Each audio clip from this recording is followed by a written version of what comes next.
It is a well-known fact that Gu Chenshi harbors a deep affection for the campus belle, Lin Ranran. Yet Lin Ranran remains blissfully unaware. In an effort to convey the depth of his feelings for her, Gu Chenshi dedicated an entire month to hand-knit a scarf for Lin Ranran, only to inadvertently discover that she had discarded it into the trash. Heartbroken and despondent, Gu Chenshi met with a tragic accident and, after a year of languishing in a hospital bed, succumbed to despair. Upon his rebirth, Lin Ranran faded from his vision entirely.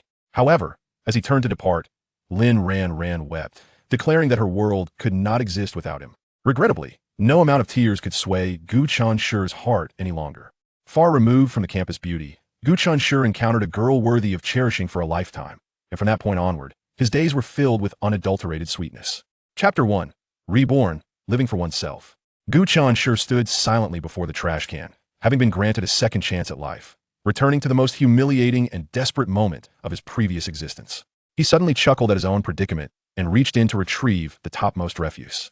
It was a pink scarf, the other end adorned with a charming cartoon design, accompanied by a small character that read, Ran. His affection for Lin Ranran was hardly a secret. He was not alone in his admiration. Many boys were captivated by her charm. Lin Ranran was the goddess in the hearts of numerous suitors, gentle, beautiful, playful, and endearing. Every beautiful moment he envisioned was graced by her presence. He recalled a day when she received an extravagant gift from a boy and, with a frown, lamented, "I detest such boys. Do they think that the cost of a gift can truly win someone's heart? How cliché.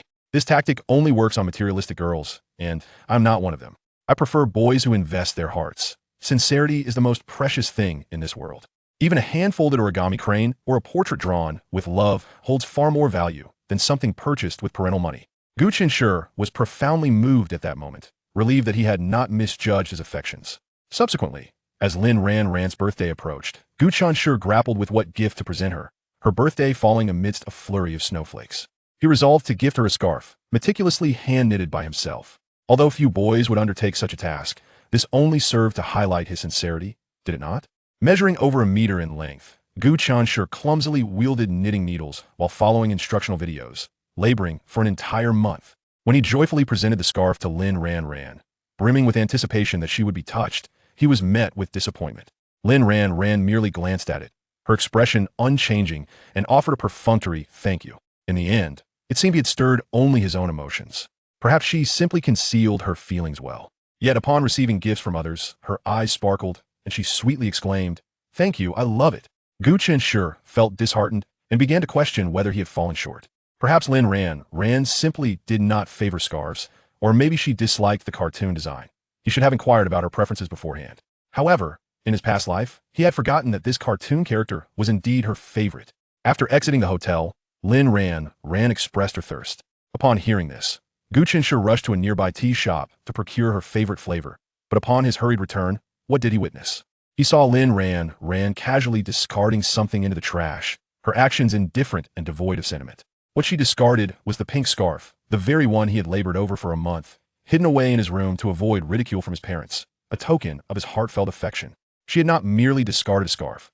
She had cast aside Gu Chenshi's fervent love. In his previous life, he had been struck by shock and sorrow, retrieving the scarf from the trash and questioning her motives for its disposal. At that moment, he yearned to see a flicker of guilt on Lin Ranran's face, to reclaim the scarf with an apology, saying, "Oh dear, I must have mistaken it." Yet, such a moment never came. After a fleeting look of panic crossed her features, she masked her embarrassment with indignation, stating, "I don't like it. Even if I took it home, it would only gather dust in a corner, and I have too much stuff as it is, so I threw it away. Is that a problem?" She spoke with conviction, utterly devoid of remorse. Gu Chenshi was left utterly disheartened. Ah, so this was the truth. It was he who had erred. He should not have been so presumptuous, mistaking his earnest affection for something precious, pouring it into a mere laughable scarf in hopes of swaying her heart. She was not at fault. Unwanted items ought to be discarded. Why bring them home to burden oneself? After hearing her response, Gu Chenshi felt profoundly crushed. Around them were 10 or so classmates, some sympathetic, others reveling in his misfortune. Gu Chenshi's cheeks burned, as though he had been dealt a resounding slap. At that moment, his dignity was left to lie in tatters, trampled beneath Lin Ranran's nonchalant words. He felt utterly humiliated, wishing he could dig a hole and bury himself. He wandered home in a state of utter despair, and due to an untimely evasion, he was struck by a speeding private vehicle, resulting in a shattering of both his legs. Although he survived, he was left with a lifelong disability. Confined to his bed, he succumbed to relentless hatred, regret, and despair for the future, ultimately succumbing to his melancholic fate a year later. Gu Chenshi never imagined that he would one day be granted the opportunity of rebirth. Upon seeing the scarf discarded in the trash once more, he felt no traces of the initial anger he had once harbored. For a person who never held you dear enough to offer even the slightest respect, it is truly not worth it. Gu Chenshi calmly took a tissue to wipe the stains from the pink scarf, folded it neatly, and tucked it into his backpack, inserting the straw before slowly making his way toward the group standing by the roadside, engaged in light-hearted conversation. Hearing the commotion, Lin Ranran turned her head. It must be said, she was truly stunning. Her beauty rivaled that of the most popular celebrities. With delicate features, flowing long hair, and a perfectly proportioned figure, she would look enchanting even draped in a burlap sack. Perhaps she was perfect in every way, except for the absence of Gu Chenshi in her heart. However, whom she liked or disliked was her prerogative, was it not? He harbored affection for her, but had never pursued her as relentlessly as other boys did, and she had never voiced any disdain for him. If she had merely addressed him as she did with the other boys, saying, "Gu Chenshi, are you not tired? Stop lingering around me," he would have undoubtedly recognized the situation and distanced himself, relinquishing any dreams of embracing the beauty. A year later, upon seeing her exquisite beauty once more, Gu Chenshi felt not a ripple of emotion within. Lin Ranran, in this new life, I shall live for myself, while you are merely a fleeting passerby, soon to be erased from my world. Lin Ranran tucked her wind-blown hair behind her ear while naturally engaging in laughter with others, then effortlessly extended her hand towards Gu Chenshi, requesting the milk tea he held. In the past, when he bought her milk tea, he would carefully insert the straw before gingerly handing it to her. He wished to do anything within his power for her. Yet, unbeknownst to him, he had unwittingly transformed into a sycophant, oblivious to his own folly. In this second life, he would no longer foolishly confront Lin Ranran with the scarf. Some answers are sufficient after one hearing. He did not wish to humiliate himself any further. In this life, he would live for himself and for those who truly love him. Gu Chenshi placed the straw in his mouth and took a sip, exclaiming, so sweet and rich. Lin Ranran, noticing that Gu Chenshi did not pass her the milk tea, as usual, but instead drank it himself, was momentarily taken aback. Such a scenario had never occurred before. Chapter 2. The School Belle's Distress. Gu Chen's gaze met Lin Ranran's, who was looking at him with surprise. He raised his head to meet her eyes. Lin Ranran, displaying a hint of petulance, rolled her eyes and said, "Then you can drink it yourself. I refuse to consume anything someone else has touched." Gu Chen feigned astonishment and replied, "What? Do you wish to drink as well?" Lin Ranran was momentarily taken aback. "Isn't it for me?" Gu Chen smiled, revealing his handsome features. "No, I simply craved it for myself and went to purchase it. I didn't realize you wanted some too. The milk tea shop is over there." Lin Ranran's fair complexion flushed a deep crimson, a wave of embarrassment washing over her. She mistakenly assumed that the milk tea Gu Chen bought for himself was intended for her, and in front of everyone, she had unthinkingly reached out for it. Wasn't that just a display of misplaced affection? It severely tarnished her lofty goddess image. Yet, after exiting the private room, she had indeed mentioned her thirst. And then Gu Chen had vanished. Based on her understanding of Gu Chen, he must have bought it for himself, undoubtedly selecting his favorite flavor. Gu Chen had always been attentive, orbiting around her, and observing her every move. She had become accustomed to it. No matter what he did for her, she felt it was her due, which led to the earlier misunderstanding. Lin Ranran, feeling a bit embarrassed, sulked. Even if she had erred, it was still Gu Chen's fault. Why didn't he buy her a cup as well? Why put her in such an awkward position in front of others? Gu Chen, how could you be so insufferable? Observing Lin Ranran's embarrassment, someone immediately intervened. "It's just milk tea. If you want some, I'll go buy it for you." The young man, named Kong Xiao, was one of Lin Ranran's many admirers. Previously, Gu Chen regarded him as a rival, but now, he simply wished her happiness. Before rushing off to buy milk tea, Kong Xiao couldn't resist a sly jab at Gu Chen. "Gu Chen, how stingy can you be? Buying only one cup of milk tea and sipping it in front of us. To be this parsimonious, whoever ends up marrying you will be truly unfortunate." Gu Chen stared expressionlessly at Kong Xiao. He would not let this opportunity slip in the future. In his past life, when Gu Chen was bedridden and suffering, Kong Xiao had come to mock him rather than offer solace, pouring salt in his wounds. Gu Chen chuckled, "You're absolutely right. Oh, and as for that one cup, I've already consumed it, so I wouldn't want you to go to any extra expense. With 13 of us, you'd have to buy 13 cups, which sounds rather taxing. If you can't carry them all, just call out, and I'll assist you." Kong Xiao, who initially intended to charm the school belle by buying her a drink, was now caught in a dilemma. If he returned with just one cup after mocking Gu Chen's stinginess, wouldn't that be a slap in his own face? Though he could afford it. Gu Chen's disruption left him feeling uncomfortable. Moreover, he merely wished to impress Lin Ranran. If everyone else also bought drinks, the essence of his gesture would be diminished. Despite his irritation, Kong Xiao had to grit his teeth and proceed with the purchase. Hey, have you figured out everyone's preferred flavors? If you return with something they don't like, it would be a waste, Gu Chen called out leisurely. Kong Xiao, though aware that Gu Chen was being deliberately provocative, knew others would perceive him as considerate. This infuriated him even more. So, I spend my time and money, and you just sit there and reap the benefits? But he couldn't afford to express his frustration, lest others misunderstand him as unwilling to treat. When Kong Xiao returned, arms laden with 13 bags of milk tea, he resembled a small vendor rather than a generous benefactor. The group laughed and thanked him as they received their drinks, soon dispersing. In no time, only Gu Chen, Kong Xiao, and Lin Ranran remained.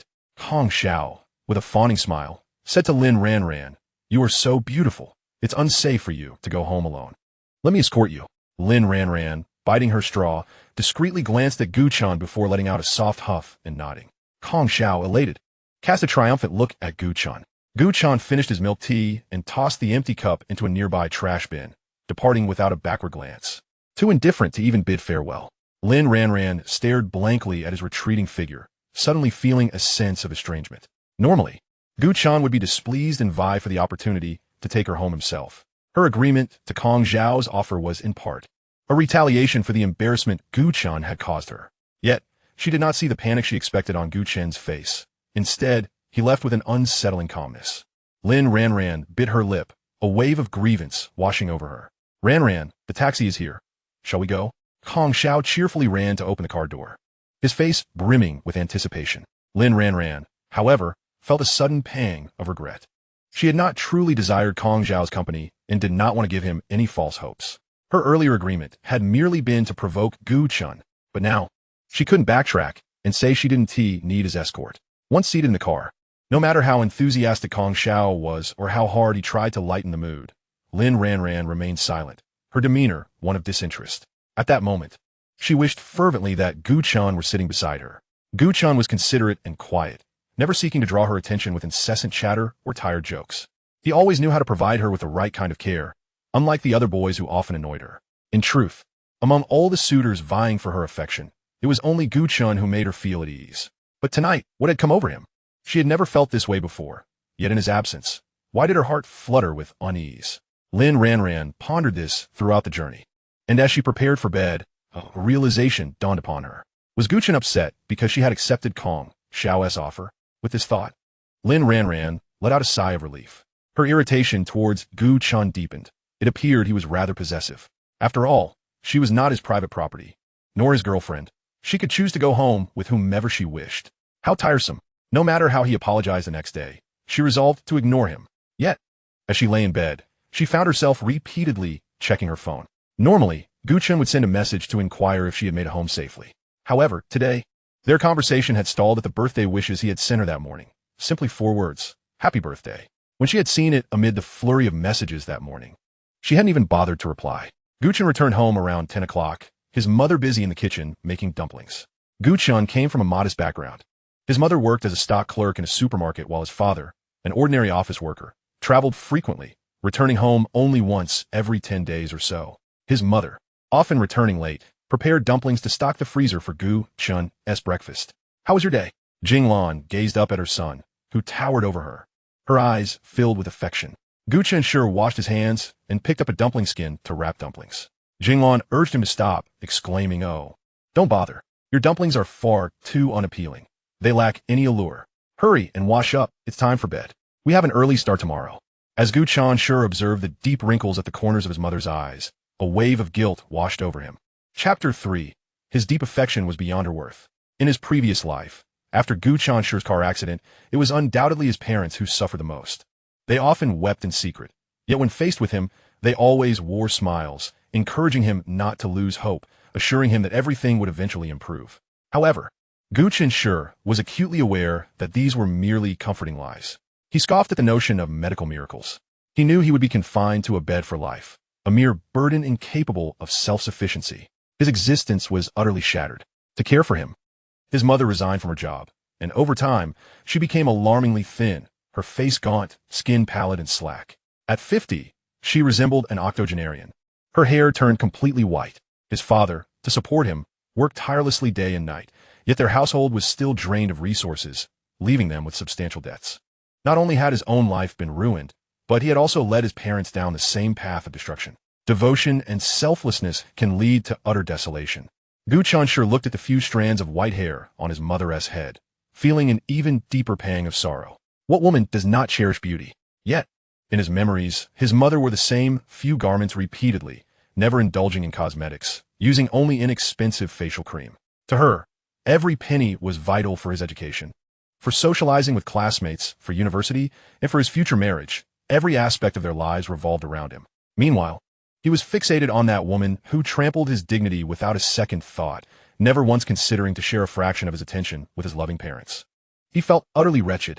Even after a year of guilt and anguish in his past life, upon being reborn, his heart still ached with remorse. Look at what you've made. Isn't it quite unsightly? Stop messing around and do what you need to do. Jinglan pointed disdainfully at the dumplings Gu Chenshi had wrapped. Indeed, her dumplings were plump and exuberant, while Gu Chenshi's creations lay limp and shriveled on the board, pitifully contrasting with the cheerful little ones. Gu Chenshi inhaled sharply, forcing back his tears, and replied with a smile, "Practice makes perfect, Mom. You weren't born knowing how to wrap beautiful dumplings. My lack of skill is simply due to insufficient practice. I'll improve with time." Jinglan grumbled, "With the time you spend practicing dumplings, you'd be better off solving a few math problems. Time is of the essence. You can't afford to be so lackadaisical. Focus on your studies. Aim for a good university. Isn't that far more important? No matter how pretty your dumplings are, if you don't succeed in life, you won't even be able to find a wife." She began her familiar tirade. In the past, although Gu Chenshi had been obedient and refrained from retorting like some rebellious children, he often allowed her words to drift in one ear and out the other. Now, however, he found himself unable to get enough of her gentle admonishments. In his previous life, after his paralysis, his mother had been overly cautious in her care, fearing that any misstep might upset him, completely curbing her habit of nagging. Yet, who would have thought that Gu Chenshi would come to cherish those moments of maternal nagging? Eventually, he wrapped only a few dumplings, genuinely sitting down at his desk to tackle his studies. From this day forward, he vowed to heed his parents' words and never again bring them sorrow. He would fulfill their wishes by excelling in his studies, securing a bright future, and allowing them to enjoy a life of comfort. However, he barely managed to complete a single problem before Jinglan's voice floated in once more. All right, no more studying. Don't you see what time it is? Hurry and wash up, it's time for bed." Gu Chenshi thought to himself, who just said that wrapping dumplings was less important than solving problems. This capricious woman. Yet he understood that his mother merely wished for him to alleviate his academic pressure and rest more. "Understood, Mom," he replied, unable to hold back his tears any longer. To prepare a birthday gift for Lin Ranran, he had secretly hidden his room to knit a scarf. Throughout his life, aside from cards, he had never truly given his mother any substantial gifts. Nevertheless, his mother's heart was ever full of love for him. Previously, he had circled around Lin Ranran, while his mother had always revolved around him. Contemplating this, Gu Chenshi felt an even greater sense of remorse. In this life, he would strive to rectify the regrets of his past. After lying down, he discovered a text message from Zhou Xiangyu, a close classmate, informing him that he had missed Lin Ranran's birthday celebration due to prior commitments. Zhou was the only one who knew the gift Gu Chenshi had prepared for her. "Bro, how did it go today?" "Lin, the school flower, must have been moved to tears, right? You knitted that scarf stitch by stitch, pouring in so much thought. It's of great significance. If I weren't a guy, I might just fall for you." Gu Chenshi was at a loss for words. Why does he always bring that up? In his previous life, upon learning the truth about Gu Chenshi's accident, Zhou Xiangyu had been furious and confronted Lin Ranran, berating her. Lin Ranran, upon being confronted about her disdain for others' gifts, had justified her behavior, leading to widespread knowledge of the incident and the collapse of her goddess-like image overnight. One can have the right to dislike others' gifts, but what is the point of humiliating them in such a manner? Eventually, Lin Ranran went abroad, leaving Gu Chenshi's world entirely, until his untimely demise. She never appeared before him again. Reborn, Gu Chenshi felt no lingering passion for Lin Ranran, rendering any embarrassment over her actions trivial. He decided to regard his once heartfelt affection as mere folly. Gu Chenshi replied, "I've resolved to study diligently from today onward. Would you like to join me?" No sooner had he sent the message than Zhou Xiangyu initiated a video call. In the video, Zhou appeared somewhat anxious. Bro, are you alright? Gu Chenshi shook his head. I'm fine. Zhou Xiangyu was unconvinced. Then why the sudden desire to study hard? Aren't we students? And isn't that what we should be focusing on? At this point, Gu Chenshi chuckled, fully aware of Zhou Xiangyu's concerns. Zhou was worried that Lin Ranran might not recognize his fervent affections and would suffer as a result. Indeed, in his past life, Gu Chenshi had been deeply affected and paid a heavy price for it. But in this life, he would not be so foolish again. The painful lessons of the past had taught him that Lin Ranran was not worth his love. Zhou Xiangyu, tonight I've finally come to understand that Lin Ranran and I are fundamentally incompatible. She has never held a place for me in her heart. My previous affections were merely one-sided. I no longer wish to squander my energy on trivial romances. Such pursuits are not meant for our age. While this sentiment might sound somewhat self-deprecating, upon careful observation, Zhou Xiangyu could discern no fault in Gu Chenshi's demeanor or tone, causing him further concern. Gu Chenshi's feelings for Lin Ranran were a mystery to others, yet as a close friend, Zhou Xiangyu understood them all too well. Tentatively, he inquired, Bro, how about I come over to your place tonight? Gu Chenshi chuckled and chided. What do you want to come to my house for? You have your own home. Don't come over. You're too noisy. You'll scare my mom. Despite his feigned disdain, he felt a warmth in his heart. Zhou Xiangyu was merely concerned that his friend might be emotionally fragile and wanted to keep an eye on him. Such camaraderie. Chapter 4. A good brother is more fragrant than the school bell. The next day, Gu Chenshi rose early and prepared the dumplings his mother had made the previous night. Jing Lan, although grumbling about Gu Chenshi's disobedience in not sleeping in, secretly felt that her son had suddenly matured, showing remarkable consideration. As she was pressed into a chair by Gu Chenshi, who forbade her from interfering, he returned to the kitchen and soon served 2 bowls of dumplings. Overjoyed, Jing Lan inadvertently spoke her heart. My son is truly wonderful. Whoever marries him in the future will surely live a life of bliss. Gu Chenshi flattered. That is all thanks to you, Mom. Jing Lan beamed with delight and, in a moment of playful pride, declared, I love hearing that. Your excellence is undoubtedly linked to your exceptional mother. Even your father must take a back seat. Gu Chenshi took a bite of the dumpling, filled with pork and cabbage, its rich aroma delectable. Each mouthful was a taste of profound happiness. Mom, when will Dad be back? Gu Chenshi pondered, missing his father. In his past life, when he encountered trouble, his father had rushed back home from a business trip in a panic, rushing to the hospital. The usually stern and unyielding man had comforted him with tears in his eyes, firmly holding his hand and assuring him, Son, I'm here. You will be fine. I will protect you. Your father just left for a few days. It's still early, Jing Lan casually replied, initially unaware of anything amiss. But later felt something was off. Ever since her son had grown up and developed his own social circle, he had not been as attached to his parents. Yet, since yesterday, he seemed different, actively helping her with dumpling preparation and waking up early to cook, now even inquiring about his father's business trip. Jing Lan set down her chopsticks and scrutinized Gu Chenshi with suspicion. Chenshi, are you short on money? Gu Chenshi replied, perplexed, no. Jing Lan continued. Did you do something wrong? Gu Chenshi shook his head. Jing Lan felt relieved, trusting her son as character. Mom, it's getting cold. Call Dad and remind him to dress warmly, Gu Chenshi suggested after a moment's thought. Jing Lan looked at her son, once a small child resembling a hairless monkey, who seemed to have transformed into a refined young man in the blink of an eye. Her eyes suddenly felt a bit misty, as immense joy surged within her, warming her on this frigid November day. Wow, old Gu, are you serious? Up and at it this early? Please, leave some space for us underachievers. Zhou Xiangyu swaggered into the classroom, casually glancing around, discovering a good number of students present, all chattering boisterously, except for his best buddy, who was quietly studying. Sneaking closer, he was greatly disappointed to see Gu Chenshi actually poring over textbooks, rather than indulging in novels. Zhou Xiangyu felt instantly suffocated. Why was he studying? Why so early? What had triggered this? Gu Chenshi smiled faintly. I wasn't joking yesterday. Zhou Xiangyu, let us strive together and take responsibility for our lives. In his past life, upon realizing Gu Chenshi's plight, Zhou Xiangyu had rushed to Lin Ranran to defend him.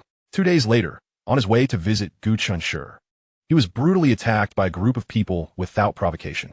Although he reported the incident, the attackers seemed to have planned it, choosing a secluded spot devoid of cameras to strike, disappearing without a trace afterward, leading to a dead end. Zhou Xiangyu was promptly taken to the hospital. While his life was not in danger, he suffered multiple fractures and spent a month recuperating resulting in disastrous grades in the college entrance exams. Speculations about the assailants abounded. Some suspected it was orchestrated by the Lin family in retaliation for Zhou Xiangyu tarnishing Lin Ranran's reputation, while others theorized it was a group of her sycophants defending their goddess. Regardless of the conjectures, they all seemed to involve Lin Ranran. Gu Chenshi past mistakes had harmed not only himself and his family, but also dragged his good friend down with him. Zhou Xiangyu plopped down in the seat next to Gu Chenshi, quickly scanning the room and noticing that Lin, the school belle, had yet to arrive. He lowered his voice. "Old Gu, what is going on? Whatever it is, you can share it with me.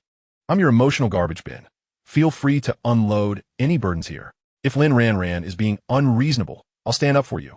Gu Chenshi shook his head. It wasn't he that he was unwilling to share. Rather, he was disinclined to discuss it, especially since Zhou Xiangyu was somewhat impulsive and he didn't want to drag him into his private matters with Lin Ranran.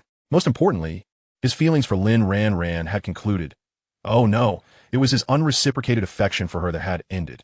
Suddenly, he realized that being a sycophant paled in comparison to studying, chasing after someone could leave one with nothing, while education could enrich his soul and pave the way for a promising future. Zhou Xiangyu frowned. "So, old Gu, have you finally realized you're a sycophant?" Gu Chenshi nodded, but then felt something was off. "Have you always thought of me as a sycophant?" Zhou Xiangyu replied. "Isn't it obvious?" Gu Chenshi sighed. "Fine, if I'm not a sycophant, then what am I? Honestly, while you and Lin Ranran appear to be a perfect match, there are too many suitors for her. Yet, your persistent efforts on her behalf make me believe that one day you will win over the beautiful Lin and ultimately claim her heart. But I'm genuinely glad you've come to your senses." Gu Chenshi retrieved a meat floss bun and a bag of milk from his backpack. "You didn't have breakfast, right? Here." Zhou Xiangyu's eyes lit up as he snatched them eagerly. "Old Gu, you're truly perceptive." Gu Chenshi rolled his eyes. What perceptiveness? It was merely that he understood this guy too well. This fellow preferred to hide under the blankets, playing games until the early hours, often waking too late to have breakfast, watching Zhou Xiangyu devour the food ravenously. Gu Chenshi silently mused whether his brain had been kicked by a donkey in the past. Who needed a beautiful school belle when a genuinely good friend was far more precious? As Lin Ran entered the classroom, she instinctively cast a glance at Gu Chenshi's seat. Perhaps she herself was unaware that she had never actively paid attention to him before, as he would always follow her with his gaze whenever she appeared. Gu Chenshi appeared to be engaged in a lively conversation with Zhou Xiangyu, laughing heartily.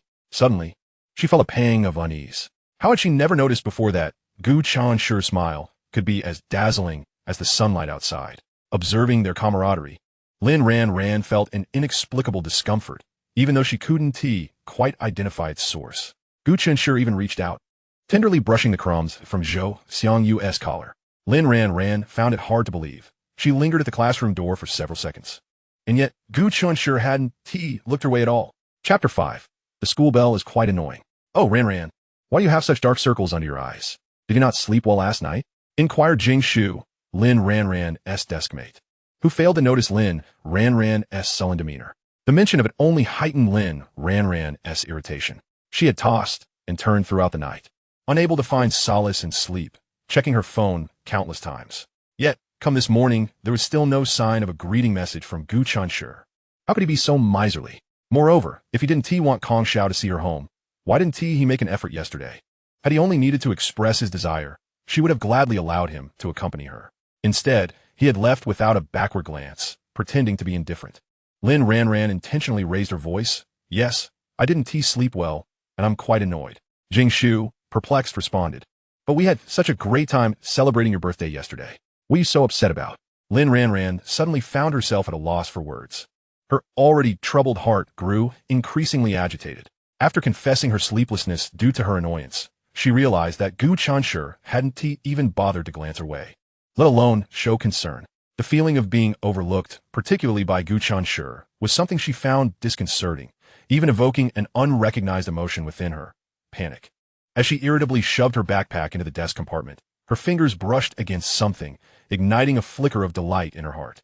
Pulling it out revealed a beautifully packaged box of chocolates. Putting on a facade of displeasure, Lin Ranran stood up and walked over to Gu Chenshi, tossing the chocolates onto his desk with a cold expression. "Hey, Gu Chenshi, don't send me snacks anymore. I don't like them." Zhou Xiangyu, witnessing the exquisite chocolates, suddenly found the milk he was drinking to be lacking in flavor, casting a doubtful glance at Gu Chenshi. His expression seemed to convey, "Dude, Didn't you just say being a sycophant was uninteresting? What else with this hypocrisy? Gu Chenshi, oblivious to Zhou Xiangyu's silent outburst, looked up at the ever-proud Lin Ranran. Rest assured, I will never send you anything again. He had no intention of spending his parents' hard-earned money to appease a woman who casually trampled on his dignity. If he were to make such a mistake again, he would deserve to be struck by a car. Lin Ranran was momentarily taken aback. Gu Chenshi's expressionless face and indifferent tone felt strangely unfamiliar to her. Zhou Xiangyu silently applauded his friend's stance, thinking, that's more like it. He reached for the chocolates with a grin, saying to the dazed Lin Ranran, you really aren't going to eat them? Then I'll have them. Just as he was about to unwrap them, Gu Chenshi snatched the box away. Zhou Xiangyu, feeling quite wronged, protested, wait, she said she wouldn't eat them. Why can't I have them? I'm the good brother who would take a knife for you. Gu Chenshi clarified I didn't buy these. Before he could finish, Kong Xiao rushed over, snatching the chocolates from Gu Chenshi's hand, pointing an accusatory finger at him. Gu Chenshi, do you have no shame? This is the chocolate I gave to Ranran, and you have the audacity to pretend it's yours? You're not just stingy. You're downright despicable. I disdain you. Lin Ranran was taken aback. So the chocolates weren't from Gu Chenshi, but from Kong Xiao? Why would it be Kong Xiao? While it was true that Kong Xiao occasionally gifted her small treats, Gu Chenshi did as well. Seeing the distinctly different imported chocolates that clearly deviated from Gu Chenshi's usual snacks, why had she instinctively thought of him? Perhaps she had finally found an excuse to converse with Gu Chenshi. Yet, hadn't she resolved to ignore him just last night? Gu Chenshi regarded the agitated Kong Xiao with a look of incredulity. Which of your eyes saw me claiming these were my gift? Zhou Xiangyu unconditionally sided with his friend. Kong Xiao, why are you barking like a mad dog? I want to stand by while you slander my friend's character. Having just returned from the restroom, where he had gone due to a stomachache, Kong Xiao found the goddess standing before Gu Chenshi's desk. And Gu Chenshi holding the chocolates he had placed in her desk compartment that morning. Misinterpreting the situation in a moment of impulse, he had made a fool of himself. He graciously handed the chocolates back to Lin Ranran, saying, Ranran, you often have low blood sugar. You should eat them. But don't send me anything in the future. Lin Ranran, fuming, retaliated by throwing the chocolates back at him, unleashing all her frustrations upon Kong Xiao as she stormed back to her seat. Kong Xiao, however, turned his ire towards Gu Chenshi. What did you do to upset Ranran? Gu Chenshi scoffed. It's your chocolates that caused the trouble. What does that have to do with me? Zhou Xiangyu chimed in. Exactly. Are you really that dim-witted not to see such a simple cause and effect relationship? Go home and eat more pig brains to boost your intelligence. Kong Xiao, recently buoyed by a windfall from his family's property redevelopment, had been particularly ostentatious, which had caused annoyance among many in the class. Left speechless by their retorts, he cast a venomous glare at them as he departed. A sudden realization struck Gu Chenshi. Among the many admirers of Lin Ranran, if he were to rank second, Kong Xiao would undoubtedly hold the first position. It had come to his attention that Kong Xiao had stooped so low as to secretly take pictures of Lin Ranran, needing to admire her beauty before sleeping. Upon hearing this rumor, Gu Chenshi had been filled with fury, feeling that his goddess was being desecrated. Yet, without concrete evidence, he had been powerless to act. Thus, could it be that the one who attacked Zhou Xiangyu in a past life was this scoundrel Kong Xiao? While he could not investigate the truth of his previous life, Kong Xiao was undoubtedly the prime suspect. Regardless of whether Kong Xiao was the one who attacked Zhou Xiangyu, Gu Chenshi could not forget the grievances from his past, and he swore that if given the opportunity, he would not let this scoundrel off lightly. The school operated under a closed management system, with all staff and students gathering in the cafeteria for lunch. Gu Chenshi and Zhou Xiangyu walked side by side, blending into the throng heading to the dining hall. Although Zhou Xiangyu sensed that Gu Chenshi's newfound understanding of the futility of being a sycophant was due to some incident, he refrained from pressing for details, respecting his friend's silence. It was well known that Gu Chenshi harbored feelings for Lin Ranran, and apart from his studies, he typically revolved around her. Undeniably, he was the male student seen most frequently by her side. Therefore, during lunchtime, Gu Chenshi would invariably accompany Lin Ranran, helping her with her meal, and sharing the table with her. Many believed that it was only a matter of time before they transcended their ambiguous relationship and became a couple. Thus, when Gu Chenshi abandoned Lin Ranran to walk with his friends, many were taken aback, speculating that a rift must have occurred between the two. Jing Shu curiously observed the two tall boys ahead, laughing and chatting, while glancing at the visibly dejected Lin Ranran. Unable to suppress her curiosity, she finally asked, Ranran, what is going on between you and Gu Chenshi? The mention of Gu Chenshi stirred a tempest of resentment within Lin Ranran. Since the previous night, he had been acting strangely, and that tension persisted until now. What on earth was he trying to do? A Cold War? Fine. She had never lost before. Who was afraid of whom? Chapter 6. Her matters are no concern of mine. Zhou Xiangyu casually turned around and met Lin Ranran, who was leisurely trailing behind the crowd heading for their meal, even though the latter swiftly and haughtily averted her gaze.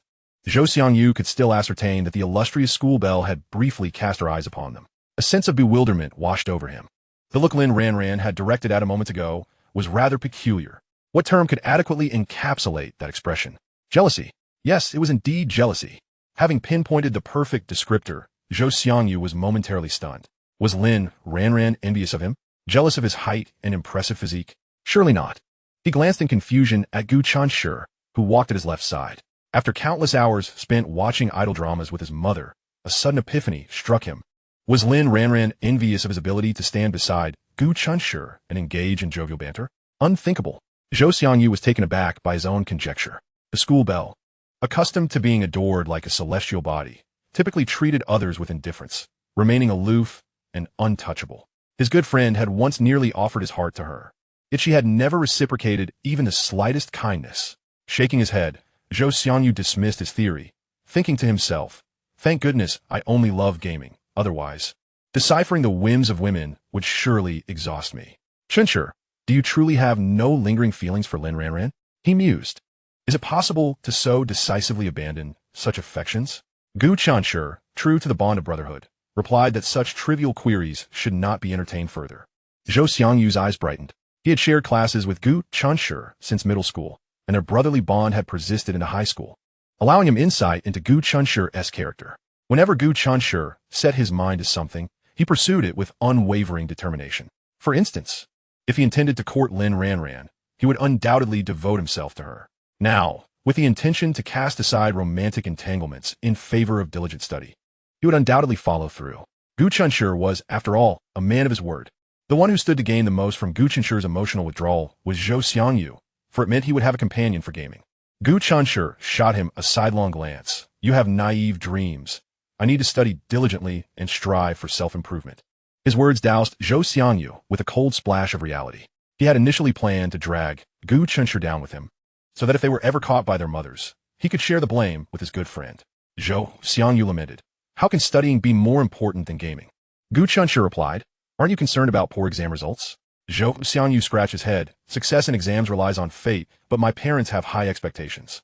If I perform poorly, I may face a severe reprimand. Alas, such worries. Shall we work hard together from today?" Gu Chenshi suggested earnestly. Zhou Xiangyu shook his head. "No.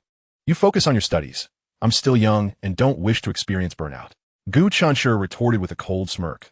"When you find yourself in trouble, kindly inform me in advance." Zhou Xiangyu felt touched. "Good brother.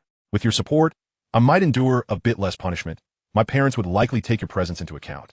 "No, I shall bring my own stool to cheer on your parents." Gu Chenshi nonchalantly completed his thought. Zhou Xiangyu exclaimed, "What the hell, old Gu? Can we still be brothers after this? I declare our friendship over today." The two erupted into playful banter. Lin Ranran, witnessing the two boys laughing heartily ahead, felt a pang of discomfort. Since last night, she had been simmering with anger, and now, not only had Gu Chenshi failed to console her, but he appeared to be frolicking carefree with his friends. He was simply too much. "Hey, Ranran, why aren't you moving?" Jing Shu called out, noticing her standstill. Lin Ranran bit her lip, stamped her foot, and declared, "I'm not eating anymore," before turning back toward the classroom. Jing Shu looked bewildered. "Hey." She stared at Lin Ranran's irate back, then turned to observe the two boys still engaged in their playful antics, feeling utterly perplexed. Was this due to Gu Chenshi? Yet, she distinctly recalled Lin Ranran's previous declaration of her intention to remain a proud queen, impervious to the whims of any man. But now, Lin Ranran's demeanor had been off all morning. Could it truly be linked to Gu Chenshi? Just yesterday, everything had seemed fine, yet today they were hardly acknowledging one another. What had transpired after they left last night? Something must have occurred, something significant, for Gu Chenshi, who had always doted on her, would not have remained silent for so long. At times, Jing Shu found it difficult to comprehend Lin Ranran. Gu Chenshi was undeniably a remarkable young man, handsome, good-tempered, patient, academically proficient, and of impeccable character. Everyone recognized his genuine affection for Lin Ranran. If a boy treated her that way, she would surely be smitten. Even if you were not her type, she wouldn't maintain such a vague and ambiguous relationship as Lin Ranran had done. Perhaps Lin Ranran had grown accustomed to being the center of attention, taking her privileges for granted. Even if Gu Chenshi exhausted his patience and left, she would not care. But what could explain her inexplicable anger just now? After a moment of hesitation, Jing Shu resolved to intervene, considering their friendship. She hastily caught up with Gu Chenshi. As classmates, they were relatively familiar with one another. After exchanging greetings, Jing Shu hesitated. Gu Chenshi. Just now Ranran abruptly said she wouldn't eat and returned to the classroom. Gu Chenshi chuckled. Her affairs no longer concern me. Please refrain from bringing such trivial matters to my attention. Jing Shu was left speechless. How could matters concerning Lin Ranran be deemed trivial? Zhou Xiangyu silently applauded Gu Chenshi's decisiveness. Truly, he was my brother, resolute in his stance. He had long grown weary of watching his friend grovel for meaningless affection. Wouldn't it be more enjoyable to game instead of chasing after girls? Jing Shu stammered, but aren't you afraid that Ranran will never speak to you again? Gu Chenshi countered. Is her regard for me truly significant? Jing Shu was taken aback. Was it not important? But do you not have feelings for Ranran? Gu Chenshi fell silent. Anyone with functioning eyesight could see his affection for Lin Ranran. Surely, Lin Ranran, with her intelligence, must be aware. If he were not to her liking, she could simply reject him outright or hint at her disinterest. Why lead him to believe there was hope? Then, to toss aside the carefully chosen gifts he had prepared, discarding them as if they were mere refuse. Had he not witnessed Lin Ranran tossing items into the trash from the back of the crowd, he would never have believed the girl he admired could act in such a manner. So whose fault was it? Perhaps it was his misfortune to harbor feelings for someone so undeserving. Chapter 7. What exactly do you want? In the ensuing days, Gu Chenshi's life progressed with remarkable tranquility. He dedicated himself to studying, assisted his mother with household chores, and called his father to remind him to take care of his health. He also allocated some energy to encourage his brother to temper his gaming enthusiasm and devote more time to his studies, lest they face dire consequences from their parents in 6 months. It turned out that once he had shielded Lin Ranran from his life, he could lead a fulfilling existence. When he eventually reached the twilight of his life and looked back, he would likely find far fewer regrets than in his previous incarnation. While he reveled in the richness of his life, Lin Ranran found herself in a dismal state. The absence of Gu Chenshi over these few days had left her feeling quite unaccustomed. Though she was reluctant to admit it, it was an undeniable truth. Despite her aloof demeanor at school, she was constantly, albeit silently, attuned to him. During breaks, Gu Chenshi typically remained seated, engrossed in his books or diligently completing assignments. Occasionally, Zhou Xiangyu would occupy his desk-mate's seat to engage him in conversation. At times, when his female classmate sought his assistance with her studies, he would patiently elucidate the concepts. Yet, when Lin Ranran realized the extent of her attentiveness towards Gu Chenshi, she was taken aback. What was happening to her? It had always been Gu Chenshi's gaze that revolved around her. When had it shifted to her fixation on him? Wasn't this utterly chaotic?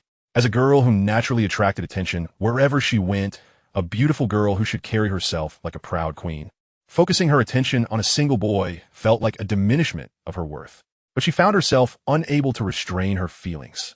Gu Chenshi was indeed rather temperamental. For 4 entire days, he had not only ceased to orbit around her as before, but seemed to avoid even a glance in her direction. When had Lin Ranran ever endured such indignity? In her frustration, she resolved, if you choose to ignore me, then I shall ignore you too, forever. Even if you come to me in tears, I will remain indifferent. I, Lin Ranran, without you, Gu Chenshi, will still be the proud queen. Yet, despite her fierce declaration, it took mere moments for her resolve to crumble, and she found herself seeking Gu Chenshi out for conversation. The incident transpired after school on Thursday. Gu Chenshi, as usual, ambled along with the throng of students, conversing with Zhou Xiangyu, urging him to seize the moment and strive harder to avoid future regrets. In truth, Zhou Xiangyu was quite intelligent, the type who could easily elevate his grades with minimal effort. Regrettably, he was too preoccupied with games, leaving his academic performance stagnant, much to the dismay of those around him. While Zhou Xiangyu lamented Gu Chenshi's incessant advice, he secretly contemplated whether he should temporarily abandon gaming to join his friends in their academic pursuits, promising himself a grand celebration post-exams. Walking alongside them was Gu Chenshi's deskmate, Tang Xiaoxi, who was burdened with a stack of study materials. Unbeknownst to her, someone inadvertently tripped her, causing her to stumble forward. Quick to react, Gu Chenshi reached out to steady her, yet the materials she held scattered across the ground. Choosing to assist fully, He bent down to help her gather the fallen papers as she shyly expressed her gratitude. However, Lin Ranran, observing from behind, scoffed, "Hey, Gu Chenshi, you tripped Tang Xiaoxi? Didn't you? Aren't you going to apologize?" Tang Xiaoxi quickly defended, "It wasn't Gu Chenshi who tripped me. The person who did has already left." Gu Chenshi, inexplicably, cast a brief glance at Lin Ranran, but chose to walk away without uttering a word. Lin Ranran stood frozen in disbelief, unable to fathom that Gu Chenshi would so readily disregard her presence and simply walk away. Perhaps to others, her earlier remarks appeared to advocate for Tang Xiaoxi. Yet in truth, they served to create an opportunity for Gu Chenshi to respond, and for Lin Ranran herself to extricate herself from the awkwardness. After all, she had actively sought him out for conversation, something unprecedented for her. If Gu Chenshi merely offered a few words of explanation or bestowed upon her one of his gentle smiles as he had done in the past, she would instantly forgive him, restoring their previous rapport. However, Gu Chenshi seemed disinterested, genuinely unwilling to engage with her. Lin Ranran's eyes suddenly brimmed with tears. She found it unbearable to be so blatantly ignored by Gu Chenshi. In the past, his gaze had always held a fondness for her. Why had it changed so drastically? She could not comprehend why Gu Chenshi had become so resentful. The truth was, Gu Chenshi was not merely being petty. He had been deeply hurt by her, leading him to completely shut off his feelings. He had come to realize that his affection for Lin Ranran had been misguided. She was not the type of girl he truly desired. Gu Chenshi. Lin Ranran could no longer contain herself and called out to his retreating figure, momentarily losing her composure, disregarding her carefully cultivated image as a goddess and the curious glances from onlookers. Gu Chenshi frowned and turned to look at her. In the past, when his gaze had been filled with affection for her, he had never found her this exasperating. Perhaps it was because his overwhelming love had blinded him to her flaws. Zhou Xiangyu, puzzled by the tension between them, quietly suggested, "Old Gu, why not hear her out? Even if you can't be more than friends, it's essential not to let things become too strained between classmates." Zhou Xiangyu's perspective was objective, yet he was unaware of the depth of Gu Chenshi's turmoil or the disdain he felt upon seeing Lin Ranran at that moment. The girl he had once cherished had transformed into someone he loathed, a realization both absurd and painful. "Gu Chenshi, what do you truly desire?" At the milk tea shop outside school, they sat facing each other, Gu Chenshi distractedly gazing out the window until Lin Ranran finally broke the silence. Gu Chenshi regarded her with an unreadable expression. This was a question he should have posed to her, though he could not muster the energy to do so. When one has come to dislike another, they often wish to sever all ties completely. In his previous life, his deep affection for Lin Ranran had led him to suffer a catastrophic injury, leaving him crippled. He harbored a profound hatred for her, having imagined countless scenarios of revenge. Yet, after enduring over 300 days and nights of silent resentment, upon his rebirth, he found that he could no longer summon hatred for her. To despise someone is, in a sense, to keep them in your thoughts, but now she had vanished entirely from his heart, leaving behind only indifference. Sometimes, Gu Chenshi pondered whether, from Lin Ranran's perspective, she had done anything wrong. She had discarded his gifts, treating them as refuse, and her unapologetic responses were merely indications of her emotional immaturity, none of which were criminal. She had not begged for his affection, nor had she coerced him into spending time crafting a scarf for her. If blame were to be assigned, it would fall upon his own naivete, for he had foolishly hoped to warm a heartless stone with his sincerity. Yet now, this stone, seemingly aggrieved, questioned him about his intentions, raising the absurdity of the situation. If she were truly heartless, why concern herself with his motives? It appeared that his desires had little relevance to her. Chapter 8. Lin Mother Pays a Visit. The thoughts of a woman are indeed enigmatic. When you revolve around her, she remains indifferent. Yet, when you attain clarity and withdraw from her world, she suddenly demands to know your intentions. Perhaps, after previously lavishing her with affection, the sudden withdrawal of his attention left her feeling humiliated. Might it be that his willingness to express his affection hinged entirely upon her prompting, rendering him unqualified to cease such actions without her say-so? Gu Chenshi found himself disinclined to speculate about her emotions. Lin Ranran glared at him furiously. "Speak up. Why are you silent?" Gu Chenshi attempted to smile, only to find it feeble and unresponsive. In her presence, he was loath to engage in even the most superficial niceties. He could not fathom who had instilled in Lin Ranran such audacity before him. Not wishing to engage in further banter, Gu Chenshi stated bluntly, "It's nothing. I've suddenly realized I can no longer afford to squander my time and energy aimlessly. I want to focus on my studies. If there is nothing else, I shall take my leave." With that, He stood up, leaving no room for her response. He believed he had been sufficiently clear and that their conversation would conclude there. However, Lin Ranran appeared even more incensed, chasing after him, demanding, "Gu Chenshi, what do you mean by this? Are you implying that all the time and energy you spent on me was a waste?" Gu Chenshi nodded. Indeed. Suddenly, Lin Ranran's eyes brimmed with tears, engulfed by an unprecedented sense of grievance. How could Gu Chenshi be so cruel as to declare that his previous concern for her was merely a waste? Beneath the tumultuous waves of her indignation lay another emotion, one that she could not ignore: fear. She was suddenly terrified that after letting Gu Chenshi walk away this time, he might never acknowledge her again. Yet, hadn't they been perfectly fine just days ago? He had looked at her with such fondness, promising her a special birthday gift. In a fit of exasperation, Lin Ranran retorted, "Did I ever beg you to waste your time and energy on me? Did I ever plead for your affection? That is entirely your own issue." Gu Chenshi regarded her with a calm demeanor, his expression betraying not a hint of distress or discomfort. He had anticipated her words long before. Thus, he felt no inclination to mention the matter of the scarf. What good would it do? He still remembered her response from their past life. Even if he reiterated it now, she would undoubtedly respond with the same self-righteousness, asserting that since he had given it to her, it was hers to dispose of as she pleased. Regardless of how the conversation unfolded, she would always maintain the moral high ground, never admitting fault. What more was there for Gu Chenshi to say? He wryly thought. So this is her justification for trampling on his dignity. She knows he harbors feelings for her, and thus, she feels entitled to act as she pleases. At this juncture, Gu Chenshi was no longer preoccupied with notions of right or wrong. He merely wished to extricate himself entirely from her world. Yes, it is indeed my issue, which is precisely why I wish to reclaim my time and energy. I shall no longer harbor feelings for you or trouble you. That is my freedom. Lin Ranran was left speechless. Undeniably, that was his prerogative. What right did she have to criticize him? Yet, wasn't the situation more complex than that? How could he claim to withdraw his affection so easily, as if it had never existed? Lin Ranran stared in a daze at Gu Chenshi's retreating figure, silently concluding that he was still angry. Yes, that had to be it. Just then, Kong Xiao approached, furious. "Gu Chenshi, are you out of your mind? Why do you keep provoking Ranran?" Gu Chenshi shot him a frosty glare. "Try saying that again, I dare you." Kong Xiao hesitated, realizing a confrontation could turn ugly for either of them. Once Gu Chenshi was out of earshot, Kong Xiao pretended to curse at his back. What a piece of work. He hurriedly approached Lin Ranran, concern etched on his face. "Ranran, are you all right?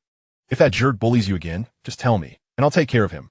The sight of Kong Xiao incensed Lin Ranran further. Were it not for the fact that this guy had driven her home that night, Gu Chenshi wouldn't have been upset with her for such an extended period. In a fit of rage, she snapped, "When did my affairs become your business? Who do you think you are?" Kong Xiao was taken aback, feeling as though he had just pressed his warm face against a cold shoulder. Nevertheless, he was accustomed to such treatment and felt no anger. He was more than willing to endure the chill from the goddess. Lin Ranran returned home in a daze, slamming the door behind her and locking herself in her room. Her mother, unaware of the turmoil, was alarmed and knocked on the door, asking, "Ranran, what's wrong? If there's anything, please tell your mother." "Nothing," came Lin Ranran's muffled voice from within. How could it possibly be nothing? Concerned, her mother pondered for a moment before deciding to call a classmate to gather more information.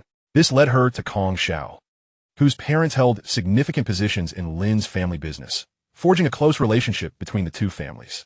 Kong Xiao, who had been pondering how to retaliate against Gu Chenshi, was elated to receive a call from Lin's mother and embellished the story, painting Gu Chenshi as a scoundrel who bullied Lin Ranran out of spite for failing to win her affection. After hanging up, Lin's mother was seething with anger. In Kong Xiao's account, Gu Chenshi had morphed into a despicable villain who tormented Lin Ranran. Enraged, she leveraged her connections at the school to locate Gu Chenshi's address, grabbing her bag and storming over. Before Lin's mother arrived, Gu Chenshi was busy in the kitchen, donning his mother's apron, washing and chopping vegetables. The sound of pounding on the door echoed through the house, not a mere knock, but a forceful bang that suggested the visitor was ready for a confrontation. Gu Chenshi, bewildered, approached the door. Standing outside was a middle-aged woman exuding the air of a wealthy matron. Upon seeing him, she frowned and demanded, "Are you Gu Chenshi?" Gu Chenshi, perplexed, nodded, "Yes, and you are." "You little rascal, how dare you bully my daughter? I'll make sure you regret it." Before he could finish his sentence, Lin's mother raised her hand and aimed a slap at his face. Fortunately, Gu Chenshi reacted swiftly, grasping her wrist before the strike could land. Was this woman perhaps freshly escaped from a mental facility? She seemed quite unwell. He didn't even know her, so how could he have offended her? Gu Chenshi's expression turned icy. Who are you? Why are you attacking me? Lin's mother, undeterred, raised her other hand and struck him on the head with her bag. Fuming, who do you think I am? I am Lin Ranran's mother. At this revelation, Gu Chenshi was taken aback. Lin Ranran's mother? Chapter 9. The Truth Revealed. Seeing Gu Chenshi momentarily stunned, Lin's mother assumed he was feeling guilty and pointed an accusatory finger at him, shouting, You little scoundrel. Bully my daughter. Do you believe I can have you expelled from school today? Her shouting attracted the attention of neighbors both above and below them. Gu Chenshi was incredulous. He had never imagined that Lin Ranran would go home and report to her family that he had bullied her. This was beyond mere emotional immaturity. It was outright slander. Gu Chenshi replied coolly, Please ensure you have your facts straight before speaking. Spreading falsehoods can have legal consequences. Lin's mother's eyes widened in disbelief. I came here because I have already verified the facts. I absolutely will not wrongfully accuse you. The neighbor who rushed over to assist Gu Chenshi spoke up. Dear parent, please temper your anger. I believe this is merely a misunderstanding. Chenshi is a child we have watched grow up. His character is beyond reproach, and he would never bully a female classmate. Mrs. Lin, however, was further incensed. What do you mean by that? Are you implying that I, as an adult, am bullying him as a child? What misunderstanding? I have thoroughly investigated this matter, and how dare you label it as a misunderstanding? She then turned her ire towards Gu Chenshi. And you, Gu Chenshi, do not think that by feigning innocence you are truly innocent. Let me tell you, this matter is far from over. I will ensure the school expels you. For if someone like you, a scoundrel, is allowed into university, the future will be lawless. Mrs. Lin's voice was loud and rapid, akin to a machine gun, leaving no room for interruption. Gu Chenshi, unable to restrain himself any longer, pulled out his phone, intending to call the police. In a moment of distraction, Mrs. Lin slapped the phone from his hand, sending it crashing to the ground, unnoticed by the other neighbors who were chattering away. Gu Chenshi muttered under his breath. Crazy woman. What's happening here? Jinglan was at work when she suddenly received a call from a neighbor upstairs, urgently requesting her to return home as Gu Chenshi was in trouble. Alarmed, she did not pause to inquire about the details, but asked a colleague to cover for her and hurriedly rode her electric bike home. Upon arrival, she found a throng of neighbors gathered at her doorstep, with a woman vociferously berating someone, calling them a filthy scoundrel and a disgrace to society, indicating the severity of the situation. Pushing through the crowd, her instinct was to pull her son behind her in a protective stance. Mrs. Lin, spotting Jinglan and deducing her identity, immediately turned her wrath towards her. How do you educate your child? Have you finished your tirade? Gu Chenshi retorted angrily. Who dares to insult and bully my family? I will fight back. The chill in his gaze made Mrs. Lin shrink back, momentarily silencing her. Jinglan attempted to speak, but Gu Chenshi gestured for her to remain quiet, fixing his stare on Mrs. Lin. You claim I pursued Lin Ranran, only to bully her into tears? Is that truly the case? This question left Mrs. Lin momentarily speechless. Gu Chenshi, recognizing the inconsistency, was taken aback. Was it not Lin Ranran who irresponsibly spread lies before her mother? Then from where did Mrs. Lin acquire these slanders? His eyes flickered with realization. Could it be Kong Xiao? Mrs. Lin stammered. Everyone has seen what you did. Do not think you can deny it. Gu Chenshi replied. A man must take responsibility for his actions, but do not lay blame for things I have not done. If I did not bully Lin Ranran, you should clarify this before making further accusations. Mrs. Lin hesitated, her doubts growing as she observed Gu Chenshi's forthright demeanor. Perhaps she had indeed misjudged the situation. Yet, Kong Xiao was a child she had watched grow up, typically well-behaved, and it seemed unlikely he would fabricate such tales. Moreover, her daughter's condition was certainly unusual. Jinglan spoke with a firm tone. Madam, you have come here, relying solely on hearsay to insult my son, which has severely harmed his mental and emotional well-being. I demand that you publicly apologize to him. I will report you for slander. Mrs. Lin, having come to seek justice for her daughter, was understandably reluctant to apologize when confronted. If Gu Chenshi were truly innocent, why would others speak ill of him? Unwilling to back down, she retorted. Gu Chenshi, bending down to retrieve his phone, discovered it was unharmed despite the fall. In front of Mrs. Lin and the others, he dialed Lin Ranran's number. At the Lin household, Lin Ranran was forlornly lying on her bed when her phone rang. Initially disinterested, she was jolted upright upon seeing Gu Chenshi's name on the caller ID, her breath quickening with unexpected exhilaration as she thought, Ah, so you finally realize your mistake? I knew you would come to apologize. Deliberately delaying her response, she eventually answered the call. However, before she could question Gu Chenshi about the purpose of his call, his voice came through. Lin Ranran, your mother is currently outside my house, and there seems to be a misunderstanding. Please help clarify this. Lin Ranran was bewildered. What? Mom, is at Gu Chenshi's house? No, she was at home when I left, sitting in the living room, braiding the cat's hair. To validate Gu Chenshi's claim, Mrs. Lin's voice soon echoed in the background. Ranran, tell me your grievances, and I will stand up for you. Once the situation was clarified, Lin Ranran rushed to respond. Mom, can you really believe Kong Xiao? How can you? Oh, Mom, Gu Chenshi did not bully me. Gu Chenshi had his phone on speaker, and the 5 words "did not bully me" were clearly audible to everyone present, with the principal party confirming the truth. The matter was resolved. Gu Chenshi had not bullied his female classmate. Jinglan regarded Mrs. Lin with a look of displeasure. Her son had been unjustly berated for far too long, and she felt a pang of sympathy for him. Mrs. Lin, now feeling quite embarrassed, realized that this entire uproar had indeed been a misunderstanding. With an awkward smile, she addressed Gu Chenshi. I'm truly sorry, child. My eagerness led me to Gu Chenshi. His expression impassive, cast her a glance as if he had not heard her apology, turning instead to retreat into his home. While his outward demeanor appeared magnanimous, the coldness in his gaze, tinged with disdain, left Mrs. Lin feeling even more mortified, her face ablaze with embarrassment. Reflecting on her earlier behavior, akin to a haranguing shrew, she felt a wave of shame. In the eyes of others, had she truly sunk so low, appearing worse than a child? Though Jinglan was furious at Mrs. Lin for wronging her son, she recognized that children would inevitably encounter one another at school, and a rift between the parents could complicate matters for them. After exchanging a few pleasantries and stiffly acknowledging that all parents fear their children being mistreated, Mrs. Lin apologized profusely, and the incident gradually dissipated. After bidding farewell to the mortified Mrs. Lin, Jinglan turned to Gu Chenshi and asked, Chenshi, is Lin Ranran the school's flower? Gu Chenshi, having mentioned her before, nodded in acknowledgement. Jinglan continued, do you like her? After a moment of contemplation, Gu Chenshi answered honestly, I liked her a bit before, but not anymore. I'm too young. I should be thinking about romance at this age. Jinglan sighed in relief. That is good. I see her mother as someone who does not forgive easily, and I suspect that Lin Ranran is also difficult to deal with. Since you no longer like her, I feel reassured. Otherwise, you would face trouble in the future. Gu Chenshi paused in his chopping. He had to admit, his mother was quite perceptive. Jinglan shooed him away, saying, go rest for a while. I've taken a day off, so I want to be going back. Honestly, you're such a worry. Wait, come back. Do you have a girl you like? Mom isn't old-fashioned. You're not forbidden from dating, as long as it doesn't affect your studies. And it certainly can't be Lin Ranran. Her parents are too unreasonable. Before long, Gu Chenshi's phone rang. The caller was Lin Ranran. She had rarely reached out to him before, and any time she did, it would brighten his day considerably. However, now that he knew it was Lin Ranran calling, he couldn't even be bothered to answer. Thus, he truly did not pick up. Jinglan inquired, why didn't you answer the phone during the Chen hour? Gu Chenshi replied dismissively, it was a nuisance call. Upon returning home, Lin Mu, still disheveled, was met with her daughter Lin Ranran's furious complaints.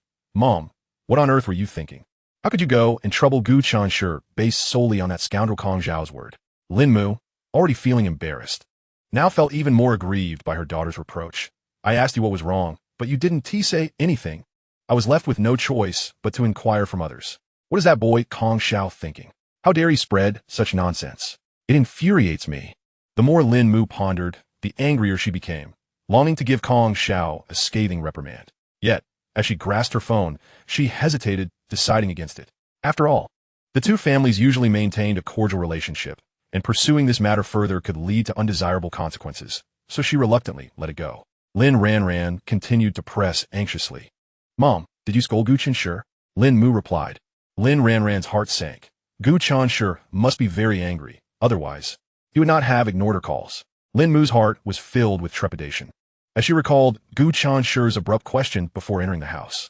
Kong Zhao's parents work at Andy's company, right? Chapter 10, Digging One's Own Grave. When Lin Fu returned home and learned of the situation, he also criticized his wife for being too impulsive. Lin Mu was filled with regret. She prided herself on being somewhat discerning, an elegant woman who typically despised those who resorted to vulgar outbursts. Engaging in such behavior today was indeed unbecoming. The mere recollection of the scene made her wish to vanish into the ground. But when it came to her beloved daughter, she had let her anger cloud her judgment.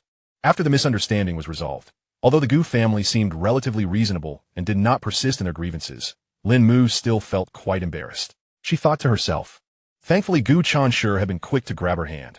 Otherwise, had that furious slap landed on his face, the consequences would have been dire. As the saying goes, one does not strike a person as face. In the end, was it not all due to hearing that her daughter had been bullied, causing her to act out of desperation? Naturally, she was reminded of Kong Xiao, who had provided her with misleading information. Lin Fu was astonished. Kong Xiao told you that Gu Chenshi bullied our daughter? How could he utter such irresponsible words? Lin Mu, incensed, replied, "Who knows how this child could be like this? I trusted him so much. He made me lose face in front of so many people. And now I've offended Ranran's male classmate." Lin Ranran was furious, jumping up and down. That scoundrel Kong Xiao is too despicable. How can he be so annoying and repulsive? I can't stand him. Mom and Dad, could you please stop inviting him to our house? Just seeing him irritates me. Lin Fu pondered. Is there some personal grudge between Kong Xiao and Gu Chenshi? In truth, Lin Fu was quite angry as well. At such a young age, how could he harbor such ill intentions, learning to use others as pawns, and even to their detriment? Lin Ranran was well aware of the situation.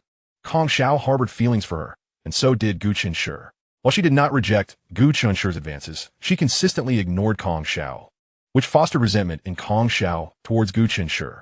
However, she had always maintained the image of a well-behaved daughter in front of her parents, and thus felt embarrassed to speak of it, simply shaking her head and claiming ignorance. Lin Fu and Lin Mu exchanged glances. As seasoned individuals, they vaguely surmised the truth. Lin Mu tentatively asked, "Ranran, how is your relationship with Gu Chenshi at school?" Lin Ranran hesitated. Was her relationship with Gu Chenshi good? If it were previously, she could have easily given a nonchalant response, but now it seemed they were even more distant than strangers. At least Gu Chenshi, who treated strangers with courtesy, would not regard her with such cold indifference. Lin Ranran felt an overwhelming sense of unease. What did Gu Chenshi truly want? How long would he remain angry? Yet, she also sensed that Gu Chenshi did not seem to be angry with her. He appeared, just as he had said in the tea shop, as if he no longer wished to waste time and energy on her. If that were the case, Lin Ranran would prefer Gu Chenshi to be petty and angry with her rather than completely disregarding her. No one could hold a grudge forever, but being ignored was something she could hardly bear. The next day, as Kong Xiao hummed a tune and entered the classroom, he immediately glanced in Gu Chenshi's direction, only to feel disappointed upon discovering that Gu Chenshi was sitting quietly in his seat, reading a book, his expression tranquil, as if he had not been affected at all. There were no bruises or marks on that face he despised. He felt perplexed. This shouldn't be the case. Yesterday, he had thoroughly disparaged Gu Chenshi over the phone, although he could not see Lin Mu's face. He could sense her anger boiling over. He knew her well enough. Typically gentle and graceful, she would transform into a fierce mother tiger when it came to her precious daughter, Lin Ranran. He recalled when Lin Ranran was in elementary school, and a boy had tugged at her braid to gain her attention. Upon learning this, Lin Mu had rushed to the school, fiercely reprimanding the boy, leading to his parents apologizing and the boy transferring schools. Kong Xiao believed that his accusations against Gu Chenshi were far more serious than the boy's actions.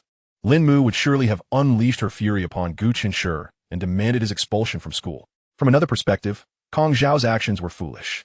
Once the Lin family discovered the truth, it would be akin to him lifting a stone to crush his own foot. The favorable image he had painstakingly crafted before Lin Fu and Lin Mu would be utterly destroyed. Yet, why did he dare to speak so recklessly?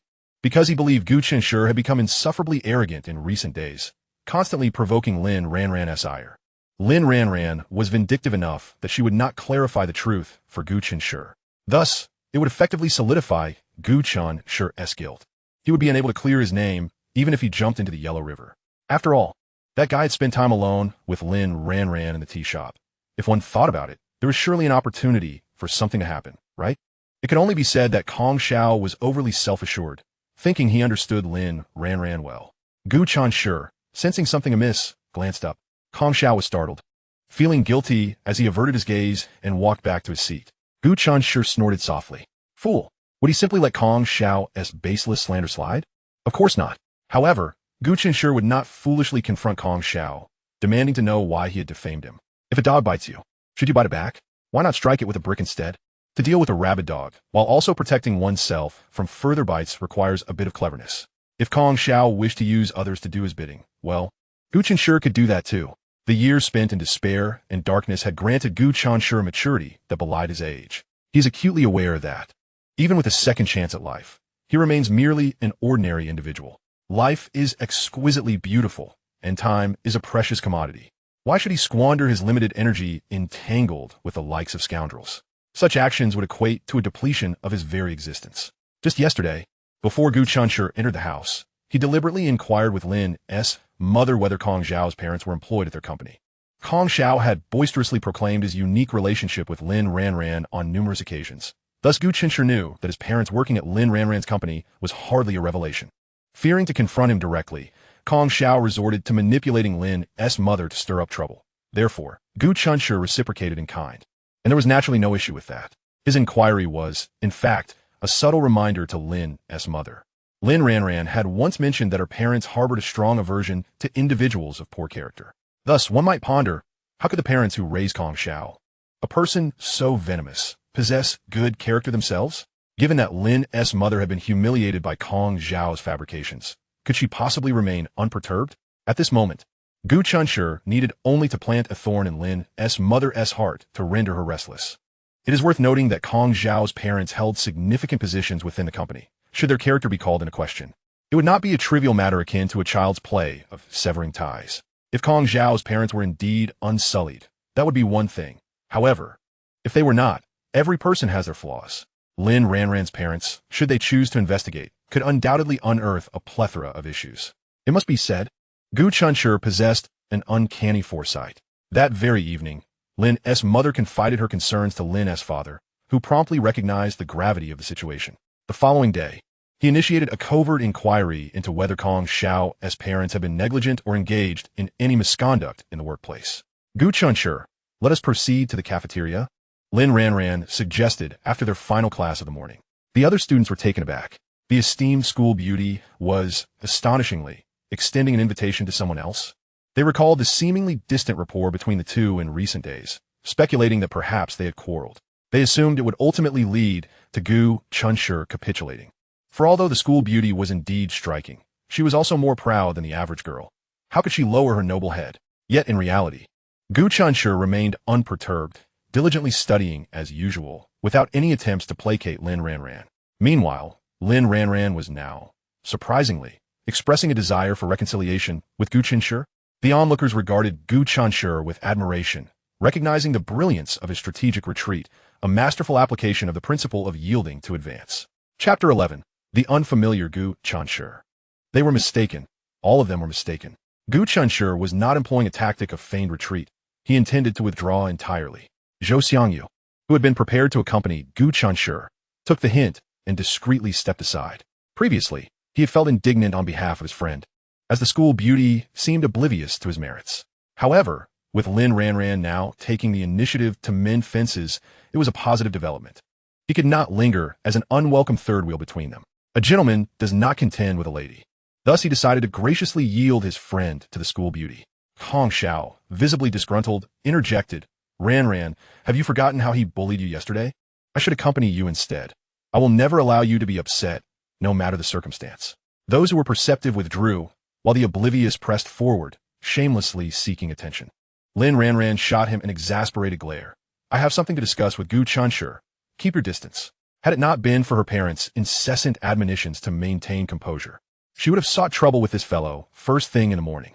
Kong Xiao, looking sheepish and disheveled, slinked away. Gu Chenshi, unhurried, closed his book and placed it in his desk before rising to leave the classroom, offering no response to Lin Ranran's invitation. In truth, he found the situation rather perplexing. He had made his position abundantly clear the previous day. Logically, a person as proud as Lin Ranran should have disregarded him entirely. Yet, why was she now approaching him? Was it to apologize, as per her parents' instructions? In reality, he was indifferent. There was no need for such superfluous gestures. Furthermore, Lin Ranran did not genuinely wish to utter an apology. She was merely adhering to the task assigned to her by her parents. Thus, he found even less reason to care. The two trailed behind the crowd, appearing as they always did, leisurely making their way to the cafeteria. In the past, Gu Chenshi had wished for this stretch of road to extend indefinitely, for time to slow to a crawl. Yet now, reflecting on those bygone sentiments, he could only find them naive and laughable. Lin Ranran walked alongside Gu Chenshi, her heart a tumult of anxiety and melancholy, stealing glances at him, her grievances swelling within her like a sponge drenched in water. It had been 4 long days since her birthday, a Monday, and Gu Chenshi had not acknowledged her since. How could he be so unreasonable? Gu Chenshi cast a fleeting glance her way, his expression neither cold nor warm. In any case, the familiarity that once resided in his gaze was now absent. Lin Ranran felt a pang in her heart. Suddenly, Gu Chenshi seemed so foreign, as if the tender gaze that once regarded her, considering her in all matters, was merely a figment of her own imagination. Are you still angry with me? Lin Ranran stammered. Gu Chenshi replied, this matter has nothing to do with you. I cannot say that I am angry.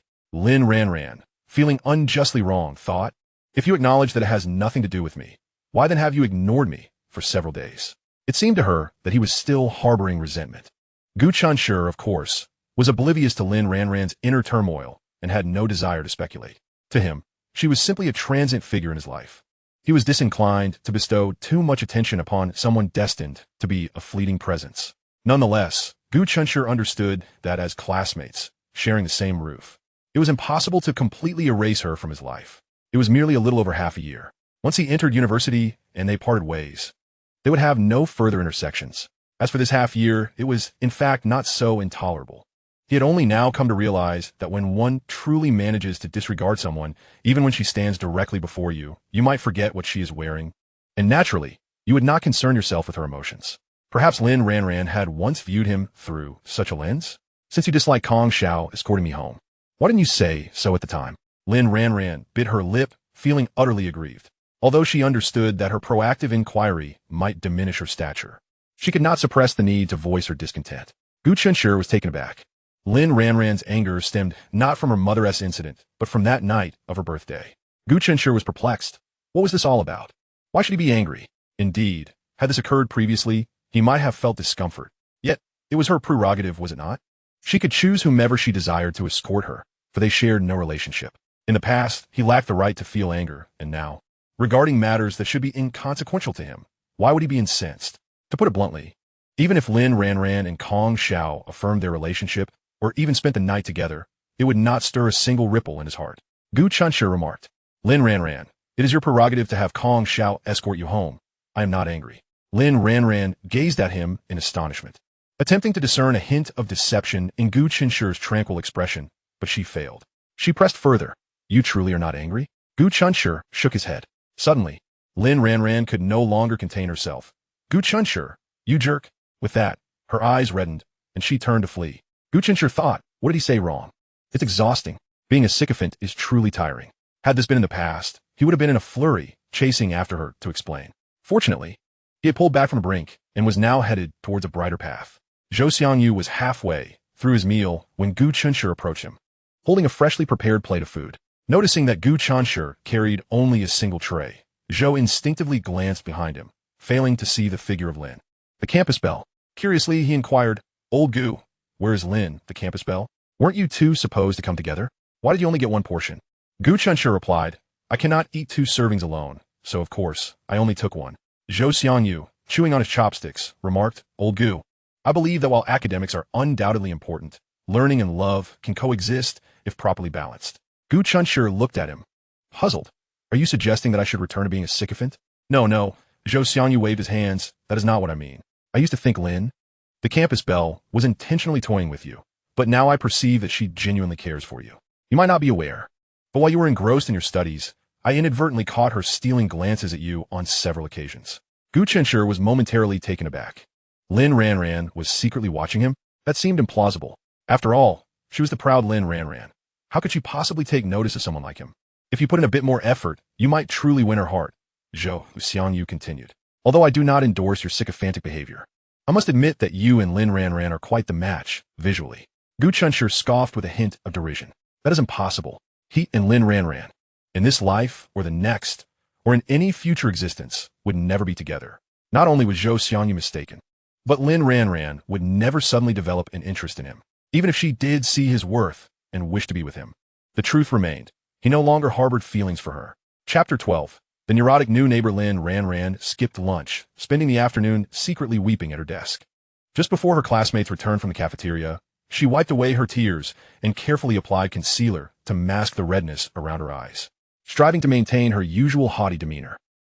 Lin Ranran, cannot cry over a man, she resolutely thought. Gu Chenshi, what makes you so special? Do not think that the world will cease to turn without you. I will live better than ever. She believed her facade was flawless, that no one had noticed her distress during lunch. However, unbeknownst to her, a particularly loathsome individual, Kong Xiao, recorded her tearful moment and sent it to her mother. Who else could it be but Kong Xiao, who harbored a desire to trample Gu Chenshi underfoot? Kong Xiao assumed that his actions would endear him to Lin's parents.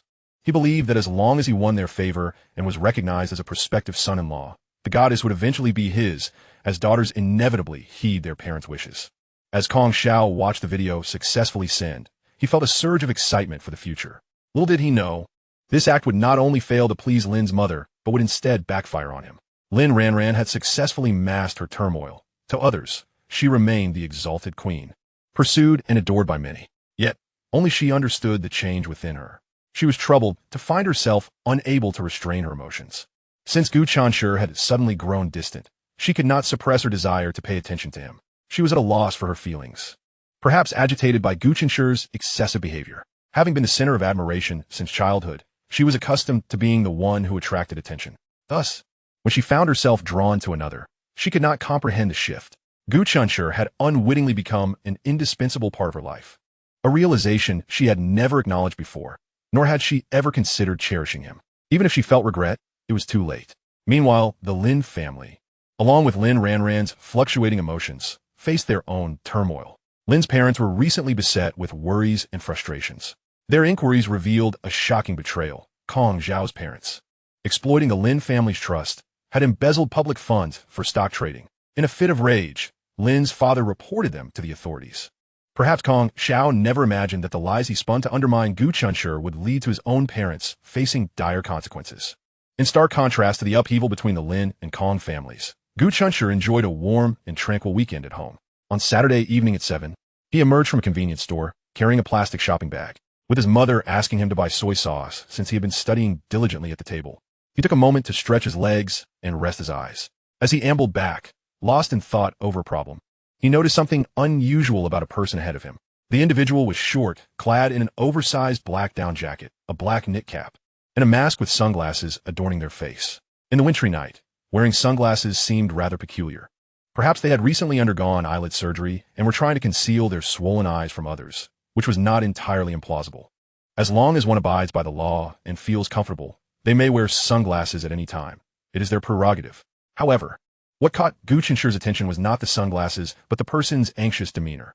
The individual frequently glanced back, as if they were being stealthily pursued by nefarious characters, ready to ambush them when no one was around.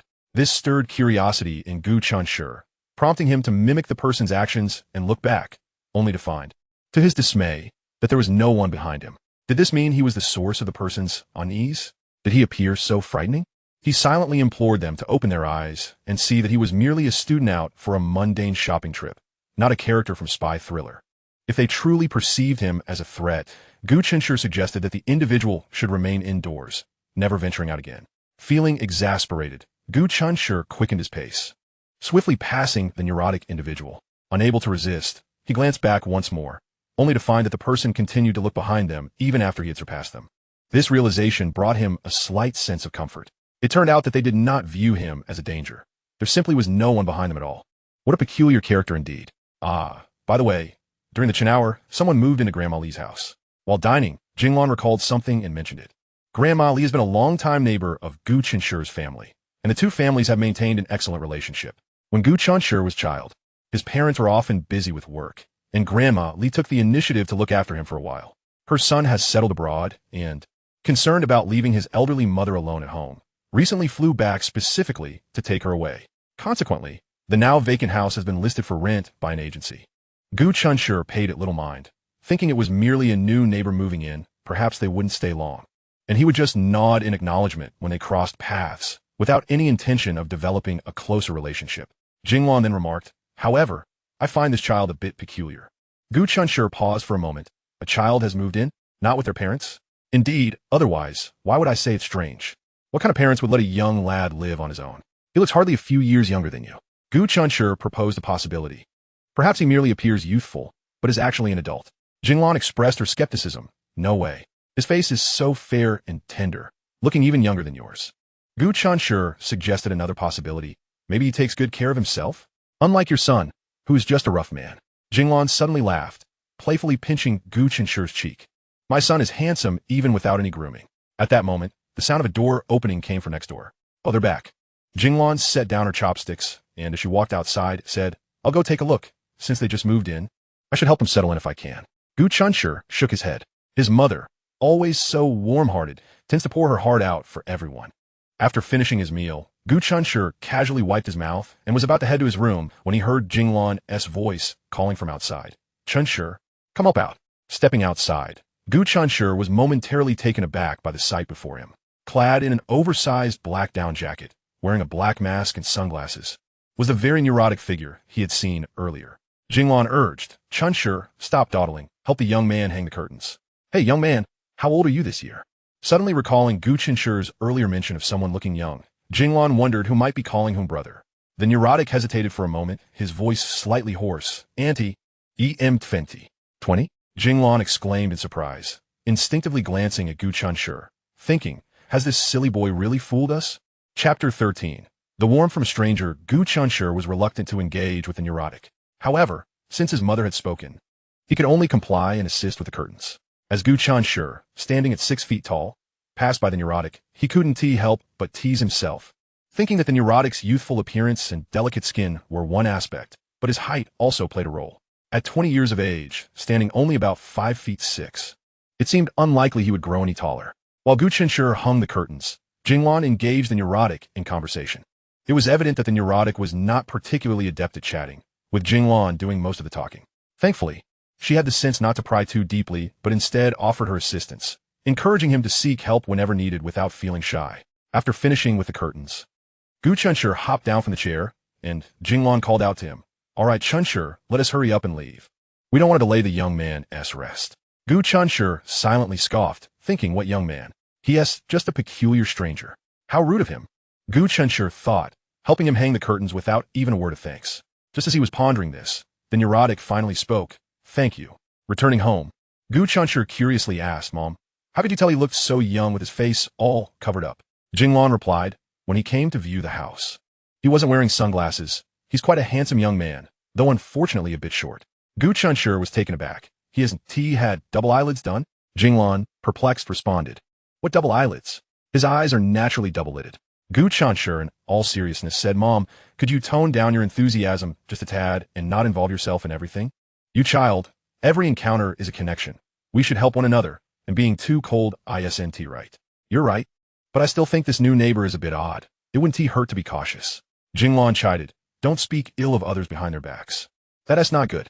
But why is he wearing sunglasses?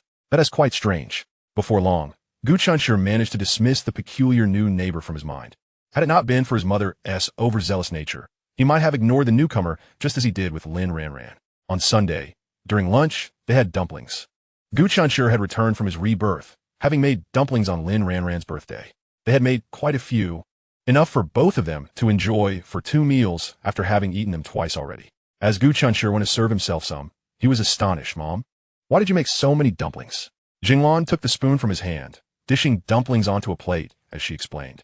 Take this plate of dumplings to the young man next door. I noticed he hasn't opened his door since yesterday, nor has he bought any groceries. I wonder if he has eaten. Gu Chenshi replied, somewhat exasperated, Mom, you should just be concerned about whether I'm eating. Why worry about him? Jinglan handed him the plate and playfully poked his forehead. You little rascal, are you jealous? Don't worry, my love is solely for you. I just think it's tough for a kid living alone, and since these dumplings were easy to make, it's a small favor. What kid? He asked 20. If he doesn't know how to eat, then he deserves to starve, Gu Chenshi muttered. Jinglan laughed, scolding, all right, just go. Reluctantly, Gu Chenshi shuffled toward the door. They had lived in this neighborhood for over a decade, and his parents had never had a quarrel with anyone. The harmonious relationship among neighbors was not without reason. Standing before the closed door adorned with a large Fu character, Gu Chenshi knocked several times, but there was no response. If it weren't for Jinglan mentioning that no one had emerged from inside, he might have doubted there was anyone home. Gazing at the steaming, fragrant dumplings in the plate, he thought, now Mom can't blame me. Just as he was turning to leave, the door swung open. He was met by a pair of bleary eyes. Just as Jinglan had described, the double eyelids were beautifully defined, and there was no need for surgery. A small mole at the corner of his left eye added a unique charm. As their eyes met, the neurotic momentarily froze. Gu Chenshi, in a businesslike manner, presented the dumplings. These are for my mom. She made too many, and she asked me to bring you some to try. The neurotic stared at the dumplings. And Gu Chenshi braced himself for a potential refusal, mentally preparing to take the dumplings back untouched. After all, though they were neighbors now, they were still strangers. And it was quite normal for someone to decline food from an unfamiliar face. To his surprise, the neurotic reached out and accepted the dumplings. His fingers were slender and fair, with well-groomed nails that gleamed with health. He softly uttered, "Thank you." Gu Chenshi nonchalantly replied, "You're welcome." With his hands in his pockets, he turned to leave. Wait a moment, did that guy's eyes just look a bit red? Is it the result of one's own effort or the delightful, fragrant dumplings delivered to the doorstep that moved one to tears? When out in the world, receiving the care of others is indeed a form of happiness. Approximately an hour later, a knock resounded at the door of his home. The neurotic individual had come, bringing back the clean plates. Given that the neurotic appeared somewhat introverted, Jinglan refrained from warmly inviting him to sit for a while in her abode. As she returned the plates to the kitchen, she mused aloud, "What a handsome young man. If he were a girl, she would undoubtedly be beautiful." At that moment, she could hardly fathom that she had inadvertently stumbled upon the truth. On Monday, the start of the school term, whispers circulated among the students. Gu Chenshi habitually tuned out the clamor, focusing his thoughts on his studies. Upon seeing Zhou Xiangyu approach, Tang Xiaoxi instinctively stood up to chat with her friends. Once Zhou Xiangyu plopped down in Gu Chenshi's chair, he abruptly closed the textbook Gu Chenshi had just opened, his eyes sparkling with excitement as he declared, "I have some monumental news. Do you want to hear it?" With his chin resting on his hand, Gu Chenshi casually inquired, "What monumental news?" Zhou Xiangyu sighed. "I knew it. You're so engrossed in your studies that you've become oblivious. Everyone's talking about it except you." He lowered his voice. "Kong Xiao didn't come to school today." Gu Chenshi retorted, "But the bell hasn't even rung yet. And even if he doesn't show up, so what? He is not dead. That hardly qualifies as monumental news." Gu Chenshi, harboring a grudge from his past life, still remembered the grievances. Though he is not dead, it's still quite surprising. Let me tell you, his parents have both been incarcerated. Gu Chenshi froze momentarily, then smiled. The Lin family acted swiftly indeed. How commendable. It seems Kong Xiao's parents were not as clean as they pretended to be. Well, doesn't that qualify as monumental news? His parents worked at Lin Ranran's family company, which they had always trusted. Suddenly, for reasons unknown, they began investigating them, and issues were uncovered. Wasn't that Kong Xiao boasting about the compensation they received from the demolition of their hometown? They had already squandered it, and, undeterred, sought to recover their losses by misappropriating funds to continue speculating. Truly, one cannot bring about their own downfall without a bit of folly. Zhou Xiangyu exclaimed, his words dripping with schadenfreude. There is no need to kick someone when they're down, especially since they were classmates. Yet, Kong Xiao was just too insufferable. If there were an anonymous vote for the most detested person among the students, it would undoubtedly be Kong Xiao. No wonder Lin Ranran usually ignored him, yet felt compelled to maintain a cordial facade due to the relationship between their families. Chapter 14. Mom, please go see an ophthalmologist. With both of Kong Xiao's parents behind bars, he had not appeared at school for several consecutive days. Kong Xiao's academic performance had never been remarkable. And with such a significant family crisis before the college entrance examinations, one could easily imagine the outcome. With the family burdened by substantial debts, the future appeared grim. As long as he was having a hard time, that was enough for Gu Chenshi. This week, Jinglan began her early shifts, returning home by 2 in the afternoon. After school, Gu Chenshi could indulge in the delicious, ready-made meals. Notably, the new neighbor next door remained a mysterious figure, particularly discreet. Were it not for the sudden, thunderous noise emanating from just a wall away, Gu Chenshi might have forgotten about this odd individual altogether. Statan, Xinglan Huiden Uvet Gu Chenshi. Go quickly and see what is happening. To be honest, Gu Chenshi was also taken aback. The sound resembled that of someone crashing heavily to the ground. It must have hurt. Oh no, perhaps they had fainted or, worse yet, might have even met their demise. Despite his aversion to this peculiar neighbor, after all, a life was at stake. Moreover, if the adjacent unit turned out to be a haunted house, living here would be quite unsettling. Without hesitation, Gu Chenshi dashed outside. He first knocked on the door, but after 2 unanswered raps, he decisively lifted his long leg and kicked the door with force. Success! The door swung open, and his slipper flew off in the process. Ignoring everything else, Gu Chenshi charged inside. The living room was empty. The bedroom was vacant. The bathroom yielded no one.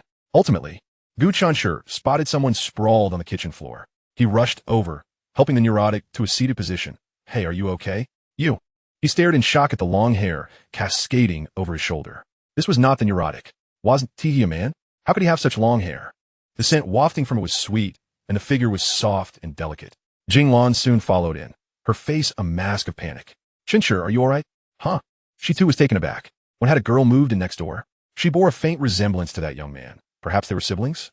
Fortunately, the girl had simply taken a tumble. She wasn't dead or fainted, just a bit dazed. As Jinglan moved to assist, she realized her hands were still covered in dough from her previous task, prompting her to urge, Chenshi, don't dawdle. Quickly help her up and see if she's injured. If not, we should hurry to the hospital. Gu Chenshi felt somewhat awkward. Had this been a man, he would have easily wrapped his arm around the person's torso and lifted him without hesitation. Yet, faced with a girl, he found himself at a loss. Unsure where to place his hands. Should he grasp her arm? But she felt so fragile, it would be difficult to pull her up. Encircle her waist? That seemed inappropriate. The age-old adage of propriety between the sexes loomed in his mind. Just as Jinglan urged him on, Gu Chenshi suddenly snapped to attention. Saving a life took precedence. Even gynecologists have male doctors. This was not the moment to be concerned about propriety. Without further ado, he picked the girl up in a princess carry and gently laid her on the bed in the bedroom. The girl seemed to finally regain her senses, appearing flustered as she awkwardly pushed Gu Chenshi away. Great, so much for being a good Samaritan. Gu Chenshi instinctively stepped back. Surely, she couldn't think he was taking advantage of her misfortune. Fortunately, his mother had followed him in. Otherwise, if she had screamed, he wouldn't be able to clear his name even if he jumped into the Yellow River. Jinglan, ever concerned, asked, Dear, do you feel any discomfort? Should we go to the hospital? The girl's long black hair fell in disarray, obscuring much of her face. Perhaps she was hurt from the fall, as tears streamed down her cheeks, silently shaking her head. Once Jinglan confirmed that she was unharmed, she let out a long sigh of relief. Gu Chenshi said, Mom, I'll head home to do my homework. Oh, don't go just yet. Please fetch me a tissue from the bedside table. Gu Chenshi complied without hesitation. Oh, by the way, did you see where I put the bread I bought for you today? Go get it. Gu Chenshi. He felt a strange sensation wash over him. The air was infused with the aroma of instant noodles. Ah, yes, the spicy flavor. Was this fellow? Oh no. This girl. Was she the one who had fainted from hunger? Truly remarkable. How lazily one could let oneself go. Gu Chenshi retrieved the bread, and Jinglan took a slice, handing it to the girl. Child, you must be experiencing low blood sugar. You really ought to eat properly. Look at your legs, they're no thicker than my arms. That's simply one tea do. The girl silently accepted the bread, tearing it into tiny pieces and slowly chewing, tears streaming down her face more fiercely with each moment. This caused Jinglan considerable distress. If everything were truly fine, why would she be crying incessantly? Child, how about I take you to the hospital for a checkup? If all is well, then we can rejoice, but if there is anything amiss, timely treatment could be crucial, don't you think? The girl shook her head quietly, sobbing. Jinglan suddenly realized, Are you worried about the examination fees? You needn't fret. I will cover that for you. Just accompany me to the hospital. Gu Chenshi, fearing that his mother would soon assign him some task, refrained from leaving immediately. Suddenly, he chuckled, lost in thought. Jinglan, incensed, exclaimed, You little rascal. What is so amusing? Here is this young girl weeping her heart out, and you dare to laugh? Have you no compassion? Gu Chenshi quickly stifled his laughter, adopting a serious demeanor. Oh, it's nothing. I just thought that if we do go to the hospital, I suggest you get an appointment for an eye examination to have your vision checked. The girl paused, just as Jinglan was about to inquire about his meaning. A realization struck her, and she gazed at the girl before her in astonishment. What siblings? This girl is actually our new neighbor. It was indeed a pair of twins. It was improbable for them to share an identical mole at the corner of their eyes, was it not? Confirming that the girl was fine, Jinglan returned to prepare a nourishing bowl of tomato and egg noodles for her, decisively discarding the overcooked instant noodles the girl had prepared. At that moment, Gu Chenshi was wholly absorbed at his desk. Upon Jinglan's return, she reflected and couldn't help but chuckle. Watching those cross-dressing scenes on television makes me want to critique them. I mean, that fair and delicate face is unmistakably feminine. How can they insist on claiming it is male? Isn't that an insult to one's intelligence? Yet, I never imagined I could mistake such a pristine young girl for a boy in real life. Gu Chenshi, without raising his head, remarked, So, you see, suggesting you get an eye checkup is quite reasonable. Isn't it? Jinglan replied, somewhat frustrated when I first saw her. She was clad in a black men's down jacket, hood pulled over her head, concealing her hair. I thought, nowadays, young girls care about their appearance. Who would wander around in men's clothing? I subconsciously perceived her as a handsome young lad. But if I took her for a boy, why didn't she clarify? Chenshi, you are right. This girl is indeed peculiar, he noted. But one can usually discern male and female voices, can't they? He then arrived at a conclusion. In his neurotic room, he spotted cold medicine, indicating that she had previously been ill, her voice hoarse and rough, resembling a man's. Chapter 15, Different Choices, Different Lives. As he diligently worked on his homework, thirst overcame Gu Chenshi. When he stepped out to fetch some water, someone knocked at the door. He could roughly guess who it was, the new neighbor from next door. The girl had casually tied her long hair back and wore a fluffy beige flannel pajama set, her delicate, unadorned face pale to an extreme. She appeared so fragile that one couldn't help but feel a surge of protectiveness. Indeed, she was strikingly beautiful, the kind of girl that would be considered a goddess in any school. Yet, her eyes bore an unsettling indifference that belied her age. And when they met Gu Chenshi's gaze, she instinctively looked away. Shyly, she extended a bowl towards Gu Chenshi, murmuring, "Thank you." As he accepted the bowl, she lowered her head and turned to leave. "Hey," Gu Chenshi leaned against the doorframe, one hand holding the bowl, the other a glass, leisurely sipping a mouthful. "Please take care of yourself." The girl stared blankly at Gu Chenshi, seemingly unaccustomed to such sudden concern. "Otherwise, my mother will constantly worry about you. She is quite busy, and I do not wish for her to be overly fatigued." The girl bowed her head again, mumbling a quiet acknowledgement. Gu Chenshi stepped back behind the door, gently kicking it shut. Hearing the door close, the girl, who had already reached her own door, couldn't resist glancing back, her indifferent eyes betraying a hint of longing as she gazed at the closed door. Then, lost in thought, her expression dimmed, and she quietly stepped over the threshold. That blissful and warm home was something she would never attain, was it not? She was destined for a life devoid of happiness. And she had resigned herself to that fate, hadn't she? Ironically, upon moving here and receiving care from kind neighbors, she dared to hope that one day she too might have someone who truly cherished and cared for her. That boy must be the happiest person in the world, blessed with such a wonderful mother. She felt a pang of jealousy, almost maddeningly so. It was said that due to significant upheavals at home, though everyone knew what that truly entailed, Kong Xiao had dropped out of school. As for where he went afterward, those in the know claimed that his parents had accrued substantial debts they could not repay, and his grandfather, fearing the creditors might come for him, took him away to hide. As for his academic prospects, what could possibly matter more than life itself? Gu Chenshi had not anticipated that this clown, Kong Xiao, would exit his life in such a manner. Having lived two lives, his choices diverged, leading to different paths. In his past life, he lay listlessly in bed, awaiting death. In this one, he was a diligent student preparing for the college entrance examinations, with a promising future ahead of him. Each day was filled with busyness and fulfillment. And Gu Chenshi felt content. The rigors of high school were demanding, and by the time school was over, night had already fallen. Beep. As Gu Chenshi made his way to the bus stop, the sound of a car horn echoed from behind him. He instinctively turned, recognizing the deliberate tone of the horn. The car window slowly rolled down, revealing a familiar face, a well-groomed middle-aged woman. "Hello, Gu Chenshi," she smiled, her expression tinged with a hint of embarrassment. Gu Chenshi pondered for a moment before recalling her identity. It was Lin Ranran's mother. "Get in.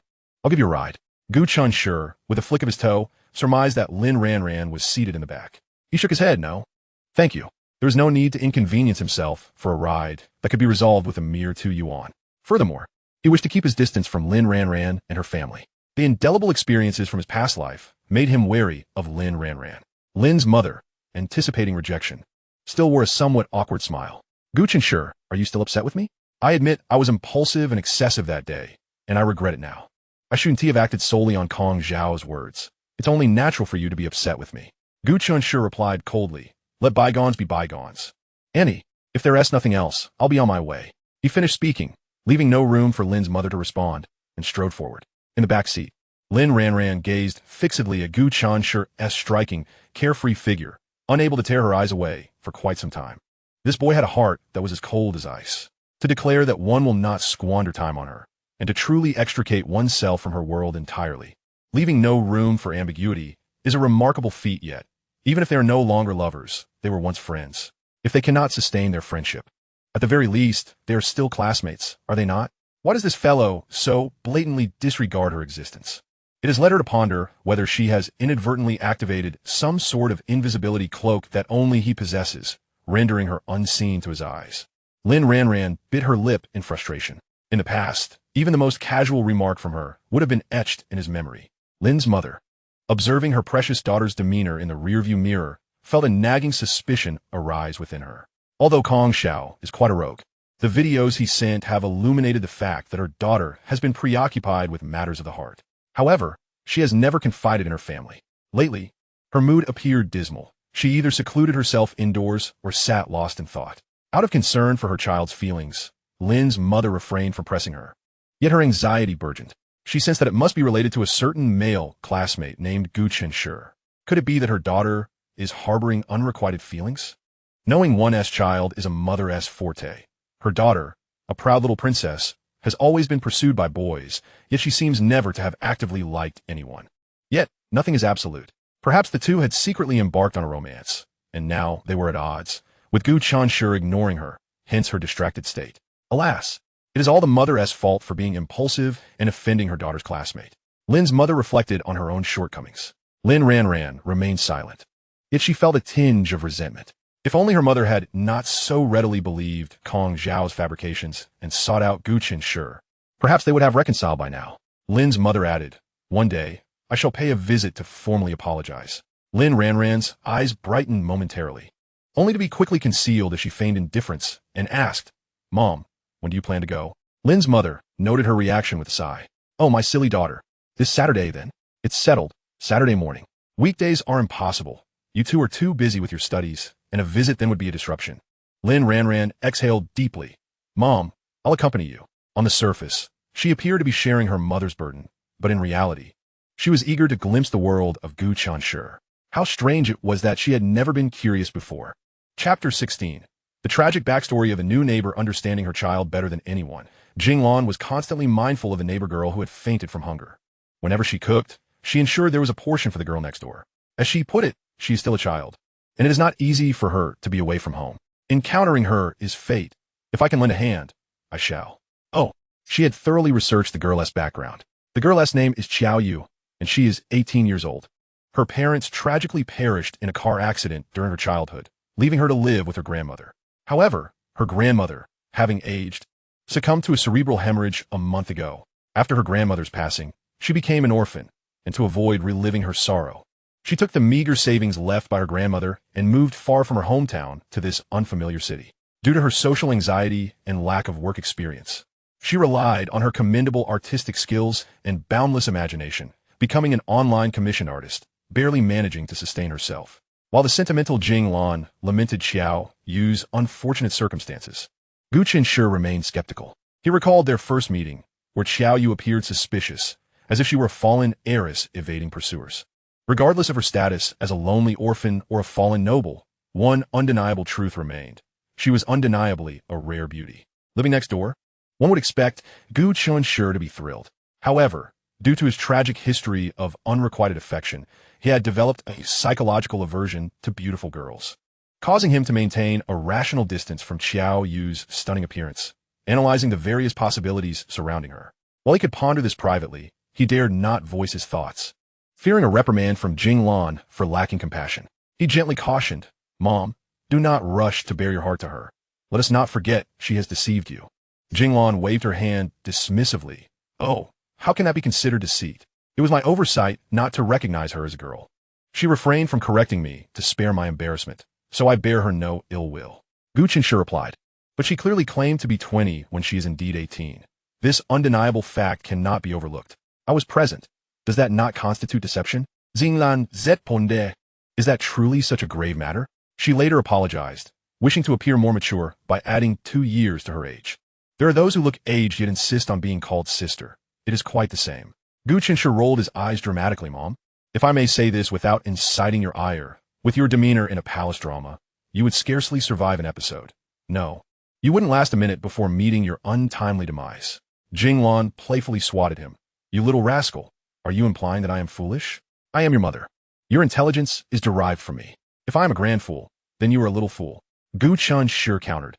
"Who says I must follow in your footsteps? Perhaps I take after my father." Just as mother and son were exchanging banter, a knock sounded at the door. Xiao Yu stood awkwardly outside. Gu Chenshi, unable to hide the smile on his face, looked at her with warmth in his eyes. Xiao Yu, feeling somewhat uneasy, asked softly, "Excuse me, is Annie home?" Gu Chenshi replied, "Mom, someone is here for you." Jinglan warmly invited Xiao Yu inside. The girl shyly extended a shopping bag to Jinglan. "Auntie, this is a sweater I bought for you. Please see if it fits. Jinglan was taken aback. A sweater for me? Oh dear. You really shouldn't spend money like this. Being out in the world is already challenging enough. Xiao Yu blushed, smiling bashfully. It didn't cost much, Annie. Please accept it. No, this simply won't do. How can I accept your gift? Jinglan insisted. How about this? Tell me how much you spent, and I shall reimburse you. You are still young, and there will be many occasions to spend money. Do not squander it. Xiao Yu shook her head resolutely. Gu Chenshi, observing their back and forth, could hardly contain himself. Mom, it's just a sweater. Please accept it. He sensed that if Jinglan continued to refuse, Xiao Yu might burst into tears. Grateful, Xiao Yu cast a glance at Gu Chenshi. With no other option, Jinglan relented. This sweater looks quite lovely. My dear, you must have spent a fortune on it. Xiao Yu shook her head. It wasn't much, just a little over 100. Jinglan sighed. You are the same age as my son. I genuinely consider you as one of my own, which is why I treat you well. I extend my kindness to everyone. So please do not feel burdened by it.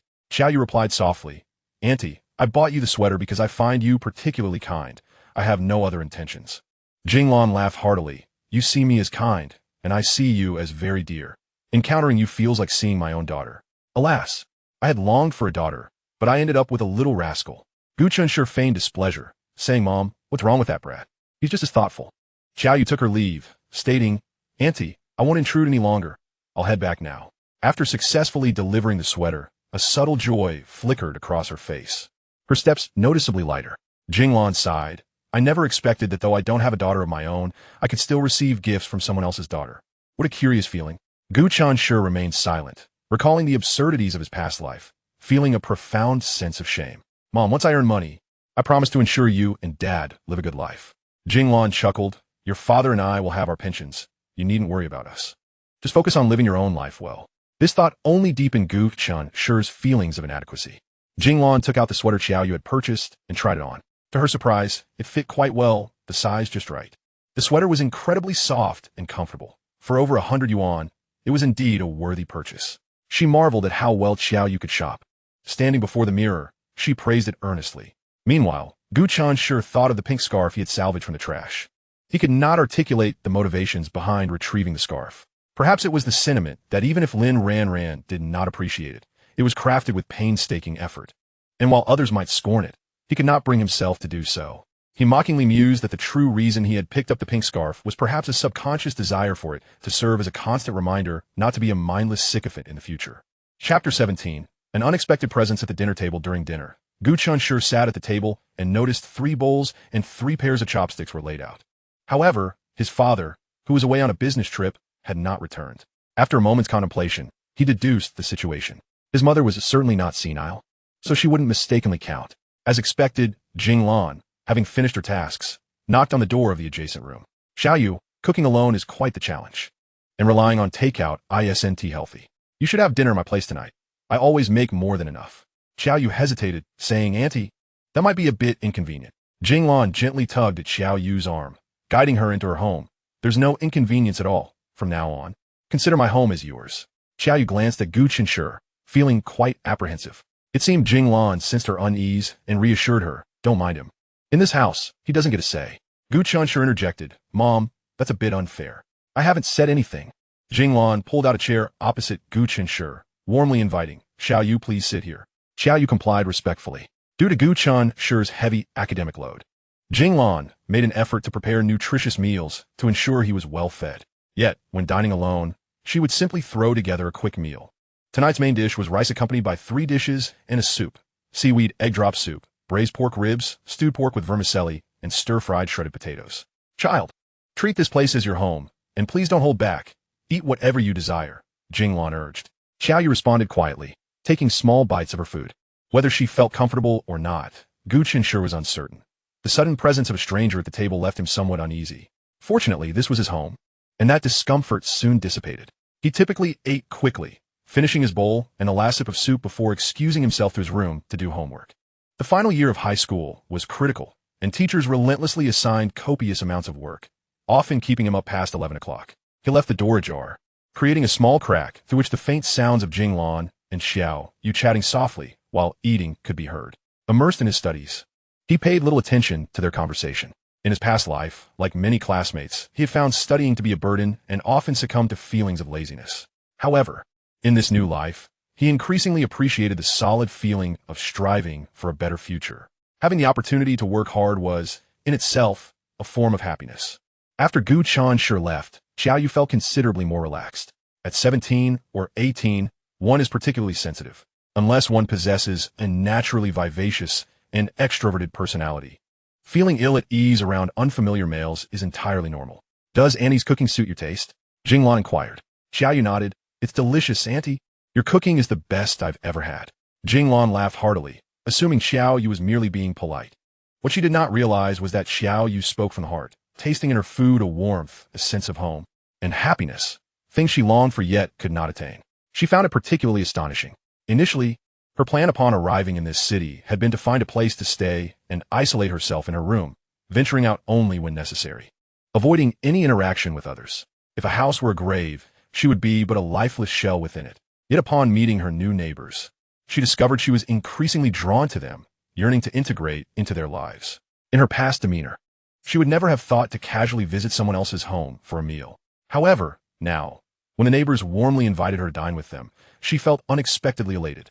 Her hesitation stemmed only from a fear of being perceived as bothersome by the neighbor's son. Unbeknownst to her, she consumed far more than she intended, feeling content and at ease. For several consecutive days, whenever possible, Jinglan would invite Xiaoyu to join them for dinner. After all, a girl doesn't eat much. It's merely a matter of adding an extra pair of bowls and chopsticks, she would say. Xiaoyu no longer declined. Occasionally, she would even venture to the market to buy some vegetables or fruits to bring back. Initially, Jinglan would chide her for spending unnecessarily, but later realized that if she refused to accept anything, Xiaoyu would surely feel uncomfortable dining at her home. Thus, she refrained from further complaints. As Xiaoyu frequented their home more and more, Gu Chenshi surprisingly began to adapt to her presence. It was rather amusing. Despite the closeness between Jinglan and Xiaoyu, who behaved like mother and daughter, Gu Chenshi and Xiaoyu had exchanged scarcely a word since then, and any private communication was non-existent. They seemed to exist as invisible entities to one another. This peculiar state was quite strange. They were of the same age, and naturally, prolonged contact would foster familiarity. However, due to Gu Chenshi's subconscious aversion to attractive women, he instinctively kept his distance, while Xiaoyu's introverted nature contributed to their relationship remaining stagnantly distant, despite their daily encounters, even sharing meals at the same table. However, Gu Chenshi's interactions with Xiaoyu were limited to meal times, if one could even deem that as interaction. In the past, he would assist his mother by clearing the table and washing the dishes after meals. Now, those tasks had been usurped by Xiaoyu, leaving him with naught to occupy his time. Perfectly so, he turned to his studies. He would sit at his desk for 2 or 3 hours at a stretch, while Jinglan and Xiaoyu engaged in cheerful conversations in the living room. Occasionally, when Gu Chenshi emerged to fetch a drink, he would catch sight of them laughing heartily, prompting an involuntary thought. It was rather pleasant that his mother had someone to converse with. Days passed, one after another. What once felt monotonous now transformed into a daily indulgence. Old Gu, come here. Let me treat you to a drumstick. In the cafeteria at noon, Zhou Xiangyu plopped a large chicken leg onto Gu Chenshi's plate. Gu Chenshi quickly covered his plate, exclaiming, "Hey, confess honestly, did this chicken leg fall on the floor?" This was a tactic Zhou had employed before, but thankfully, Gu Chenshi was astute enough not to fall for it. Zhou Xiangyu feigned sorrow. Old Gu, saying such things truly hurts my feelings, you know? It was at this moment that Gu Chenshi noticed a large chicken leg on Zhou Xiangyu's own plate. My brother said this chicken leg is a treat for you, so eat without worry. It's not poisoned. Zhou Xiangyu tossed the chicken leg into Gu Chenshi's plate with a hint of annoyance. Gu Chenshi scoffed, before I decide whether or not to eat this chicken leg. You better clarify things for me. Zhou Xiangyu replied, I've already said this is a treat for you. It's a token of gratitude. Gu Chenshi remained skeptical. When did you become so generous? Zhou Xiangyu decided to drop the pretense. I've been performing exceptionally well lately. My parents are so moved they nearly cried. And they've even increased my allowance. Haha. Gu Chenshi questioned, what does that have to do with me? Chapter 18. Life has no ifs.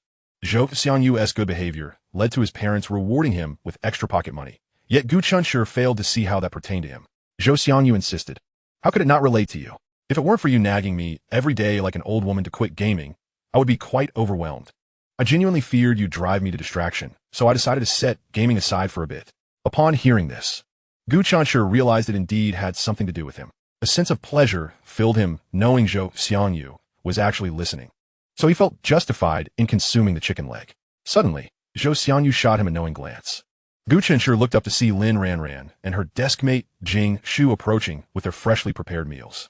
A foreboding feeling crept into Gu Chenshi's heart. Surely they weren't intending to sit at their table? Plenty of empty seats were available nearby. Why must they crowd around him? The cafeteria belonged to everyone, and the tables and chairs were communal. Thus, Gu Chenshi had no right to monopolize a table. However, he was reluctant to share one with Lin Ranran. Yet, if she truly sat down, he could hardly just pick up his plate and move to another table. Lin Ranran did not merit any excessive actions from him.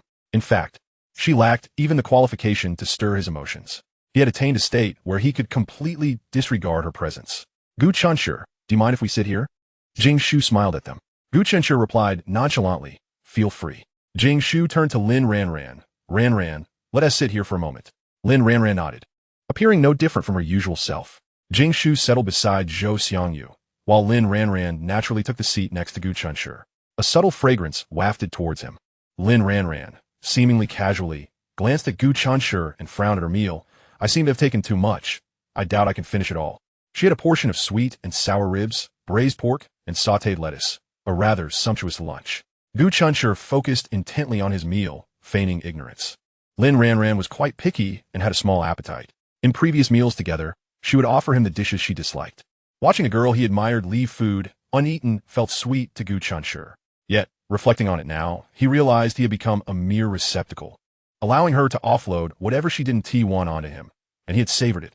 How laughable. Gu Chenshi, will you eat the braised pork? I just served it, and it hasn't even been touched. Lin Ranran suddenly addressed him. Zhou Xiangyu, ever perceptive, kept quiet, as braised pork was his favorite. Yet he had only taken a small portion and was left wanting more. Had it been any other girl, he would have eagerly exclaimed, let me have some. I love it. But with Lin Ranran offering it to Gu Chenshi, he thought better of it. Gu Chenshi replied, I have enough food. No need. His tone was casual, devoid of any hint of discomfort. Jing Shu cast a glance at Gu Chenshi, who didn't even lift his head while uttering these words. She didn't need to look at Lin Ranran to know she must be feeling quite dejected. Yet, she would undoubtedly feign indifference, projecting a facade of aloofness, despite her evident concern. Alas, Ranran, do you now realize that some individuals, if not cherished in the moment, may become elusive, and attempts to reclaim them later could prove exceedingly challenging? How many can remain steadfast in the face of an unyielding stone, waiting in silence for a change? Had you accepted him before he distanced himself, you would not be enduring this turmoil now. Jing Shu was unaware of the true reasons behind Gu Chenshi's withdrawal, which prompted her line of thought. Nevertheless, her perspective held no fault. If this were in Gu Chenshi's previous life, had he not witnessed Lin Ranran's discarded birthday gift in the trash, even if he had left feeling disheartened without a response? Perhaps a plea from Lin Ranran would have surprised him. Yet, all too often, life offers no what-ifs. Lin Ranran huffed, if you don't want it, then don't. On the surface, it appeared she was reproaching Gu Chenshi for his lack of appreciation, while internally, she was in agony. She had taken the initiative to speak with him, even orchestrating the situation by deliberately taking extra food and sitting with him to mend their relationship. Yet he refused to accept it? Initially, she believed Gu Chenshi would soon seek her out, but she was mistaken. Then, she thought that if she merely provided him a way out, he would take it. She was wrong again. Finally, she naively thought that by closing the distance between them, Gu Chenshi would reconcile with her, but she was still mistaken. Lin Ranran felt lost and anxious. Only now did she seem to comprehend that no matter what she did, she and Gu Chenshi could never return to the way things once were.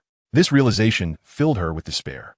Watching Gu Chenshi finish his meal and leave with Zhou Xiangyu, their shoulders linked, Lin Ranran suddenly felt the urge to cry. Jing Shu noticed her distress. As friends, seeing her suffer tugged at her heartstrings, and she wished to help. Ranran, what exactly happened between you and Gu Chenshi? What happened? Lin Ranran was uncertain. She had initially thought Gu Chenshi was upset over her allowing Kong Xiao to escort her home, yet now she believed the situation was more complex than that, though she could not pinpoint the cause. Perhaps it was a culmination of factors, including his anger over Kong Xiao and her mother's unjust accusations. Lin Ranran felt restless and irritable. Who knows with him? He is probably just being difficult. It is indeed a rare occurrence to find a three-legged toad. While two-legged men are plentiful, what is so remarkable about him? Nevertheless, despite her dismissive words, she finds herself irresistibly drawn to his every action, neglecting all others. She is transformed into someone unrecognizable, and it vexes her immensely. On their way back to the classroom, Zhou Xiangyu remarked, Lao Gu. While I admire your steadfast resolve to follow through on your words, weren't you quite fond of Lin Ranran before? How can you claim to have moved on so easily? Gu Chenshi replied nonchalantly, It's nothing. I suddenly found myself no longer interested, and thus I have let go. Just as Zhou Xiangyu was about to call him a scoundrel, he paused and said, Wait a moment, Lao Gu, don't divert my attention.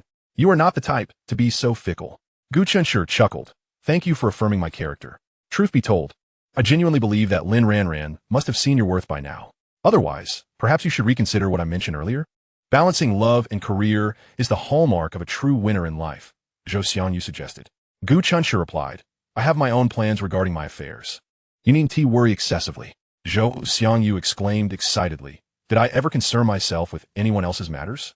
Just because you're my brother, I feel compelled to care. It's akin to how you advised me to study diligently for my exams. Gu Chenshi fell silent for a moment. Do you recall the month I spent secretly knitting that scarf for her? Chapter 19, An Unexpected Visit. Zhou Xiangyu certainly remembered, having teased Gu Chenshi for being old-fashioned. However, he later offered silent encouragement, keenly monitoring the scarf's progress, and naively believed that Lin, the campus belle, would surely be touched by Gu Chenshi's gesture. On her birthday, I presented the scarf, but not long after, I retrieved it from the trash bin. Gu Chenshi remarked with a self-deprecating smile, having long since become indifferent to the embarrassment of the situation. What do you mean you retrieved it from the trash? Zhou Xiangyu initially failed to grasp the gravity of the situation, but soon his eyes widened in shock. Wait, are you saying she discarded the birthday gift you painstakingly prepared over the course of a month? Gu Chenshi nodded. Zhou Xiangyu found it hard to believe. Discarding a birthday gift from someone is nothing short of blatant humiliation. Lao Gu, could it be that you are mistaken? Perhaps it wasn't her who threw it away. I witnessed her toss it into the bin with my own eyes. Do you think I could be mistaken? Gu Chenshi retorted. Perhaps she intended to dispose of some rubbish, but made an error? Zhou Xiangyu persisted in defending Lin Ranran, convinced that a rational person would never behave in such a manner. Even if one dislikes a birthday gift, they could take it home and discard it later. There is no need for such haste. It cannot possibly be a mistake. Did you confront her about it? I did in my past life. Gu Chenshi refrained from disclosing. Zhou Xiangyu pressed. She clearly disliked the scarf. Her reaction when I presented it to her spoke volumes. She discarded it without a doubt. There is no room for misunderstanding. Do you trust my judgment, or do you prefer to cling to your own assumptions? Gu Chenshi inquired. After a moment of contemplation, Zhou Xiangyu replied, I trust your judgment. Gu Chenshi smiled. Zhou Xiangyu stood there, his expression dark and foreboding. No, I must confront her. That was a birthday gift you devoted a month to crafting. Although it may hold little monetary value, it was filled with heartfelt sentiment. She cannot simply discard it. Her actions are utterly excessive. I need to ask her face to face why she chose to humiliate you in such a manner. Gu Chenshi was taken aback and, out of desperation, grasped him firmly. I appreciate your concern, but please do not involve yourself in this. She has become a part of my past. Do you understand what I mean? Even if she does not have feelings for me, even if she does, there is no future for us. My feelings for her have faded. Indeed, there are countless flowers in the world. Why fixate on just one? Who does she think she is? What makes her so special? Is it merely her beauty? There are many beautiful women in the world. Brother, I support you. You are doing the right thing.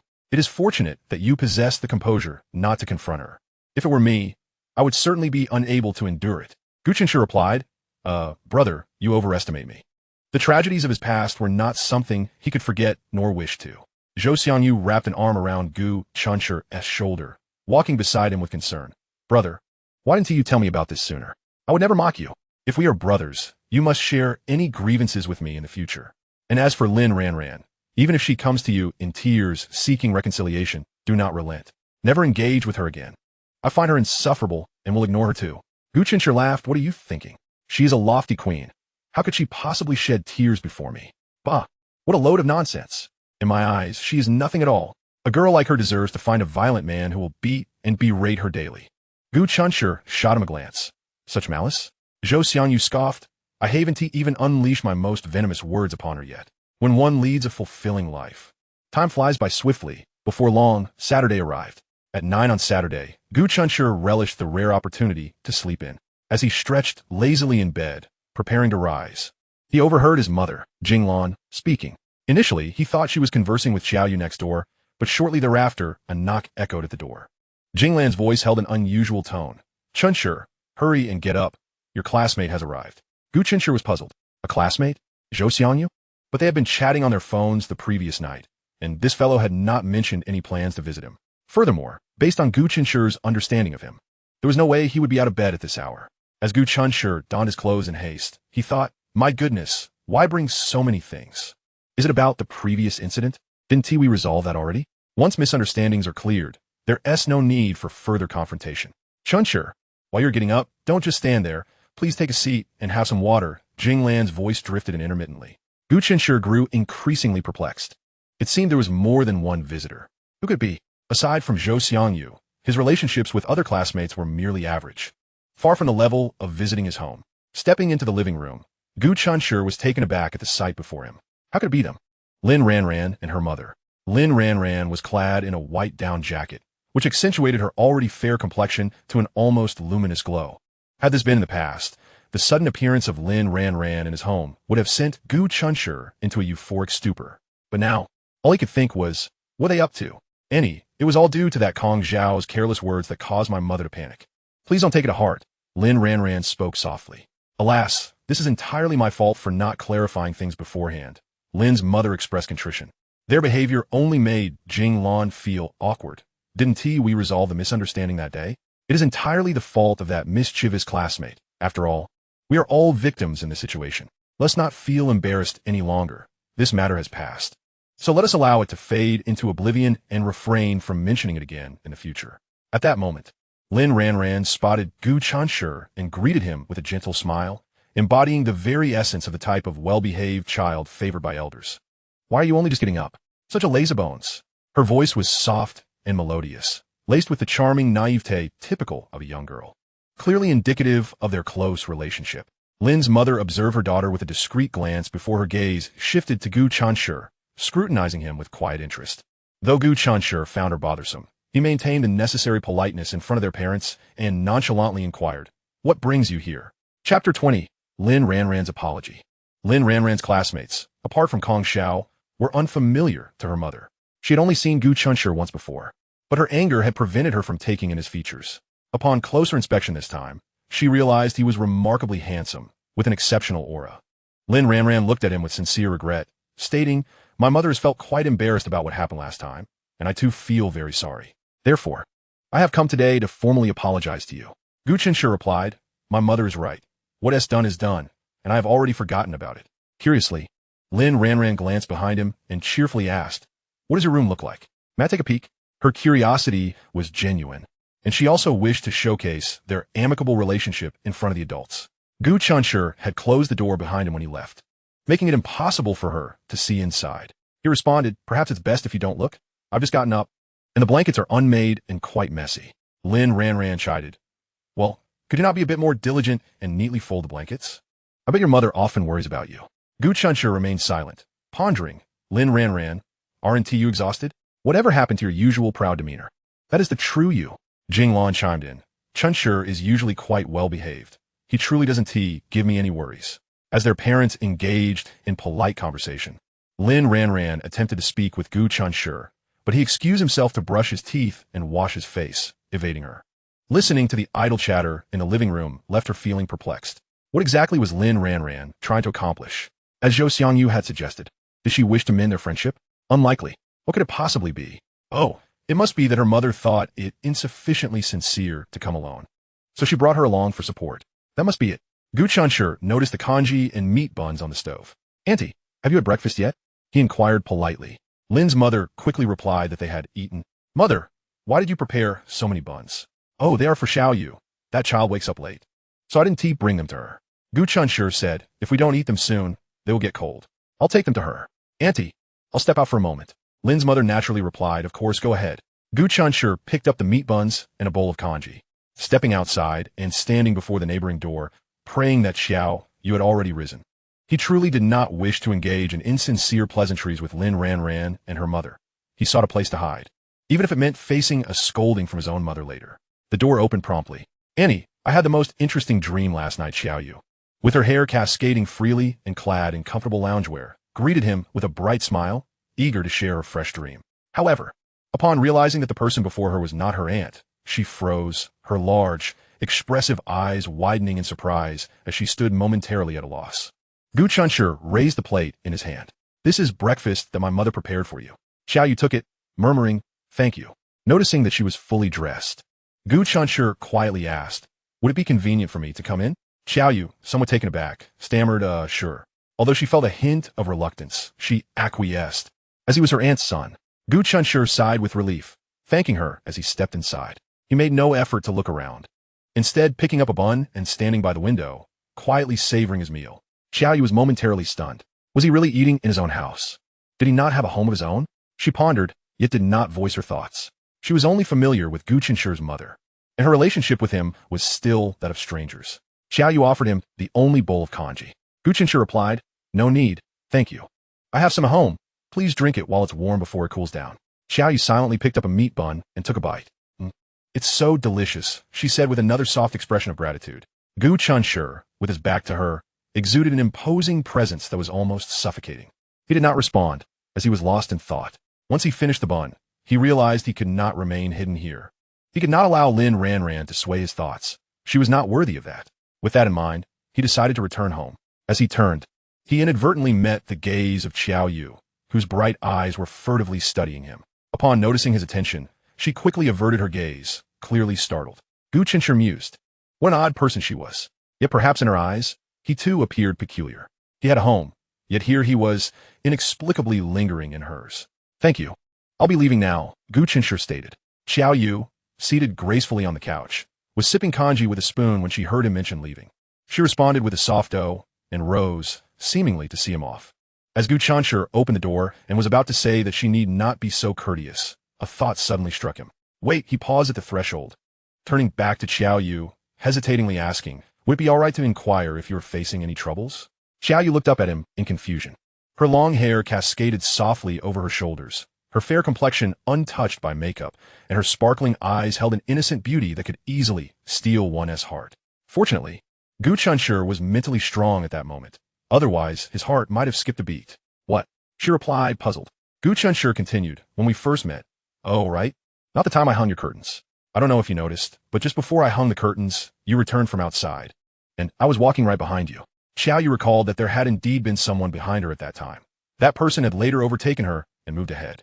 She had not paid much attention to it, but now, with Gu Chenshi's reminder, she realized that he was that person. He seemed quite anxious, as if someone was following you. What was going on? Gu Chenshi felt it imperative to clarify this matter, for his mother was becoming increasingly close to her, almost as if they were mother and daughter. However, if Xiao Yu was indeed in trouble, it could potentially implicate their family. And Gu Chenshi knew he had to be cautious. Xiao Yu fell silent for a moment. Gu Chenshi remarked, if you do not wish to speak, then so be it. However, I must inform my mother later, urging her not to bare her heart to just anyone, provided she is receptive to such counsel. Chapter 21, What Matters, is that he does not harbor feelings for you. There is nothing inconvenient about that. Just as Gu Chenshi assumed Xiao Yu would remain silent. She spoke up, clutching the hem of her garment tightly. She appeared visibly anxious, reminiscent of the state she was in when Gu Chenshi first encountered her. The other day, while returning from shopping, I saw someone who bore a striking resemblance to a notorious bully from my past. It filled me with dread. Furrowing his brow, Gu Chenshi pondered, so that is the case? A childhood trauma manifests in fear upon encountering someone who resembles the tormentor. Perhaps she donned those sunglasses back then to evade detection by malevolent figures. For reasons unknown. Seeing Xiao Yu in such a state stirred a sudden pang of guilt within Gu Chenshi. I am sorry, he murmured, feeling as though he had inadvertently exposed a hidden scar.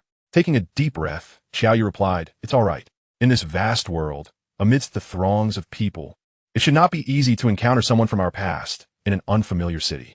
After a moment of contemplation, Gu Chenshi offered words of comfort. Suddenly, Xiao Yu smiled, a semblance of relief washing over her features. I shall never see him again, for he has already descended into hell. This was a matter she had never disclosed to anyone, not even to her aunt. It was a secret buried deep within her heart. To her astonishment, she found herself confessing this concealed truth to the boy before her. Perhaps she perceived the concern in his eyes, fearing he might become wary of her, jeopardizing the affection she received from his mother. She was utterly enamored with that feeling of being cared for, specifically by a maternal figure. Even if that nurturing came from another's mother, she would gladly embrace it. Gu Chenshi regarded her, suddenly realizing she was a girl imbued with stories untold. A voice softly called out, Gu Chenshi. He frowned slightly before turning to find Lin Ranran.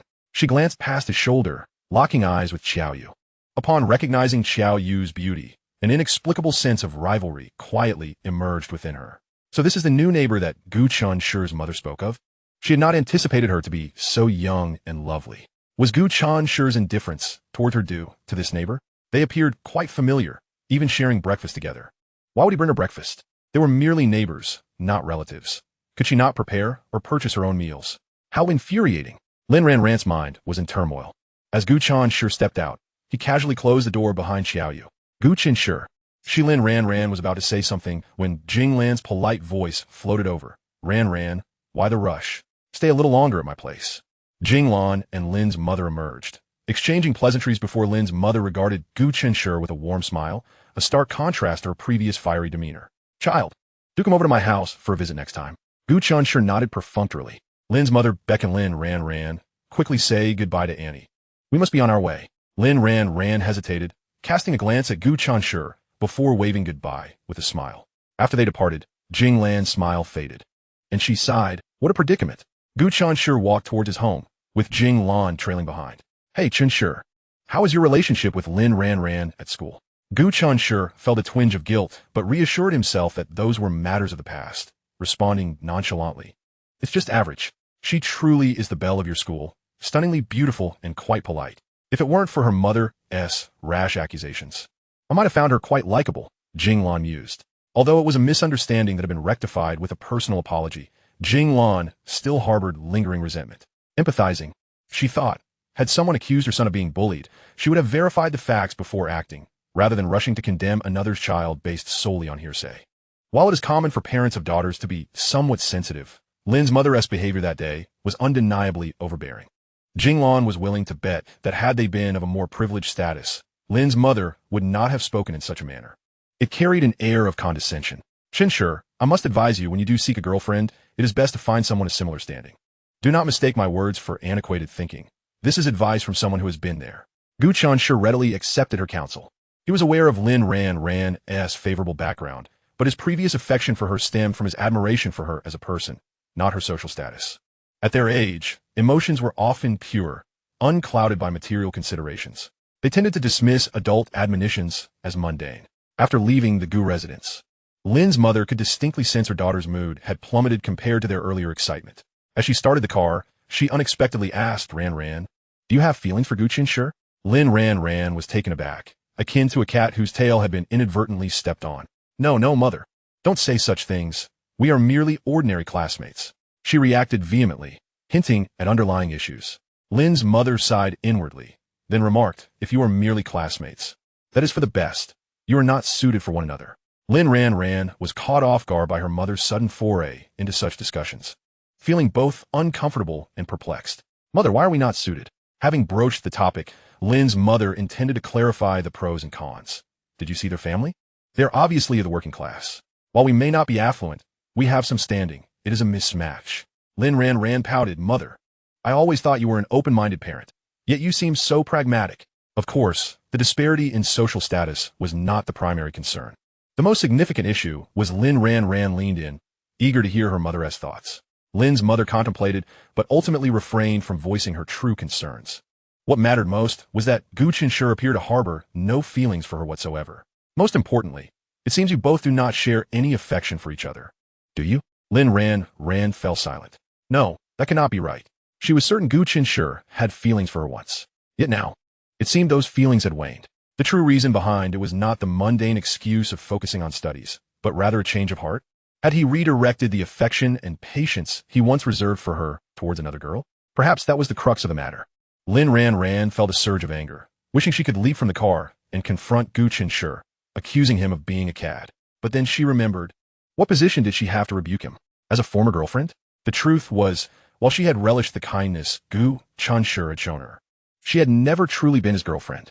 Chapter 22, Unraveling the Reasons for His Indifference. Lin Ranran suddenly realized that even if Gu Chenshi had found solace in another's affections, she lacked the right to express her anger or resentment. Silently, she gazed out the window. The thought of Gu Chenshi as gentleness bestowed upon another girl pierced her heart, rendering her breathless. Gu Chenshi, you ought not to be this way. Yet, what precisely was the essence of Gu Chenshi? She found herself utterly perplexed. Had she ever truly sought to understand him? while he had revolved around her incessantly. With the impending college entrance examination, Lin Ranran's distracted state was clearly untenable. However, Lin's mother remained unconcerned. Lin Ranran would not partake in the examination. She would embark on her studies abroad immediately after graduation. Lin's father had already made arrangements with the school. Lin's mother firmly believed that time was the most effective remedy. Eventually, her naive daughter would emerge from this phase. Perhaps one day, reflecting on this moment with a sense of foolishness and innocence. After all, whose youth is devoid of a touch of tender, childish sorrow? Yet, at this moment, Lin's mother was blissfully unaware that it was she who was the naive one. The influence of Gu Chenshi on Lin Ranran was such that time seemed powerless against it. Of course, this was Lin Ranran's personal affair, entirely unrelated to Gu Chenshi. Even Lin's father, who was preoccupied with the troubles stemming from Kong Xiao as parents, noticed Lin Ranran's distracted demeanor. Sitting on the sofa, he rubbed his temples and inquired wearily, "What is wrong with our darling? Who has upset her?" Before Lin's mother could respond, he recalled something. "Oh, weren't you two supposed to apologize to that Gu classmate today? Did they refuse to accept your apology and give you a hard time?" Lin's mother replied candidly, "They didn't give us a hard time. On the contrary, they were quite gracious," indicating that it was all in the past, and their capacity for forgiveness far exceeded our expectations. Lin's father said, "That's good. But what is wrong with our darling then? Did you inadvertently offend her?" Lin's mother shook her head and pondered before tentatively asking, "What do you think of that male classmate of hers? The one named Gu Chenshi?" Lin's father, perplexed, replied, "I've never met this Gu Chenshi. How could I possibly know? But didn't you say he was unperturbed by fame and disgrace, and should amount to something in the future? Why are you suddenly bringing him up?" Lin's mother glanced upstairs and whispered, "I suspect our precious daughter has feelings for Gu Chenshi." Lin's father, startled, exclaimed, "What? A pig is eyeing our cabbage? No way. You must tell me where he lives. I need to meet him right now." With a serious expression, Lin's father actually began to rise to fetch his coat. Lin's mother hurriedly pulled him back, saying, "It's not as you think. I believe our daughter is merely infatuated." "Nonsense. That's impossible." Lin's father firmly dismissed. "Our daughter is so beautiful. It's the other boys who should be pining after her, not the other way around." Lin's mother sighed softly. "I understand your feelings, but I can assure you, based on my observations, that Gu Chenshi harbors no romantic interest in our daughter whatsoever." Unaware of her parents' conversation, Lin Ranran lay despondently on her bed, inadvertently scrolling through her chat history with Gu Chenshi. The conversation remained frozen on his simple birthday wish. Those 4 commonplace words, "Happy Birthday," were read and reread by Lin Ranran multiple times. Regret washed over her. Why hadn't she replied at that moment? After sending her birthday greetings, had Gu Chenshi waited by his phone for a response? Surely, upon receiving no reply, he must have felt disheartened. Lin Ranran, unbeknownst to herself, had learned to empathize, a skill she had previously disregarded. Yet, her empathy was solely directed towards Gu Chenshi. Her thoughts drifted back to that fateful birthday. Everything had seemed normal until they arrived at the hotel to celebrate. Gu Chenshi, along with her classmates, sang her a birthday song and presented her with a gift. She recalled the nervous anticipation in his eyes as he said, "This is a gift I've spent a long time preparing for you. I hope you will like it." She had expected something grand, but upon opening it, she found only a scarf. A scarf, something she had in abundance. Just before the biting winds of winter, her mother had taken her to the department store and spent over 2,000 on yet another scarf. Hence, she had dismissed it. After exiting the hotel, even with someone carrying her belongings, her hands were still full, so she had carelessly discarded it into the trash when no one was watching. After all, she had no intention of keeping it. It would only take up space. Now, a pang of regret struck her. Why had she thrown it away? Apart from knowing it was her favorite shade of pink, she had even taken a proper look at the scarf Gu Chenshi had given her. After wallowing in her self-reproach for a moment, she suddenly recalled that Gu Chenshi had only begun to act strangely after returning from buying bubble tea. Lin Ranran shot upright from her bed, her heart suddenly gripped by fear. Had Gu Chenshi witnessed her disposing of his birthday gift? She had glanced around when she threw it away. Surely no one saw her? Perhaps. Her heart raced, and her face burned with embarrassment, as if she had been caught in the act of thievery. It couldn't be. Gu Chenshi would not have seen. Lin Ranran paced anxiously in her room, consumed by unease. Yet, it was undeniable that Gu Chenshi had indeed changed during that time. Lin Ranran felt a wave of despair wash over her. He was not angry with her for accepting Kong Xiao's offer to escort her home, nor was he infatuated with someone else. Rather, he had witnessed her discarding his birthday gift. Lin Ranran abruptly halted in her tracks, though reluctant to accept it. She felt she had unearthed the truth behind Gu Chenshi's sudden aloofness. Tears streamed down her face, catching her completely off guard. This was not merely a matter of Gu Chenshi being petty. It was a matter of dignity. She had trampled upon his dignity. In truth, Lin Ranran had discarded gifts from others before. However, those boys, even upon discovering it, continued to shower her with affection. She had never feared their anger. Even if she lost any one of them, she would still remain Lin Ranran. But Gu Chenshi was different. After enduring these few days of torment, Lin Ranran understood that her world could not exist without Gu Chenshi. She crouched on the floor, covering her face as silent sobs racked her body. Had her arrogance and pride caused her to lose the boy who adored her? Lin's mother called her upstairs for dinner, and, upon witnessing this scene, fell silent. How disheartening. Things were clearly more complicated than she had imagined. Mom inadvertently hurt a classmate, and he is very angry with me and refuses to speak to me. What can I do to earn his forgiveness? Lin Ranran's eyes brimmed with tears. Even without asking, Lin's mother already knew who the injured classmate was, Gu Chenshi. Chapter 23. The Misguided Beautiful Girl. Jinglan gazed at the heap of vegetables in the kitchen, exclaiming in exasperation repeatedly. Amid her sighs, she suddenly burst into laughter. Gu Chenshi, tired from his studies, came over to wash an apple to snack on, and upon noticing the vegetables on the floor, exclaimed in shock, Mom, how long have these potatoes been here? They've already sprouted. You should throw them away immediately. The chicken is astonishingly plump, once the grease is removed. There is hardly any meat left. Moreover, Gu Chenshi suddenly fell silent, casting a glance at Xiao Yu, whose expression was one of utter confusion, and he realized what was amiss. The potatoes had not merely aged, and the chicken was not procured by his mother. This heap of vegetables had been purchased by Xiao Yu.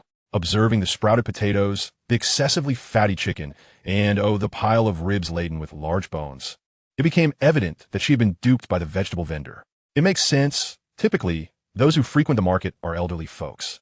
A youthful and radiant beauty like her, who clearly has yet to face the harsh realities of life, would undoubtedly fall victim to deceit. Furthermore, she seemed blissfully unaware that sprouted potatoes are inedible. As Xiao Yu watched Jinglan laugh heartily and listened to Gu Chenshi's complaints, she couldn't help but piece together the situation. Dejectedly, she remarked, Andy, have I been swindled? I specifically asked them to select the best for me, and they clearly agreed. Upon hearing this, Gu Chenshi shot her a bemused glance. Silly girl, if they could adhere to your requests, would they still be considered swindlers? After inadvertently uncovering a small secret of hers, Gu Chenshi found himself slightly closer to her, though it was a mere fraction. At home, aside from sleeping, Gu Chenshi dedicated all his time to his studies, often isolating himself in his room. Even Jinglan could only exchange a few words with him during mealtimes. It was customary for Xiao Yu to visit without seeing Gu Chenshi. Jinglan, still chuckling, patted her shoulder and consoled her. Don't be too disheartened. It's perfectly normal to be unable to discern good from bad. If I were to send Chenshi to buy groceries, I doubt he would return with anything better than what you got. Gu Chenshi interjected. You can comfort her all you want, but why drag me into this? While he might not comment on other matters, he would never purchase sprouted potatoes or a chicken drenched in fat. Little Yu, refrain from buying groceries in the future. Let Annie handle it. Xiao Yu shook her head defiantly. Jinglan retorted, why are you so stubborn? If you continue to buy, you'll inevitably be swindled again. Xiao Yu fell silent. Even if she lacked knowledge about life's essentials, she understood that living in the city meant even tap water comes at a cost. Not being related, she felt she ought to contribute something. After all, how could she keep visiting others' homes to eat and drink without offering anything in return? Jinglan sensed her concerns and reassured her, do not worry. In the future, when Auntie cooks, you simply come over to eat. Given your appetite, it's akin to feeding a cat. You won't consume much. Xiao Yu continued to shake her head. In truth, this issue could be easily resolved. She merely needed to stop coming over for meals. Yet, she couldn't bring herself to do it. While Jinglan's culinary skills were indeed commendable, what she cherished most was the warmth of a home. With resolve, Xiao Yu lifted her head and said, Annie, how about I give you some money? Gu Chenshi, biting into an apple, nonchalantly exited the kitchen, uninterested in the conversation. Jinglan's voice followed. That's simply one tea do. I can't accept your money. You haven't eaten much. But if I don't come to Annie's house for meals anymore, even if I eat little, it's still money. Auntie, your money didn't come from the wind. Gu Chenshi slammed the door shut, oblivious to what they said afterward. His mother would certainly not readily accept Xiao Yu's money. Initially, she believed that since they had to eat anyway, preparing a little extra was merely a gesture of neighborly support. However, if she accepted money, it would transform the relationship into a transaction, altering its essence. Yet, If she refused to accept money, Xiaoyu would naturally feel awkward about continuing to dine at their home, regardless of whether Xiaoyu continued to eat at his house. It bore no impact on him, and thus he didn't dwell on the matter. As he closed his book and stretched, glancing at the time, preparing to conclude his day's endeavors, Jinglan murmured as she entered, "This child, Xiaoyu, is quite stubborn. She insists on giving me 3,000 yuan a month. After paying rent, she can't have much left." Only then did Gu Chenshi recall the matter. "Did you accept it?" Jinglan zipped. "How can I take her money?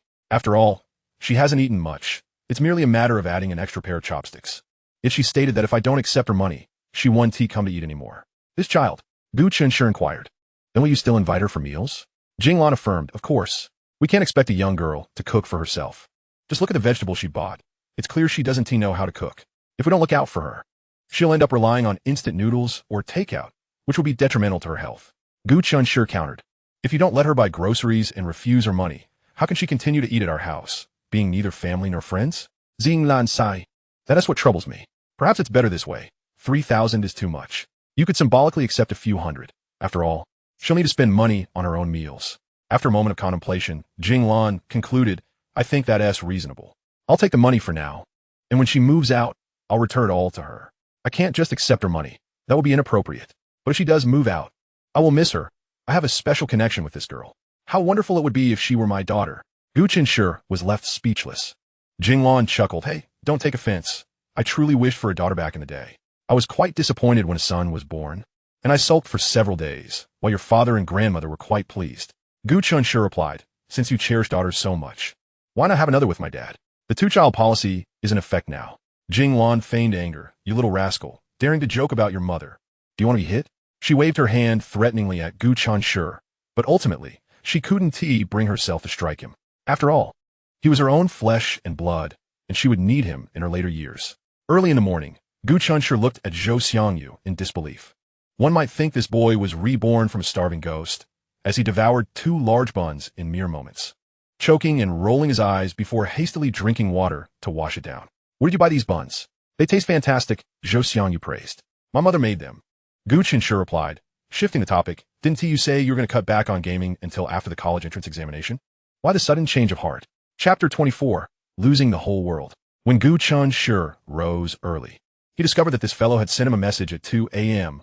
"Old Gu, please feed me." Hence, he had brought the 2 large buns from home. Zhou Xiangyu's parents were business people, perpetually busy, and had hired a nanny to handle his dinners, but breakfast was solely his responsibility. He would lose himself in gaming until the early hours and would sleep soundly, barely managing to get to school on time, let alone find time to buy breakfast. Thus, he often arrived at class with an empty stomach, rushing to the cafeteria at lunchtime with an insatiable hunger, earning the nickname, Rice Brother. However, after Gu Chenshi's encouragement to study diligently and join the ranks of his peers, he had enjoyed a few days of normalcy. Who would have guessed that it wouldn't last long before he fell back into his old habits? Zhou Xiangyu defended himself. "There's a process to weaning a child off something. Besides, I only played for a little while." Indeed, a little while that lasted until past 2 in the morning. Gu Chenshi retorted with a smirk, exposing his friend's lie. Zhou Xiangyu feebly defended himself. "I've been studying until 1:30, and I've only played for a little over 20 minutes. Gu Chenshi shot him an exasperated glance. "Believe what you will. In the end, you're the one who faced the consequences, not me." Zhou Xiangyu felt a pang of guilt. Indeed, he himself did not buy into that absurd excuse. "Hey, old Gu, why don't you hurry back to your own seat and stop monopolizing my deskmate space?" Zhou Xiangyu continued. "Listen to me, old Gu, get lost. Old Gu, old Gu." Zhou Xiangyu lowered his voice, speaking in a conspiratorial tone. "You have to hear me out. Just now, Lin Xiaowa was looking at you." Gu Chenshi replied, somewhat annoyed. "What is so special about me? She must have been looking at you." "No, she was really looking at you. I accidentally caught her gaze, and she immediately averted her eyes awkwardly." Gu Chenshi, puzzled, instinctively glanced towards Lin Ranran. There she sat at her desk, propping her chin up with one hand while flipping through a book, seemingly out of place amidst the classroom's clamor. She appeared somewhat disheartened. In the past, Gu Chenshi could not help but pay attention to her every move. Her emotional fluctuations invariably affected his own mood. A year had passed, and, considering his previous life, for Gu Chenshi, it was merely a year. His heart held no remnants of infatuation for Lin Ranran. Even if someone were to offer him a bowl of mangpa soup, he believed it impossible for him to harbor feelings for Lin Ranran again. The despair etched deep within him from his past life could not simply be forgotten. Old Gu. Gu Chenshi casually withdrew his gaze, turning to Zhou Xiangyu. Zhou Xiangyu wore a concerned expression, seriousness etched across his features. Old Gu. If Lin Xiaohua truly remembered the good times and wanted to reconcile with you, would you waver? Gu Chenshi replied, we were never together. So how can we reconcile? Zhou Xiangyu initially thought Gu Chenshi had misunderstood his intent, but quickly realized otherwise. He patted Gu Chenshi's shoulder in relief, saying, That's the spirit. I was really worried that Lin Xiaohua might want to come back to you, and you'd be too soft-hearted to refuse. Gu Chenshi twitched his lips. Rest assured, this rebound is not something anyone can simply take. Lin Ranran, seemingly engrossed in her book, could not absorb a single word. Every cell in her body was uncontrollably drawn to one direction, the direction of Gu Chenshi's seat. He consistently arrived before her, dutifully occupying his desk to study. She found herself mimicking his actions, opening her book to share in his experience. Yet, every word in the textbook appeared so dull. How could he find such pleasure in it? Unbeknownst to her, after a year of regret in her previous life, what Gu Chenshi yearned for most was to love his family and friends with a healthy body and strive for a better future. Reborn. He not only found studying unbearing, but rather enjoyed it. Lin Ranran's mind was a tumultuous mess. She could not focus, unable to pretend otherwise.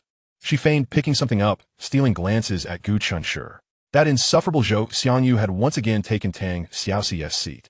How had she never noticed how insufferable he could be, especially his brazen demeanor as he shamelessly asked Gu Chenshi for snacks.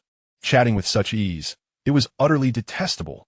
Oh no, he is looking this way. Lin Ranran was startled as her gaze inadvertently met that of the bothersome boy. She quickly averted her eyes, unsure of why she felt flustered. Wasn't it normal to accidentally meet someone's gaze? She could simply shift her focus away. Why the panic? The truth was, she had been caught secretly watching Gu Chenshi. Moments later, from the corner of her eye, she caught Gu Chenshi seemingly glancing her way, and her entire body tensed with anxiety. In the frigid winter, her palms were slick with sweat. Lin Ranran lacked the courage to meet Gu Chenshi's gaze. What had once been trivial now loomed large, something she had never cared about before. She feared seeing the cold indifference and disdain in his eyes when he looked at her. She had cried herself to sleep the previous night, her eyes still sore from lack of rest. In tears, she had asked her mother how she could earn the forgiveness of a friend she had upset. Her mother had remained silent for a long time before finally saying, Child, a mistake is a mistake, even if he outwardly forgives you. The rift in his heart will remain like a shattered mirror. Her mother's words washed over her like a bucket of icy water, chilling her to the core. Did this mean there was no chance for reconciliation with Gu Chenshi? Why was it so essential to make amends? Why should she care about the cracks in his heart? There were countless boys circling around her, each one gentle and attentive, their gazes filled with sincere admiration. Without Gu Chenshi and Kong Xiao, her desk drawer was still stocked with various snacks. Boys from other classes often lingered near the entrance and windows of her classroom. She remained the school beauty, held in high regard. Among the girls, her reputation was also quite favorable. After all, she was never lonely. Yet, here she sat in the noisy classroom, feeling profoundly isolated. When her mother inquired what was wrong, how could she express it? To tell her mother that she had discarded a birthday gift she disliked, only to have the giver witness the act? Her mother would surely scold her for being thoughtless. Even if her mother did not reprimand her, she had already chastised herself mercilessly. She recognized her mother's consolation for what it was, a cautionary lesson to look ahead. As for the cracks in the mirror, who among us lives without regrets? Yet, Lin Ranran found herself unable to move past it. Why did losing Gu Chenshi evoke such a profound sense of despair, as though she had lost the entire world? Gu Chenshi was her world, but she had awakened to this realization too late. Chapter 25. The Beauty Beyond the Fence. During the third period of physical education class, the teacher, perhaps feeling emotionally unsettled, ordered them to run 5 laps around the track without further ado. The orderly lines that had formed at the beginning soon devolved into chaos, resembling a disheveled heap of scattered sand. Old Gu, I can't go on, I'm going to die. Zhou Xiangyu lamented dramatically. Gu Chenshi lazily glanced at him. You can still talk, so it seems you're not in dire straits. Zhou Xiangyu, panting heavily, found it hard to believe. Old Gu, aren't you tired? To claim he was tired would be a lie.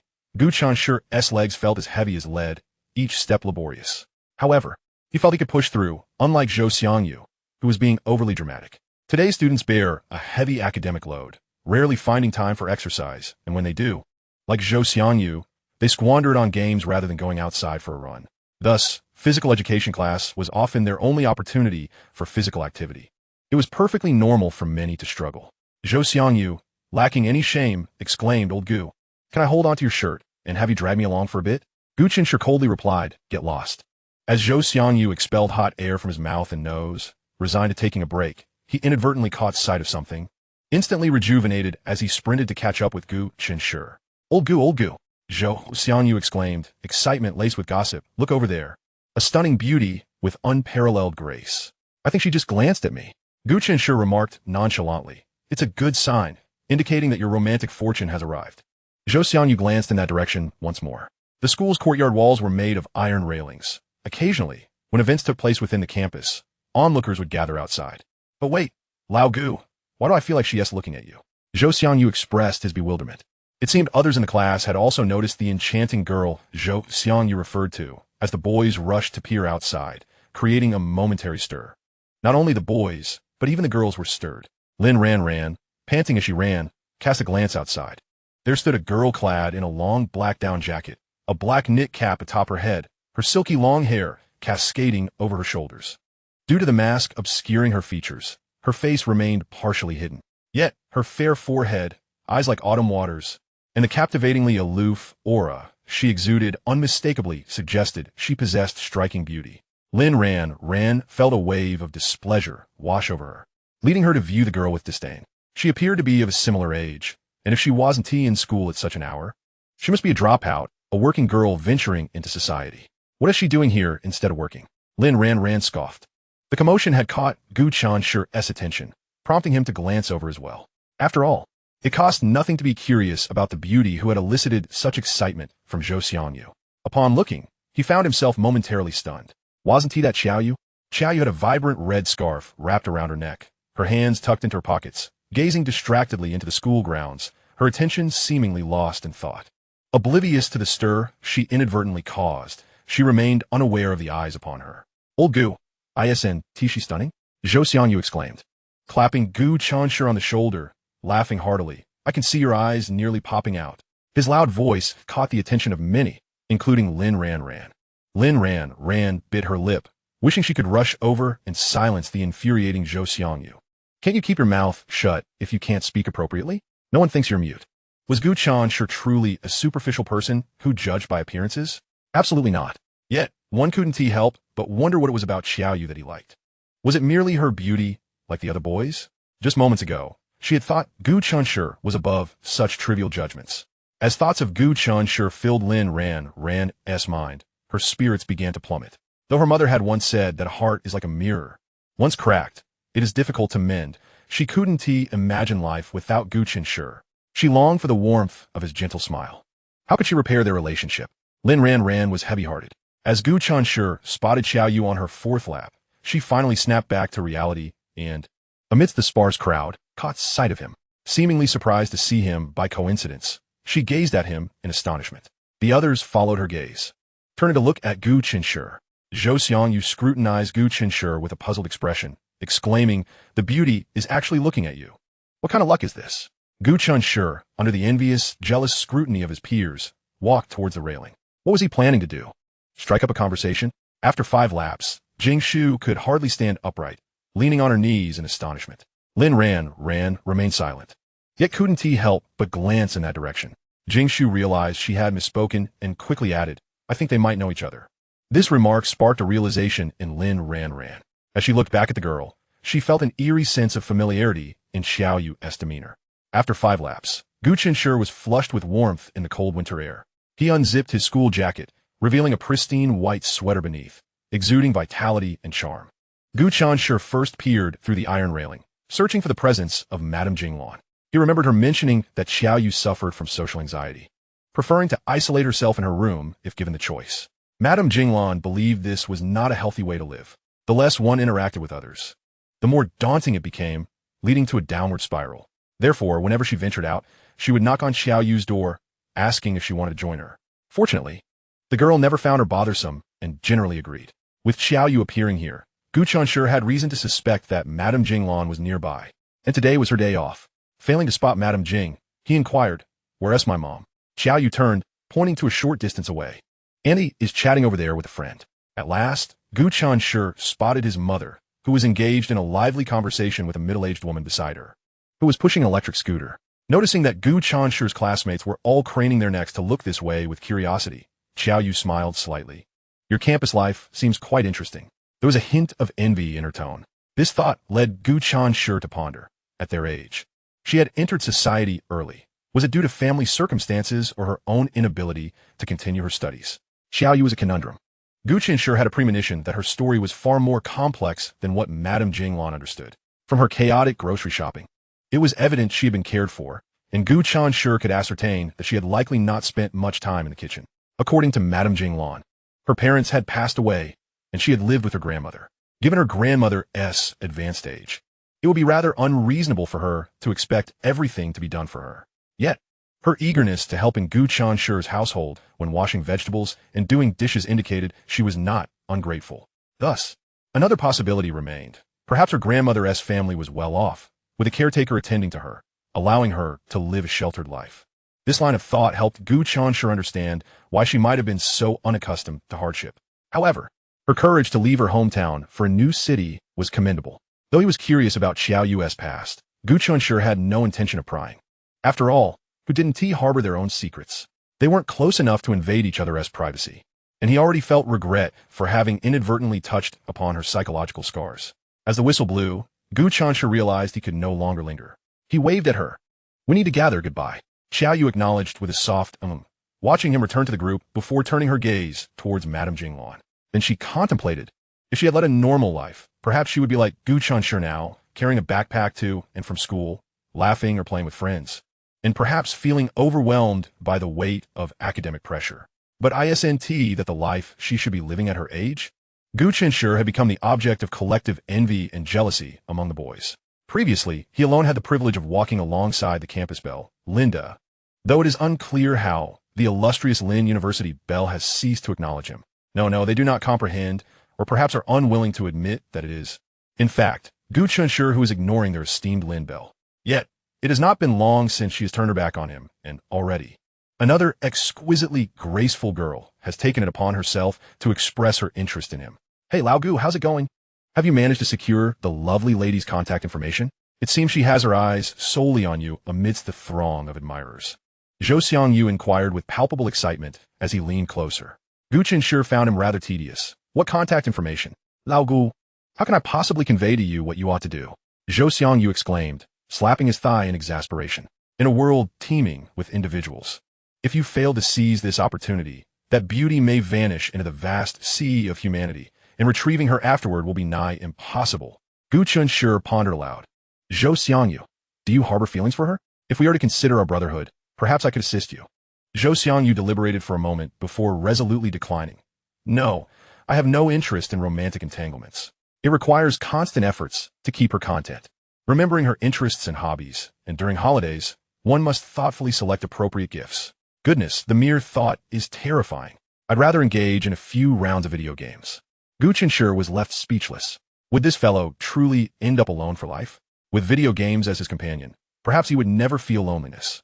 Lin Ranran observed the two of them huddled together, whispering animatedly, clearly discussing the girl from earlier, and it left her feeling quite unsettled. Yet, she was also aware that she had no right to feel this way. Gu Chenshi was not hers. He was free to like whomever he chose. Zhou Xiangyu, with a somewhat delayed reaction, expressed his surprise. What did you just say? You want to help me pursue her? Do you know her? Gu Chenshi replied calmly. She is my neighbor. Wow, so she's your neighbor. No wonder you appear so nonchalant, passing up such a splendid opportunity to obtain her contact information. Zhou Xiangyu said with a mischievous glint in his eyes, grinning like a sly fox. Gu Chenshi felt a twitch at the corner of his mouth. This guy was being utterly ridiculous. Were it not for the memories of their past life, he might have been tempted to smack him with a brick. Lao Gu, proximity breeds affection. Give it your all. Get lost. You two looked quite the pair just now. Truly a match made in heaven. Please, spare me your words. No one mistakens you for a mute. Gu Chenshi had never harbored romantic feelings for Xiao Yu, and thus found Zhou Xiangyu's comments utterly ludicrous. In truth, he currently harbored no romantic inclinations toward any girl. Their fragmented dialogue drifted into Lin Ranran's ears, and she suddenly realized that the girl in question was Gu Chenshi's neighbor. A powerful sense of crisis surged within her. No, She could no longer afford to hesitate.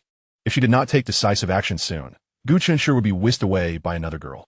This week, Jinglan had begun working the night shift, which meant that Gu Chenshi would no longer have ready-made meals awaiting him upon his return home. As he stood before the door, just about to unlock it, it unexpectedly swung open from within.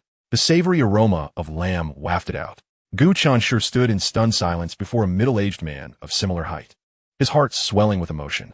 "Foolish boy, have you lost your wits? Do you not even recognize your own father?" The middle-aged man casually patted him on the shoulder before turning to head toward the kitchen. Finally regaining his composure, Gu Chenshi suppressed his excitement and followed Dad. "When did you return?" Gu Cheng lifted the lid off a pot as he replied, "At 5 this afternoon. How has your studying been? Exhausting, I presume? Just hang in there. Liberation will come soon." Gu Chenshi shook his head. "It's fine. How could he possibly feel fatigued?" This was the life he had yearned for in his past existence. Gu Cheng turned around, unable to suppress his laughter. "Seeing your father return has you so overjoyed that you've forgotten to set down your backpack?" Gu Cheng did not perceive anything unusual. He was accustomed to a busy work schedule, often traveling for business, and had grown used to it. In truth, both Jinglan and Gu Chenshi had adapted to this rhythm. Gu Cheng's business trips were nothing out of the ordinary. Returning home every 10 days or so was quite normal. However, for Gu Chenshi, after a year of seeing his father, who had been forcing a smile and visibly losing weight, witnessing him now, robust and genuinely smiling, was a sight he had not encountered in a long while. He simply stood by, observing his father as he busied himself, feeling as if he could watch him tirelessly for an entire day and night. Noticing something was amiss, Gu Cheng anxiously reached out to touch his forehead. "What's wrong? Are you feeling unwell?" "No. It must be that you're fatigued from studying. Go rest for a bit. Dinner will be ready shortly." Gu Chenshi thought to himself, "What am I tired from? It's merely studying." Meanwhile, his father had been working tirelessly, hurrying to prepare dinner without a moment's rest. If anyone ought to be weary, it was him. Gu Chenshi refrained from expressing this thought. If he did, his father would likely find him even more peculiar. "By the way, Chenshi," Gu Cheng recalled before dinner, "that girl who just moved in next to Grandma Li, your mother mentioned her name. What was it again?"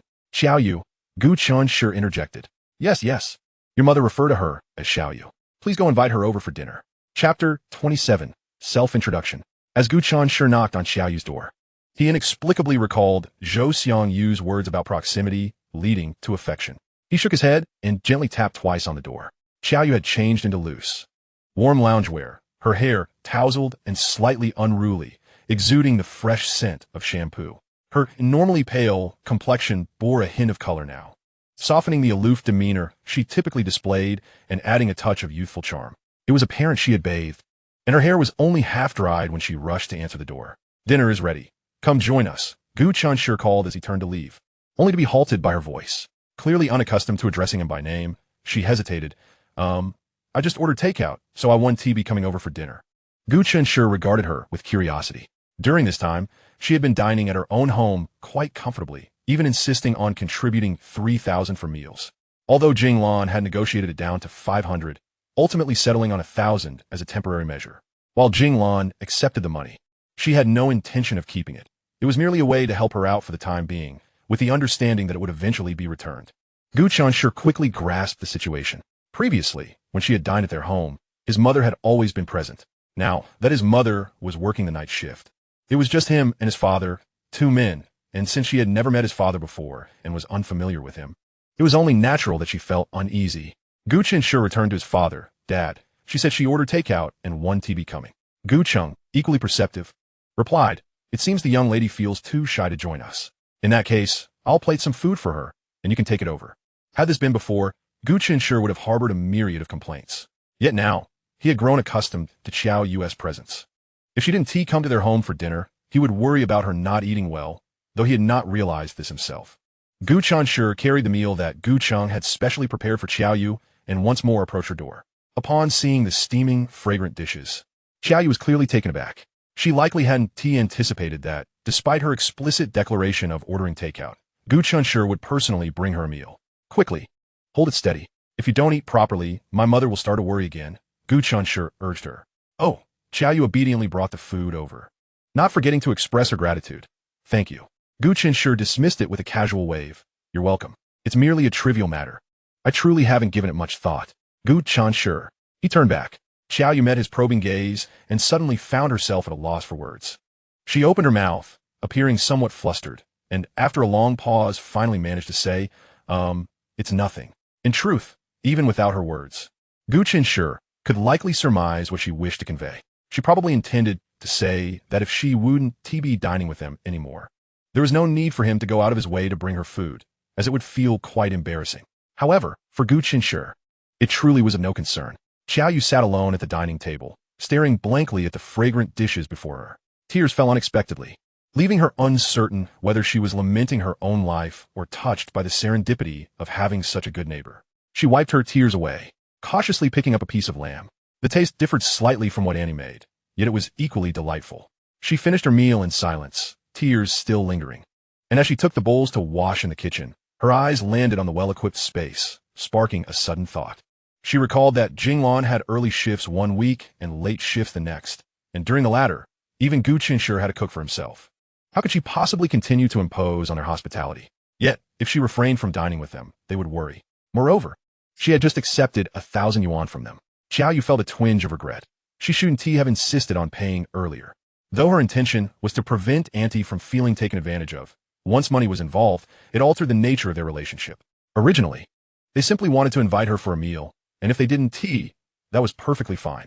However, after giving them money, it seemed to imply an obligation, which felt inappropriate. Determined, Xiaoyu resolved to learn to cook starting tomorrow. Afraid of being taken advantage of while buying groceries? No problem. She could accompany Annie to the market, and with Annie's guidance, she wouldn't need to worry about being misled or making poor choices. With a refrigerator at home, she could purchase ingredients in bulk and store them for later meals. Once she mastered cooking, she could prepare meals for Annie's family. With this decision, all her worries dissipated. Her gaze fell upon the gleaming pots and pans in the kitchen. The first step to her culinary journey would be to learn how to use these utensils. Without guidance or manual, it might prove somewhat challenging. Thankfully, the internet was quite convenient. She could simply search for any information she needed before she could roll up her sleeves and embark on her culinary adventure. There was something more pressing at hand. She picked up the freshly washed dishes, took several deep breaths, and then knocked on Gu Chenshi's door. The door was opened by Gu Cheng. Unlike before, Gu Chenshi, having finished his meal, did not immediately retreat to his room to do homework. Instead, he sat in the living room, chatting with his father. For Gu Cheng, this may not have been significant. He had grown accustomed to the sporadic nature of their interactions. But for Gu Chenshi, it was different.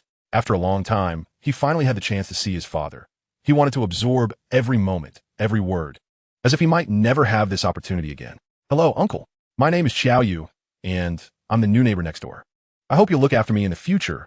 Xiaoyu bowed deeply to Gu Cheng. This took Gu Cheng aback. In recent conversations with his wife, aside from their son, she had mentioned their new neighbor, Xiaoyu, quite frequently. This gave Gu Cheng a degree of familiarity with her before they even met, knowing she was somewhat socially anxious. Thus, when Xiaoyu earnestly approached him for an introduction, he was genuinely surprised. This child must have put considerable thought into avoiding any impression of rudeness. Coming over to greet him, it wasn't easy. Gu Cheng replied, "So you're Xiaoyu?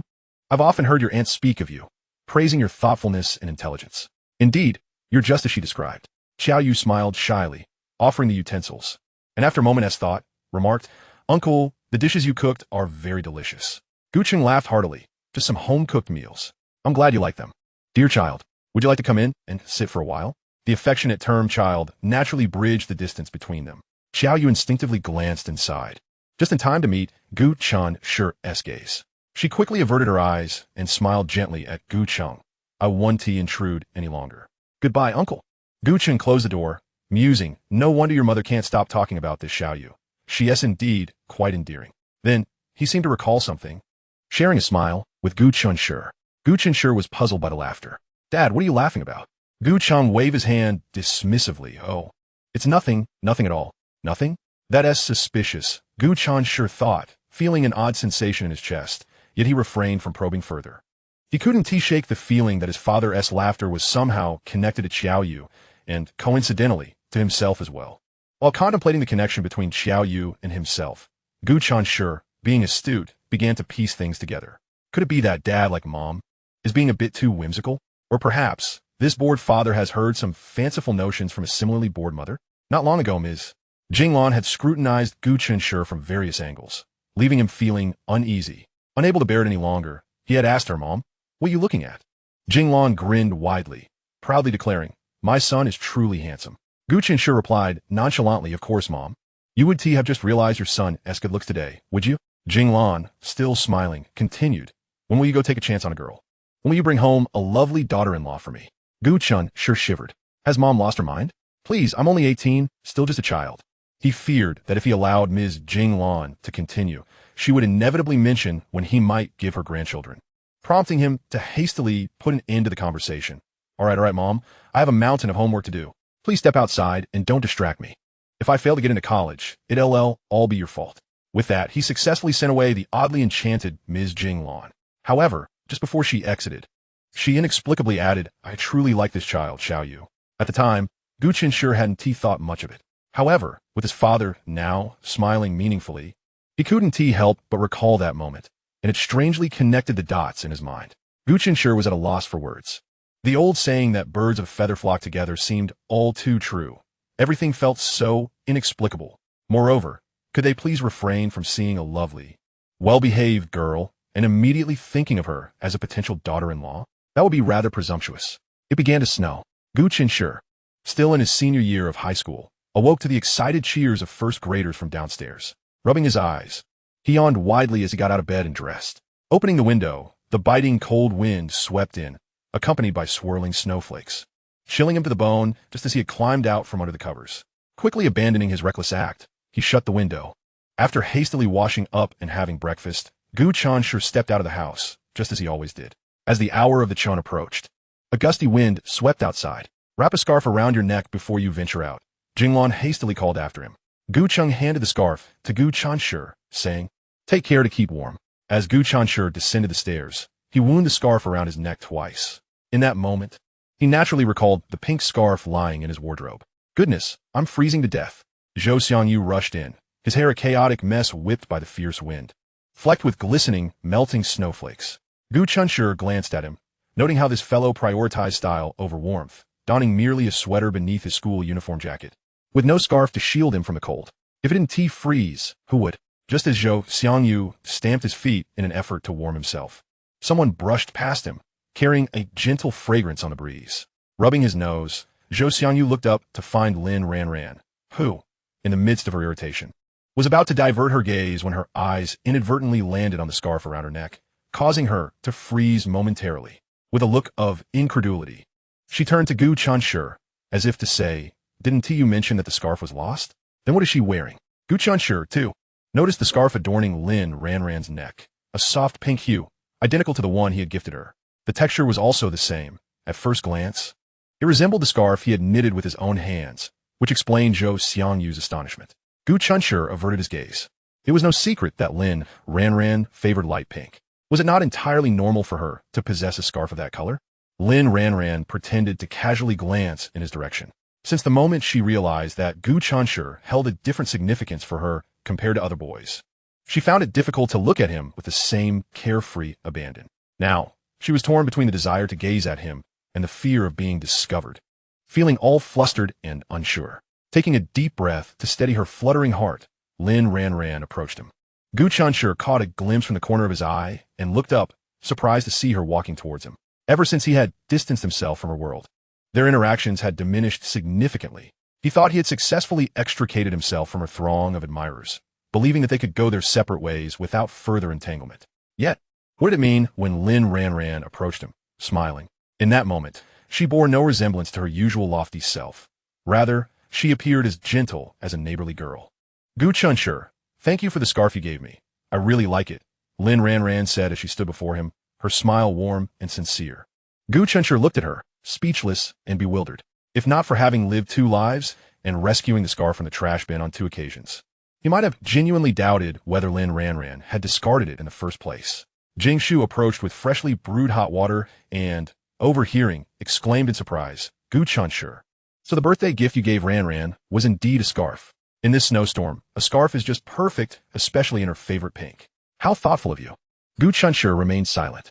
Zhou Xiangyu squeezed in curiously, his face a canvas of confusion. Though he was puzzled, he refrained from foolishly questioning Gu Chenshi in front of Lin Ranran about the scarf being thrown in the trash. Regarding Jing Shu's compliment, Gu Chenshi was at a loss. To be honest, he felt quite disoriented. The scarf had clearly been discarded by Lin Ranran.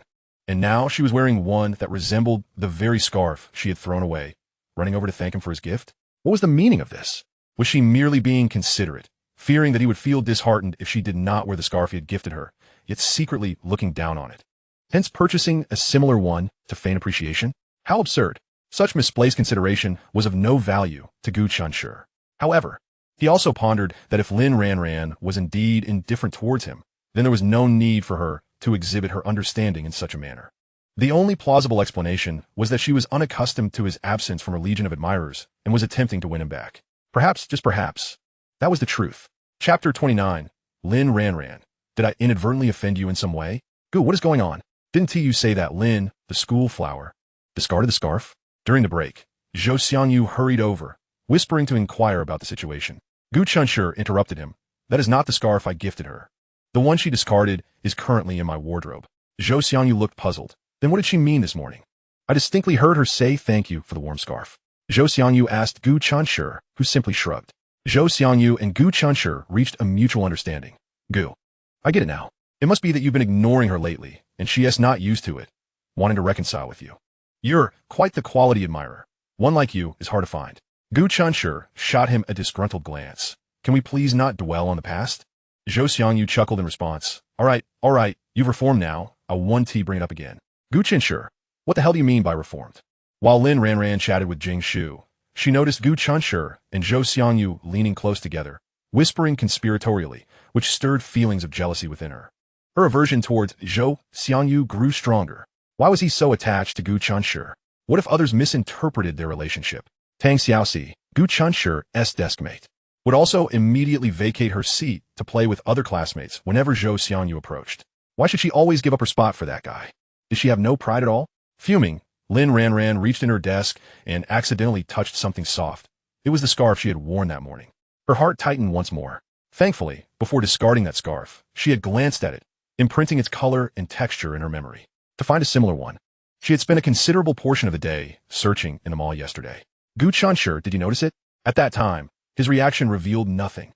Despite Lin Ranran believing she had uncovered the truth, thinking that Gu Chenshi must have seen her toss away his birthday gift and was now upset, she remained uncertain whether he truly had witnessed it. If Gu Chenshi had indeed seen her throw away the scarf, then her rushing over to thank him while wearing another scarf would be utterly ridiculous. At noon, Gu Chenshi and Zhou Xiangyu headed to the cafeteria together, while Lin Ranran and Jing Shu trailed behind, missing any opportunity to speak to Gu Chenshi. Lin Ranran, who had always been pursued by boys seeking to strike up a conversation, found it ironic that she now had to brainstorm ways to naturally engage in conversation with a particular boy. Truly, how the tides had turned. After school, Lin Ranran finally found an opportunity to speak with Gu Chenshi alone. Gu Chenshi's home was merely 3 bus stops away, and he often took the bus back. However, on days when the buses were crowded or delayed, he simply walked home, which took about 20 minutes, an exercise in disguise. Suddenly, Lin Ranran emerged from around a corner, greeting Gu Chenshi with a smile. What a coincidence. Are you walking home today? Gu Chenshi found it rather ironic, when she is regarded as a precious gem. She resembles a queen perched high above, her demeanor dictated solely by her whims. Yet, when he withdraws from her world, devoid of any intentions towards her, she blooms with laughter and approaches him of her own accord. What does she truly desire? It appears that, in her eyes, his role as a devoted admirer holds considerable weight. Is this, perhaps, a form of honor? Lin Ranran, wrapped in a delicate pink scarf, buries her chin and lips within its fluffy embrace, accentuating her already dainty features. She naturally strides alongside Gu Chenshi, though beneath her calm facade lies a flicker of anxiety and trepidation, intertwined with a hint of sweetness. Lin Ranran is engulfed in melancholy. Why had she felt nothing during their previous walks together? Why must one wait until something is lost to truly appreciate its value? Each recollection of her past indifference towards Gu Chenshi fills her with regret. Who could grant her a time machine? She longs to return to her birthday, to joyfully accept the scarf he gifted her and express her fondness for it. After leaving the hotel, she wishes to don the scarf in front of him amidst the biting cold, perhaps transforming everything into an entirely different reality. Surely, their relationship would progress further, even if they did not immediately define their bond. As long as they held each other in their hearts, wouldn't it be natural for them to come together? They would share lunches, he would tell her jokes to elicit her laughter, unlike now, when she feels completely disregarded, with the spare moments monopolized by that scoundrel, Zhou Xiangyu. Alas, No remedy for regret exists, nor can a time machine assist her in making different choices. The faint fragrance of Lin Ranran lingers around Gu Chenshi, once intoxicating to him, now tainting the very air he breathes. He gazes at Lin Ranran with an impassive expression. Is there something you need? Meeting his gaze, Lin Ranran feels an inexplicable suffocation. His eyes are so cold, so unfamiliar. He would never have regarded her in such a manner before. His previous looks were imbued with warmth and gentle humor. Tears threatened to spill as she yearned for the past. Lin Ranran lacks the courage to maintain eye contact, lowering her gaze to her toes as she whispers, Gu Chenshi, please be honest with me. Have I done something wrong to anger you? Your harsh words that day were merely said in anger, weren't they? Her expression of endless grievance momentarily stuns Gu Chenshi. Lin Ranran finds herself a stranger to him, just as he perceives her humble demeanor now as a stark contrast to her former regal self. The once proud queen, now so submissive, even when wrong. She would find excuses for herself, much like when he retrieved the scarf from the trash, seeking an explanation from her. She never accepted fault. Yet now what is this? Just because he has ignored her for a few days, she approaches him, questioning if she has erred. Her earnest attempts to reclaim her role as a devoted admirer evoke a sense of bittersweet admiration in him. Gu Chenshi replies disingenuously no. What else could he say? Should he mention the birthday gift? Yet that matter has passed for him. He has no intention of revisiting it. He merely seeks to restore their ordinary classmate relationship. Nothing more. Then why have you been ignoring me lately? You weren't like this before. Lin Ranran bites her lip, her voice laced with indignation. Gu Chenshi is speechless. It seems that one must think twice before adopting the role of a devoted admirer. For once you awaken to the desire to cease, you are still pursued with inquiries. Chapter 30. Her world cannot exist without him. Occasionally, passers-by glance curiously at the two of them, perceiving them as two quarreling young lovers clad in their school uniforms. Gu Chenshi states, what I said that day was not in anger, Lin Ranran. I have my upcoming college entrance exams. I need to focus on my studies. So, please, do not trouble me. In the past, such a dismissal would have sent Lin Ranran into a frenzy. Yet now, she astonishingly manages to overlook the sting of his words. She feels wronged, thinking that he is merely being petulant. Does preparing for exams justify ignoring her? Must he evade her during lunch in the cafeteria? You're lying. You're definitely angry with me. Lin Ranran realizes that without clarity, Gu Chenshi will continue to disregard her. She has witnessed his callousness. Hesitantly, she touches the scarf around her neck, steering the conversation towards it. Is it because you noticed I haven't been wearing the scarf you gave me these past few days that you're upset? Gu Chenshi suppresses a laugh. He has no desire to dwell on the scarf or to expose her deceit. Why does she bring it up again? Thus, Gu Chenshi decides to be blunt. If she feels humiliated, that is her concern. He need not consider her feelings. When she discarded the scarf he gifted her, she too did not regard his feelings. Lin Ranran, you seem to have misunderstood. The scarf around your neck is not the one I gifted you. Gu Chenshi's gaze drips with mockery. Lin Ranran's heart sinks. So it really is about the scarf. She knew it. She braces herself, maintaining a facade of composure. So you're upset that I lost your scarf, aren't you? What does lost mean? It's not even remotely the same as throwing away garbage. Lin Ranran's eyes glisten with unshed tears. Yesterday, she devised a strategy, hence her choice of this pale pink scarf today and her decision to approach Gu Chenshi to clear the misunderstanding and mend their rift. Gu Chenshi, I'm sorry. When I left the hotel with my classmates on my birthday, I accidentally threw away your gift while disposing of trash. By the time I remembered, it was already the next day, and the garbage had been cleared. I loathe my forgetfulness. Please, Gu Chenshi, forgive me just this once. Lin Ranran gently shakes his hand, her voice a blend of pleading and affection, gazing earnestly at him. Gu Chenshi raises an eyebrow. Had it not been for his past experiences, perhaps he would have believed her. In his previous life, he had waited, clutching the scarf, yearning for her to offer an explanation. How he longed to hear her say she had misplaced it. But what had she said then? In front of their classmates, she had stripped him of his dignity, displaying no semblance of remorse. Even after his fall, she never sought him out. Gu Chenshi subtly withdraws his hand, his expression indifferent. I see. Lin Ranran anxiously inquires, so, do you forgive me? Gu Chenshi replies, if you say you forgive me, then it's forgiven. How perfunctory his response sounds. Lin Ranran hesitates before asking, can we go back to how things were before? Gu Chenshi's tone is flat. I'm sorry, I need to prepare for exams. If there is nothing else, I must be on my way. With that, he turns and departs without waiting for her response. Lin Ranran stared blankly at his retreating figure, tears streaming down her cheeks unbeknownst to her. It appeared that he had yet to forgive her. Despite my utmost efforts, he still harbored no intention of reconciliation.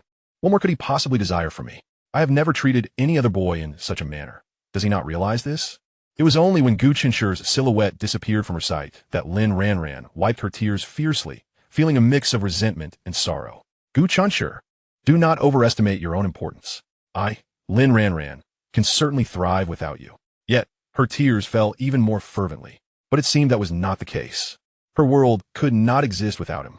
Gu Chenshi hurried home, his body warm but his legs slightly sore. The snow had ceased to fall, failing to create a picturesque landscape of white. A thin layer of snow dusted the rooftops and branches, while the ground, save for a few isolated patches untouched by footsteps, had already dried. Upon entering the neighborhood, Gu Chenshi spotted a child rolling a small snowball, eagerly urging his parents to help him build a snowman.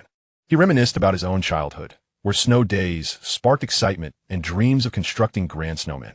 Alas, those innocent, carefree days were long gone. As Gu Chenshi made his way to the staircase, he suddenly recognized a familiar figure ahead, Xiao Yu. She was distractedly fiddling with something, her gaze lowered, walking with a lack of purpose. Gu Chenshi walked at a leisurely pace, but Xiao Yu was so slow that he effortlessly caught up with her.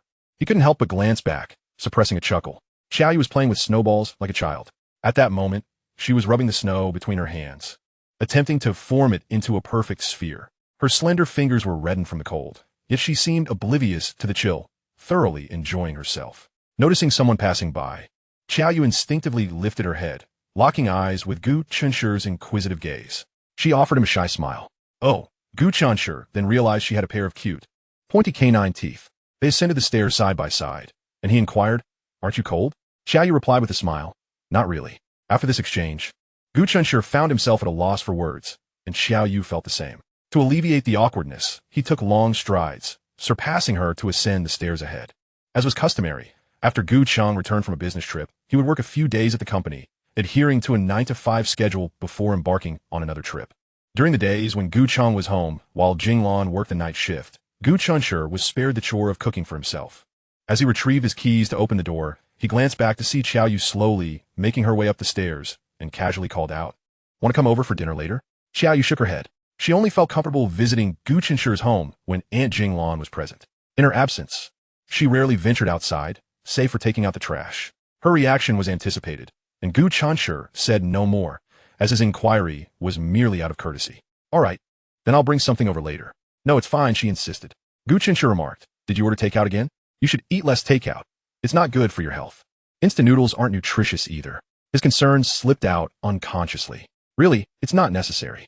Thank you. I just had a bowl of beef noodles at the noodle shop downstairs." Gu Chenshi, who occasionally dined at that noodle shop, found the food satisfactory. "You really ate already?" he asked. Xiao Yu nodded yes. Gu Chenshi opened the door, smiling. "See you later." With that, he vanished behind the door. "Goodbye." Xiao Yu silently echoed in her heart as she opened her own door, her figure quickly disappearing as well. Chapter 31. Someone is a stingy person. Xiao Yu gazed at a solitary potato and a handful of greens in a plastic bag. A frown etched upon her face. Today, she confided her desire to learn cooking to Aunt Jinglan. Understanding the motivation behind her wish, Aunt Jinglan wholeheartedly supported it. They could not care for her forever. Once she learned to cook, she would no longer have to endure discomfort. Aunt Jinglan took her along to buy groceries, selecting a few simple vegetables. Essentials like rice, flour, oil, and salt were naturally included. When it came time to pay, Aunt Jinglan insisted on handling the transaction herself, assuring Xiao Yu that once she mastered cooking vegetables, she would teach her how to prepare meat dishes. She promised to impart all her culinary skills, provided Xiao Yu was willing to learn. After a night spent experimenting, Xiao Yu successfully learned to use the rice cooker. It was quite simple, far easier than she had imagined. As the saying goes, what seems difficult often turns out to be easy. She had heard Aunt Jinglan mention that even her son, Gu Chenshi, could whip up simple dishes. Therefore, she had no reason to doubt her own abilities.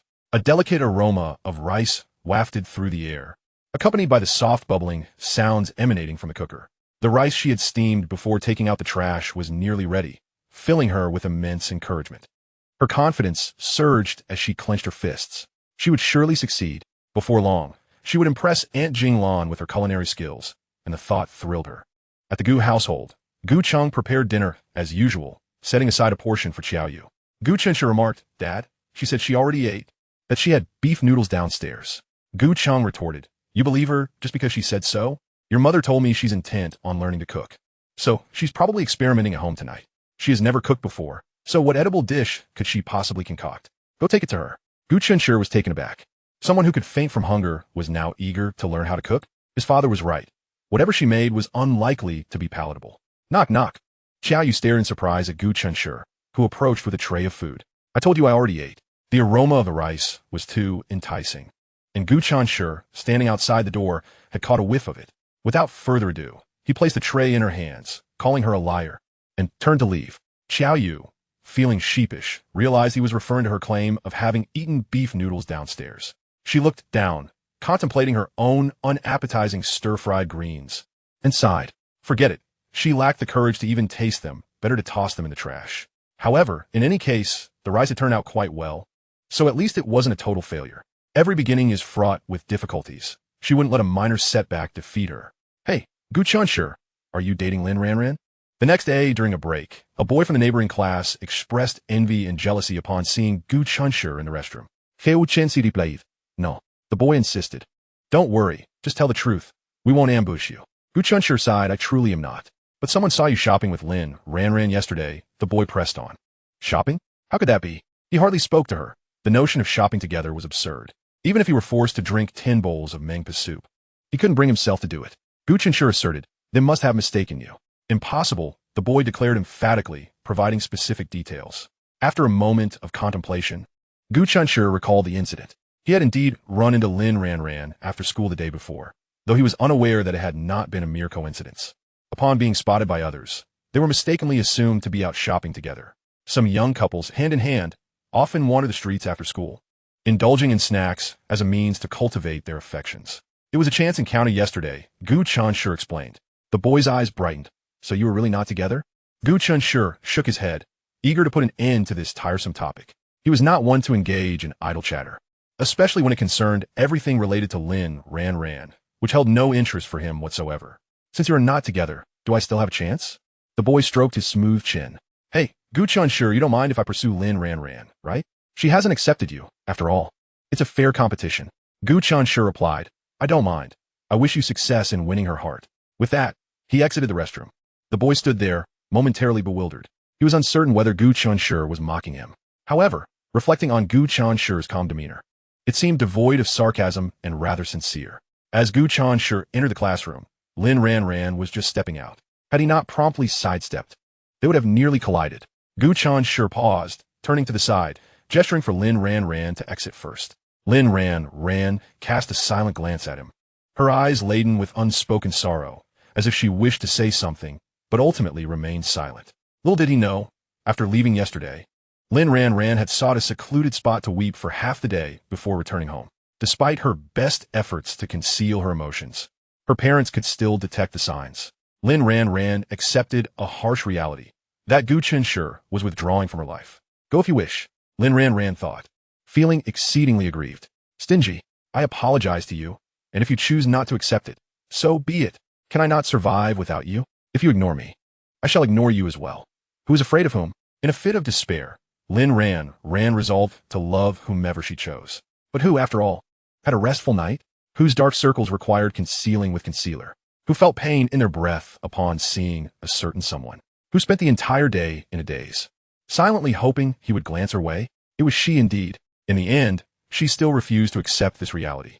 Later, Lin Ranran pondered that perhaps it was because of his presence in her life that she now found it difficult to embrace solitude. If another boy were by her side, perhaps she would not be so preoccupied with him.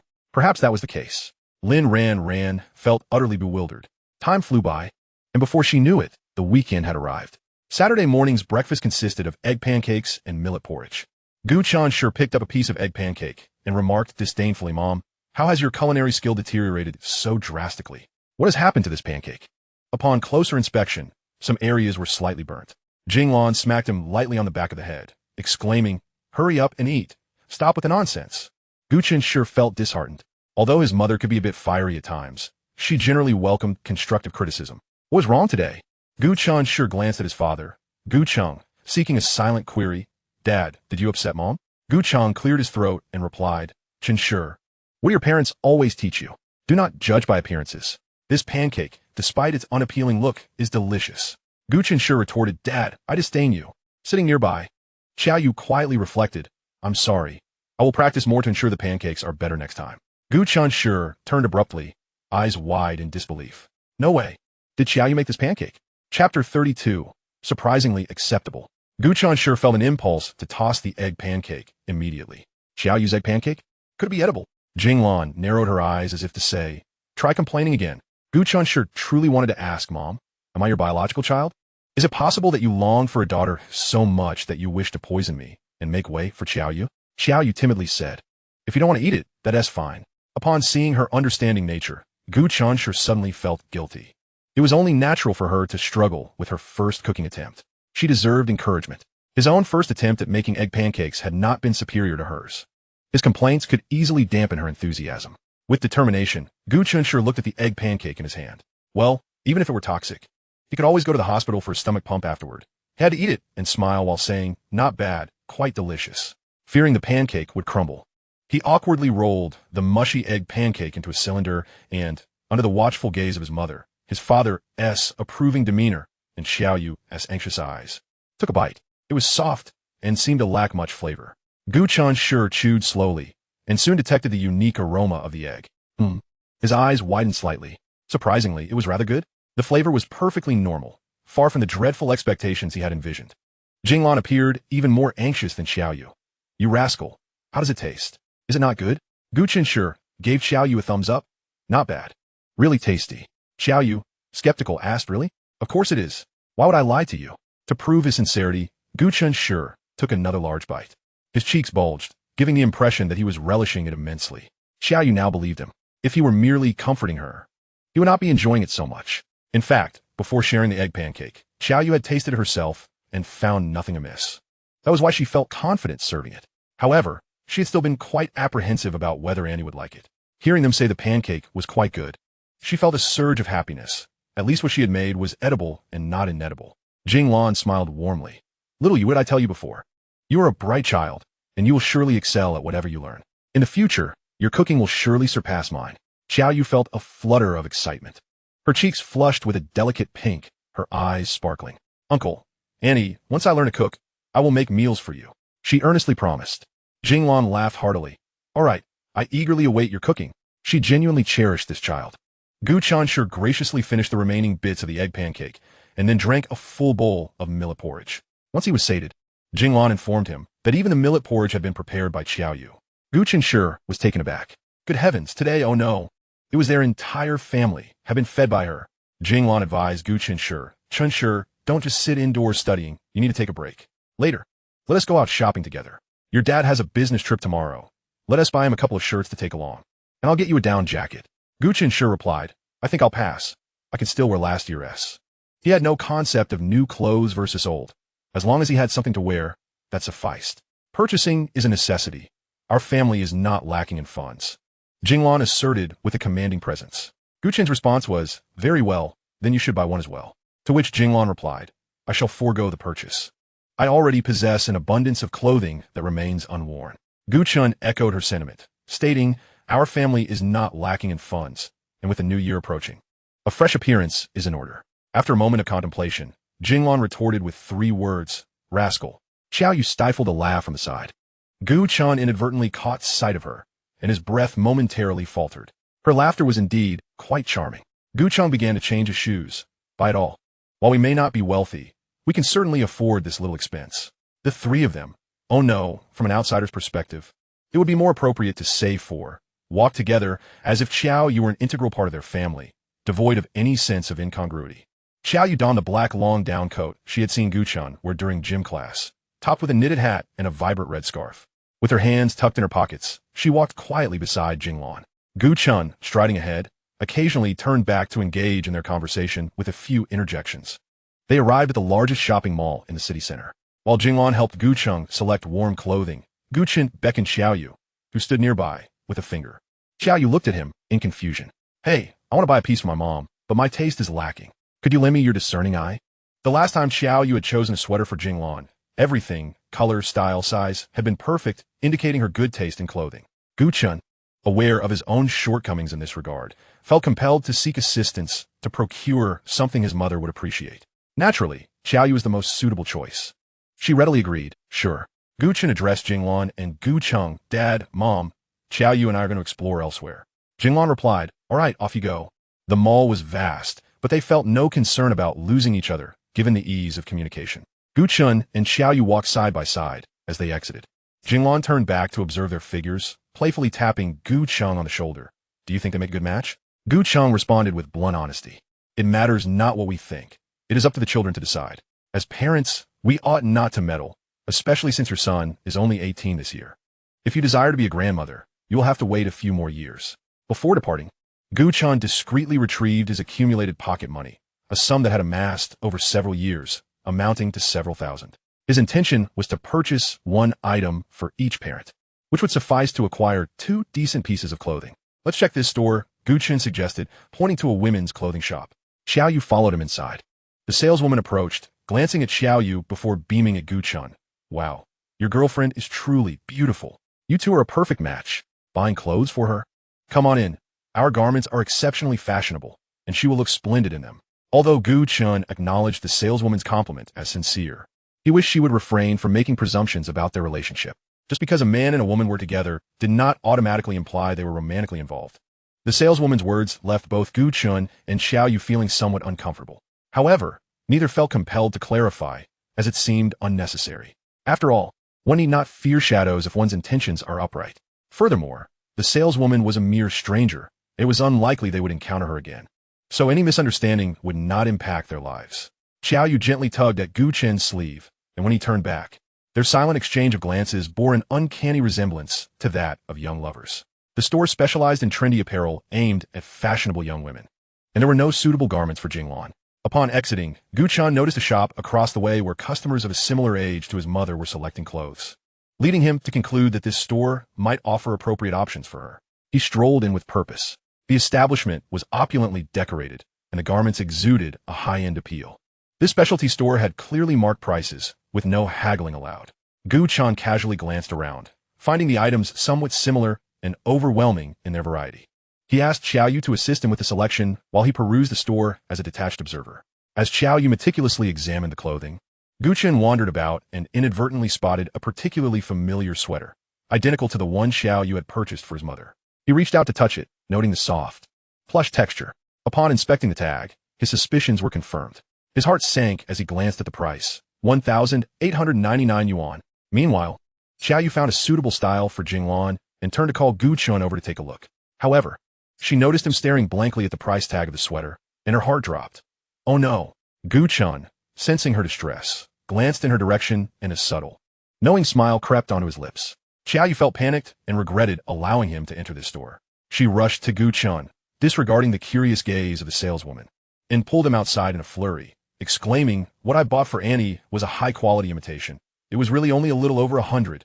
Gu Chen regarded her with skepticism, his expression suggesting, "Oh, do continue your fabrication." Xiaoyu, flustered, insisted, "It truly is an imitation. You must believe me." The height difference between them forced Gu Chen to slightly lower his head to meet her gaze, and the mix of his incredulity and her anxiety created an almost intimidating aura. "I believe you indeed," Gu Chen retorted. "Xiaoyu, might I inquire if you have ever spoken a single truth?" Did she think him a fool? If she claimed to have purchased an imitation, how could she be aware of the exorbitant price of the authentic item? Gu Chen had just seen the price tag, 1,899 yuan. Yet this girl had deceived his trusting mother into believing it was merely a little over 100. It was absurd that his mother had praised her for her taste in clothing and the quality of her selections. Could nearly 2,000 yuan sweater really be uncomfortable? Suddenly, Xiaoyu's complexion paled, her eyes wide with panic, as if she had just received a death sentence. Staring blankly at Gu Chen, tears welled in her eyes. Gu Chen felt a pang of guilt. How could he feel remorse when she was the one who had lied? It was evident that her deception stemmed from good intentions. Had she been honest about the price, Jinglan would either have to pay her or return the item. To ensure Jinglan would accept the gift, she had resorted to falsehood. Bystanders looked on with curiosity, and one kind-hearted woman could no longer bear the sight. She admonished Gu Chen, "Young man, what is the matter? Have you made your girlfriend cry and yet fail to comfort her? Look at how beautiful your girlfriend is. Be careful, she might not stay with you in the future." Gu Chenshi exclaimed, perplexed. "What on earth does that mean?" Xiaoyu stammered, "I'm just worried that Annie 1T accepted." but I genuinely want to do something for her. Gu Chenshi, can you please forgive me this time? Just as Gu Chenshi was about to respond, he felt a familiar presence and looked up to see a face he recognized. Lin Ranran? What a coincidence. After a century, I encounter her here. Lin Ranran seemed to be out shopping with friends. Beside her stood a chic and youthful beauty, who was curiously observing them and then whispered something to Lin Ranran. Ranran, are they your classmates? Lin Ranran, however, was oblivious to the question. Staring blankly ahead, Gu Chenshi stood face to face with a girl whose back was turned to her, head bowed like a child who had erred. Although her face was concealed, her posture revealed a sense of vulnerability. Gu Chenshi furrowed his brows, a flicker of guilt and regret glinting in his eyes. Was he regretting making the girl feel wronged? Hadn't she confessed to him previously, only to be rejected, leading to her tears and his own self-reproach? Unbeknownst to Lin Ranran, she concocted an overly dramatic romantic narrative in her mind. Ranran, the beauty beside her, not receiving a reply, looked at Lin Ranran in confusion, finding her lost in thought. She assumed Lin Ranran had inadvertently stumbled upon a classmate's romantic affair, feeling both surprised and somewhat awkward. Yet, the next moment, Lin Ranran's reaction startled the beauty. Gu Chenshi, Lin Ranran dashed towards the couple, startling both Gu Chenshi and Xiaoyu. Xiaoyu's eyes were red, gazing blankly at Lin Ranran, sensing a strange familiarity but unable to recall when they had met. She's just your neighbor. Can you please not meddle? Lin Ranran retorted angrily. Who are you? Xiaoyu shot back. This is a private matter between Gu Chenshi and me. It has nothing to do with you. The absurdity of the situation was evident to Gu Chenshi as well. Meanwhile, the beauty accompanying Lin Ranran observed the unfolding drama with bewilderment. Gu Chenshi frowned. Want to say, Lin Ranran, are you out of your mind? However, voicing such a thought in front of others would tarnish his image as a refined young man. Thus, he opted for a more tempered response. Lin Ranran, this is a private matter between her and me. Kindly refrain from interfering. Lin Ranran's companion, Jiang Xinu, approached her cousin, hesitantly asking, Ranran, are you all right? Receiving no answer, Jiang Xinu noticed her little cousin was crying, and her heart sank. Chapter 34. The origin of Xiaoyu. Lin Ranran's recent melancholic demeanor did not escape the watchful eyes of her parents. Yet the child refused to acknowledge any romantic troubles, leaving her parents hesitant to pry. Thus, on Saturday, they asked her cousin to take her out for some distraction. There were certain things she preferred not to share with her parents. Perhaps confiding in her slightly older sister was a better option. For many women, shopping serves as a delightful remedy for distress. Her cousin brought her to the mall, intending to enjoy some delectable food at noon while engaging in a conversation to discern her troubles. Jiang Xenu never imagined that before she could even inquire. The situation became clear. Her beautiful cousin seemed ensnared in a love triangle, and she was the most pitiful of the three. As Jiang Xinu gazed at Lin Ranran, tears streaming down her face, she questioned her own existence. Lin Ranran had always been pursued, yet she had never shown interest in any of them. When had she developed feelings for someone, only to find herself in such an awkward love triangle? Xiaoyu followed Gu Chenshi passively. Was that girl your classmate? Yes. And are you two lovers? Gu Chenshi halted, frowning in irritation, as they stood in a quiet corner of the mall. Of course not. Xiaoyu was taken aback, pondering, is that so? The earlier girl's reaction had clearly indicated jealousy. Although she had never been in a relationship, she could sense it. That girl must have thought there was some ambiguity between her and Gu Chenshi, hence her jealousy. Thinking Gu Chenshi was reluctant to admit a quarrel with his classmate, Xiaoyu suggested she might not be far. I could go explain things to her. Gu Chenshi scoffed internally. What is there to explain? He coldly replied, you not only have a penchant for deceit, but also possess a rather inflated sense of self-importance.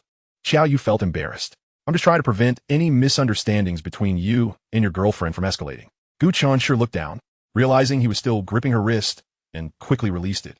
Being misinterpreted while together was exhausting, and prolonging it would lead to even greater misunderstandings. Yet, he couldn't help but notice how delicate her wrist felt, and he mused that a slight exertion could easily break it. Xiaoyu softly pleaded, please don't mention the sweater's price to Annie. I beg you. Gu Chenshi sighed, but that sweater is exorbitantly priced.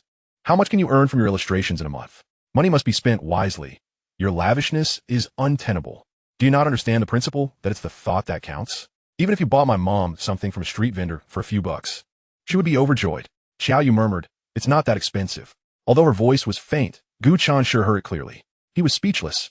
Nearly 2,000 for a sweater was hardly trivial. What did she consider expensive? In his moment of disbelief, Gu Chenshi recalled a previous hunch about Xiaoyu, a fallen heiress. It clicked. Perhaps his suspicion was correct. Xiaoyu was a wealthy girl, accustomed to a life of financial abundance, making the modest price of the sweater inconsequential to her. Gu Chenshi regarded Xiaoyu sternly. Hey, you need to tell me honestly, what other lies have you told us? Xiaoyu stuttered, clearly harboring secrets. Gu Chenshi, feeling his temper rise, scoffed, casting a disdainful glance her way. Xiaoyu lowered her head in silence. Gu Chenshi continued to scrutinize her without uttering a word. Do not blame him for being intimidating. He had always sensed something off about Xiaoyu. However, his mother adored her, and she appeared so proper and obedient that he dismissed his concerns as mere overthinking. Yet now, he realized that Xiaoyu harbored far too many secrets. Everyone has their secrets. Gu Chenshi wasn't particularly inclined to pry into others' lives. However, Xiaoyu's proximity to his family was undeniable. She had almost woven herself into their lives, frequently sharing meals together, even shopping together. Wasn't he that the best testament to their closeness? Gu Chenshi, having painstakingly been granted a second chance at life, yearned solely to enjoy a simple existence with his parents, wishing to remain unperturbed by the myriad of troubles that surround him. He harbors no desire for complications that might render his new life once again fraught with misfortune. Yes, I deceived you. Xiaoyu seems to have made a resolute decision. She smiles, yet her eyes betray a certain desolation and an unsettling uncertainty about the future. This version of her evokes a sense of compassion in Gu Chenshi, reminiscent of the psychological shadow he faced when confronting her previously. However, he does not regret his choice, nor intends to halt the conversation. He gazes at Xiaoyu, awaiting her next words. Taking a deep breath, Xiaoyu confesses, I am a child of a mistress. Gu Chenshi is momentarily taken aback. At this juncture, he contemplates stopping her, but Xiaoyu presses on. My mother was a kept woman by a wealthy man. When he refused to divorce her, she suffered a mental breakdown. She passed away when I was 12. I was sent to the countryside by that wealthy man to live with an elderly woman. This woman claimed to be my mother's mother, thus my grandmother. Gu Chenshi listens in silence, a feeling of regret quietly spreading within him. Enough, do not continue, he urges. Yet Xiaoyu scoffs lightly, continuing, later, I discovered that the elderly woman I called grandmother for 6 years was actually the wealthy man's mother. Biologically, she is my grandmother. So, I ran away and came to your city alone. Enough, Gu Chenshi insists. Xiaoyu looks up at him. Gu Chenshi, everything I have said is the truth. You may verify it. That wealthy man is named Yang. Gu Chenshi interjects, I believe you. Filled with disdain for the man who brought misfortune to her mother, she eschews any connection with her biological father. Upon the shocking revelation that the woman who raised her was actually her grandmother, she could not bear the blow, leading her to sever ties with her troubled family. Xiaoyu meets Gu Chenshi's gaze earnestly. The clothes I bought for Annie were purchased with my own money. I earn $7,000 to $8,000 a month. Besides illustrating, I dedicate an hour or two each night to writing web novels, which provides another source of income. I can sustain myself comfortably, so buying Annie a sweater that costs over $1,000 is truly no burden. This reflection prompts Gu Chenshi to consider his own circumstances. At the same age, he had not earned a single penny and was still relying on his parents. How embarrassing. What novels are you writing? Would it be too much trouble to share the titles? I would love to read them, he inquires. Xiaoyu, feeling shy, replies, I'm just starting out, and I haven't achieved much yet. When I have a larger readership, I will share them with you. But promise, you must not mock my writing. In chapter 35, he is not a scoundrel. Gu Chenshi solemnly apologizes to Xiaoyu. Despite feeling like a less-than-ideal person, he recognizes that clarity is preferable to ignorance. The circumstances surrounding Xiaoyu stem from the issues bequeathed by their parents' generation. A wealthy girl, had she not been acknowledged by a prominent family, would not truly qualify as one, for she would merely be a canary confined within an opulent cage. From Xiaoyu's earlier account, it is evident that she lived with her mother until her passing, after which her wealthy father sent her to her ancestral home in the countryside. This confirms that he did not acknowledge her as part of his family. Gu Chenshi had only encountered the entanglements of affluent families through film and television. Experiencing them in reality was an entirely new affair. Regarding the price of that sweater, you won't mention it to Annie, will you? Xiaoyu asks apprehensively, her eyes fixed on Gu Chenshi. He nods, agreed, but you must promise me not to do this again. Okay, she replies, visibly relieved, then hesitates about my background. Gu Chenshi reassures her, do not worry. I will not speak of it to anyone, not even to my parents. He is a man who shuns gossip. Xiaoyu smiles, thank you. Now, let us go. I still need to buy my mother some clothes. With their conversation having cleared the air, both feel a newfound ease as they walk side by side towards the store. Gu Chenshi remarks, however, after I buy clothes for my parents, you must not let slip any details about the prices. Xiaoyu nods in agreement. Rest assured, I will be discreet. After all, you are an accomplished liar. Are you not? Gu Chenshi jests, half teasing, half serious. Unbeknownst to them, the distance between them has suddenly diminished. Xiao Yu, feeling flustered, implores, I promise never to lie again. Gu Chenshi, satisfied, replies, very well, I shall simply pretend I have forgotten your previous deceit.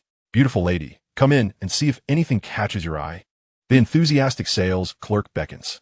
Jiang Xanyu, however, disregards the clerk's exuberance, feeling utterly despondent. She wishes to explode in frustration. Why on earth did she bring her cousin to this mall? Now, not only has she failed to uplift her cousin's spirits, but has only worsened the situation. Jiang Xanyu glances at Lin Ranran, who, though no longer crying, is clearly not in good spirits. Ranran, are you hungry? Let me take you to eat something delicious. Lin Ranran appears lost, as though she has not heard a word. Jiang Xanyu sighs.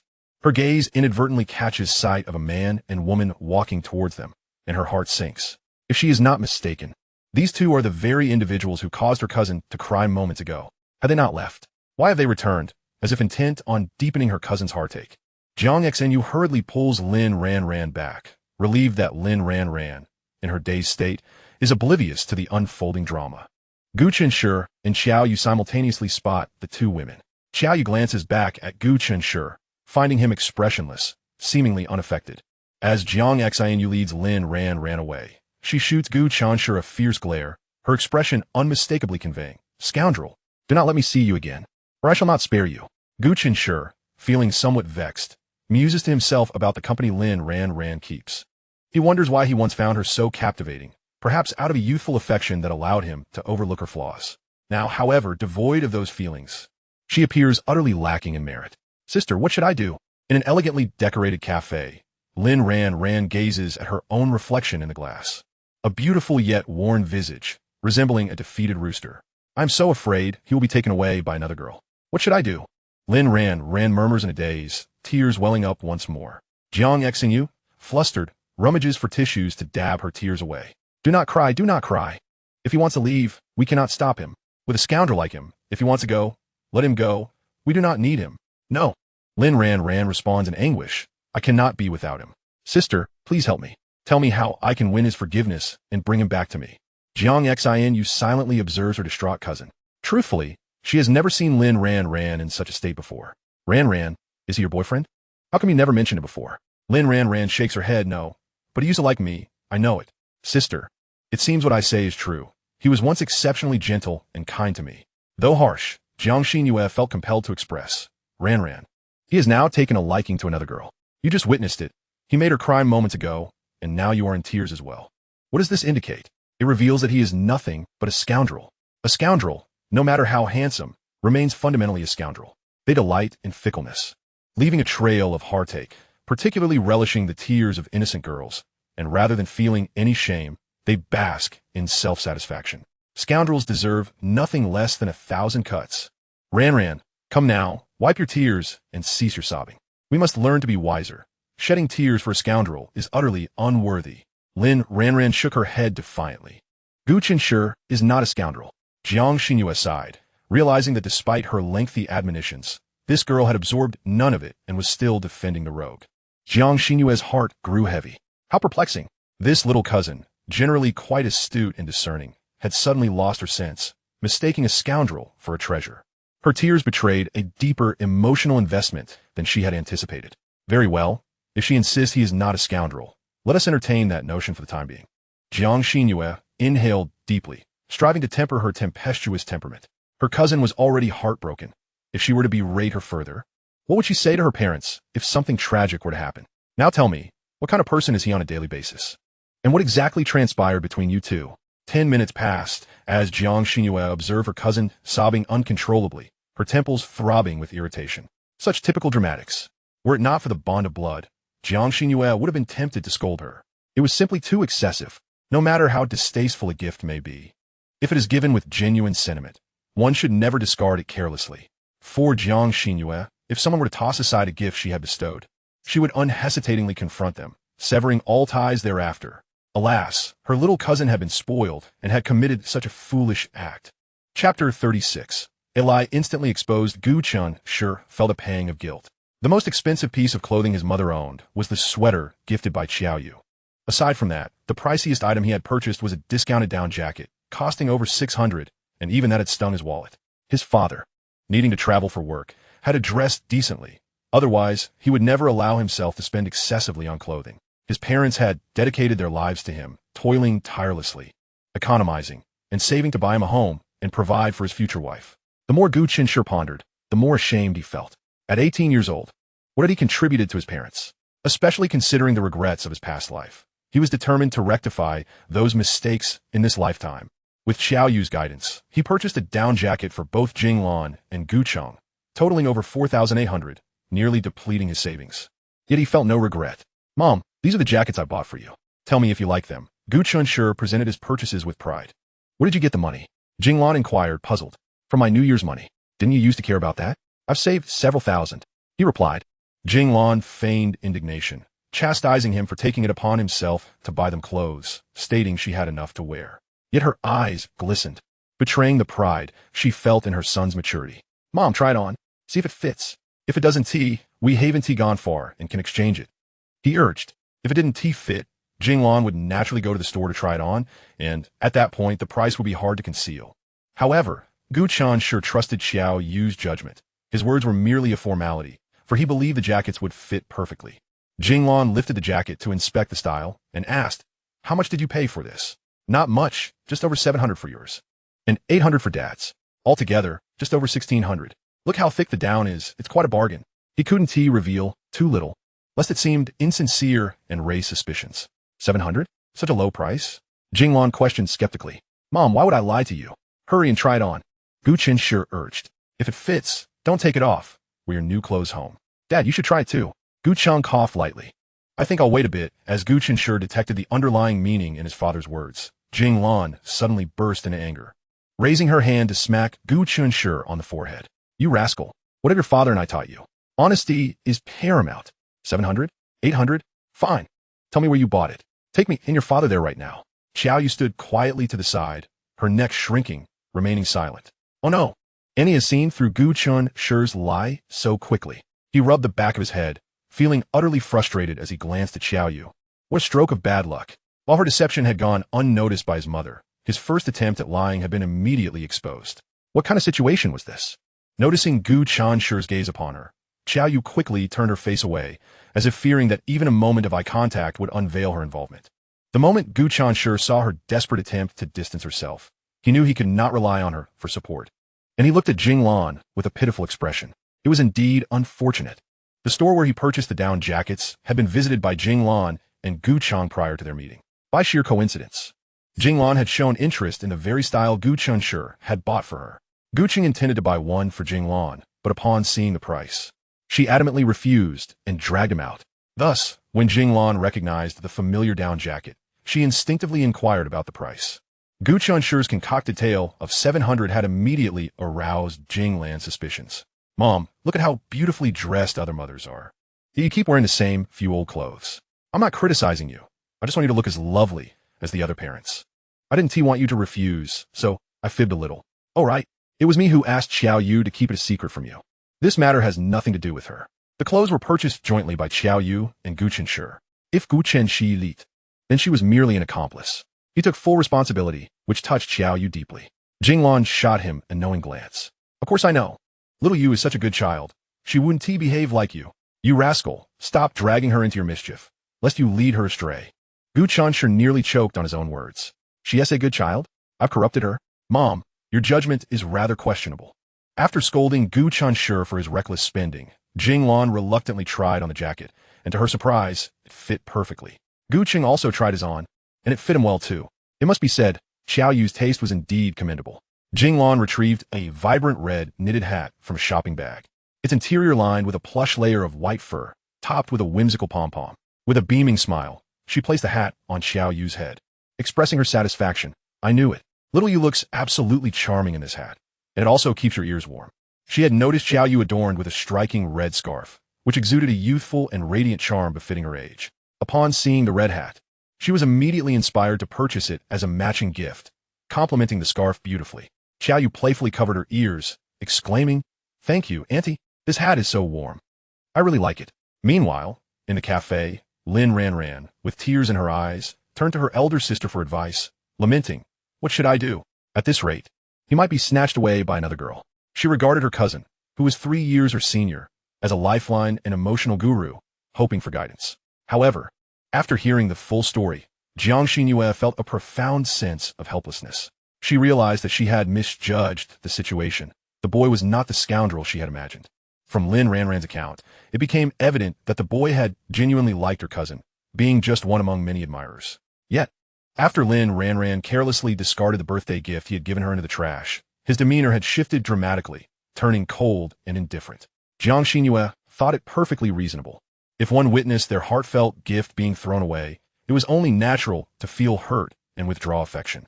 She mused that if the boy continued to harbor feelings after such an affront, then he lacked dignity. Better to let him go. Chapter 37.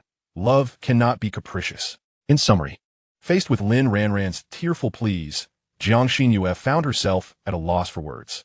When someone treasures you, yet you treat them as insignificant, it is only after they have left that you realize their worth, weeping and lamenting that your world cannot do without them. What can this be termed but a tragic farce? Jiang Xinyue sighed, feeling overwhelmed by her cousin's expectant gaze, silently imploring her for a solution. Admittedly, Jiang Xinyue had experienced a few romantic relationships herself, but she was by no means a love expert. From her perspective as an observer, she believed Lin Ranran's best course of action was to wipe her tears, sincerely apologize to the boy, and gracefully withdraw from his life, refraining from further disruption. However, it was clear that her young cousin was not receptive to such advice. Ultimately, it appeared that Lin Ranran lacked experience and resilience in the face of adversity. In Jiang Xinyue's view, though this was merely her personal opinion, Lin Ranran had been spoiled. To draw an imperfect analogy, the boy was akin to a toy for her cousin. She found it mundane when it was readily available, yet when other children expressed interest, she would cry and demand it back. "Ranran, there are plenty of wonderful boys in the world," Jiang Xinyue suggested tentatively. Lin Ranran shook her head despondently. "No matter how many there are, none can compare to Gu Chenshi," Jiang Xinyue replied. "Yet matters of the heart cannot be forced. You have wounded his feelings, and if he chooses to leave, that is beyond anyone's control." Lin Ranran gazed at her with pleading eyes. "That's why I need you to help me, sister. You must have a solution, right? Please, help me." Jiang Xinyue, while acknowledging that Lin Ranran had indeed made a mistake, still felt a familial obligation to support her after the initial anger subsided. However, matters of the heart are distinct from others. If her cousin were bullied, she could readily confront the bully, but in this situation, she could not approach the boy and demand that he not like other girls, insisting he could only love her cousin. She was not a bandit who would abduct someone to make them her captive. "Sister, please say something. I know I was wrong. I truly understand now. Please help me," Lin Ranran implored, shaking Jiang Xinyue's arm. In the past, Lin Ranran could never have imagined going to such lengths to win back a boy's affection. Jiang Xinyue suggested, "Perhaps you should take a moment to calm down. He might still be upset. Maybe after some time, when he is no longer angry, you can talk to him. What if he gets taken by another girl by then?" Lin Ranran exclaimed in distress. Jiang Xinyue fell silent, regretting her swift agreement to her uncle's request to console her cousin after receiving his call the previous day. At that moment, she had thought it would be easy to cheer her cousin up. Comforting children was her forte. However, upon realizing the complexity of the situation, it became clear that the root of the problem lay in her cousin's impulsive nature. Yet, could matters of the heart be resolved through caprice? Now, she found herself unable to speak firmly, while her cousin was not receptive to gentle words, rendering the situation utterly intractable. On a rare day of joy, Gu Chenshi took everyone out for lunch. The four of them gathered around a table like a family, cheerful and animated. Truth be told, the restaurant's offerings were rather mediocre. Gu Chenshi still preferred the dishes prepared by his mother.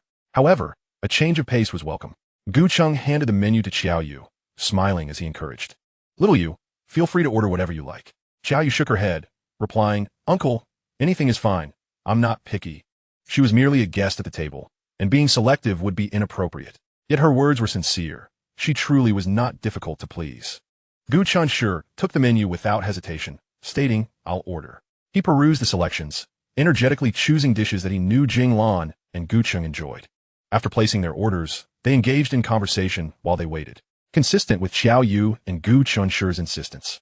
Jing Lan had kept on her new outfit since putting it on, but now she began to murmur, "I think I should change back. I don't want to spill oil on it." When she actually started to unzip her coat, Gu Chenshi frowned. "Mom, you can't change. Xiaoyu chimed in, Auntie, just keep wearing it. Clothes are meant to be worn. Gu Cheng added, Indeed, the purpose of buying clothes is to wear them. There is no point in taking it off. Jinglan shot him a look of annoyance. But it's warm here. I'm too hot. Gu Cheng. It was only upon mentioning it that they realized the restaurant's air conditioning was set rather high, making it a bit uncomfortable.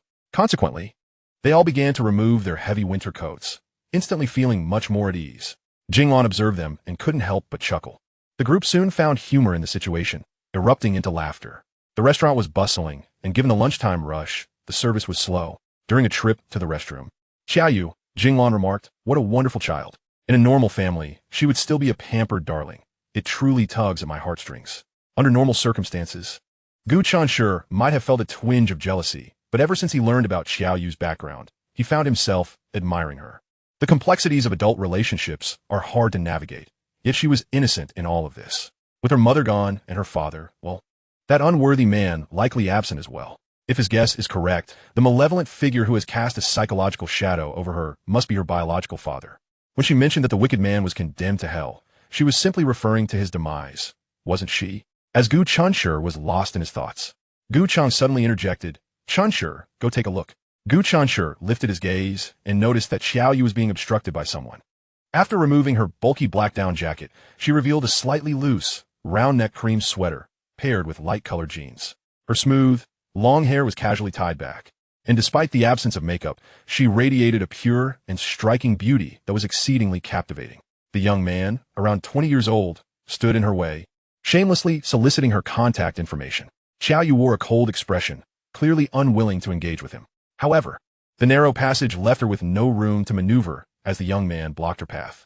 Gu Chenshi approached and tapped the young man's shoulder, saying, Brother, would you kindly step aside? Though the young man was displeased at being interrupted in his pursuit, he recognized the impropriety of blocking the way and complied. Xiaoyu hurriedly made her way past him. The young man could only watch as Xiaoyu sat down at a table with two adults, begrudgingly accepting his defeat. Chapter 38. Sharing secrets. Jinglan glanced back at the young man and scoffed, a toad wishing to eat swan meat. My little Yu is a fairy.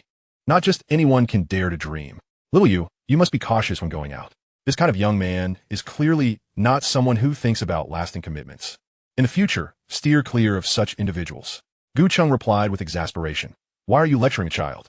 She's still young. Jinglan countered, Little Yu is already 18. While she may be too young to discuss marriage, some matters must be understood in advance to avoid future pitfalls. This is a significant issue that should not be taken lightly. Gu Cheng conceded, All right, you are right. Here, try this piece of braised pork. Jinglan retorted playfully. What do you mean? Are you trying to silence me because you think I talk too much? Gu Cheng replied, All right, whatever I say is wrong. And whatever I do is wrong. Is that enough?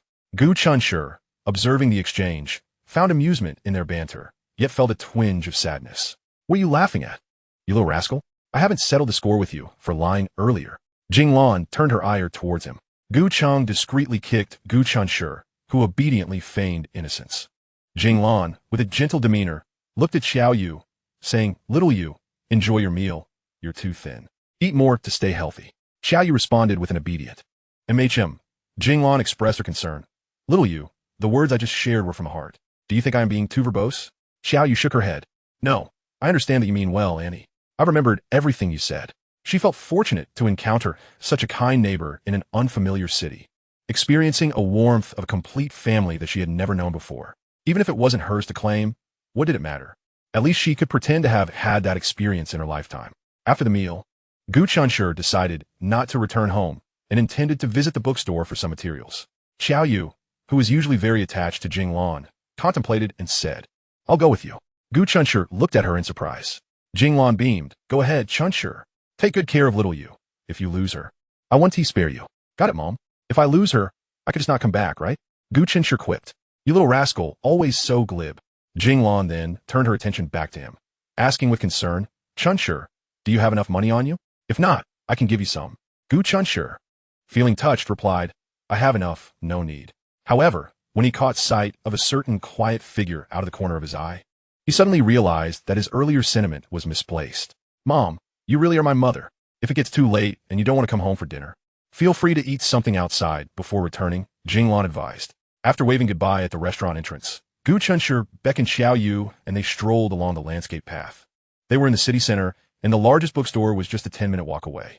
The warmth he had accumulated in the cozy restaurant was rapidly dissipated by the biting cold wind.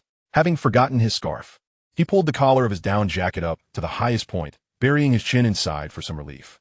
Xiao Yu donned a red hat that Jinglan had just purchased for her, along with a red scarf wrapped around her neck, her mouth tucked within scarf, making her look warm and cozy. Mom is really biased, Gu Chenshi thought, wondering why she bought a hat for Xiao Yu, but not for him. Of course, Gu Chenshi merely pondered this casually.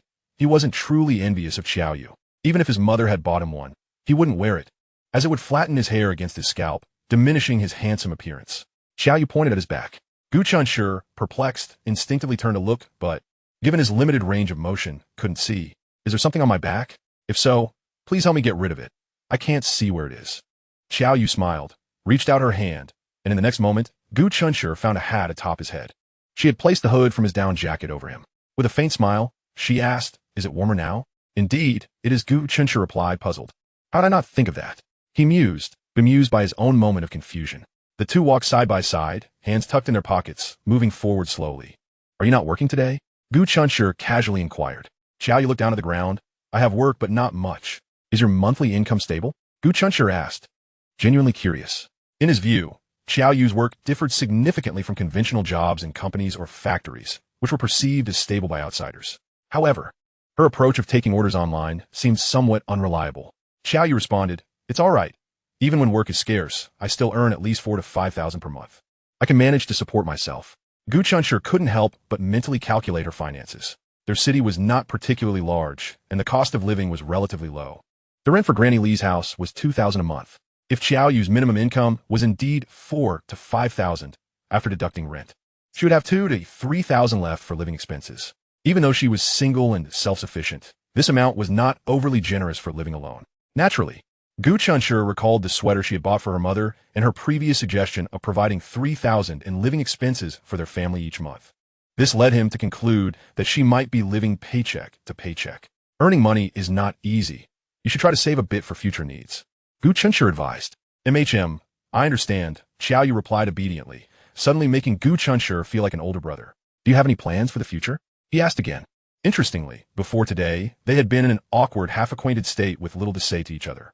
Now, it felt as if they were longtime friends, naturally expressing their thoughts without hesitation or discomfort. In truth, Gu Chenshi and Xiao Yu had become confidants, sharing their secrets with one another. In the depths of Xiao Yu's strikingly black and white eyes lay a hint of bewilderment. "I don't know. Let's just take it one step at a time." One thing she could assert with certainty was that she would not easily abandon her current place of refuge. The thought of departing from Andy's family left her trembling. She could scarcely envision what she might become if she were to leave them behind. Surely, she would revert to that previous state of despondency, devoid of any hope for the future. "What about you? Which university do you aspire to attend?" Xiao Yu, for once, found herself curious about Gu Chenshi's personal affairs. "Me?" Gu Chenshi chuckled softly. "I am uncertain as well. I simply wish to exert my utmost effort. As for the outcome, that depends on fate." Tilting her head to observe him, she caught a glimpse of his handsome profile, and without warning, remarked, "Gu Chenshi, I am particularly envious of you, you know?" Chapter 39. She Deserves Happiness. Gu Chenshi looked at Xiao Yu in astonishment. "I truly envy you. At times, the jealousy is nearly maddening," she reiterated, her expression earnest. Gu Chenshi stood there, momentarily speechless. "You envy me? What is there to be envious of?" Before he could finish, a realization dawned upon him. She must be envious of his intact and nurturing family. "Auntie is a wonderful mother, and uncle is a good father. They care for you deeply." Xiao Yu paused. Letting out a gentle sigh, she sighed for herself. Having come to understand her distinct upbringing, Gu Chenshi fell silent upon hearing her words. Noticing his quietude, Xiao Yu smiled lightly. "Hey, why are you in such a daze? Are you worried I might steal your parents away? After all, Uncle and Annie seem quite fond of me." Gu Chenshi gazed at her smiling face, captivated. Her laughter was truly enchanting, embodying the vibrant youthfulness that was befitting of their age, though regretfully, she seldom smiled. He recalled the initial days of their acquaintance, when she exuded an aura of profound gloom, making her appear particularly foreboding and unapproachable. The unique essence she emanated was undoubtedly tied to her familial background. Gu Chenshi found it difficult to fathom the hardships she must have endured throughout her life. She must have suffered greatly. Gu Chenshi chuckled softly. "You need not worry about that. My parents have already shared some of their affection with you." Xiao Yu's smile faded, replaced by a hint of anxiety. But will you blame me? If I weren't here, all of Uncle and Annie's love would be yours alone. Gu Chenshi laughed softly. Why would I blame you? They wouldn't love me any less because of you. To me, my parents are like the sun. It shines equally on everyone without favoritism. Besides, even if it were a matter of competition, you could never win, as I am their biological son. He became unexpectedly boastful towards the end. Xiao Yu sighed in relief. I thought you might dislike me. Gu Chenshi reassured her. Not at all. You needn't worry. Thank you, Gu Chenshi, Xiao Yu expressed earnestly. Gu Chenshi found it amusing. It seemed that since their acquaintance began, she had often expressed gratitude to him. It was unnecessary, truly unnecessary. Xiao Yu, when you eventually find someone who loves you and establish your own family, you too shall possess a happiness akin to mine. Gu Chenshi was surprised at his own sentimentality. He never imagined he could be so sentimental. Yet, it felt right to express such heartfelt words. Xiao Yu shook her head in silence, hesitating. I think I shall pass. Gu Chenshi was taken aback. What do you mean? I believe I am quite content on my own. Xiao Yu replied, her smile tinged with melancholy. Gu Chenshi remained silent. The influence of one's family of origin profoundly surpasses the imagination of outsiders. Having never experienced happiness herself, she likely felt unworthy of expecting a brighter future. For reasons unknown, Gu Chenshi, who typically preferred to avoid delving into others' affairs, suddenly felt a pang of sympathy for her. Through their interactions over the past few days, he had come to see Xiao Yu as a good girl. Therefore, she deserved her own happiness. She was worthy of it. The atmosphere grew somewhat heavy. Gu Chenshi took the initiative to shift the conversation. What prompted you to suddenly want to visit the bookstore to buy a book? Actually, I hadn't thought much about it, Xiao Yu replied, her honesty manifesting now that she had vowed to herself not to deceive them again. I know Uncle often travels for work, and Auntie and Uncle have limited opportunities to spend time alone together. If I were to return with them, I would undoubtedly be an unwelcome third wheel. This response caught Gu Chenshi off guard. What a perceptive and understanding girl she was. If she could not find happiness, it would indeed render the world a rather disheartening place. The two continued their conversation, meandering their way to the bookstore without realizing it. The bookstore was bustling with activity, filled with parents purchasing materials for their children and students seeking a quiet place to do their homework. Gu Chenshi searched for the materials he needed, while Xiao Yu browsed the shelves for books that piqued her interest. Gu Chenshi, with purpose, quickly found what he was looking for. Glancing around, he pointed to an empty spot. I'll be waiting for you over there. Since they had ventured out, it would be nice to linger a while longer before heading back. Xiao Yu nodded in agreement. As Gu Chenshi made his way to the empty spot and was about to sit down, someone suddenly patted him on the shoulder.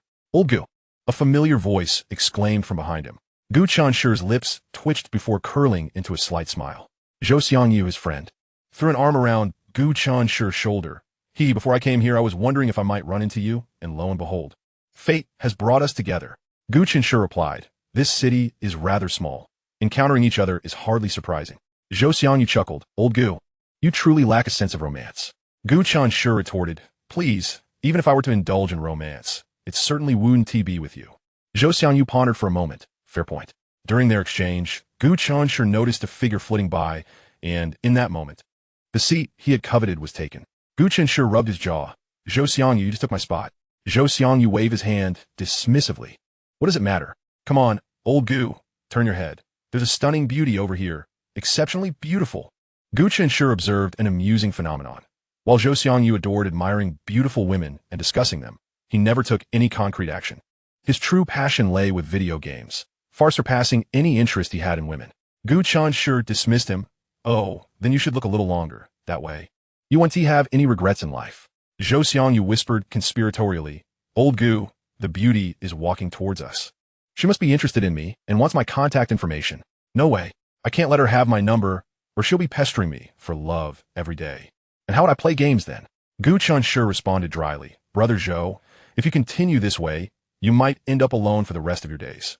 Besides, is it possible that you are merely being delusional? Zhou Xiangyu, overly agitated, inadvertently gripped Gu Chenshi's arm, causing him some discomfort. Gu Chenshi pushed him away with mild annoyance, and, casually glancing back, spotted Xiao Yu standing a short distance away, looking utterly lost. Zhou Xiangyu's assertion that the alluring woman interested in him and seeking his contact information could only be Xiao Yu was indeed accurate. It was evident that this fellow was indulging in self-delusion.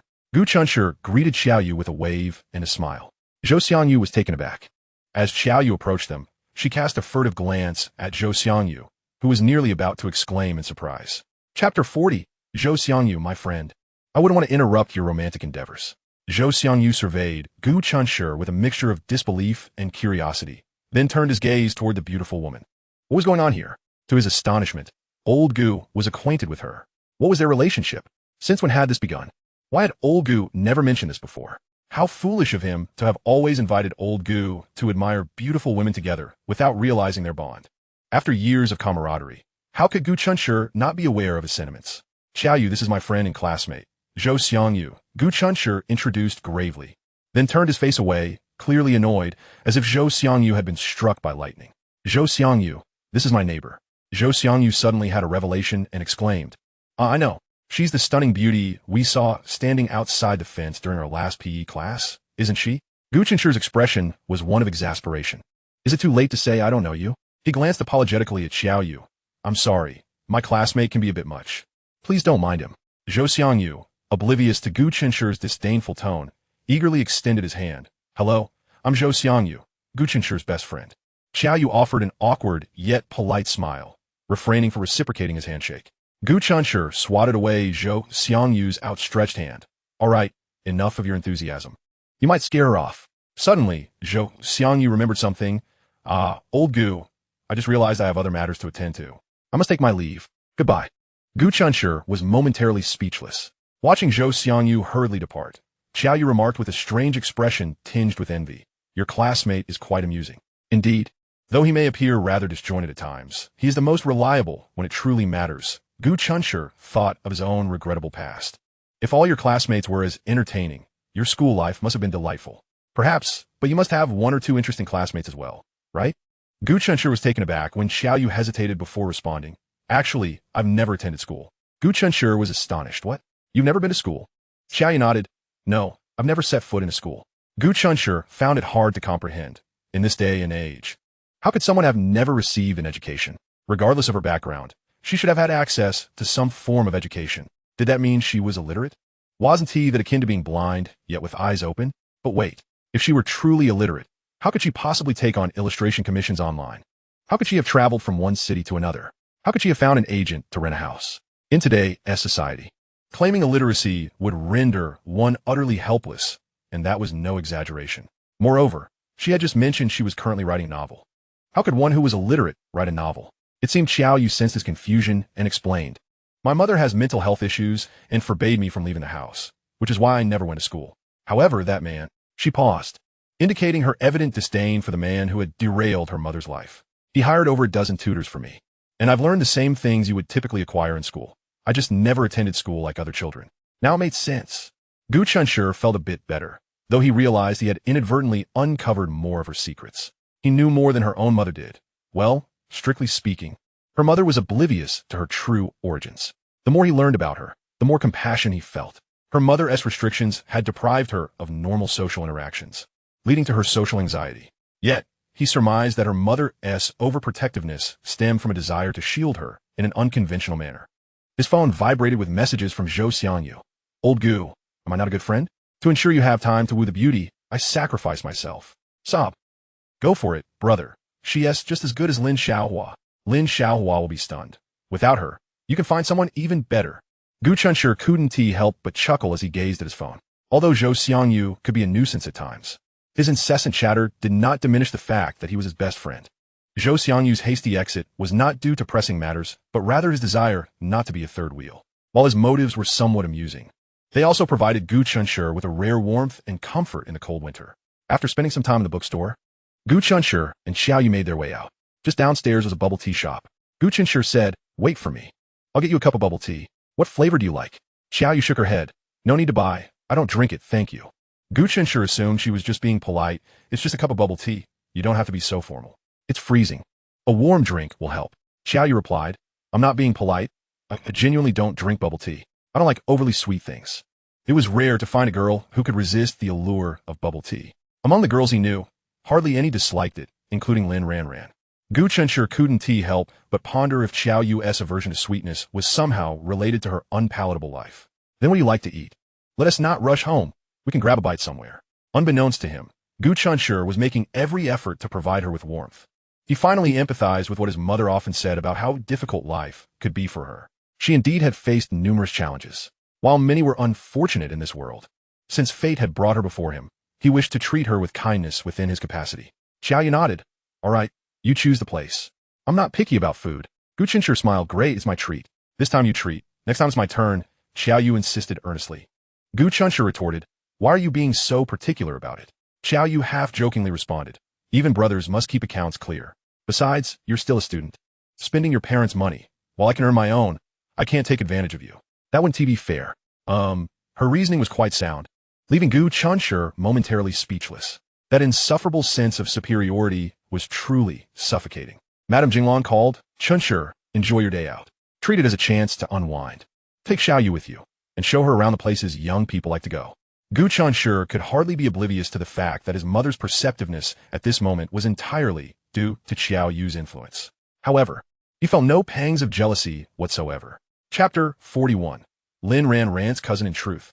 Gu Chenshi was rather ignorant of the places favored by the youth that Jinglan had mentioned, for he himself was a homebody, disinclined to roam about. Fortunately, Xiaoyu possessed a serene disposition, and their leisurely strolls were quite pleasant. As they meandered along, Xiaoyu suddenly called Gu Chenshi's name in a hushed tone. Someone has been watching us from behind. Do you recognize them? Gu Chenshi turned around and spotted the person Xiaoyu referred to, standing outside a shop near a large mannequin. It was a stylishly dressed, curly-haired beauty exuding a mature charm. Gu Chenshi was certain he did not know her, yet her face seemed vaguely familiar. Upon noticing his gaze, the curly-haired beauty approached with a smile, greeting him. Hello, Gu Chenshi. To Gu Chenshi's surprise, she addressed him by name without any error. He frowned momentarily in contemplation before recalling who she was. She was the companion of Lin Ranran. The memory of her warning glance when she had taken Lin ran away surfaced in his mind, and he immediately felt on guard. Is there something you need? The curly-haired beauty, Jiang Xinu, smiled gently. It's just a small matter. May I trouble you for a moment of your time? Gu Chenshi decisively declined. I'm sorry, but it's not convenient. Jiang Xinu sighed inwardly, realizing she shouldn't have even asked. Nevertheless, she found this young man rather intriguing. I am Lin Ranran's cousin, Jiang Xinu, she introduced herself. I only wish to take a brief moment of your time to discuss my cousin. Lin Ranran. As she spoke, she cast a smile in Xiaoyu's direction, her gaze seemingly inquiring if it would be acceptable. Xiaoyu felt perplexed, but had no objections. Discussing Lin Ranran, however, left Gu Chenshi utterly speechless. He felt compelled to issue a stern warning to his fellow male comrades. Being a sycophant carries its risks, so one must tread carefully. Wasn't it enough that Lin Ranran had come to pester him alone? Now, her cousin had joined in to berate him for not indulging her completely? Honestly, there's nothing to discuss. Gu Chenshi reiterated his refusal. Jiang Xinu noted that he was rather difficult to converse with. This only highlighted how deeply Lin Ranran had been hurt. However, who could blame her, even if she were not inclined to consider her cousin's feelings? She felt compelled to take it upon herself, respecting her uncle and aunt's standing, to intervene in this matter. Lin Ranran has confided in me about your situation. Regardless of circumstances, her decision to discard the birthday gift you gave her was indeed her fault. Gu Chenshi raised an eyebrow in surprise. Oh, so Lin Ranran not only acknowledged her mistake in front of him, but also admitted her wrongdoing to her cousin? Did he truly merit her attempts at reconciliation? This left him quite taken aback, yet he remained irked. Xiaoyu, sensing the tension, discreetly distanced herself, unwilling to eavesdrop on their conversation. Jiang Xin, mused to herself. This young lady appeared to be quite understanding. It was no wonder Gu Chenshi had chosen her over her own capricious cousin. She was indeed beautiful, and if they were together, it would spell even less hope for her cousin. After all, this girl not only matched her in looks, but also surpassed her in temperament and emotional sensitivity. In truth, if Jiang Xinu were in Gu Chenshi's position, she would choose this girl over her cousin without hesitation. Although it sounded harsh, in reality, people tend to select partners who bring them joy and contentment. Those with a penchant for self-sacrifice were, after all, a rarity. Reflecting on this, Jiang Xinu realized her cousin held no advantage in this romantic contest. The only edge she had was their shared status as classmates. Please refrain from prying into my personal affairs. Moreover, if you have no further matters to discuss, I must take my leave, Gu Chenshi stated coldly. Jiang Xinu thought, Ranran, my dear cousin, I am enduring this discomfort solely for your sake. Wait, my cousin understands her mistakes, Jiang Xinu began, but Gu Chenshi interrupted her. Yes, she has already apologized to me, and I have accepted it. Is there anything else? Jiang Xan Yu was momentarily at a loss for words. With the conversation reaching this point, what more could she possibly say? Continuing would only seem desperate.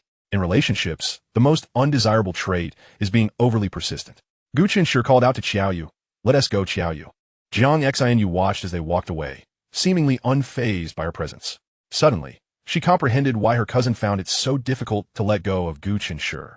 This young man appeared quite captivating. He had a certain coolness about him, yet regrettably, he was her cousin's object of affection, and given their age difference, she felt it inappropriate to pursue him. Doing so would be utterly unthinkable. Qiao Yu, maintaining her prudence, refrained from inquiring further about the preceding incident. Gu Chenshi found an unexpected comfort in her company. However, even amid this comfort, he had no thoughts of anything beyond friendship. Certain matters were not meant for someone of his age to contemplate. His entire focus remained on working diligently to provide a better life for his parents in the future. Once their figures vanished from her view, Jiang Xan Yu let out a gentle sigh and retrieved her phone. "Hello, Auntie? Yes, I'll come find you right away." What could her aunt want? Naturally, it was concerning Lin Ranran. Jiang Xan Yu had initially planned to dedicate the entire day to her cousin. But her encounter with Gu Chenshi had thrown everything off balance. Lin Ranran had seen him with another girl and lost control of her emotions. No amount of coaxing from Jiang Xan Yu could lift her spirits. With no other options, she had to take her home and quietly inform her aunt that this was beyond her ability to assist with. Her aunt, naturally anxious, recognized that home was not a suitable place for such discussions. Should Lin Ranran overhear, it would only exacerbate the situation. Thus, she arranged to meet Jiang Xan Yu to clarify matters. Upon meeting Jiang Xan Yu's aunt, Du Yin immediately asked, "Is this about that male classmate of hers?" Gu Chenshi? Jiang Xan Yu was taken aback to realize her aunt was already aware. She had thought she was the first to discover Lin Ranran's romantic troubles. Seeing her expression, Du Yin understood that this matter was undoubtedly linked to Gu Chenshi. Although she had previously suspected that her daughter's recent melancholy was connected to him, it had remained mere conjecture until now. In a moment of impulsiveness, she considered rushing straight to confront Gu Chenshi. However, recalling the awkwardness of her initial encounter, she steadied herself and said to Jiang Xan Yu, "Yu, please tell me everything you know." Chapter 42. Finding someone to take your place, of course. Jiang Xan Yu was prepared to share the details with her aunt, but before she spoke, she cautioned, "Auntie, I believe it would be best if you did not interfere in Ranran's romantic life. Furthermore, she has asked me to keep this confidential." Du Yin nodded in understanding. "Yu, rest assured, I will exercise discretion and not betray your trust." Jiang Xinyue felt a sense of relief. She recounted everything she knew in detail.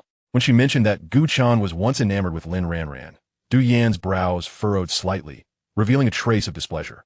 Yet, upon hearing that Lin Ranran had callously discarded the birthday gift he had given her, Lin's mother was taken aback, exclaiming, "This cannot be true. Ranran is not that kind of child." Jiang Xinyue awkwardly replied, "Aunt, this is what Ranran told me herself. I am not embellishing the story." Du Yan fell silent, her thoughts drifting to the day Lin Ranran had hidden in her room, weeping, and had tearfully asked her how to mend a rift with an angry friend. Was this the very matter in question? If so, everything began to make sense, albeit a revelation that was difficult for her to accept. The boy had treated her daughter like a princess, yet she had failed to cherish him, carelessly discarding his thoughtful gift, which he fortuitously witnessed. Disheartened, he had distanced himself, while her precious daughter suddenly realized his importance and sought to win him back. Du Yin was at a loss for words. She would have preferred the two children to be secretly dating, embroiled in minor disputes, as this would have provided her with a legitimate reason to intervene. Yet now, it was clear that her daughter was in the wrong. In truth, the boy had moved on, having considered the matter settled, and Du Yin could hardly argue against his decision. The present situation was a consequence of her beloved daughter, who had only now come to recognize his worth, and was unwilling to let go. Du Yin felt a pang in her heart. Jiang Xinyue hesitated. "Du Yan Yuji, speak your mind." Jiang Xinyue replied, "Aunt, the resolution of this matter largely depends on Ranran. If she can let go, the issue will resolve itself." Du Yin conceded that Jiang Xinyue was correct. This entire farce was merely a manifestation of her daughter's unreciprocated whims. Even if she wished to defend her child, the reality was undeniable, rendering her unable to ignore it. Though the fault lay with Ranran, could the boy truly be blameless? Yet seeing her daughter so despondent filled Du Yin with sorrow, prompting her to scrutinize every detail. If he had not treated Ranran well, how could she possibly cling to thoughts of him? Jiang Xinyue was taken aback. How could her aunt, a woman of education and reason, utter such words? When a boy pursues a girl, It is natural for him to treat her with kindness. Is there truly a fault in that? The blame clearly rested with her cousin. Du Yin soon realized her previous remarks were rather inappropriate, tarnishing the admirable image she had cultivated before her juniors. Sighing, she said, "Yeah, what I just said was out of frustration. Do not take it to heart. The incident with the discarded birthday gift was indeed Ranran's mistake. It is my and your uncle's fault for indulging her." Jiang Xinyue inquired, "Then, Aunt, what do you plan to do about Ranran?" Du Yin snapped, "What do you think?" "Let it be. Yeah, do not concern yourself with Ranran's affairs. However, take heed to seize opportunities with boys you like, and do not allow regrets to linger." Jiang Xinyue acknowledged with a nod. "As for Gu Chun, to be honest, I think he is quite admirable, but it seems fate has deemed him and Ranran ill-fated." After this incident, Jiang Xinyue was certain that Ranran would mature. Du Yin felt weary. Jiang Xinyue envisioned Gu Chen's handsome yet aloof demeanor, and she sighed deeply. Had it been in the past, she would have urged her cousin to consider her options carefully upon learning of such a remarkable suitor. But now that regret had solidified, what had be done? In just 6 months, Ranran would be leaving to study abroad. Perhaps time would gradually ease the ache of lost opportunities and remorse. "Uncle and Aunt, we are back." Xiaoyu greeted the Jiang couple sweetly. Jiang Lan smiled. "How was your day?" Xiaoyu replied, "It was quite good, Aunt. But I have some work to attend to, so I shall take my leave." As soon as Xiaoyu departed, Jiang Lan seized Gu Chun, who was about to retreat to his room, saying, "You rascal." Gu Chun anticipated her inquiries and interrupted, "Mom, rest assured I took good care of her today, and I brought her back safely. Is there anything else you wish to discuss?" Jiang Lan playfully punched him. "You little brat. You performed admirably today. Make sure to take her out more. Over time, she will begin to open up and gradually integrate into society." Gu Chun responded, "Mom, that burden is still yours. I have so many responsibilities. When would I have the time to take her out?" Jiang Lan conceded, "You have a point. But you two are young and share common interests. If you guide her, the results will be far more effective." This thought reminded Gu Chun of the secret he was protecting for Xiaoyu, stirring within him an inexplicable sense of superiority. Gu Chun swiftly completed his homework, unperturbed by having wasted an entire day. As he sat at his desk, opening his textbooks, he suddenly recalled Xiaoyu's endeavor to write a novel. He was curious about the kind of story a girl like her would weave. In her princess-themed room, Lin Ranran sat cross-legged on the floor, staring blankly at a particular photo on her phone. The image captured youthful boys and girls, all radiating with exuberant smiles. Standing at the back, smiling at the camera, was Gu Chun. It was taken during the school's sports day by their homeroom teacher. Tears streamed down Lin Ranran's cheeks. How tragic it was. Now, the only way she could gaze upon him was through old photographs. "Gu Chun, are you truly going to exit my world? Can you really not forgive me? What am I to do? The mere thought of a world devoid of you leaves me gasping for breath. Do you understand? Yet, the you who once filled my vision with affection seems to have lost all concern, does it not?" Unaware of how long she had cried, Lin Ranran finally ceased her tears. She resolutely wiped her face, declaring to herself, "No, I cannot continue like this." Taking a deep breath, she made a decision. "Perhaps if I find someone to stand in for you by my side, the pain will lessen." At that moment, Lin Ranran failed to realize that her decision was a desperate act of seeking a remedy in haste. Chapter 43. Gentleness is Poison. A new week heralded a fresh beginning. The demanding and bustling life on campus commenced anew. As Gu Chun had anticipated, Zhou Xiangyu immediately reclaimed his seat next to him upon arrival.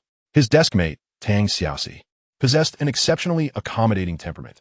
The moment she spotted Zhou Xiangyu approaching, she would promptly rise and yield her seat, regardless of her ongoing assignments.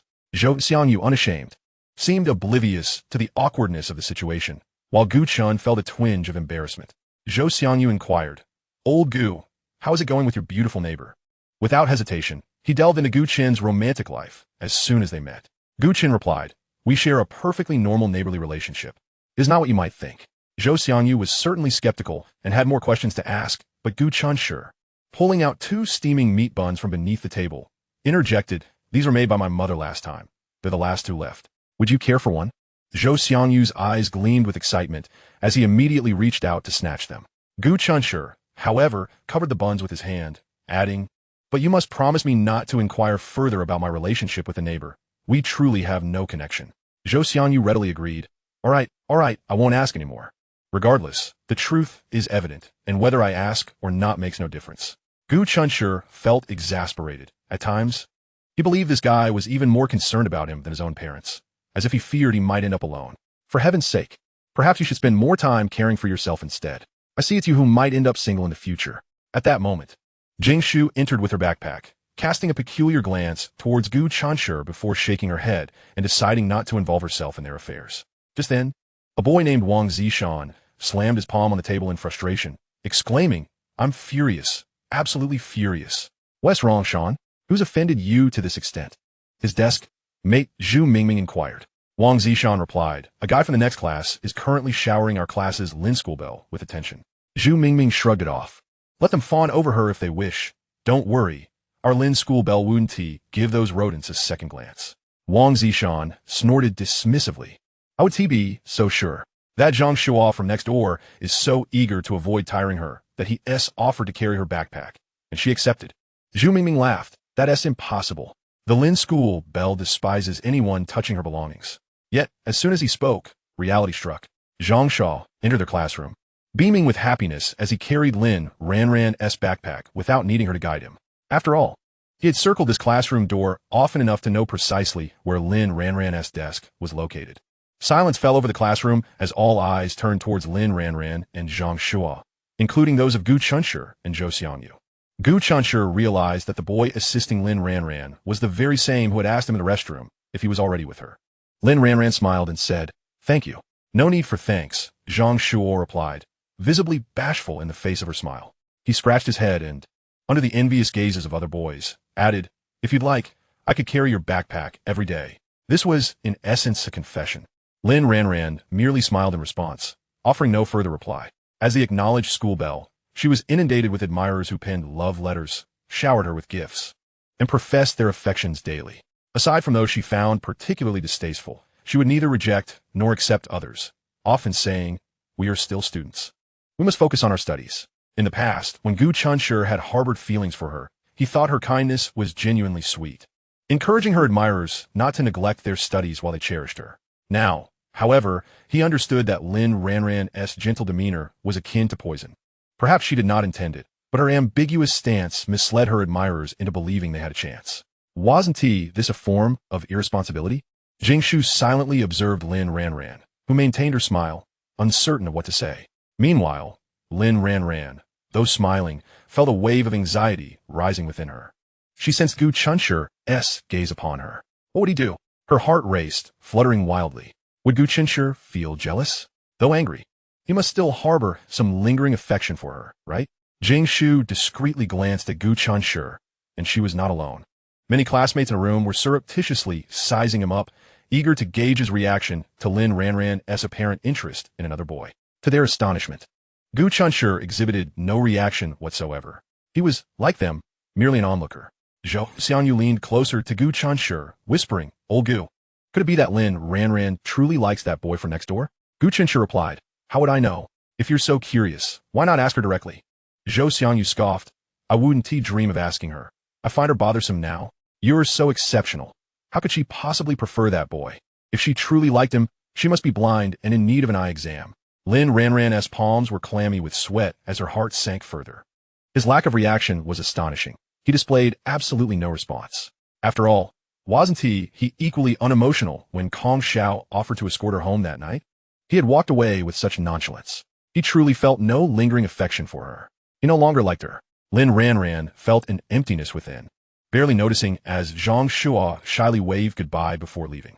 Jing Shu observed her friend sitting in a daze and shook her head discreetly. Though they were good friends, boundaries were necessary, and some matters were not hers to meddle in. "Ranran, what you're doing will only invite unnecessary trouble, and ultimately help you win him back." During lunch at the cafeteria, Jing Shu found herself alone. Meanwhile, Lin Ranran stood alongside Zhang Shua from the next class. The two chatted amiably as they walked ahead, appearing particularly harmonious. Unbeknownst to them, their camaraderie drew countless envious glances. "Go ahead and be jealous. Go ahead and resent it. The school belle is mine," Zhang Shua thought triumphantly. As Jing Shu walked, she approached Gu Chenshi and Zhou Xiangyu. Zhou Xiangyu remarked, "Jing Shu, it seems your little friend has abandoned you today." Jing Shu smiled at him. She was a soft-spoken girl with severe myopia, dedicated to her studies and known for her gentle temperament, never having clashed with classmates throughout high school. Upon seeing her smile, Zhou Xiangyu hesitated, his teasing words dying on his lips. Jing Shu's gaze, whether intentionally or not, fell upon Gu Chenshi. Chapter 44. The Overprotective Zhou Xiangyu. Gu Chenshi noticed her stare and looked back. Jingshu thought to herself that she shouldn't meddle, yet she couldn't help but say, I know Ranran quite well. She doesn't actually like that boy. What does her liking or disliking that boy have to do with our old Gu? Zhou Xiangyu interrupted her before she could finish, proudly throwing an arm around Gu Chenshi's shoulders and boasting. I must formally announce that our old Gu has found a better girlfriend, one who is beautiful, gentle, and adorable, the best girl I've ever seen. So please refrain from mentioning Lin Ranran in front of old Gu. If his girlfriend finds out, how do you think she would react? Can you take responsibility for any misunderstandings that might arise? Gu Chenshi interjected, when did I become part of your family? And by the way, my relationship with Xiao Yu is not all what you think. Jingshu was taken aback, reflecting on Zhou Xiangyu's usual frivolity. I turned to Gu Chenshi and earnestly inquired, Gu Chenshi, is that so? Regardless of the truth, it seems to have little bearing on you. Does it? However, given the amicable rapport between Gu Chenshi and Jingshu, he would naturally refrain from retorting. Gu Chenshi replied, Jingshu, I appreciate your concern, but certain individuals and events are now behind me. I kindly ask that you refrain from mentioning them in my presence henceforth, if you would. Zhou Xiangyu chimed in, indeed. Let's not bring up Lin Ranran in front of old Gu. It's simply bad luck. Jingshu suddenly felt a surge of anger. Gu Chenshi, I never imagined you to be this kind of person. My impression of you has always been quite favorable, and I had high hopes for you and Ranran. Yet how can you behave like this now? It all makes sense now. Your sudden distance from Ranran indicates you have developed feelings for someone else. Speaking candidly, she refrained from labeling him a scoundrel, as her refinement held her back. Zhou Xiangyu, protective of his friend, reacted sharply. Hey Jingshu, what are you saying? I can assure you that old Gu is no scoundrel. Surely, you've not heard about the troubles Lin Ranran has caused, have you? Zhou Xiangyu abruptly halted. If that matter were to come to light, while Lin Ranran's pristine image might crumble, so too would his friend's reputation be tarnished. The mere thought of his good friend being unjustly accused of being fickle left him agitated. Gu Chenshi calmly smiled at Jingshu. Indeed, I once pursued Lin Ranran. Yet she never agreed to be with me, did she? Therefore, I am free to walk away, which I believe does not fall under the category of being a scoundrel. Jingshu, feeling uneasy, apologized. I'm sorry, Gu Chenshi. I spoke hastily out of concern. Please do not take it to heart. It's quite all right, Gu Chenshi generously replied. Zhou Xiangyu scoffed. Jingshu, I understand you and Lin Ranran share a good relationship. However, please ensure you are well informed before speaking, lest you inadvertently harm the innocent. Jingshu pondered Zhou Xiangyu's earlier comments about Lin Ranran's troublesome behavior. What could that possibly entail? What undisclosed events transpired between them to result in such estrangement? Gu Chenshi's former affection for Lin Ranran had now morphed into profound indifference. After much hesitation, Jingshu asked, Gu Chenshi, even if you no longer pursue Ranran, there's no need to treat her as a stranger. Clearly, something must have happened between you. Would you be willing to share? Gu Chenshi smiled. Are you truly eager to know? As Lin Ranran had wished, she found a relatively more appealing young man, named Zhang Shuo, to stand by her side, effectively usurping Gu Chenshi's place. Zhang Shuo was thoughtful and attentive, adept at making her laugh. Yet, despite her outward mirth, she felt an underlying discontent. He was, in fact, somewhat bothersome. In the past, when Gu Chenshi was by her side, she had never experienced such impatience. Give him some time, Lin Ranran thought, also allowing herself some time. Perhaps it was due to her unfamiliarity with him that she felt a tinge of resistance. She reassured herself that once she understood what kind of person he was, her feelings of weariness would dissipate. Lin Ranran comforted herself in this manner. Yet even so, it could not conceal the uncertainty she felt about the future. Gu Cheng was home for only a few days before departing on a business trip. Since Gu Chenshi had school obligations, he could not personally see him off to the station, leaving him feeling quite despondent. Grow up quickly, become strong, Gu Chenshi admonished himself, knowing his parents had toiled their entire lives for him, and he must ensure they live well. Upon entering his home, Gu Chenshi was greeted by the sounds of laughter emanating from the kitchen. This dumpling is quite impressive, far superior to that boy's. His dumplings are so limp, they hardly whet the appetite. Gu Chenshi's lips twitched. Mom, that's not fair. Why must you always point out others' shortcomings? He set down his backpack and stealthily approached the kitchen. As Xiao Yu was focused on shaping dumplings, she looked up and spotted him. Gu Chenshi quickly raised a finger to his lips in a should gesture, tiptoeing behind her before suddenly wrapping his arms around her. The unexpected embrace startled Jinglan, causing her to shudder. Upon realizing it was Gu Chenshi, she laughed and playfully swatted him. You little rascal, you nearly scared the life out of me. Gu Chenshi reveled in his prank, chuckling heartily. Xiao Yu suppressed a smile from the sidelines. The boy who once radiated an aura of gloom had transformed into someone increasingly cheerful. Jinglan pointed at a row of dumplings on the counter, addressing Gu Chenshi. Chenshi, look at these dumplings that Xiao Yu made. This is her first attempt, and they look quite splendid. Xiao Yu humbly replied, they're nowhere near as good as Auntie's. Dinner consisted of dumplings and a single dish, beef stewed with potatoes. The three of them gathered around the table, the rich aroma of dumplings permeating the air. In the frigid winter, a bowl of steaming dumplings evokes a sense of celebrating the new year in advance. Speaking of which, Gu Chenshi's winter break was fast approaching. Halfway through their meal, Jinglan's phone rang. It was Gu Chang calling to check in after arriving at his business destination.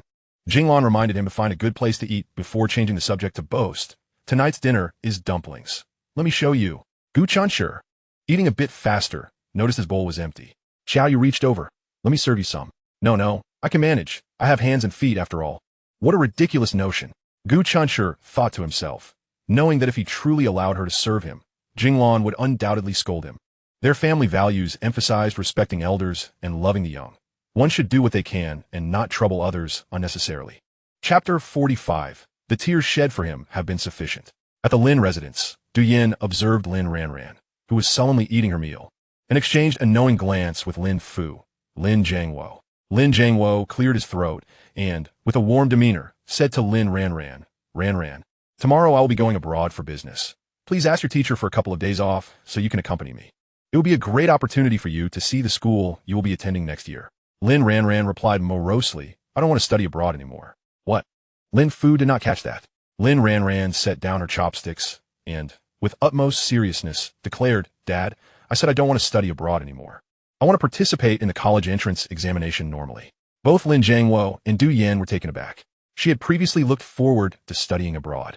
Why the sudden change of heart? Du Yin, suspecting the cause, felt a mix of anxiety and anger. Ranran, your father has already arranged everything for your overseas education. You cannot be so willful. Lin Ranran nonchalantly stood up. I'm full. I'm going back to my room. Hey, you child.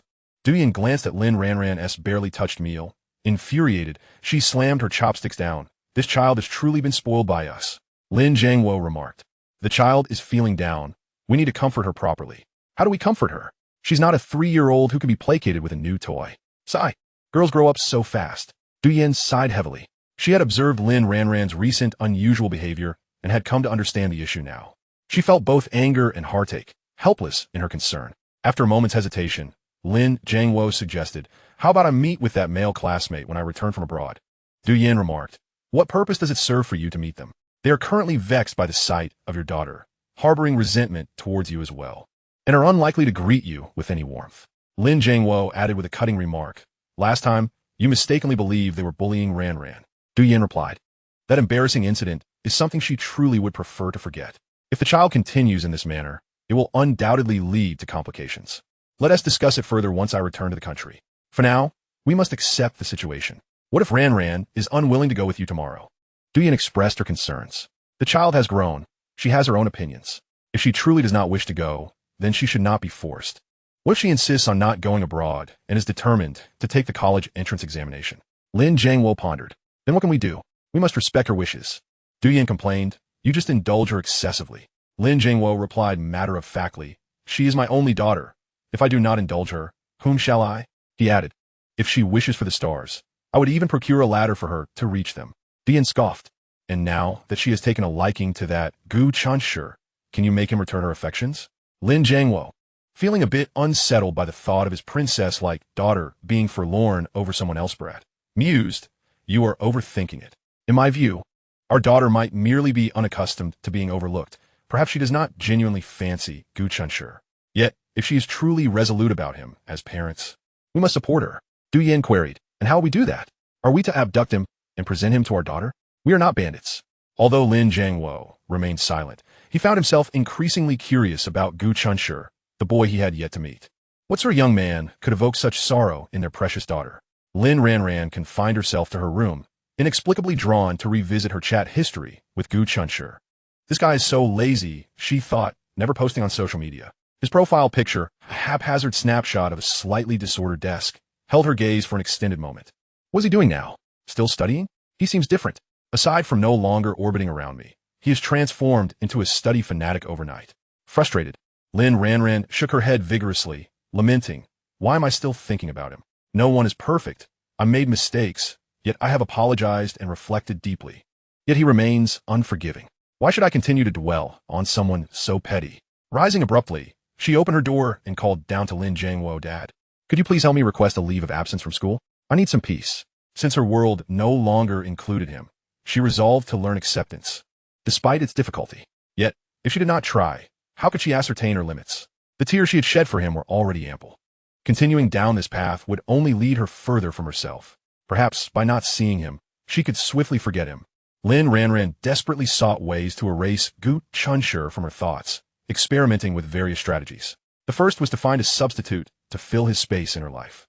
Today, she attempted this, but it felt profoundly unsatisfactory. Though she endeavored to convince herself to give the new boy a chance, her heart remained unconvinced. Thus, she resorted to her second strategy, distancing herself from him. However, as classmates who crossed paths daily, achieving distance was easier said than done, especially when she found herself constantly drawn to his presence. Yet, if she did not try, how would she know if it would work? Perhaps a change of mood would bring her some relief. "Why isn't Lin Ranran in school today?" The whispers circulated. "I heard she took leave to accompany her father abroad. With only half a year until the college entrance examinations, how could she afford to take a trip? She must be foolish. She isn't even taking the exams. She plans to study abroad right after graduation, and her school has already arranged it. Besides, her family is affluent and does not need academic success to alter their fate. Doing well is merely a bonus. Even if she does poorly, their lives will still surpass ours. Oh, it's so unfair. She is beautiful and comes from a good family. Why does fate bestow all the blessings upon her?" Gu Chenshi listened to his classmates' discussions, recalling that Lin Ranran indeed went abroad to study in his past life. Zhang Shuo loitered outside the classroom, and Wang Zishan, noticing him, snapped, "Why don't you loiter in front of your own classroom? You're about to wear out the floor in front of ours." Zhang Shuo, with a forced grin, grabbed his arm. "Hey Wang, don't rush off. Lin Ranran isn't in school today." Wang Zishan bluntly responded to his inquiry with a frown. "What do you care? She is not here. That's all that matters." Immediately, Zhang Shuo's anxiety spiked. "Why isn't she in school? Is she sick? Where does she live?" Wang Zishan shot him a look. "You think you're a walking encyclopedia? If you want to know, it'll cost you $100 per question. Pay up, and I'll satisfy your curiosity." Watching Wang Zishan enter the classroom, Zhang Shuo scoffed. "Don't think I don't see your jealousy. Huh, it's useless. The school belle only loves me." Chapter 46. The girlfriend everyone knows. After learning that Lin Ranran was absent, Zhang Shuo found the allure of the senior class 7 classroom utterly diminished. Just as he was about to leave, he spotted Gu Chenshi lazily exiting the classroom, brushing past him as if he were invisible. "Hey, Gu Chenshi!" Zhang Shuo called out. Gu Chenshi looked at him quizzically. "What is up?" Zhang Shuo cleared his throat. "I need to formally remind you that I am now Lin Ranran's boyfriend. Please maintain your distance from her. Otherwise, I will be displeased and take action. I thought it best to let you know, considering we're all classmates." Gu Chenshi regarded him with a bemused expression, thinking, is this guy taking himself too seriously? Just because he carried Lin Ranran's backpack and shared a meal with her, he believes he is her boyfriend? Surely he must be mistaken about the nature of their relationship. Gu Chenshi simply acknowledged him with a nonchalant His compliance left Zhang Shuo feeling frustrated. "Hey, Gu Chenshi, are you serious?" Zhang Shuo questioned suspiciously. Gu Chenshi, at a loss for words, thought, "If you don't trust me, why bother asking? I, as Lin Ranran's boyfriend, require you to assure me that you will never approach her again and will harbor no further intentions towards her." Gu Chenshi, bemused, replied, "Seriously, Zhang Shuo? I'm not obligated to provide you any guarantees. What kind of insecurity drives you to seek assurances?" Zhang Shuo felt a pang of self-doubt as Gu Chenshi's words struck a chord. He was indeed insecure. He was well aware that Lin Ranran had not accepted him. She merely permitted his proximity. He was akin to the old Gu Chenshi, walking alongside Lin Ranran, carrying her books, serving her lunch. Truthfully, he was nothing more than a free servant. Just because he could be near her did not mean she would ultimately embrace him. And Gu Chenshi was a testament to that reality. Yet, despite his keen awareness of the situation, he found himself relishing the challenge. For how many young men would vie fervently for an opportunity that eluded them? Only by successfully drawing near to her and securing a place by her side could he hope for any further development. Although Gu Chenshi had faced failure, it did not signify that he would follow suit. "Stay strong, Zhang Shuo. Lin Ranran is yours. No one can take her away," he silently encouraged himself. Alas, this resolve did little to mask the turmoil and confusion within him.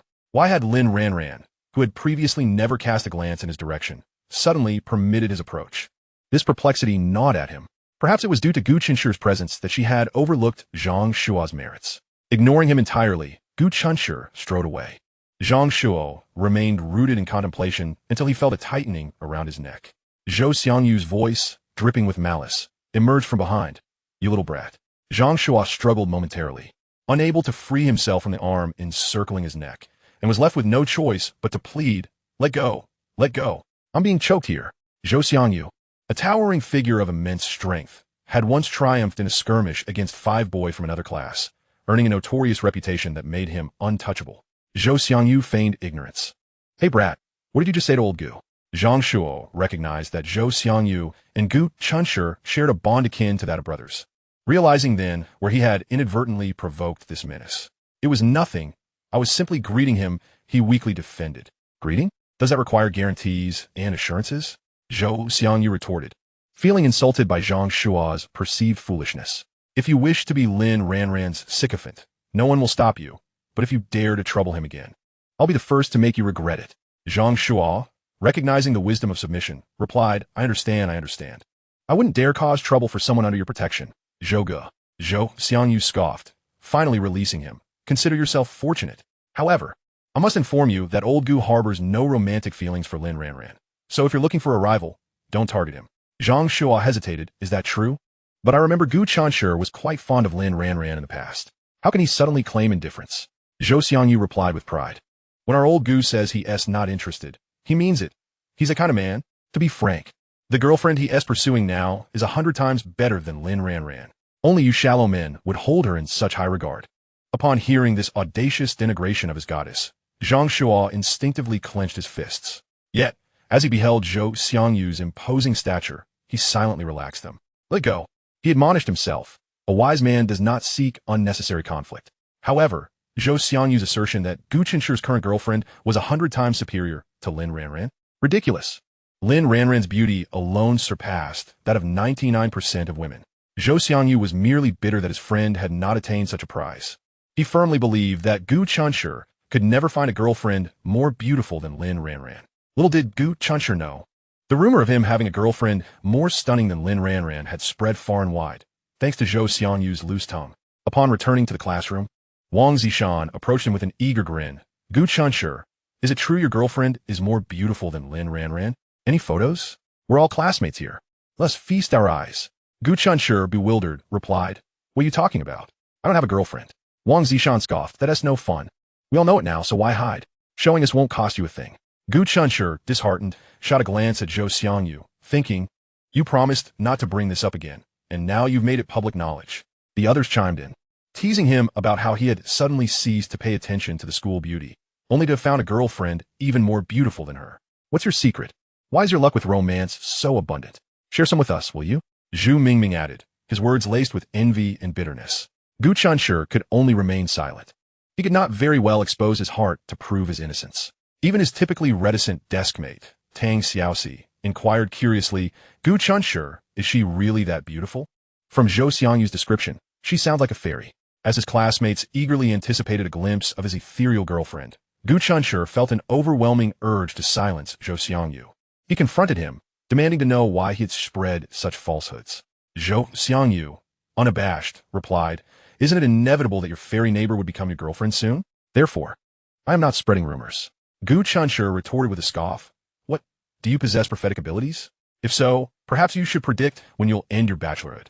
Zhou Xiangyu, perplexed, answered, "Why would I want to end my bachelorhood? I enjoy being single. No disturbances, no nagging, no troubles. I revel in this lifestyle." Gu Chenshi sighed, "All right, I see. You're planning to spend your life with your video games. What's wrong with that? I love it. It loves me back. We are in a mutual relationship." Zhou Xiangyu declared cheerfully, "God forbid such a relationship." Gu Chenshi remarked with concern. Zhou Xiangyu, oblivious, touched his own face, chuckling, "Old Gu, have you suddenly realized I'm rather handsome?" "Handsome, my foot." Gu Chenshi rolled his eyes, then seriously advised, "As a friend, I urge you to visit a hospital." Zhou Xiangyu, bewildered, asked, "Why on earth would I go to the hospital?" "To check your brain." Gu Chenshi replied exasperatedly.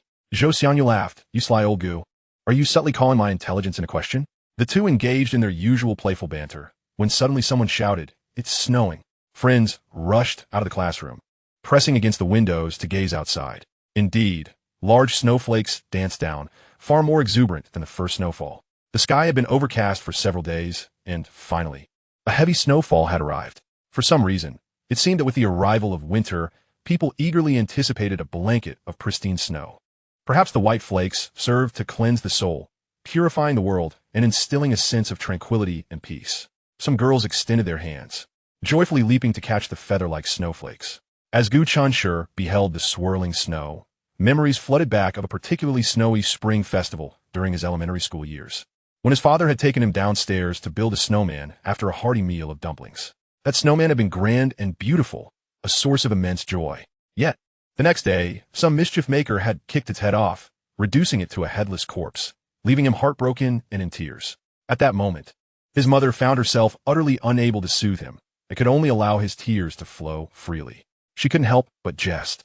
"When your father and I eventually pass away, I hope you will mourn us this deeply." To her surprise, this only made him cry even harder, exclaiming that he did not want his parents to die. He wished for them to live for 100 years.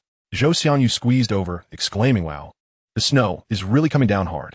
Gu Chenshi sighed, feeling that such a beautiful atmosphere and delightful memory had been shattered by this imbecile's words. "Get lost. Stop bothering me," he retorted. Zhou Xiangyu, undeterred, teased, "You can't possibly be angry with me, can you? Regardless of whether that beautiful neighbor of yours is your girlfriend or not, promoting you can only bring advantages, not disadvantages." Gu Chenshi shot him a sidelong glance, gritting his teeth. "Then enlighten me, what benefits could this possibly bring me?" Zhou Xiangyu, with a serious demeanor, began to articulate. "Look, your primary objective right now is to focus on your studies and aim for a good university, right?" Gu Chenshi nodded, "Yes. But what does that have to do with your gossip?" "Of course it's relevant." Zhou Xiangyu insisted earnestly. "Think about it. If everyone knows you have a girlfriend, they won't harbor any inappropriate thoughts about you. This way you can study in peace." At first glance, Zhou Xiangyu's words seemed to make sense. Yet Gu Chenshi was all too aware of his own lack of charm. He was no heartthrob. "You have a point." Gu Chenshi scoffed. Zhou Xiangyu laughed, throwing an arm around his shoulder. "Don't be mad. Don't be mad. I'll treat you to chicken legs at noon." Little did Gu Chenshi know, Zhou Xiangyu had a knack for jinxing things, and his words would soon prove prophetic. The snow continued to fall without pause until school let out, blanketing the earth in a pristine white, creating an otherworldly scene. As Gu Chenshi walked toward the school entrance amidst the throng of students, he was unexpectedly jostled by someone. "Oh, I'm so sorry," a girl exclaimed, quickly apologizing. As Gu Chenshi prepared to respond with a reassuring "It's fine," he suddenly sensed something amiss.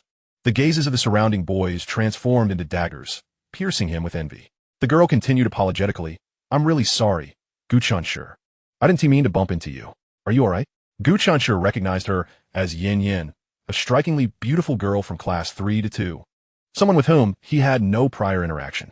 The boys in his class, typically preoccupied with coveting Lin Ranran's beauty, had shifted their attention to other attractive girls, and Yin Yin was among those frequently discussed. "Are you all right?" Gu Chenshi replied, trying to shake off the awkwardness. With winter clothing layered thickly, even a fall would likely result in no injury. Yin Yin tucked a strand of hair behind her ear, saying, "To make up for my clumsiness, how about I treat you to some milk tea later?" Gu Chenshi blinked in confusion. "Didn't I just say it was fine? Was she not listening? Moreover, what was the meaning of the coy laughter from the girls behind her? If you're silent, that means you agree," Yin Yin teased with a shy smile. "Let us go." Her friends, giggling and whispering encouragement, chimed, "Yin Yin, go for it." Gu Chenshi was bewildered. What am I supposed to go for? Wang Zishan and Zhu Mingming, along with other male classmates, shot Gu Chenshi envious glares, their expressions filled with jealousy. Why did this guy have such luck with the ladies? Why? Their frustrations and lamentations went unheard by Gu Chenshi, who merely glanced at Yin Yin before saying, "I'm fine, no need for milk tea." With that, he walked away, ignoring Yin Yin's perplexed expression. Wang Zishan and Zhu Mingming exchanged glances, unsure whether Gu Chenshi was genuinely oblivious or merely feigning indifference. Clearly, Yin was attempting to pursue him. Chapter 48. A Confession of Affection. Yin stared in disbelief as Gu Chenshi walked away, lost in thought. Had she been too subtle? He was adorably clueless, handsome and endearingly naive. He was just her type, with a smile playing on her lips. She hastened to catch up with him. Wang Zishan grumbled, "I'll prepare a sack tonight." "Who's in?" Zhu Mingming eagerly raised his hand. "Me? Count me in." Many boys joined in the enthusiastic response. At that moment, someone scoffed, pouring cold water on their fervor. Even if I handed you a sack right now, you wouldn't dare to try and put it over Gu Chenshi head. The speaker was Zhang Shua. Everyone knew that Gu Chenshi and Zhou Xiangyu were thick as thieves, and Zhou Xiangyu was known for taking on 5 opponents at once. Attempting to ensnare Gu Chenshi would be tantamount to declaring war on Zhou Xiangyu. Wang Zishan and Zhu Mingming exchanged glances, then simultaneously lunged at Zhang Shua. Damn it. I might not dare to put a sack over his head, but I'm definitely going to take it out on you. How dare you compete with us for the school goddess? Zhang Shua's protests echoed in the air. Yin Yin caught up with Gu Chenshi just outside the school gate, panting, Gu Chenshi, why are you walking so fast? Wait for me. Gu Chenshi sighed. I already told you it's fine. You apologized. We can consider it settled. You don't need to buy me milk tea to make amends. Pouting, Yin Yin replied. What? If I'm not making amends, then I can't treat you to milk tea? It dawned on Gu Chenshi what was happening. He was taken aback. Could it be true what they said? Was he experiencing a stroke of romantic fortune? Did this girl actually like him? Feigning ignorance, he said, thank you, but I don't really like milk tea. Yin Yin walked closely beside him, and to anyone observing, they appeared to be a sweet couple in love. Gu Chenshi instinctively shifted away, trying to create some distance, but Yin Yin pressed in closer, ultimately cornering him against the curb. With eyes shimmering like autumn waters, Yin Yin playfully chided, why are you avoiding me? I'm not a monster. I one tea bite. Gu Chenshi found himself halted in his tracks. Yin Yin's gaze held an unmasked affection as she declared, Gu Chenshi, I like you. Let us be together. Gu Chenshi was taken aback by her boldness, nearly choking on his own words. You don't have to answer immediately, Yin Yin interjected, blushing. I can wait 3 days for your response. Gu Chenshi, though awkward, managed a polite smile. Thank you, but Yin Yin interrupted him, insisting, I've said it already. I want your answer in 3 days. You don't need to rush to tell me now. Gu Chenshi realized that if he delayed his response for 3 days, their relationship would inevitably become ambiguous during that time, which he found unsettling. No need to wait 3 days.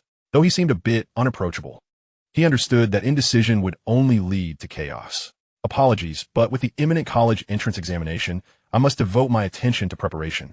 Thus, I shall not entertain matters unrelated to it. Gu Chenshi stated earnestly. Yin Yin retorted, are you worried that I might hinder your studies?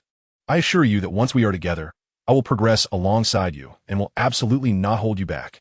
With that, she fluttered her eyelashes and adopted a charming, playful expression. Gu Chenshi, I promise I will keep my word, so you need not worry about this at all.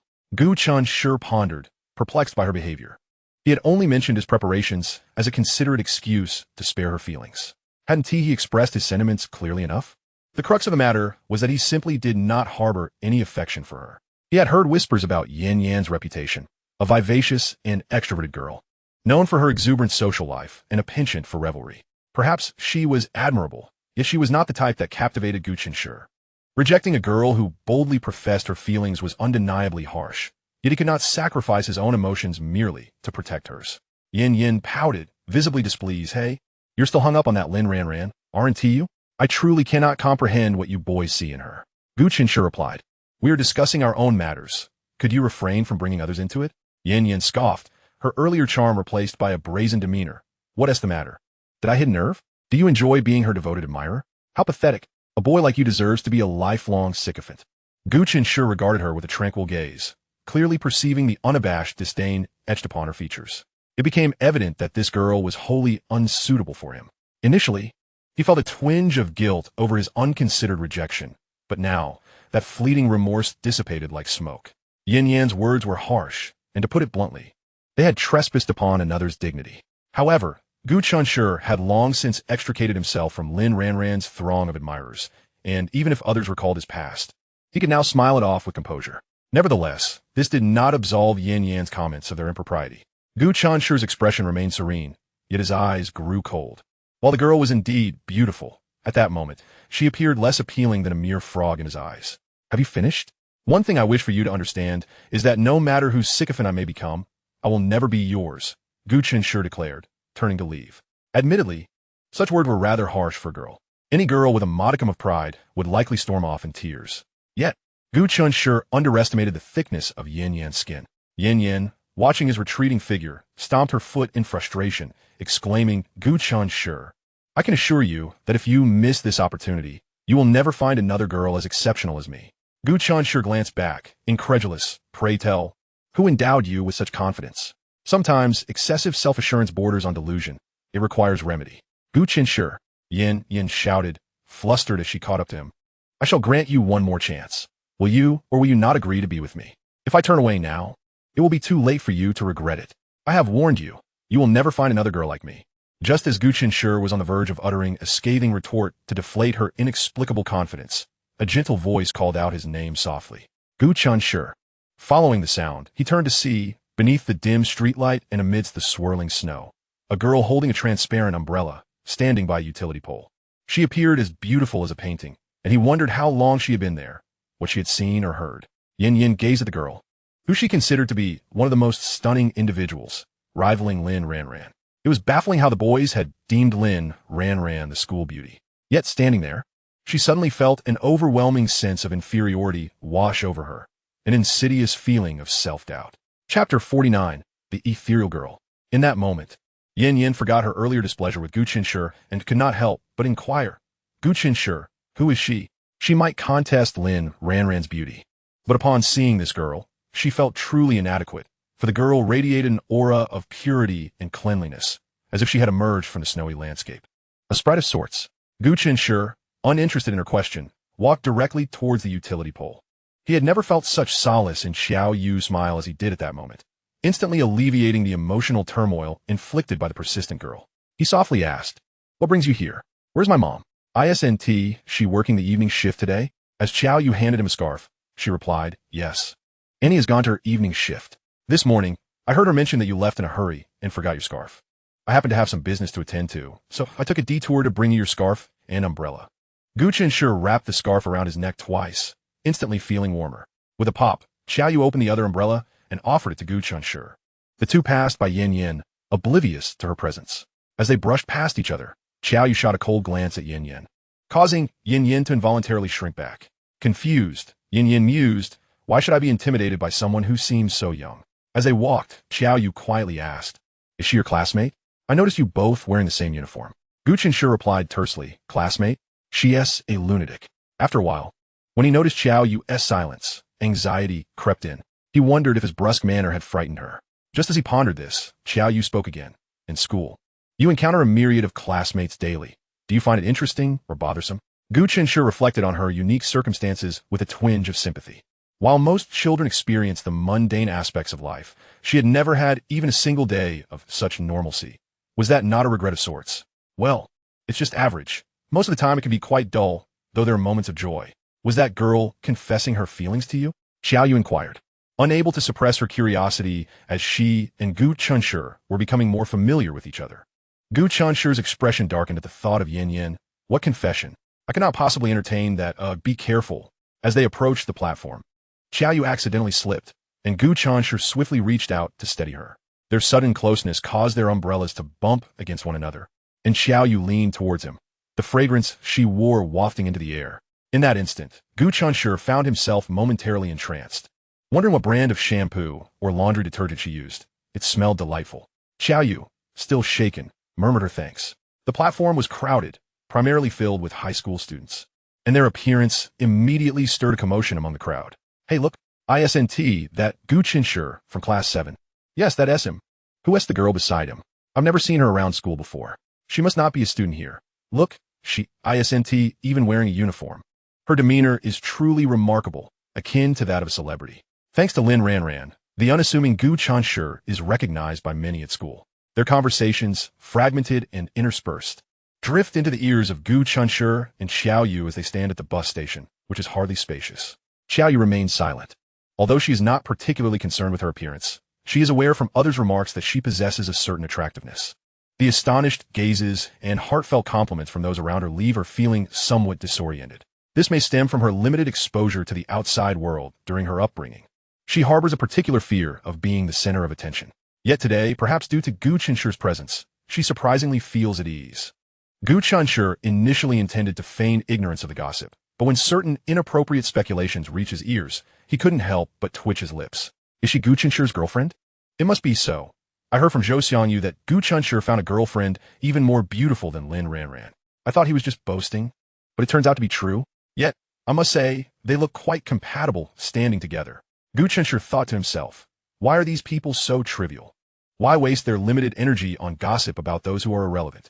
Concerned that Xiao Yu might feel discomfort upon hearing these rumors, he quietly advised her. They are simply being idle. Just pretend you don't hear them. Xiao Yu responded with a faint hum, yet she secretly tuned her ears to their discussions.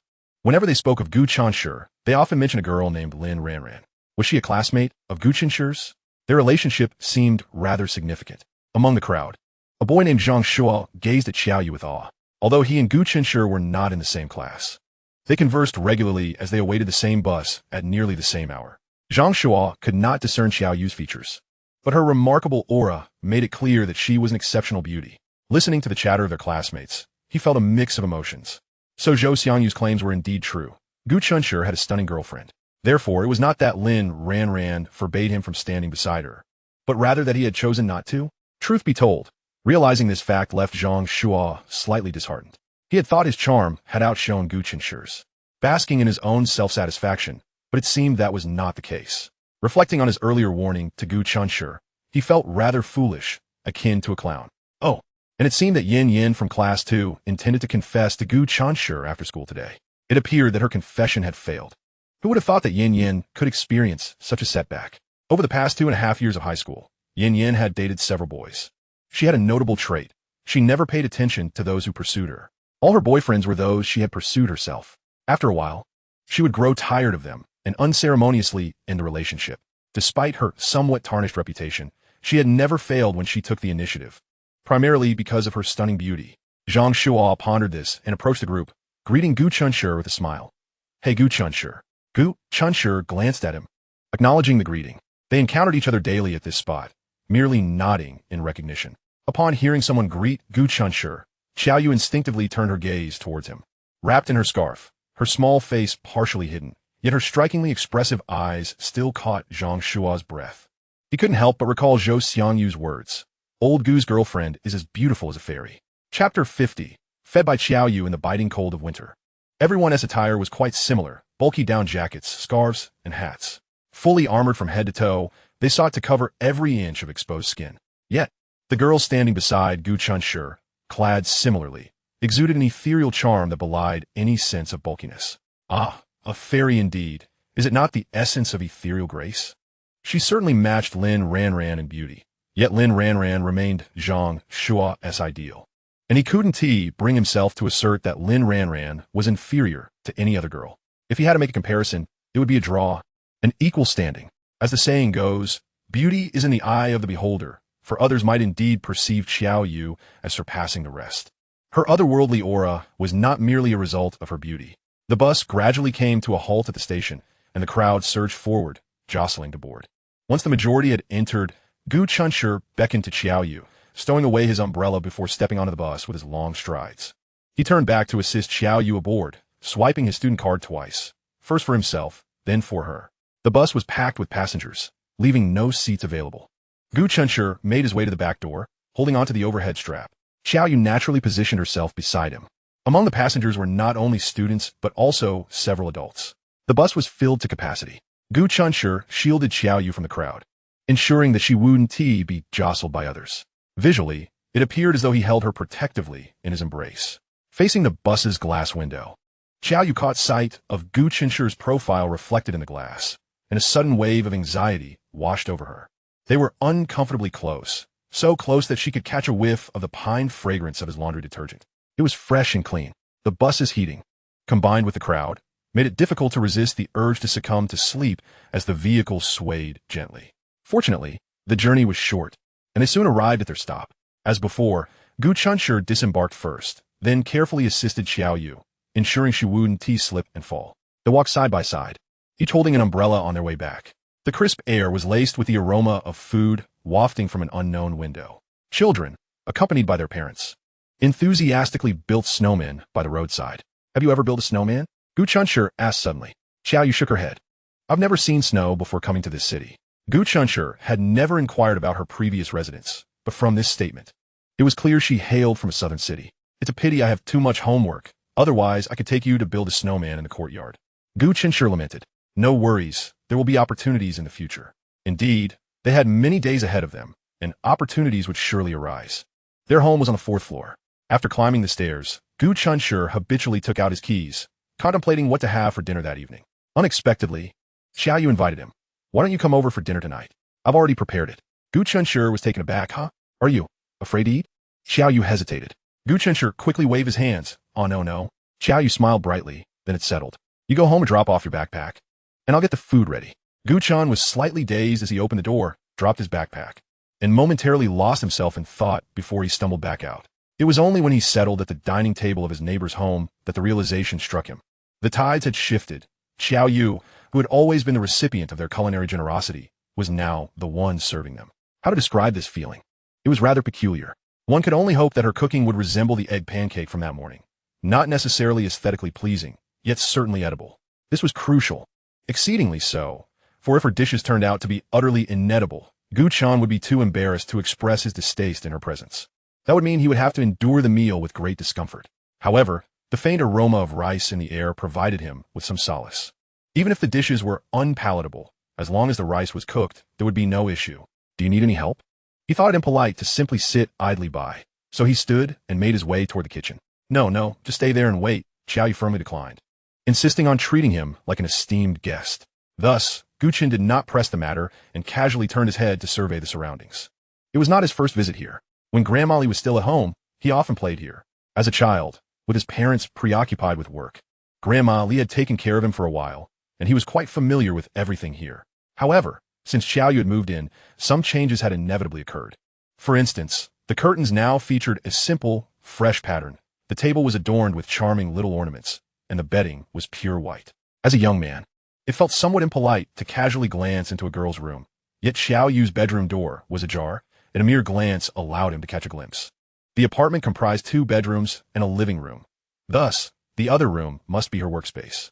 Xiaoyu set the dishes on the table and then announced to Gu Chan, "All right, let us eat." His gaze fell upon the table, and he was taken aback once more. 2 bowls of rice, one for each of them.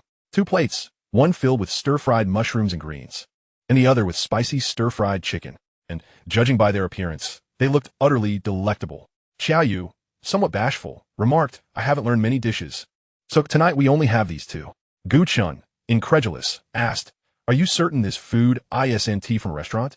Xiaoyu, momentarily perplexed by his implication, replied, "No, I cooked this." "You're truly impressive," Gu Chan exclaimed, giving her a thumbs up. These dishes were anything but the work of a novice. Even Gu Chan, who often dabbled in cooking, could not produce such a visually appealing and flavorful presentation. They looked appetizing and, presumably, would taste delightful. He was astonished. The seemingly inept Xiao, you must have been possessed by the spirit of a culinary genius. His impression of her cooking had been marred by the disastrous egg pancake. But now, witnessing these 2 near-perfect dishes, he was utterly amazed. "I followed a tutorial online. You should try it." "All right, I will," Gu Chan replied, picking up his chopsticks and reaching for the stir-fried mushrooms and greens. Xiaoyu watched him intently, her anxiety palpable. Quite good. This is also delightful." Over the course of the meal, Gu Chan found himself repeating those 2 phrases the most, and he meant every word. There was not a shred of insincerity in his compliments. He had to admit, Xiaoyu had truly become a culinary prodigy. Chapter 51. The Astonishingly Talented Young Girl. Winter in the north is usually warmed by central heating. However, their old apartment complex lacked communal heating, requiring the use of air conditioning for warmth. Upon entering Xiaoyu's abode, he found it quite cozy, suggesting the air conditioning had been on for quite some time. Gu Chan silently calculated her living expenses, rent, utilities, and daily necessities. Even though she lived alone, such costs were not insignificant. Perhaps her previous life had left her with a vague understanding of money. But now that she was self-sufficient, he felt it necessary to periodically remind her to be frugal and to avoid unnecessary purchases. Like that nearly 2,000 yuan sweater she bought for her mother. It is worth mentioning that since Xiaoyu left her nominal grandmother, who was in fact her real grandmother, she had not spent a single penny from her biological father. If anyone questioned whether her travel expenses were covered by her father, the answer would unequivocally be no. Before learning the truth about her grandmother, Xiaoyu had earned a bit of money through online freelance work. In fact, the clothes she wore upon her departure were all purchased with her own money. Although blood ties cannot be severed, everything else that could be cut away had been decisively discarded from her life. Xiaoyu had a small appetite, much like how Jinglan described, akin to feeding a cat. At that moment, she had shed her black down jacket, revealing a casual apricot sweater, her elbows resting on the table, her chin cradled in her hands, and a faintly content smile adorning her lips. Gu Chan could interpret her satisfaction as stemming from his affirmation of her culinary skills and his enjoyment of the meal. Consequently, as the recipient of her hospitality, Gu Chan felt inexplicably fulfilled and quite comfortable. Once he finished his meal, Xiao Yu eagerly inquired, "Are you still hungry? There's more rice in the pot." Gu Chan waved his hand dismissively. No, I'm stuffed. I feel as though I might burst." He was not being polite. He had devoured 2 full bowls of rice. An 18-year-old, still growing, coupled with the demands of his studies that often left him famished. He would usually eat no more than 1.5 bowls. Yet today, at Xiao Yu's place, he had consumed a hearty 2 bowls, leaving him quite full. Gu Chen's gaze fell upon Xiao Yu's wrist, propped up by her chin. The cuff of her sweater had slipped slightly, revealing a slender portion of skin as pale as jade. It was delicate, prompting him to recall the sensation of grasping her wrist in the mall just days prior, feeling as though a gentle squeeze could easily break it. "How was your novel coming along? Do you have many readers? What is the feedback like?" Unbeknownst to them, the awkwardness of their previous solitude had dissipated, and they could now sit across from each other, relaxed and at ease, engaging in light conversation like any other friends. Xiao Yu, slightly bashful, replied, "Right now, there aren't too many words, about 70 to 80,000, and the feedback has been all right. But I'm not sure what level that is in the realm of online literature, considering it's my first attempt." Gu Chan encouraged her. "The beginning is always the hardest. Once you get past that, everything else will flow effortlessly." As he spoke, his gaze fell upon the remnants of a meal he had devoured. "Just like with your cooking, look at you, it's only been a few days, and your dishes already rival those of a 5-star chef." Xiao Yu humbly responded, "I can only cook a few simple dishes. I'm still far from being a true master." Gu Chan shifted the topic back to her novel, asking, "When can I have the pleasure of reading your masterpiece?" Let me think. Not just yet. I haven't achieved anything noteworthy. Once I earn some money, I'll be sure to flaunt it in front of you and Andy." Gu Chan laughed heartily. "All right, I'll be waiting. That day will come sooner than you think." Afterward, a playful dispute arose over who would wash the dishes. Xiao Yu insisted that since it was her domain, she should extend her hospitality and treat Gu Chan as a guest, refusing to let him clean up. Gu Chenshi, armed with reason and evidence, countered her assertion. "But when you were at my house, weren't you also a guest? Yet, you always rushed to wash the dishes." Xiao Yu, unable to refute him, could only watch as he efficiently cleared the table and took the bowls and plates into the kitchen. "It's different," she mused silently, listening to the clattering sounds emanating from the kitchen. "To you, I may be an unwelcome intruder. Yet, to me, you are an irreplaceable light in my life. Can it truly be the same?" After satisfying his hunger, Gu Chenshi returned home to tackle his homework. At 9:30, Jinglan arrived home, and Xiao Yu promptly served her the meal she had prepared in advance. Overwhelmed with surprise and joy, Jinglan was nearly brought to tears. After tasting Xiao Yu's culinary skills, she was as astonished as Gu Chenshi, exclaiming that Xiao Yu was a prodigy, a true culinary genius. Gu Chenshi, seated at his desk and engrossed in his homework, couldn't help but smile at his mother's fashionable praise of Xiao Yu. He thought it was indeed well-deserved. Xiao Yu's abilities were quite remarkable. Could it be that she was a stunningly talented girl who excelled at everything she pursued? This thought led Gu Chenshi to ponder whether, in the future, he and his mother would be spoiled by her cooking during her evening shifts. He recalled that Xiao Yu had expressed her intention to cook for them when she decided to learn. However, enjoying a meal once or twice was one thing. If it became a regular occurrence, he would feel rather guilty. After all, Xiao Yu dining at their home was solely for herself.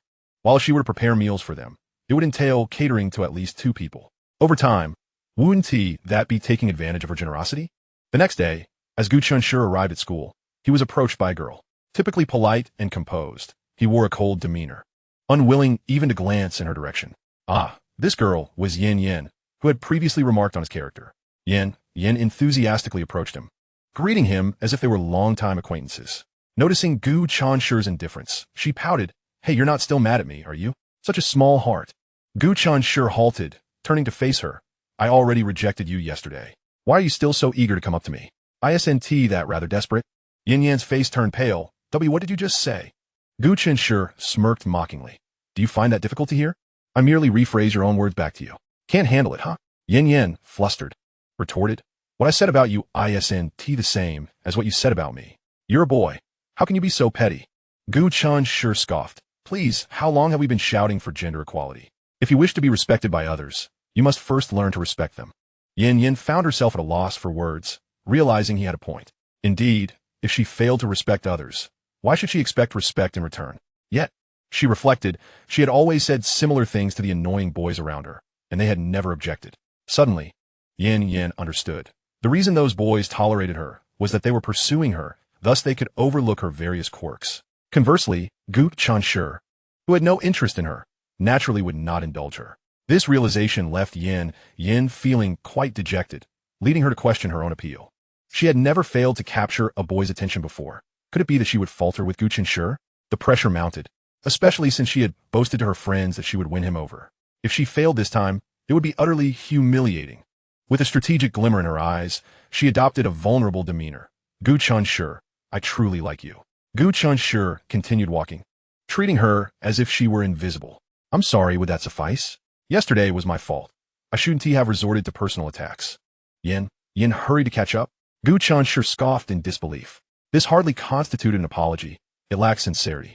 With determination, Yin called out to his retreating figure. I'm sorry, Gu Chenshi, I was wrong. Please forgive me, won't you? At this early hour, the school was sparsely populated, yet her loud apology caught the attention of a few nearby students, who looked on with curiosity. Unmoved, Gu Chenshi continued on his way, his long legs allowing him to stride quickly, while Yin had to try to keep up. Considering my heartfelt apology, can you forgive me this time? I promise I won't say anything hurtful again. Yin panted slightly, her tone earnest. Gu Chenshi remained unresponsive, having become all too familiar with her audacity. He knew that engaging with her would lead to endless entanglements, which were quite tiresome. Lin Ranran and Jing Shu strolled into the campus side by side. Jing Shu casually glanced ahead and remarked, ISNT, that Gu Chenshi?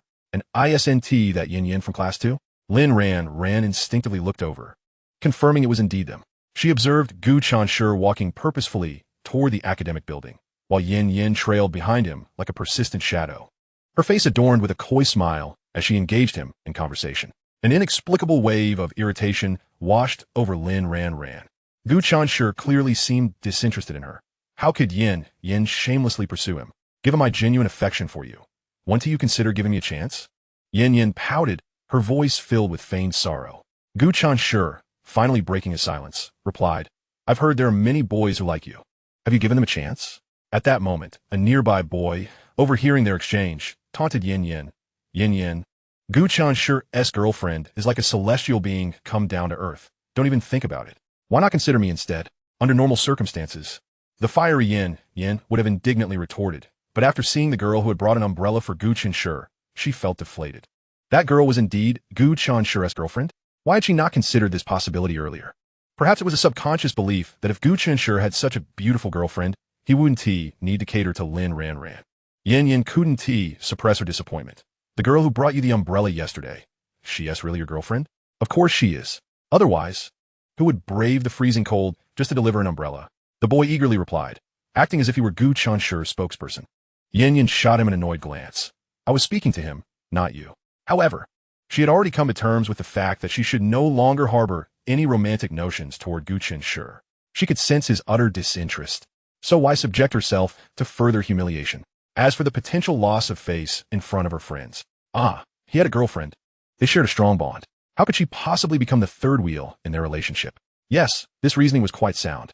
Having found her way out, Yin ceased her pursuit of Gu Chenshi, while secretly marveling at how cool he truly was, something she had never noticed before. The earlier one detects, the sooner one can act. Perhaps, before he finds a girlfriend, she might seize the opportunity. As she knelt to tie her shoelaces, two girls brushed past her. Yin instinctively glanced over, spotting Lin Ranran, whose presence stirred her disdain. In Yin's eyes, Lin Ranran was far too adept at feigning charm, while the boys around them appeared exceedingly foolish. Lin Ranran's delicate features were taut, resembling an arrogant peacock, as she strode past Yin without a sideways glance. Both were beauties, yet with the title of School Belle adorning Lin Ranran's head, Yin felt as though she had become an unwitting subordinate, overshadowed by Lin Ranran's superiority. Whenever Lin Ranran confronted her, she involuntarily sensed a hierarchy that placed Lin Ranran above her. Yin rolled her eyes dismissively at Lin Ranran's retreating figure, letting out a scoff. However, despite Lin Ranran seemingly triumphing in their rivalry, she was in a rather dismal mood. Jing Shu observed the scene, her feelings a mix of ambivalence. That day, she had finally learned the true reason behind Gu Chenshi and Lin Ranran's fallout from Gu Chenshi himself. He revealed that Lin Ranran had discarded the birthday gift he had given her into the trash. Jing Shu expressed her disbelief. How is that possible? Just days ago, Wasn't she wrapped in the scarf you gifted her, professing her fondness for it? Gu Chenshi replied. The scarf I gave her was retrieved from the trash. The one she wore is not the one I gifted. Jing Shu questioned. Are you implying that Ranran is lying? Gu Chenshi retorted. Are you suggesting that I am lying? I understand your close bond with her and your skepticism towards my words, but every statement I make is a reflection of the truth you wish to uncover. At that moment, Jing Shu gazed at Lin Ranran, silently pondering. Ranran, you cannot possibly be that kind of person, can you? But if perchance you have done so, what right do you have to expect Gu Chenshi to continue to cherish you as before? And I can no longer, as I once did, unconditionally support you. Selfishly, Jing Shu was loath to accept that Lin Ranran could be so callously dismissive of another's affections. Yet, she could not deny that Gu Chenshi did not strike her as someone who would fabricate lies. After 2.5 years as classmates, they had gained some insight into each other's character. She believed Gu Chenshi was not that type of person. Otherwise, he would not have been her top choice among Lin Ranran's numerous admirers. Chapter 53. It turns out she cannot do it. Jing Shu found it hard to believe that her dear friend was capable of such heartlessness. Yet, she felt that Gu Chenshi's integrity was beyond reproach. Thus, she faced a dilemma. Should she steadfastly believe in her best friend or trust Gu Chenshi's words? It felt so challenging. Perhaps there was a misunderstanding? However, when she broached this possibility, Gu Chenshi firmly assured her that there was no misunderstanding. Lin Ranran's gaze unconsciously followed the elegant figure ahead. Old Gu, wait for me, came Zhou Xiangyu's voice from behind. As Gu Chenshi turned to look at Zhou Xiangyu, he caught sight of them. With a neutral expression, he nodded toward them. And Lin Ranran suddenly realized how she had betrayed her own feelings once again. He remained as oblivious to her as ever. She could not help but recognize that his gesture, though it seemed directed at both of them, was actually meant for Jing Shu alone. His eyes flicked over her. Offering no pause, Gu Chenshi turned to face them, remaining stationary as he awaited Zhou Xiangyu. Lin Ranran felt despondent. Shouldn't she have grown accustomed to his indifference by now? She was striving to acclimate to his coldness. During the 2 days she spent abroad with her father, gazing at the foreign scenery, she had come to a profound realization. Life is fleeting, and one must revel in it. If certain individuals are destined to be transient figures in her life, then let them depart. If they harbor no attachment to her, why should she cling to them? Lin Ranran believed she had achieved enlightenment. Although she was at fault initially, who among us is perfect? Who can guarantee that they will never err in their lifetime? Gu Chenshi, since you have resolutely exited my world, so be it. There are countless individuals eager to enter my life and garner my attention. The absence of one such as you is inconsequential. Lin Ranran thought she had spent 2 days preparing herself to face his indifference with equanimity. Yet, when she encountered Gu Chenshi again, she angrily discovered that she had not succeeded.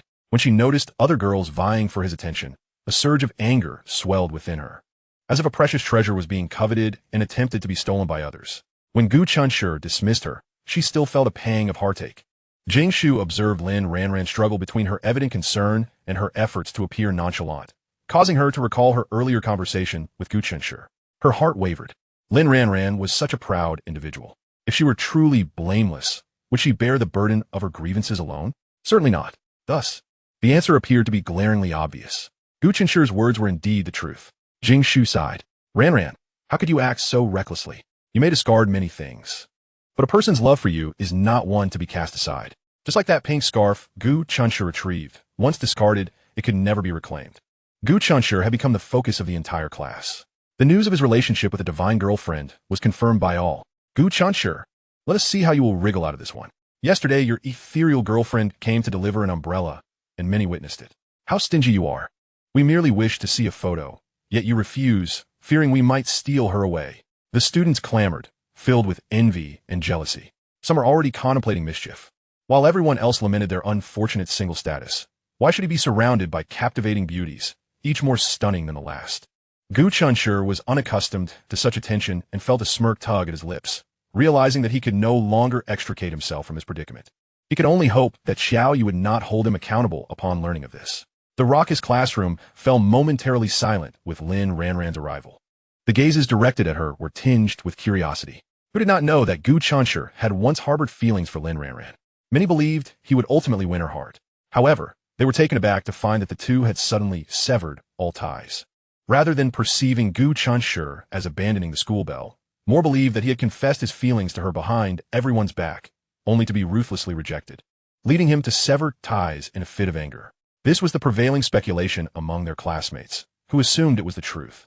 Gu Chenshi remained indifferent to others' opinions and was disinclined to concern himself with them. However, upon learning of Gu Chenshi's new ethereal girlfriend, they collectively began to compare her with Lin Ranran, re-evaluating the reasons behind their suddenly strained relationship. Perhaps the reality was not as they had initially presumed. From the current circumstances, it appears that Gu Chenshi has voluntarily withdrawn, as he has acquired a celestial girlfriend who is no less enchanting than Lin Xiaohua. Naturally, there is no longer a need for him to revolve around Lin Xiaohua and endure feelings of neglect in her presence.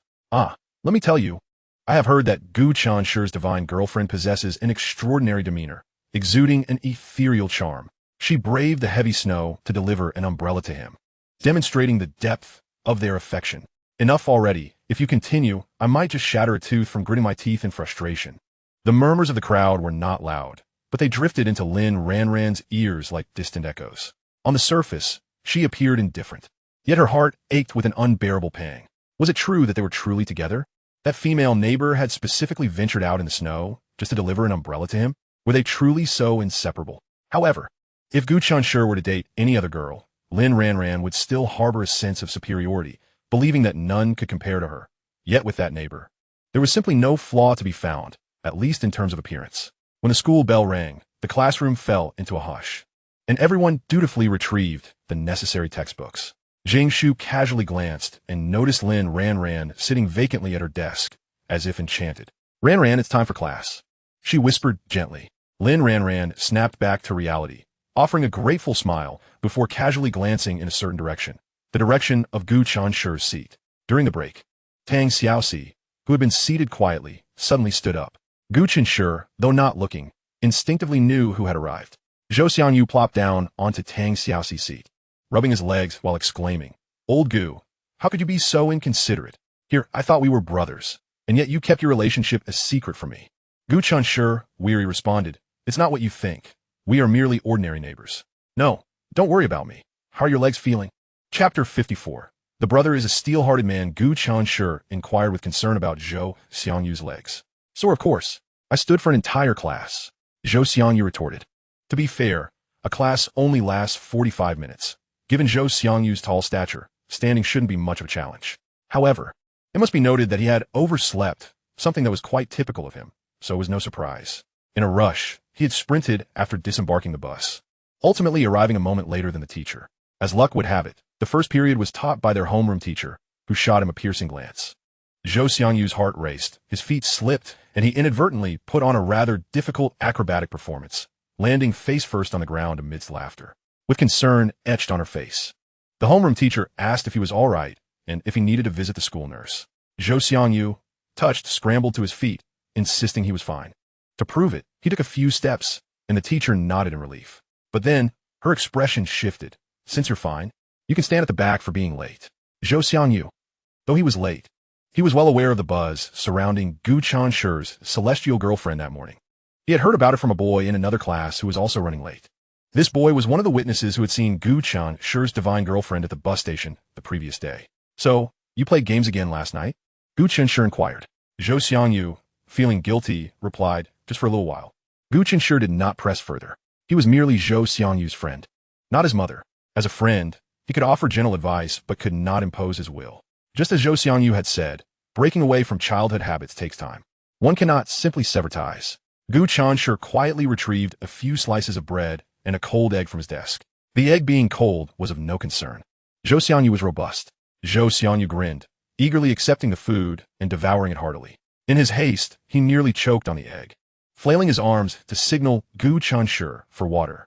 At that moment, a glass adorned with adorable cartoon stickers was presented in front of him.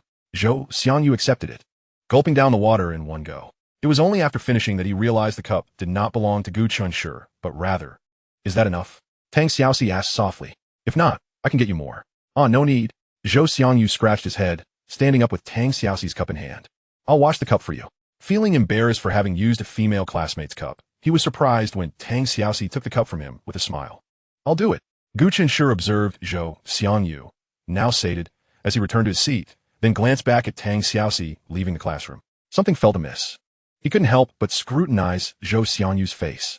"Hey, are you suggesting I should see a doctor about my brain?" I don't think I've offended you today. No, he had misunderstood. Gu Chenshi was not implying that he should consult a physician. In truth, while Zhou Xiangyu might not fit the mold of a conventional handsome man, he possessed a solid, well-proportioned physique that radiated a rare masculinity. Gu Chenshi recalled the moment Tang Xiaoxi had unhesitatingly offered her water cup to Zhou Xiangyu.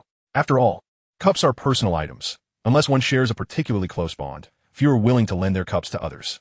Then, Gu Chenshi reflected on how Tang Xiaoxi seemed only to have relinquished her seat for Zhou Xiangyu. Did she harbor feelings for him?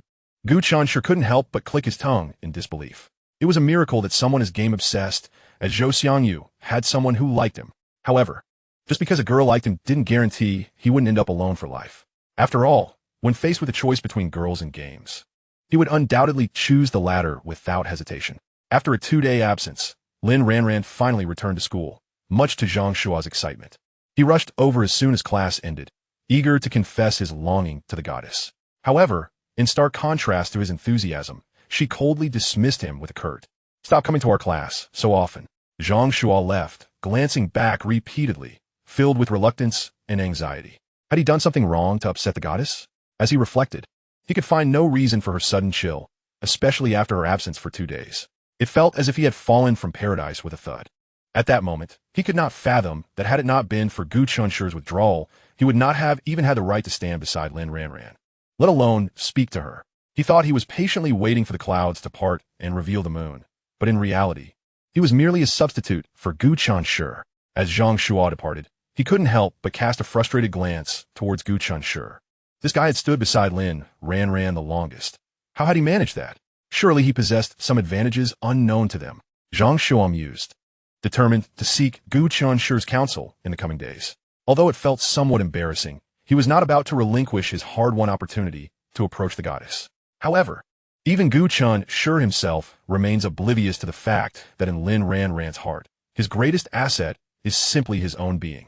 At noon, Jing Shu felt the urge to walk alone, but was promptly called by Lin Ranran. Shu, let's walk together." She affectionately linked her arm with Jing Shu's. They typically strolled side by side in such a warm manner. Yet today, Jing Shu felt an uncomfortable tension as she observed Zhang Shua, who seemed hesitant and timid in his approach. Lin Ranran walked closely beside her, engaging in lively conversation about her recent experiences. Jing Shu, however, found herself distracted, feeling a peculiar discomfort. She yearned to ask, Ranran, what exactly do you intend to do? If my assumptions are correct, you must harbor feelings for Gu Chenshi. Yet, what is this behavior you are exhibiting? If you are disinterested in other boys, why permit their advances, allowing them to believe they have chance?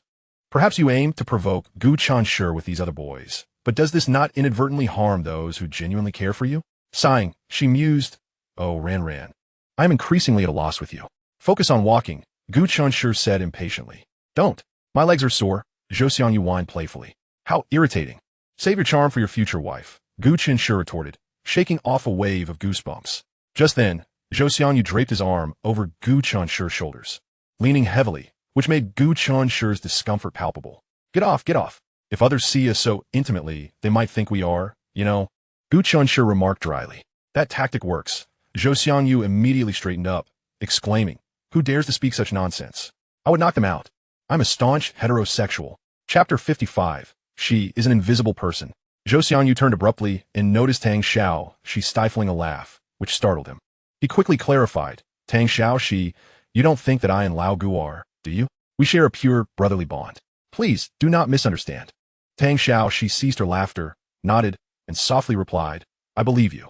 Upon hearing this, Zhou Xiangyu breathed a sigh of relief. Should he be misunderstood, not only would it tarnish his reputation, but Lao Gu's girlfriend might come knocking, accusing him of being the third party.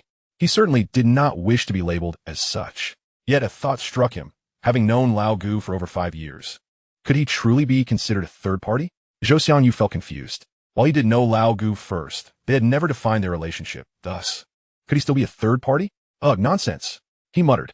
Tang Xiao, she, blushing, gazed at the morose Zhou Xiangyu and inquired, "What games do you usually play?" Zhou Xiangyu snapped back to reality, surprised, "Huh? You play games too?" Tang Xiao, she, often overlooked as the well-behaved girl in class with commendable grades, might have been forgotten by Zhou Xiangyu after 3 years of high school were it not for her being Gu Chenshi's deskmate. Meanwhile, Gu Chenshi, walking beside them, was increasingly convinced of a certain suspicion in his heart. He quickened his pace to distance himself from them. Tang Xiaoxi, as your deskmate. This is all I can do for you. However, Zhou Xiangyu is just a blockhead preoccupied with games. Perhaps your unrequited affection is destined to remain unfulfilled. As Gu Chenshi continued walking, he was softly called to a halt. Turning, he realized he had unknowingly approached Jing Shu and Lin Ranran. On the other side of Jing Shu, Lin Ranran, who still held Jing Shu's arm, felt her body tense up instinctively, a sensation that Jing Shu perceptively detected. She was anxious, unnerved by Gu Chenshi's proximity. Since their last encounter at the mall, Lin Ranran had struggled to face Gu Chenshi. That day, she had approached him so directly, criticizing his private life. As he had stated, she was merely an ordinary classmate. What right did she have to intervene? Frankly, the term ordinary classmate had brought her to tears. Yet, Gu Chenshi's words rang true. Their relationship had indeed devolved to that of mere classmates.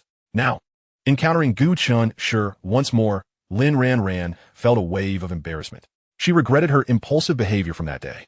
Her actions had clearly been driven by jealousy, while Gu Chenshi remained indifferent. In essence, even if she expressed her feelings for him, it would not sway him in the slightest. This realization left her discontented, but it was the stark truth. Neither of them had broached the subject. She was embarrassed, while Gu Chenshi, had he forgotten? After all, he treated her as if she were invisible. At this moment, Gu Chenshi stood close enough to her that they were merely separated by Jing Shu. Lin Ranran wished to appear composed, yet she found herself unable to do so. Even her breathing felt erratic. Jing Shu, uncertain why she had called for Gu Chenshi, perhaps felt uneasy due to Zhang Shua's silent yet attentive demeanor beside her. Or perhaps Lin Ranran's carefree chatter only heightened her agitation.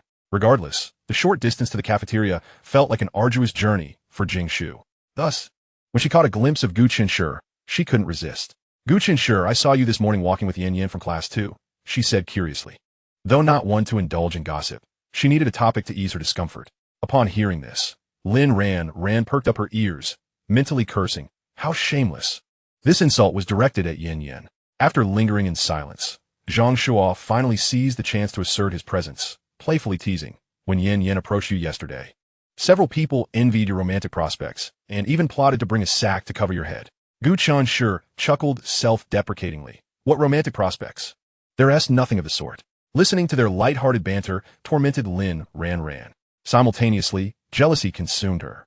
She envied how Jing Shu and Zhang Shua could converse with Gu Chenshi's friends, while she, despite walking alongside them, felt as if she were an invisible entity in his eyes. Lin Ranran felt a profound sadness. It seemed everyone could freely enter Gu Chenshi's world, except for her. Yet she was meant to be at the center of his universe. All because of a fleeting impulsive action, everything had changed. Now, despite being so close to Gu Chenshi, sharing the same air and feeling the same breeze, an invisible barrier separated them, creating two worlds devoid of intersection. As soon as games were mentioned, Zhou Xiangyu grew enthusiastic, animatedly discussing with Tang Xiaoxi for a while, sharing a camaraderie akin to old friends reuniting over drinks. When he finally regained his composure, he wondered where's Lao Gu. Tang Xiaoxi replied, "He up ahead." As Zhou Xiangyu caught up, he found the conversation had shifted to the topic of who among them was more formidable in a playful manner. Gu Chenshi remarked, "You all are unaware that despite Zhou Xiangyu's renowned reputation, he is, in fact, my subordinate."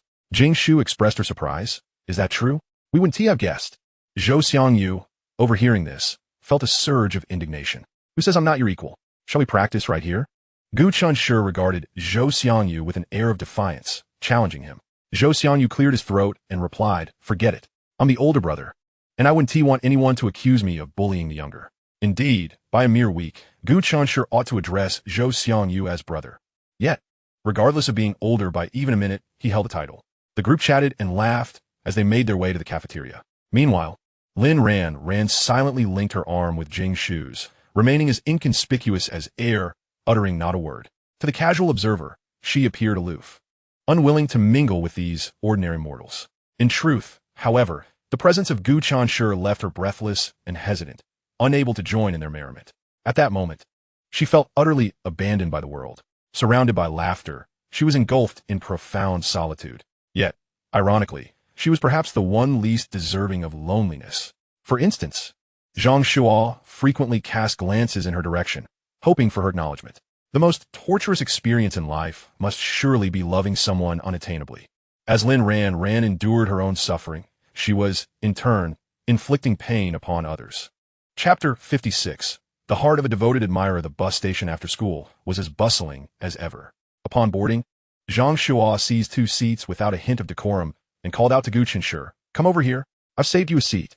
Gu Chenshi paused momentarily. Their acquaintance was merely superficial. Such familiarity was unwarranted. Yet, having had a seat reserved for him, he could hardly decline with a dismissive, "I'm fine standing, thanks." He approached and took a seat, exchanging a few casual remarks with Zhang Shuo before they ran out of topics. They discussed future university aspirations and areas of interest, but their lack of intimacy rendered the conversation rather brief. Soon enough, the bus reached its stop, and Gu Chenshi stood to disembark. To his surprise, Zhang Shuo also rose. Gu Chenshi vaguely recalled Zhang Shuo mentioning that he still had 2 stops to go. Perhaps he had friends or family nearby. Without further contemplation, Gu Chenshi exited the bus. "Gu Chenshi," Zhang Shuo called after him as he stepped off. Gu Chenshi turned, puzzled. A gust of cold wind swept through, causing Zhang Shuo to instinctively huddle and shuffle his feet, a sheepish smile gracing his face. Could you spare me a moment? I'd like to ask you something." Observing Zhang Shuo's hesitation, Gu Chenshi raised an eyebrow, immediately discerning that the inquiry pertained to Lin Ranran. Gu Chenshi felt a wave of exasperation wash over him. It seemed that even though he had completely withdrawn from Lin Ranran's world, others still insisted on tying him to her. With the chill in the air, Zhang Shuo suggested they head to a cafe for a warm drink. But Gu Chenshi proposed finding a more casual spot to converse. They ended up in a supermarket, seeking warmth. In a secluded corner, Zhang Shuo stammered, "So, Gu Chenshi, please don't laugh at me, but I'd like to know how you managed to not annoy Lin Ranran." Gu Chenshi was taken aback. He had anticipated a different line of questioning, perhaps a plea to cease pursuing Lin Ranran since he now had a girlfriend. But this was not the case. Gu Chenshi regarded Zhang Shuo with a mixture of surprise and amusement, which only made Zhang Shuo more bashful. Zhang Shuo scratched his head awkwardly. "You're the only one who's been able to stand by Lin Ranran without being shunned. If you have any tips or know how to make her happy, could you please share?" Gu Chenshi chuckled internally. His own inadvertent transformation into a model admirer seemed almost absurd now. The sight of 2 boys clandestinely seeking a secluded spot to exchange tips on devotion was rather peculiar. "Apologies, but while I would love to assist you, I possess no secret methods," Gu Chenshi replied, bemused. Zhang Shuo fell silent. He had come to Gu Chenshi with a glimmer of hope, fully aware that this might be the outcome. After all, his predicament seemed somewhat ridiculous. Perhaps Zhang Shuo's despondent demeanor resonated with Gu Chenshi, evoking a sense of shared understanding regarding their plights. Yet, the truth remained. He had no insights to impart to Zhang Shuo. If he were to offer any advice, it might simply be to unconditionally cherish a girl, a trait inherent to all devoted admirers. As the saying goes, the observer sees clearly while the participant is blind. Lin Ranran did not harbor feelings for Zhang Shuo, just as she had not for Gu Chenshi. What Zhang Shuo ought to do was cherish his life and steer clear of those who recklessly toy with their emotions. However, such counsel would never escape Gu Chenshi's lips. Their acquaintance was merely casual. He bore no obligation to dissuade Zhang Shuo from being an admirer. Moreover, the fundamental truth was that Zhang Shuo had yet to experience the heartache that Gu Chenshi had endured, rendering him blind to the sorrow of unrequited affection. Even if Gu Chenshi offered wise counsel, it would likely fall on deaf ears. "Gu Chenshi, could you tell me if your departure from Lin Ranran has anything to do with your current girlfriend?" Zhang Shuo inquired abruptly. Gu Chenshi smiled. "If I were to say no, would you believe me? I assure you, my relationship with Xiao Yu is purely that of neighbors." Alas, no one believed him. Nor did it matter. It hardly disrupted his everyday life. Zhang Shuo hesitated. "Then why did you give up? You were the most favored candidate, the one most likely to be accepted by her." Gu Chenshi responded, "I suddenly felt she was not the person I liked anymore. So it was only natural to stop liking her, right?" Zhang Shuo fell silent. Gu Chenshi, half-jokingly, added, "Hey, why the silence? Are you plotting revenge for your goddess after I've offended her?" Zhang Shuo chuckled. "How could that be? I should thank you for stepping aside. It gives me a chance to approach her." Though laughter ensued, Zhang Shuo felt a twinge of confusion. He seemed to glimpse his own future in Gu Chenshi. Yet, relinquishing this opportunity felt unbearable. From a moment he first laid eyes on Lin Ranran, she had captivated him with her grace and beauty. She was the embodiment of his dream girl, akin to a pristine cloud high in the sky, and he had always gazed upon her with reverence. Now that he had the chance to draw nearer, how could he possibly let go so easily? As Zhang Shuo watched Gu Chenshi wave goodbye, his figure disappearing around a corner, he silently pondered the nature of goddesses. Indeed, they possess a certain haughtiness. He believed that one day, Lin Ranran would recognize his sincerity and ultimately accept him. Little did he know, his current thoughts mirrored those of Gu Chenshi in days gone by. The greatest tragedy of a devoted admirer lies in their self-indulgent delusion amidst their unrequited affection. While they conversed, Gu Chenshi could not have fathomed that Xiao Yu was also in that very supermarket. After completing her purchase, she stepped outside, laden with bags, only to be met by a frigid gust of wind. She wound the scarf around her neck in extra time, wrapping it up to her nose, leaving only her eyes visible. With one hand tucked in her pocket and the other clutching a shopping bag, she strolled leisurely towards the direction of her community. As she walked, a nagging sense of unease crept over her. Glancing back, she noticed a well-dressed man in a suit trailing behind her. The path was public, open to all, and to an outsider, it may have appeared that the man was merely coincidentally walking the same way. Yet instinctively, Xiao Yu sensed that the situation was far more complex than it seemed. Purposefully, she halted, feigning the act of tying her shoelaces. This was a test to confirm her suspicions. To her surprise, the man behind her seemed to have also come to a stop, pretentiously fiddling with his phone and mumbling incoherently. This man was indeed suspicious. Standing up, Xiao Yu surveyed the road ahead. The dim yellow streetlights cast an ominous glow. Not far behind her, a supermarket loomed, the very place she had just shopped. If the man harbored ill intentions, this was clearly not the appropriate locale for such actions. With an air of nonchalance, she continued on her way, yet the man in the suit began to follow her at a measured pace. Xiao Yu quickened her steps, but rather than increasing the distance between them, she inadvertently provoked him, causing his pace to match her urgency. In the biting cold, the night had barely set in, and aside from the bustling streets, the sidewalks were nearly deserted.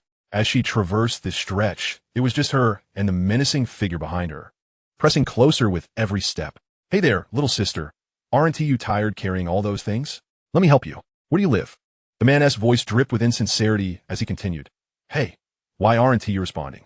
Don't be scared. I'm a good guy. Wait up." As the man noticed the absence of other pedestrians, his demeanor shifted to one of reckless bravado, his laughter tinged with malice. From the tone of his voice, Xiao Yu could tell that he was closing in on her. Ahead, a dark alley loomed, devoid of any streetlights, its eerie ambience reminiscent of a scene from a horror film. Suddenly, the man lunged towards her. In the anticipated turn of events, the unsuspecting Xiao Yu would be pulled into the alley, her mouth covered to stifle any cries for help, and then subjected to his vile intentions. However, as the scent of alcohol wafted towards her, others might have succumbed to panic, yet she remained composed, a faint smirk gracing her lips. Had the man caught a glimpse of the chilling disdain in her eyes, perhaps he would have reconsidered his misguided pursuit. The man charged at the seemingly fragile Xiao Yu, but with a deft movement, she sidestepped him, executing a graceful spin before delivering a swift, powerful kick to a sensitive area of his lower body. Quick and ruthless, she left him no chance to defend himself. In agony, the man doubled over, clutching himself, his face turning a deep shade of crimson. Tears streamed down his cheeks as the searing pain jolted him sober. He gazed up at the girl whose face was obscured by her scarf, feeling a wave of regret wash over him. Would he be rendered impotent by his own folly? Xiao Yu reached for her down jacket's pocket. The man, now sobbing, pleaded, "Please don't call the police. I'll bow down to you, just don't report me." He held a respectable job, and the thought of incarceration loomed ominously, threatening his livelihood. Yet Xiao Yu had no intention of letting him off easily. Just as she lifted her foot to deliver another lesson, she sensed a presence emerging from the alley, turning to look back. Under the streetlight, a tall figure approached with a deliberate pace. Xiao Yu's icy demeanor melted away, replaced by a gentle smile as she turned to greet him. Gu Chenshi, observing the familiar figure drawing near, felt a sense of recognition wash over him. In the depths of winter, everyone bundled up, making it easy to overlook familiar faces.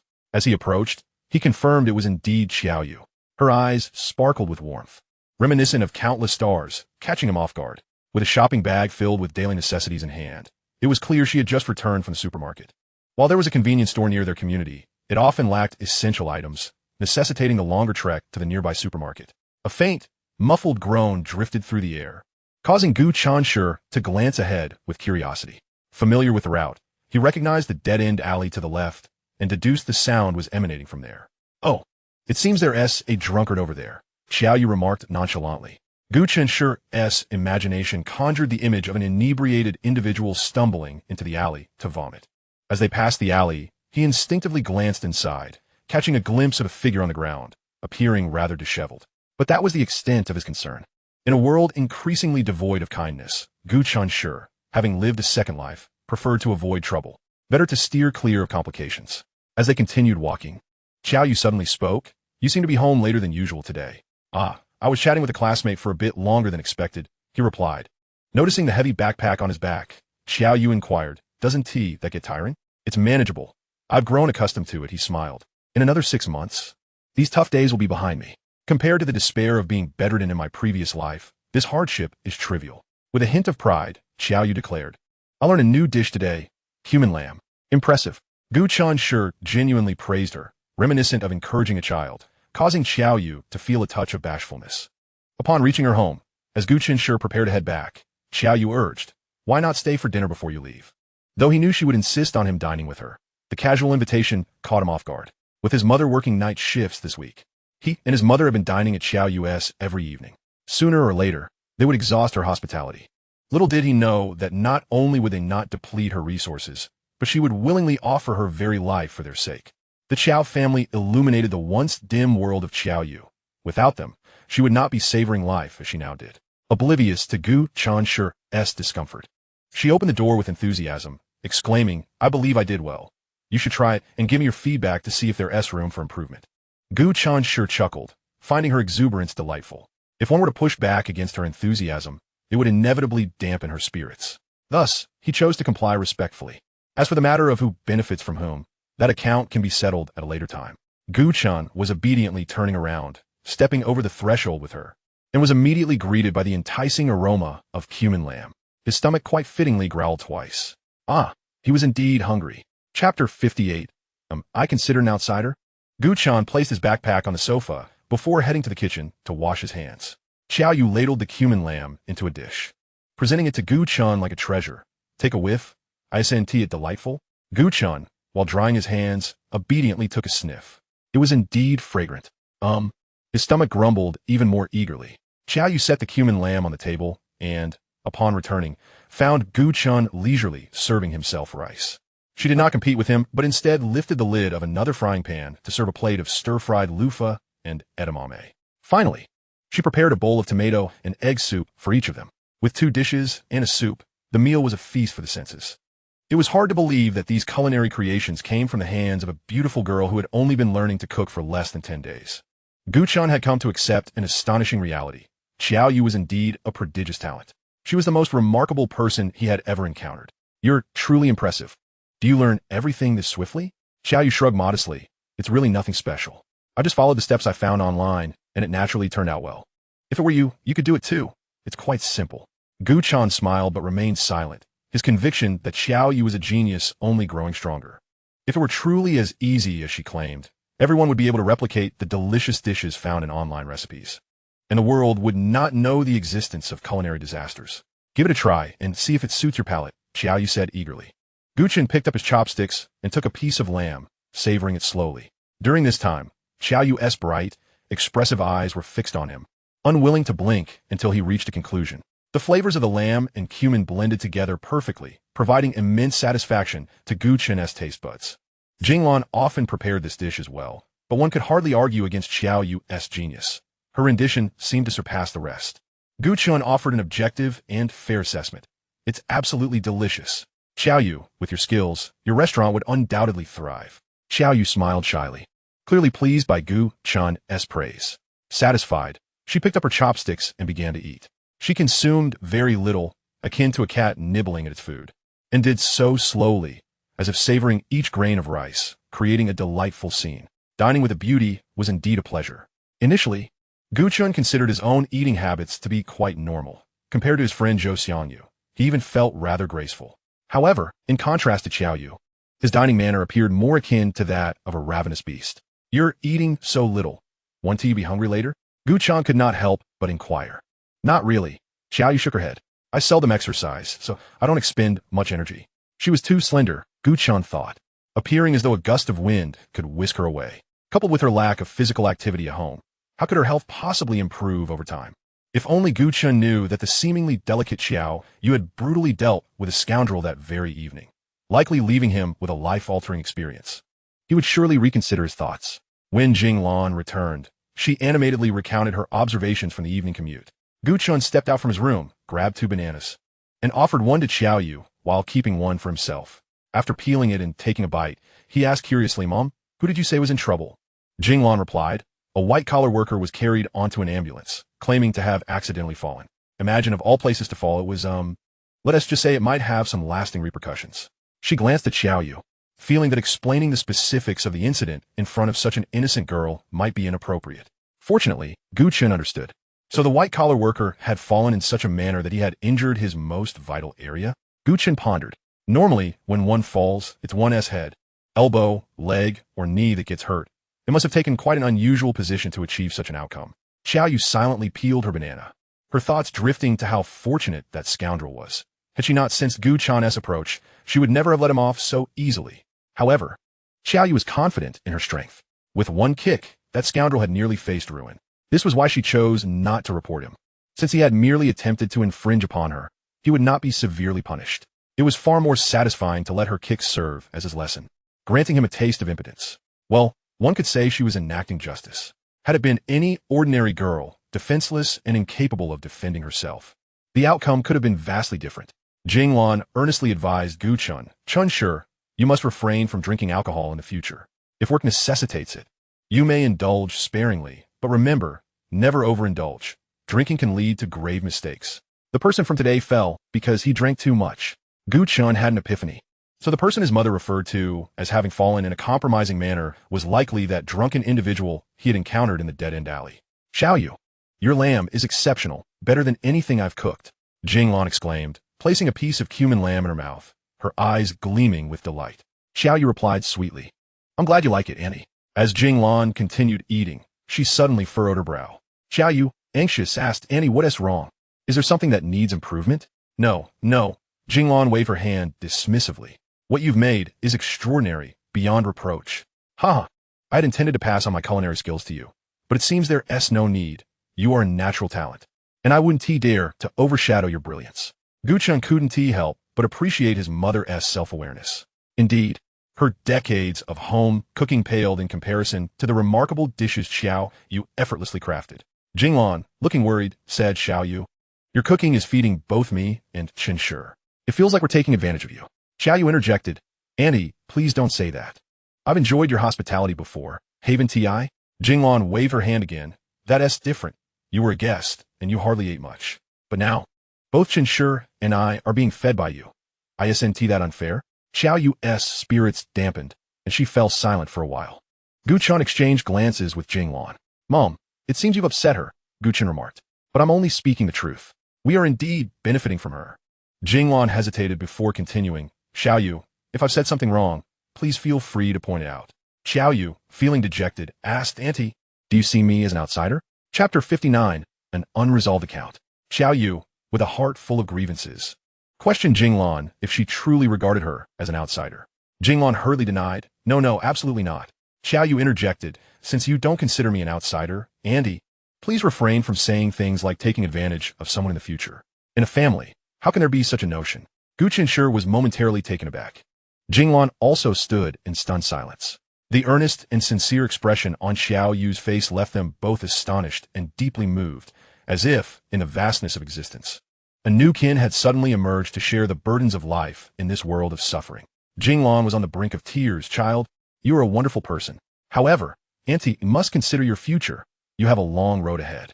Earning money is not easy, and it's essential to save a little for yourself to ensure a better life. While this reasoning held merit for Xiao Yu, no amount of money could bring her happiness. It was through making those who illuminated her life happy that she found her own joy. Jinglan wished to say more, but was silenced by a glance from Gu Chenshi. He faintly understood Xiao Yu's feelings. Perhaps this family was the only one that had genuinely cared for her throughout her upbringing, which explained her unwavering kindness towards them. A twinge of pain stirred within Gu Chenshi. Although he had no knowledge of her childhood struggles, it was evident that they must have been quite arduous. However, on the flip side, she exhibited a double standard. When dining at their home, she insisted on contributing to their household expenses. Yet, when the tables were turned, she pitifully claimed they regarded her as an outsider. Annie, I am still very young. There is plenty of time ahead. Moreover, I believe money is earned, not merely saved. Besides, I have just learned to cook and desperately need food connoisseurs to taste my creations and provide feedback. It would be my honor if you would sample my dishes.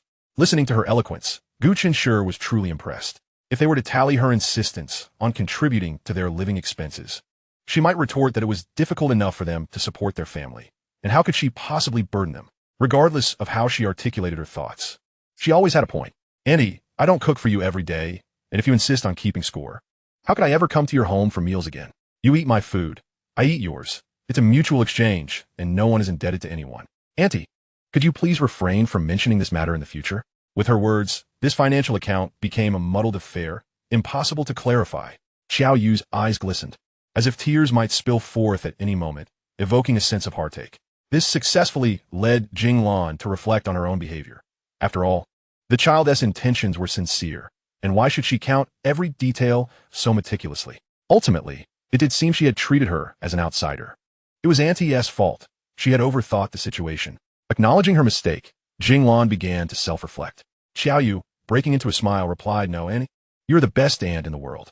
The atmosphere instantly returned to its previous warmth and joy. Gu Chenshi finished his banana, casually tossed the peel into the trash, and turned to head back to his room. The struggles of a high school senior continued relentlessly.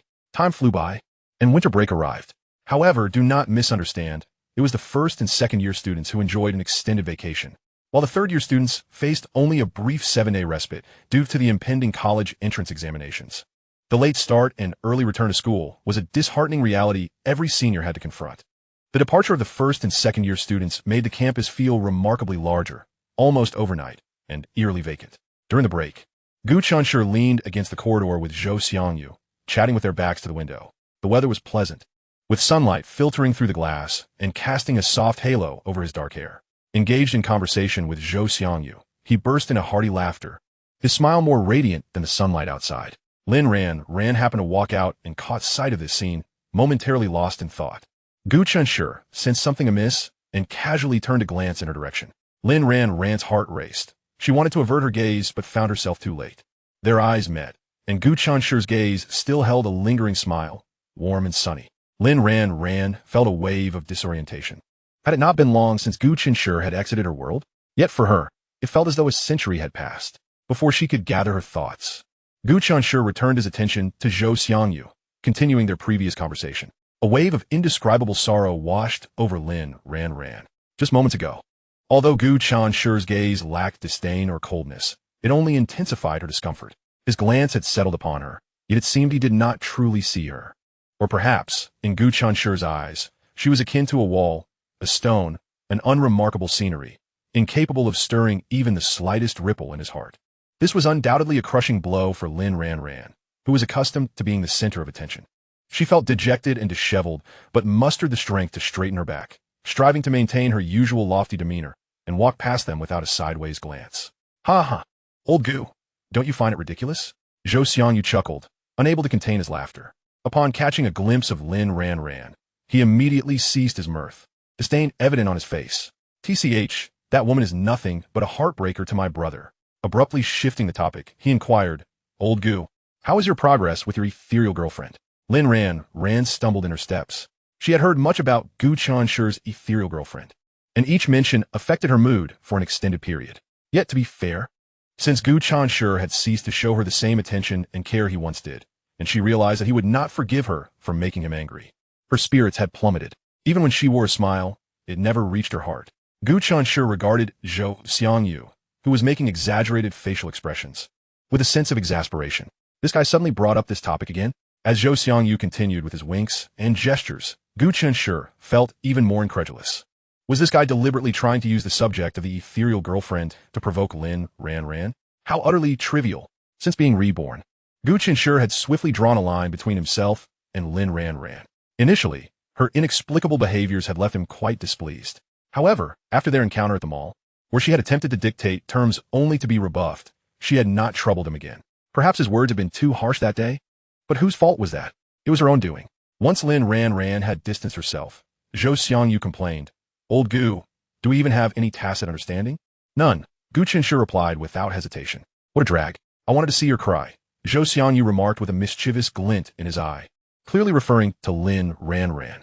Gu Chenshi, perplexed, retorted, "You want her to cry?" That's simple enough. Just go over and give her a couple of slaps. And that would suffice. What does it matter whether I cooperate or not? Gu Chenshi retorted, what exactly should I be feeling? Zhou Xiangyu abandoned his attempts at guidance and replied plainly, I believe Lin Ranran seems particularly concerned about you at the moment.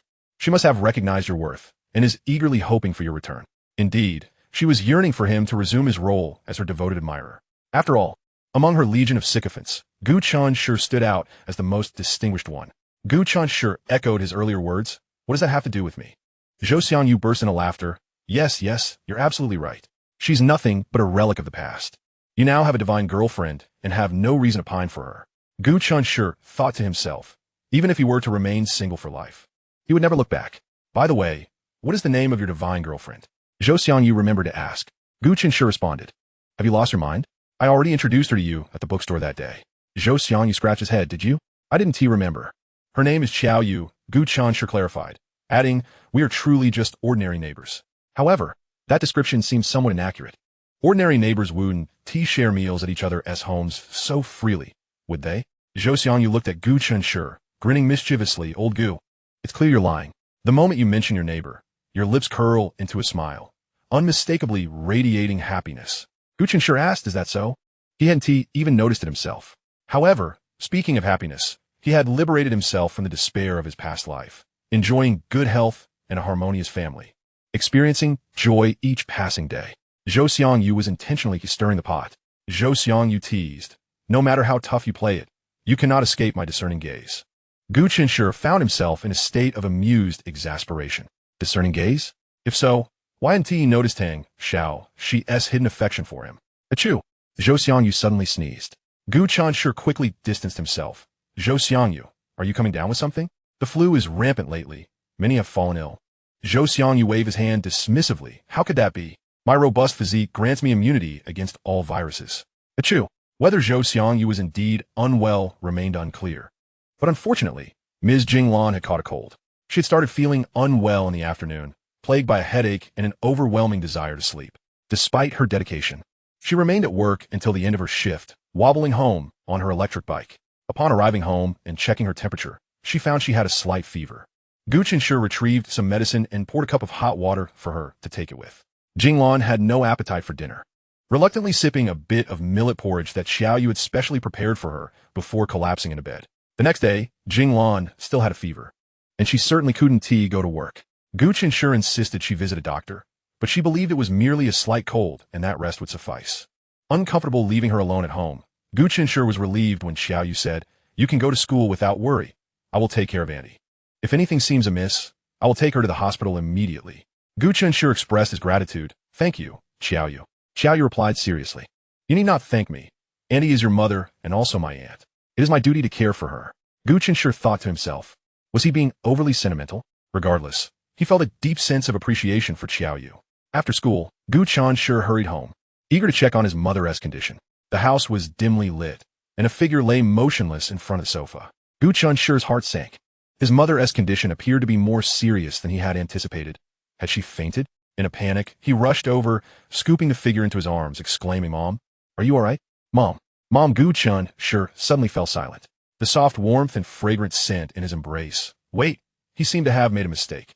The person in his arms was not his mother, Ms. Jinglan, but Xiao Yu. Xiao Yu struggled to free herself from his hold, flustered as she attempted to conceal her flushed face in the dim light. Gu Chenshi stammered, I'm sorry. I thought you were my mom who had fainted here. I panicked. But, on another note, what was she doing lying on the ground? It startled him into a scare. My keys accidentally slipped under the sofa. Xiao Yu explained softly. She had bent down to retrieve them and had just turned off her phone's flashlight when Gu Chenshi rushed in. To ease the awkwardness, he asked, is my mom feeling any better? Annie's fever has subsided a bit. It's now 37.6 degrees. She just took her medicine half an hour ago. Xiao Yu said, thank you for all your help today. No need to thank me. It's my responsibility to care for my aunt, Xiao Yu said, lowering her head and hurriedly leaving the room. Gu Chenshi felt a pang of regret. Would she be angry? He had indeed been too rash just now. Lost in his thoughts, he couldn't help but recall the sensation of holding her in his arms. So warm, so soft, so fragrant. Perhaps it wasn't so bad after all. In the bedroom, Jinglan's coughing jolted Gu Chenshi back to reality. He felt a mix of shock and shame. What had he just been thinking? How embarrassing. If anyone found out, would he even be able to show his face again? However, It was only natural for a boy his age to have feelings when faced with an exceptional and beautiful girl, wasn't it? With this in mind, Gu Chenshi's sense of shame diminished considerably. He stepped inside the room, intending to tuck his mother's blanket, only to find it already neatly arranged. Requiring no further adjustments, a damp cloth rested on Jinglan's forehead, undoubtedly placed there by Qiaoyu. She had taken excellent care of his mother. Gu Chenshi quietly exited his parents' bedroom and made his way to the kitchen, opening the refrigerator to assess what ingredients were available for dinner. Just as he picked up a potato to peel, Qiaoyu entered with a bowl of rice and a plate of vegetables. Gu Chenshi, don't bother. I made dinner. Come and eat, she urged. Gu Chenshi was taken aback. He had subconsciously assumed Qiaoyu would be too busy caring for the sick to cook, yet here she was, managing both effortlessly. Qiaoyu placed the meal on the dining table, then hurried back into the bedroom, emerging with a towel. She soaked the towel in warm water, wrung it out, folded it into a neat square, and placed it back on Jinglan's forehead. Gu Chenshi spoke up. You haven't eaten yet, have you? Come eat with me. Qiaoyu hesitated before replying. You eat first. I had a late lunch, so I'm not hungry yet. I'll eat later. Gu Chenshi's heart sank. Oh no. She was genuinely upset. She didn't even want to share a meal with him. Chapter 61. Is Qiaoyu upset? Gu Chenshi felt restless.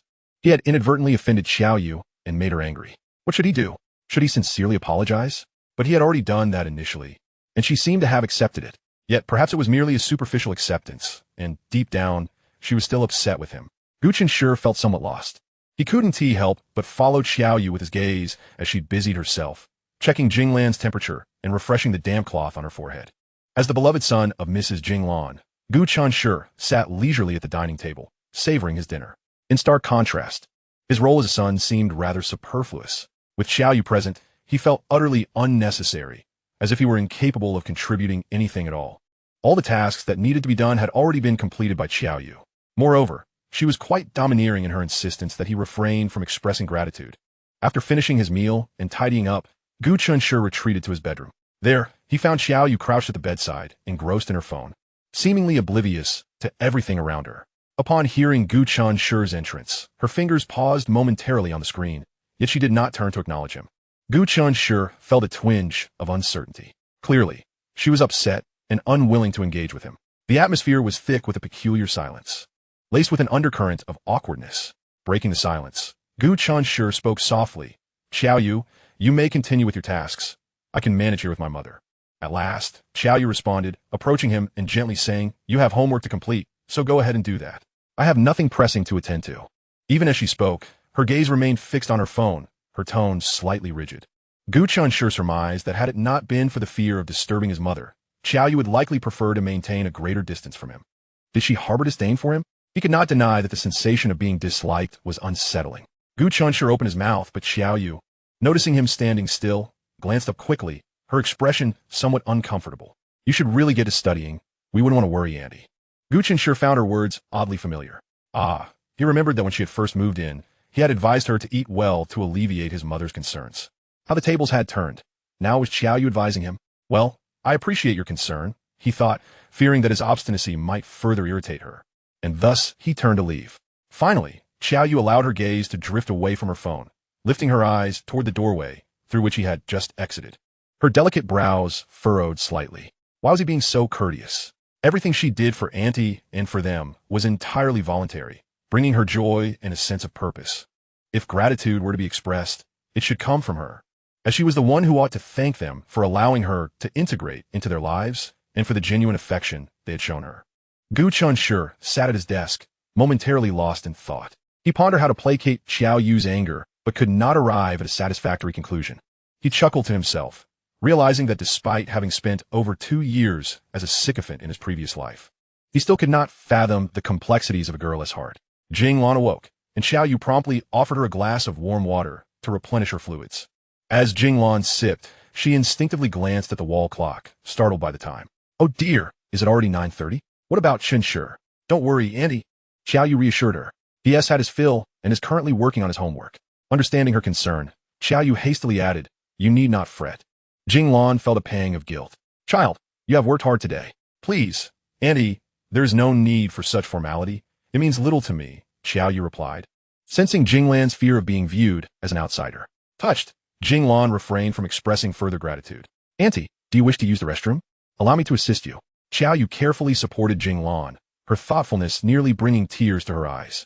Although her son Gu Chenshi was no less capable than any other child, lacking a daughter had left them yearning for that nurturing warmth. Yet, the inherent differences between a boy's ruggedness and a girl's gentleness were unmistakable. What a wonderful child she is. How splendid it would be if she were truly my daughter. A son and a daughter would complete the family, Jinglan mused, her thoughts drifting into a daydream. Gu Chenshi, hearing commotion, stepped out of his room. Upon seeing his mother being helped by Xiao Yu, he was taken aback. Mom, are you all right? If you're unwell, we should head to the hospital. Jinglan shot him a look. I'm not that serious. Just a bit dizzy, but I feel better than I did earlier. Relieved, Gu Chenshi let out a breath, as long as his mother was fine. Suddenly, Xiao Yu turned to Jinglan. Auntie, would you like to sleep at my place tonight? Gu Chenshi was once again startled. What was this? Was she overtly trying to steal his mother away? Jinglan, too, was perplexed. Xiao Yu clarified.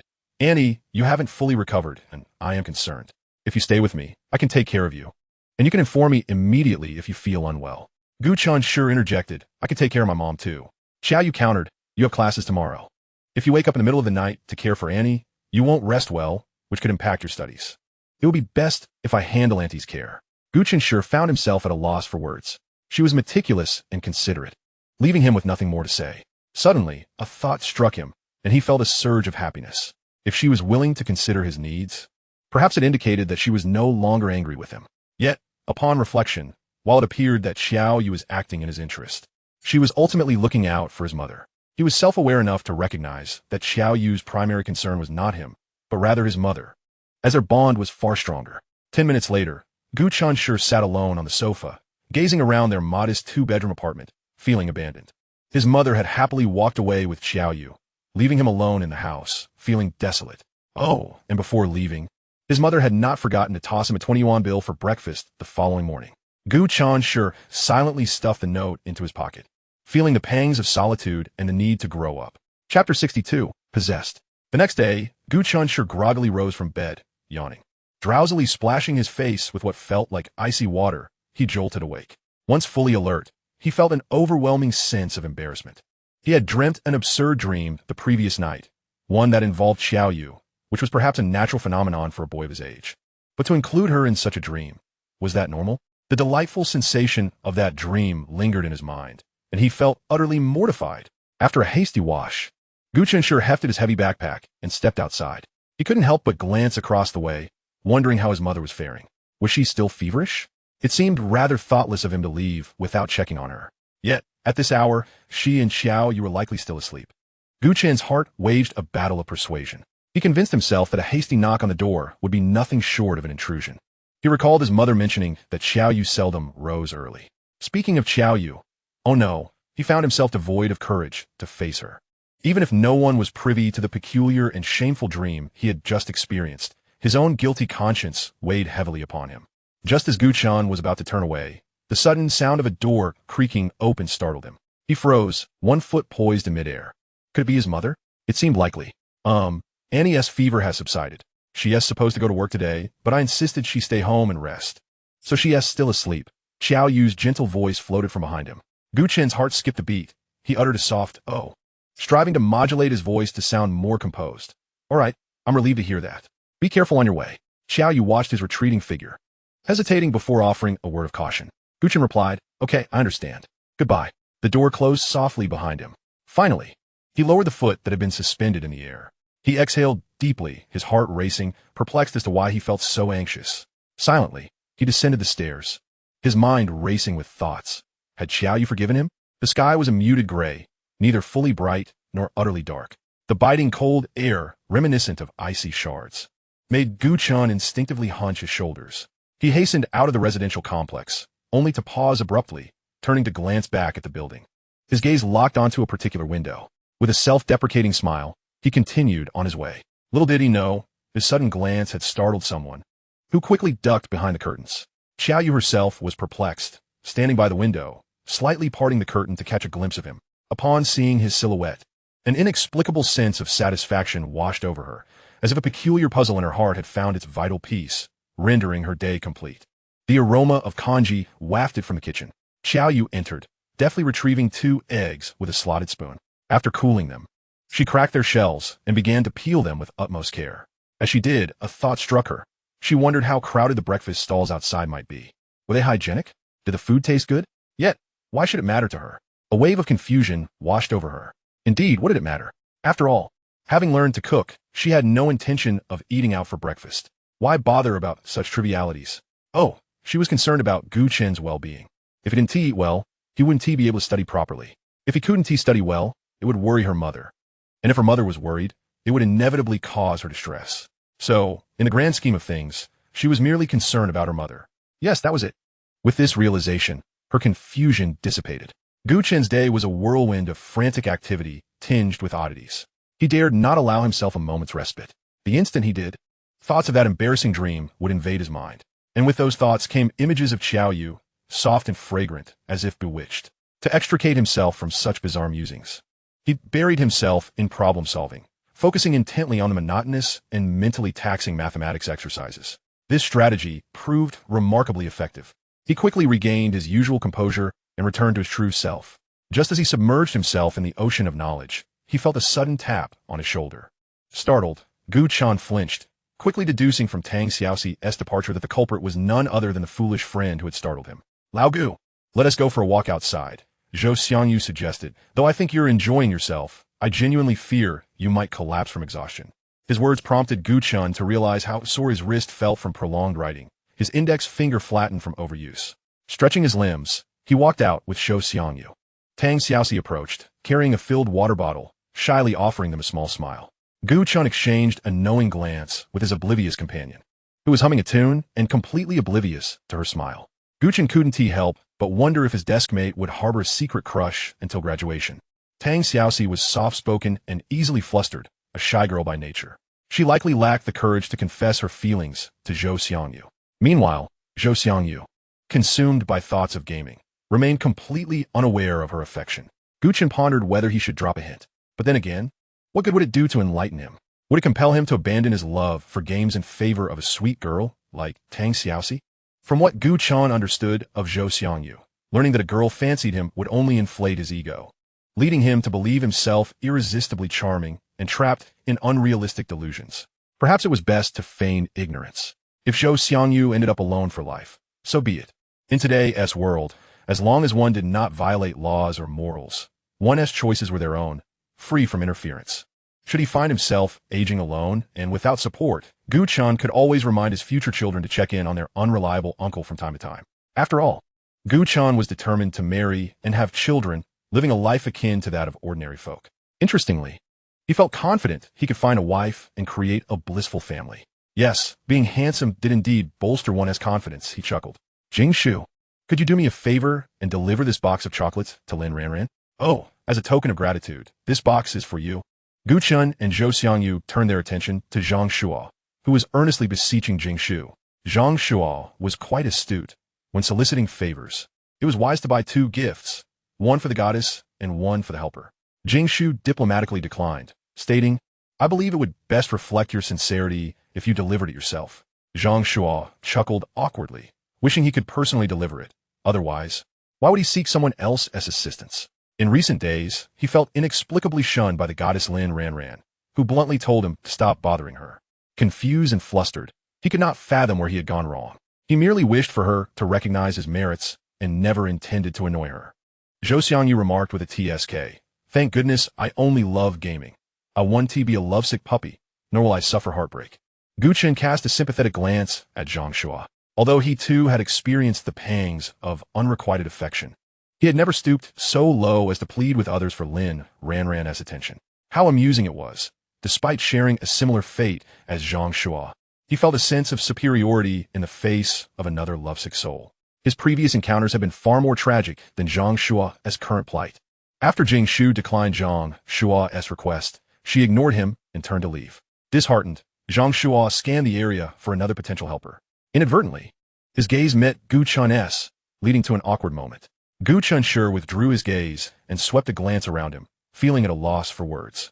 Zhou Xiangyu, that troublemaker, was boldly striding towards Zhang Shuo. Instinctively, Gu Chenshi sensed that this individual was not up to any good. Zhang Shuo, which brand of chocolate is it?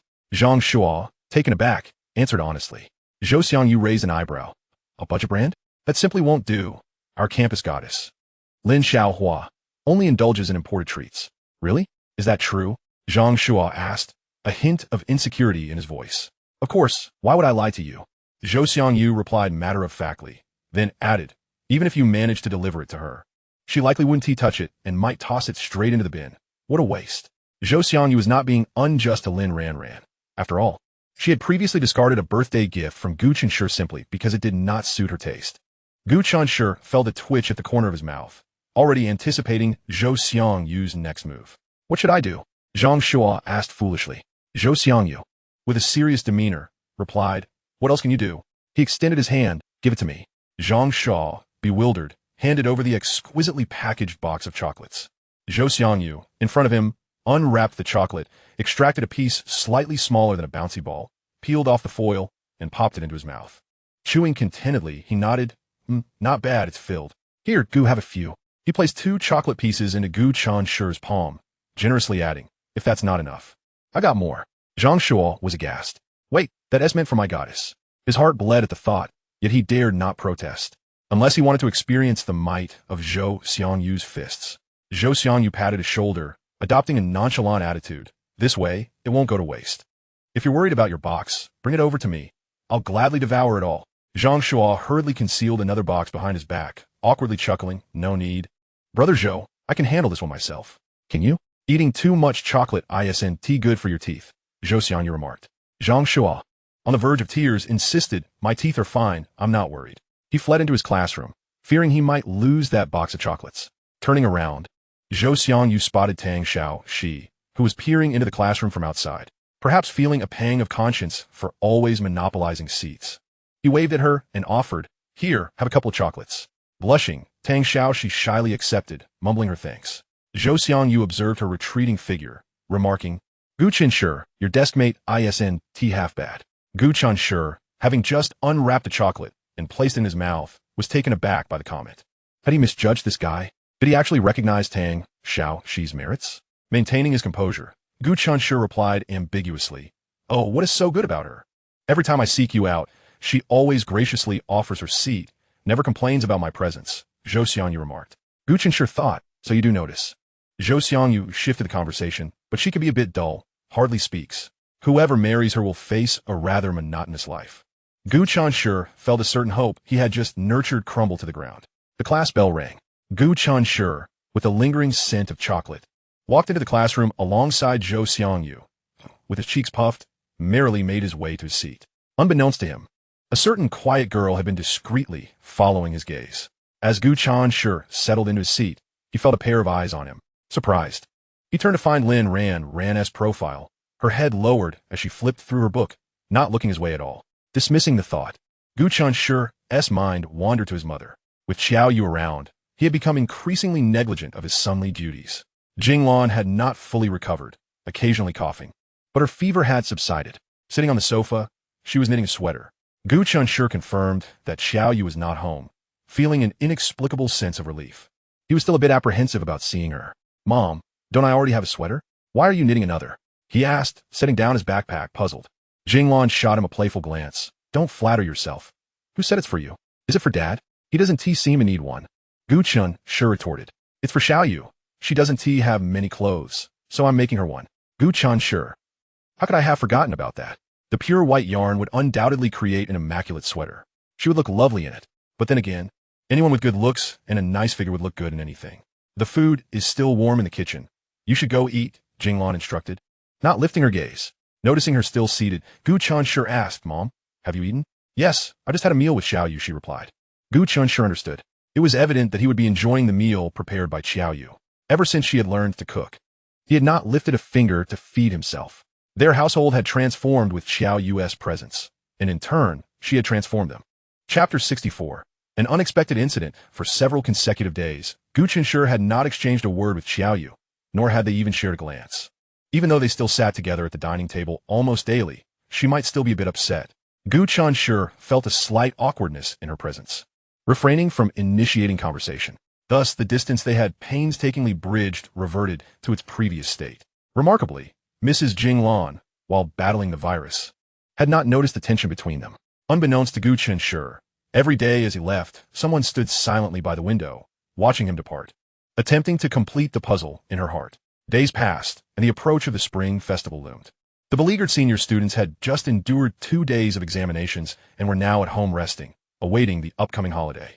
Shopping malls began promotional activities, hanging red lanterns in anticipation of the festivities. The atmosphere of the new year was palpable. Every year, Jinglan would stockpile goods in advance. And this year was no exception. With the preparations nearly complete, she took Xiaoyu out to the mall to see if anything was lacking. Gu Chenshi, uninterested in shopping, felt no need to accompany his mother, especially now that Xiaoyu was there to keep her company. He preferred to remain at home, immersed in his studies.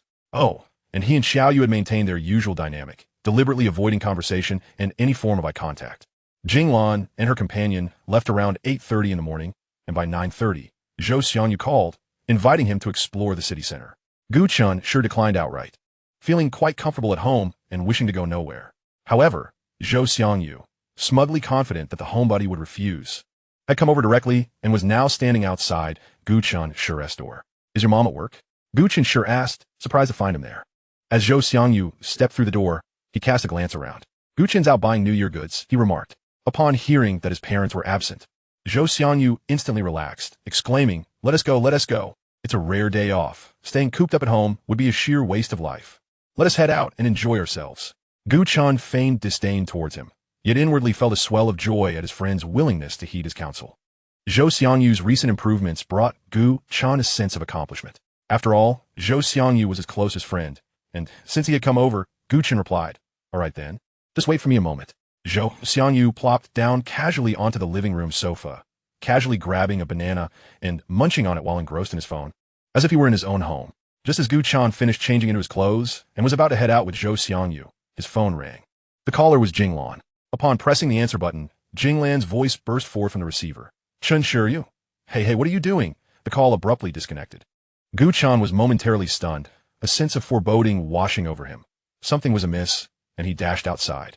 The tone of Jinglan's voice had shifted from surprise to panic, her trembling voice laced with an underlying fear. The last time he had witnessed such alarm from her was in his past life, when he had been struck by a car and she had nervously informed her father. Gu Chen. This indicated that they must be facing something particularly grave at present. "Old Gu," Zhou Xiangyu exclaimed anxiously. "Wait for me. I'm coming with you." As he spoke, he hastily helped Gu Chen close the door before sprinting after him. Gu Chen reached the community entrance and hailed a taxi, just as Zhou Xiangyu caught up, breathless. Gu Chen quickly relayed the address. Fortunately, he had inquired about their destination while they were leaving, allowing him to have an inkling of their whereabouts. After providing the address, he urgently instructed the driver, "Driver, I have an emergency. Please hurry." Zhou Xiangyu was taken aback by Gu Chen's reaction and timidly asked, "Old Gu, what is going on?" Gu Chen shook his head. "I'm not sure, but I have a strong feeling that something has happened. My mom might be facing an unexpected situation. I have to get there." Zhou Xiangyu attempted to reassure him. "Maybe you're overthinking it. It might not be as serious as you think." Gu Chen fell into silence. At that moment, his growing anxiety was of no help. He could only hope he was mistaken. Yet, Jinglan's panicked tone had already spoken volumes. The driver proved efficient, delivering them to their destination in a mere 10 minutes. Zhou Xiangyu looked up to see the large characters of Jia Fu emblazoned above the entrance. This was a well-known large supermarket, currently hosting a grand spring festival promotion. He inquired, "Old Gu, which floor is Annie on?" "Let us hurry." This question momentarily stumped Gu Chen. The supermarket was expansive, spanning 2 floors, making it somewhat challenging to locate his mother immediately. Gu Chen pulled out his phone to call his mother, hoping for a normal response. However, based on her reaction during the call, he had a nagging suspicion that her phone might not be in her possession anymore. The familiar ringtone faintly reached his ears, carried by the wind. Jinglan sometimes feared missing a call while busy, so she kept the volume turned up to the maximum. Following the sound, Gu Chen noticed 2 men slipping into a narrow alley beside the supermarket. His heart sank. His mother's phone must be in their possession. At the opposite end of the alley, a newly opened store had set up a stage for performances, attracting a crowd with the raucous sound of drums and gongs. If those 2 men managed to blend into the throng, it would be nigh impossible to track them down again. Without a second thought, Gu Chen sprinted in the direction the men had gone, with Zhou Xiangyu closely behind him. Regardless of the phone or wallet, those were merely material possessions. His sole concern was to ascertain that his mother was safe. Gu Chen successfully spotted Jinglan at a relatively secluded corner just a few meters away, his heart finally settling as he quickly scanned her from head to toe. Aside from appearing anxious and flustered, she seemed otherwise unharmed. He approached her swiftly. "Mom, what happened?" Jinglan, breathless from running, pointed in the direction the two men had fled, urgently urging, "Chenshi, hurry, catch up to them." Xiaoyu, Chapter 65. She is actually a big shot. Gu Chen's heart sank heavily. Jinglan's bag had been snatched, and to prevent her from calling the police, her phone had also been taken. Xiaoyu had actually pursued them? Gu Chen, filled with exasperation, turned to chase after her, his heart racing. Was she out of her mind? Those items were merely superficial possessions. If they were stolen, then so be it. Even if the police couldn't recover them later, what mattered most was her safety. How could she, a defenseless woman, dare to confront them? Even if she caught up, what could she possibly do? She would be unable to overpower them, and would likely end up in a perilous situation herself. Gu Chen was overwhelmed with anxiety, his mind conjuring various horrifying scenarios, though he desperately wished to suppress such thoughts. Just as Zhou Xiangyu caught up, breathless and ready to inquire about the situation, he witnessed Gu Chen suddenly pivot and charge forward, his expression dark enough to evoke fear. It seemed as if he were on the brink of violence. Recognizing that something was amiss, Zhou Xiangyu urgently instructed Jinglan, "Annie, please stay here and don't run off. I'll go help him." After leaving those words, he dashed after Gu Chen. Gu Chen halted in front of the narrow alley beside Jia Fu, staring in disbelief at the scene unfolding before him.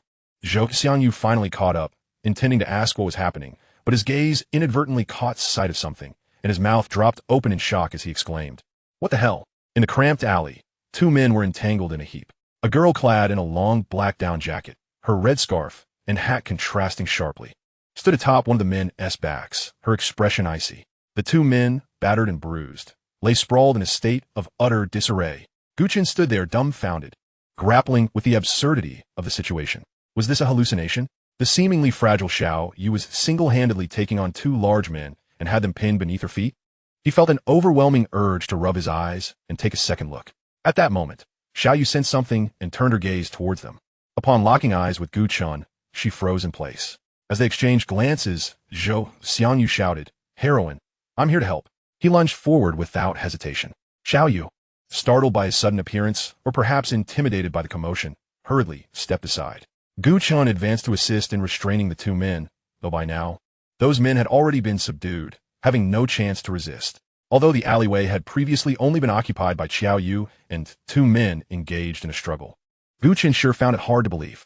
He suspected that someone might have intervened to assist Xiaoyu, subduing the two men without seeking recognition and departing gracefully. Otherwise, he simply could not fathom how the slender Xiaoyu could have overpowered these two burly figures. The phone and wallet stolen from Jinglan were retrieved by Xiaoyu from the men and handed over to Gu Chenshi, saying, "Here, for Annie. You take it." Gu Chenshi hesitated. Xiaoyu interjected, "They are thieves. I have already reported to the police, and they will be here shortly to apprehend them." "No, that's not what I'm asking. I mean, they're all your." Xiaoyu understood his implication. With her large, expressive eyes, she looked at him and replied nonchalantly, "Just a couple of social failures. It's nothing. Just a couple. Nothing." Gu Chenshi's gaze inadvertently fell upon her wrist. Even though her wrist was concealed within the sleeve of her down jacket, it did not prevent him from imagining how delicate and fragile it appeared, as if it could snap with the slightest pressure. His impression of Xiaoyu was one of frailty. Today, he learned that while she may be slender, she was by no means weak. The police arrived promptly, handcuffing the thieves, who appeared quite battered and bloodied, with 5 distinct fingerprints clearly visible on their faces. It was needless to say that they were the result of Xiaoyu's handiwork. Upon seeing her, the thieves' eyes reflected sheer terror, revealing the indelible psychological scar she had left upon them. Gu Chenshi envisioned a scene, 2 thieves sprinting ahead, pursued by a whirlwind of a heroine. She leaped forward, delivering a swift kick that sent one of the thieves crashing to the ground. Before the other could react, she unleashed another powerful kick, effortlessly dispatching both men. Was this real life or martial arts drama? Yet, astonishingly, the reality mirrored his thoughts. Xiaoyu indeed executed a kick that sent one flying, followed immediately by another that sent the second crashing against the wall, rendering them both bloodied and unconscious in a matter of moments. She stacked them together to keep them under control until the police arrived. In her frustration, she delivered a slap to each, causing their noses to bleed profusely. What she did not anticipate was the presence of Gu Chenshi and his friends during her call to the police. When recording statements at the police station, the officers were taken aback upon learning that it was this seemingly delicate woman who had subdued the 2 thieves. Under the astonished gazes of the officers, Xiao Yu awkwardly explained, I began learning martial arts with my teacher when I was 3 years old. Zhou Xiangyu looked at Xiao Yu with even greater admiration. After the statements were completed, the four of them exited, each in varying states of emotion. Aside from Xiao Yu, who remained composed, the others were still reeling from shock. Jing Lan, still shaken, grasped Xiao Yu's hand, exclaiming, "My goodness, Xiao Yu, you are truly amazing. You took down 2 big men all by yourself? Now Auntie can rest easy. No one will dare to bully you again." Xiao Yu merely smiled, remaining silent. Gu Chenshi and Zhou Xiangyu walked quietly behind them. Zhou Xiangyu gently nudged Gu Chenshi's elbow, silently mouthing, "Wow, she is a true powerhouse. Old Gu, I want to be her disciple." Gu Chenshi replied, "Give it a rest." Zhou Xiangyu insisted, "No way, no way. No one can stop me. From today onward, she's my master." Gu Chenshi shook his head in exasperation at his friend's antics. Zhou Xiangyu then remarked, "Old Gu, I suddenly feel particularly worried about your future." Gu Chenshi, perplexed, asked, "What do you mean?" Zhou Xiangyu continued, "If you ever have a disagreement, what if she abuses you?" Gu Chenshi replied, "You really are something else." How did the conversation veer so far off course? Zhou Xiangyu observed the 2 women ahead, resembling a mother and daughter, and grew even more concerned. Plus, Annie seems to really like her. If she ever hits you, Annie probably won't take your side. You're doomed. Gu Chenshi shot him an exasperated glare. "Shut up." Zhou Xiangyu persisted, "And I won't be able to protect you anymore." Gu Chenshi raised an eyebrow in confusion. Zhou Xiangyu added, "Because she will be my master. I can't go against her." Gu Chenshi rolled his eyes dramatically. "All right, that's enough." Chapter 66. The dauntless female leader. What began as a joyous outing to purchase New Year goods turned into an encounter with 2 brazen thieves, leading to a harrowing return. As the new year approached, thieves were also working hard to make a living. Jing Lan, still trembling with fear, cautioned Xiao Yu, "Although I now know you can fight better than men, please don't rush out in the future. What if they have accomplices or weapons?" The mere thought of such possibilities made her voice quiver. "They may have stolen material possessions, but your safety is what matters most to me. If anything were to happen to you, what would I do?" As Jing Lan spoke, her fear escalated, and she began to tear up. Initially, Xiao Yu felt indifferent. When she discovered that her aunt's belongings had been taken, a surge of adrenaline propelled her forward without a second thought. She could not allow those scoundrels to get away with disrespecting her aunt. Retributing to those foolish thugs and reclaiming her aunt's possessions felt like her rightful duty. Yet now, hearing her aunt's words, she suddenly felt a lump in her throat and wondered why tears welled in her eyes. Oh, it was in this moment that she clearly understood how, in this world, there were people who cared for her and worried about her. That feeling was truly wonderful. Gu Chenshi handed his mother 2 tissues and looked at Xiao Yu with a slight furrow in his brow. "Xiao Yu, please don't make my mom worry about you anymore." Not only his mother, but he was also nearly scared to death. When he uttered this, Zhou Xiangyu, who had remained silent beside him, was taken aback. Had old Gu lost his mind? How dared he speak to the female leader in such a tone? What if he angered her and she retaliated? Should he stand by his brother or pretend he saw nothing? No, if that scenario played out, there would be no question. Their 5-year friendship could not outweigh his own life. What if the female leader turned her wrath on him as well? "Brother, I'm sorry, but I'll have to stay behind to collect your remains." When Xiao Yu met Gu Chenshi's gaze, she quickly lowered her head, softly responding with an Zhou Xiangyu was left dumbfounded. Where was the rage he had anticipated? The formidable woman seems to possess an exceptionally gentle temperament, while the neighbor's younger sister typically exhibits a docile nature. Or is it that she only displays such submissiveness in the presence of her brother's friends? Ah, how delightful. He no longer needs to fret over his good buddy being pummeled. With such an incident having transpired, Zhou Xiangyu found himself devoid of any inclination to venture out for leisure. Yet, he felt no remorse whatsoever. His mind was wholly occupied with the quest to discover the opportune moment to seek apprenticeship from Xiao Yu. Gu Chenshi, unreservedly dousing his enthusiasm with cold water, remarked, "Awaken from your fantasies. She has been practicing martial arts since the tender age of 3. You, at 18, are far too set in your ways. It's simply impossible for you to train now." Zhou Xiangyu retorted, puffing out his chest. "Then I shall consider it a means to enhance my physical well-being. Wouldn't that suffice?" Jing Lan, having cautioned Xiao Yu time and again, finally exhaled in relief once Xiao Yu assured her that she would never charge headlong into a similar situation again. Approaching midday, Jing Lan rose to attend to the kitchen, saying, "Xiangyu, my home merely offers humble fare. Do not find it lacking." Zhou Xiangyu quickly interjected, "Auntie, please don't trouble yourself. I believe we should dine out instead." "And I shall treat you." Jing Lan replied, "How could that be? You're a guest in my home, and I won't allow you to treat us to a meal outside. That would be quite improper." Gu Chenshi suggested, "Mom, Why don't we simply grab a bite out? After all, he is not an outsider, so there is no need for any fuss. Xiaoyu contemplated for a moment and proposed, Auntie, how about this? I will prepare lunch. Gu Chenshi shot a glance at Xiaoyu, thinking to himself, no wonder Mom adores her. She truly has a charm about her. If there ever came a day when Xiaoyu did indeed give him a thrashing, perhaps his mother would genuinely side with her. However, why would he ever be on the receiving end of Xiaoyu's wrath? It all felt rather perplexing. Of course, such musings were merely the idle thoughts of a young man. After all, having been Jinglan's son for 18 years, he was well aware that he was her pride and joy. Zhou Xiangyu, however, dared not eat the meal prepared by the formidable woman, fearing it might shorten his lifespan. He thumped the table and exclaimed, Auntie, I am not an outsider. I would be content with anything. If you make it too grand, I shall feel quite embarrassed. With the matter thus broached, Jinglan relented. She chuckled, very well, I shall defer to your wishes. Just remember not to skimp on the expenses. To her, the money reclaimed felt akin to a serendipitous windfall. Moreover, she was not a stingy person by nature. When her son's friends visited, she naturally wished to host them well. Hello, I'm Zhou Xiangyu, the very best friend of Gu Chenshi. In the small eatery, Zhou Xiangyu finally seized the opportunity to formally introduce himself to Xiaoyu. In his effort to emphasize the depth of his relationship with Gu Chenshi, he employed the word best 4 times in a single breath. Jinglan chimed in with a smile. Indeed, little Yu, Xiangyu, is Chenshi's closest friend. They were classmates in middle school. And who would have thought they would end up in the same class in high school? That is what one calls fate. Xiaoyu offered a slight smile, appearing soft and endearing, exuding an aura of harmlessness. Truly, had one not witnessed it firsthand, it would be difficult to associate her with the formidable Barbie who could subdue 2 large men. Hello, we met once at the bookstore. I remember you, Zhou Xiangyu said, gazing at her radiant smile, utterly entranced. Wow, she has such a beautiful smile. Wow, she actually remembers me. Wow, I'm so fortunate she is my buddy's neighbor. Had she been someone else's neighbor, I might never have had the chance to speak with her. Wow, what a wonderful girl. I must ensure that Gu Chenshi cherishes this opportunity. If he misses out, I would lose my mentor.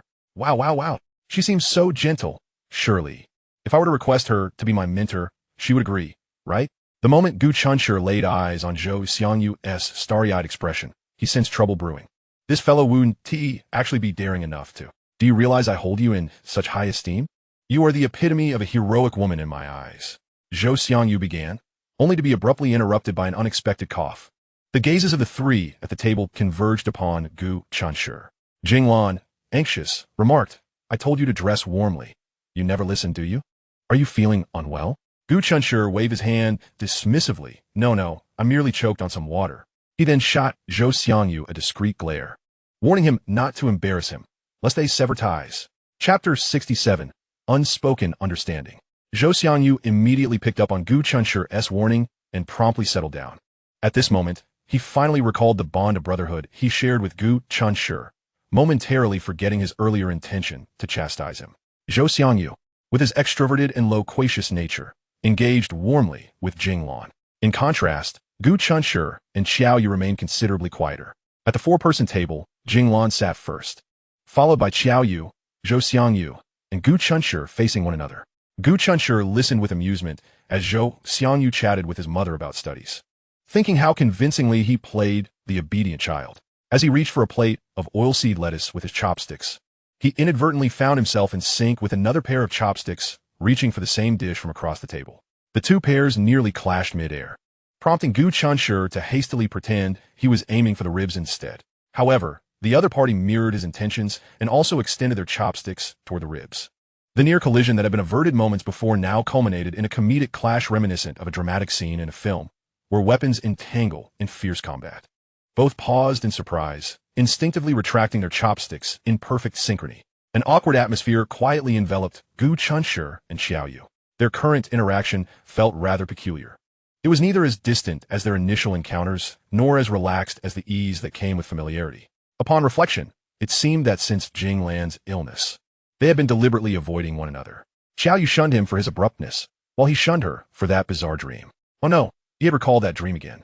To dissipate the tension and steer clear of any memories from that dream, Gu Chenshi cleared his throat and inquired, was your training arduous when you practiced martial arts? Xiaoyu lowered her gaze, her long, thick lashes curling slightly, resembling the delicate wings of a butterfly perched upon a flower, sipping nectar. It was manageable. Now that I think back, it doesn't seem all that difficult, she replied softly. How could it not be difficult? Gu Chenshi had a little cousin who danced, and she would cry profusely during her practice sessions, bemoaning the hardships. Her martial arts training must have been similar in nature, both requiring the exploration of one's physical limits. Zhou Xiangyu, having overheard their conversation, turned to Qiaoyu, earnestly asking, "Is it too late for someone my age to start learning martial arts?" Qiaoyu pondered briefly. While starting young yields better results, if you regard it as a means to enhance your health, it is still a commendable choice. Just be cautious not to push too hard initially to avoid injury. Zhou Xiangyu, rarely feeling bashful, asked, "Would you be willing to offer me a few pointers considering I'm a friend of Gu Chenshi?" Qiaoyu looked at him in surprise, but upon seeing the sincerity in his expression, she hesitated before replying, "Sure." "Yay!" Zhou Xiangyu exclaimed, elated, and shot a playful glance at Gu Chenshi. The next statement, however, rendered Gu Chenshi's previous warning utterly futile.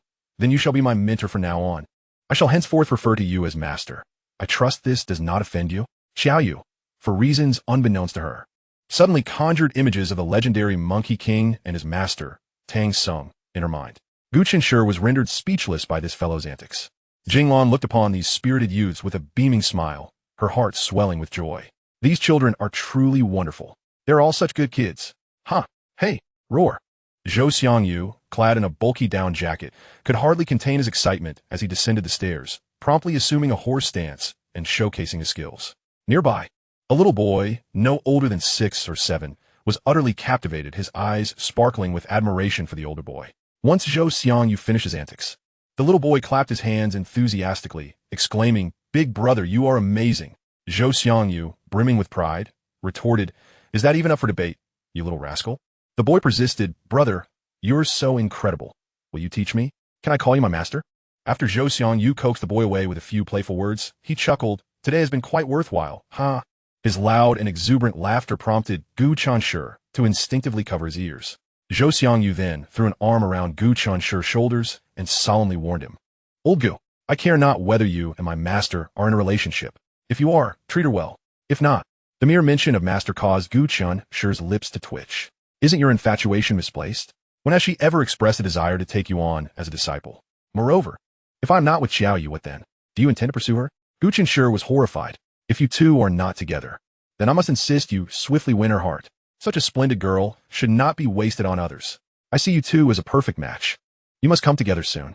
I truly wish to see you flaunt her before those brats before graduation. That way, as your good friend, I could bask in your glory too." Strangely, upon realizing that Zhou Xiangyu harbored no romantic intentions towards Qiaoyu, Gu Chenshi secretly exhaled in relief. After all, this fellow was solely focused on gaming. Beautiful women? Oh, they were mere illusions. Yet, what exactly was he relieved about?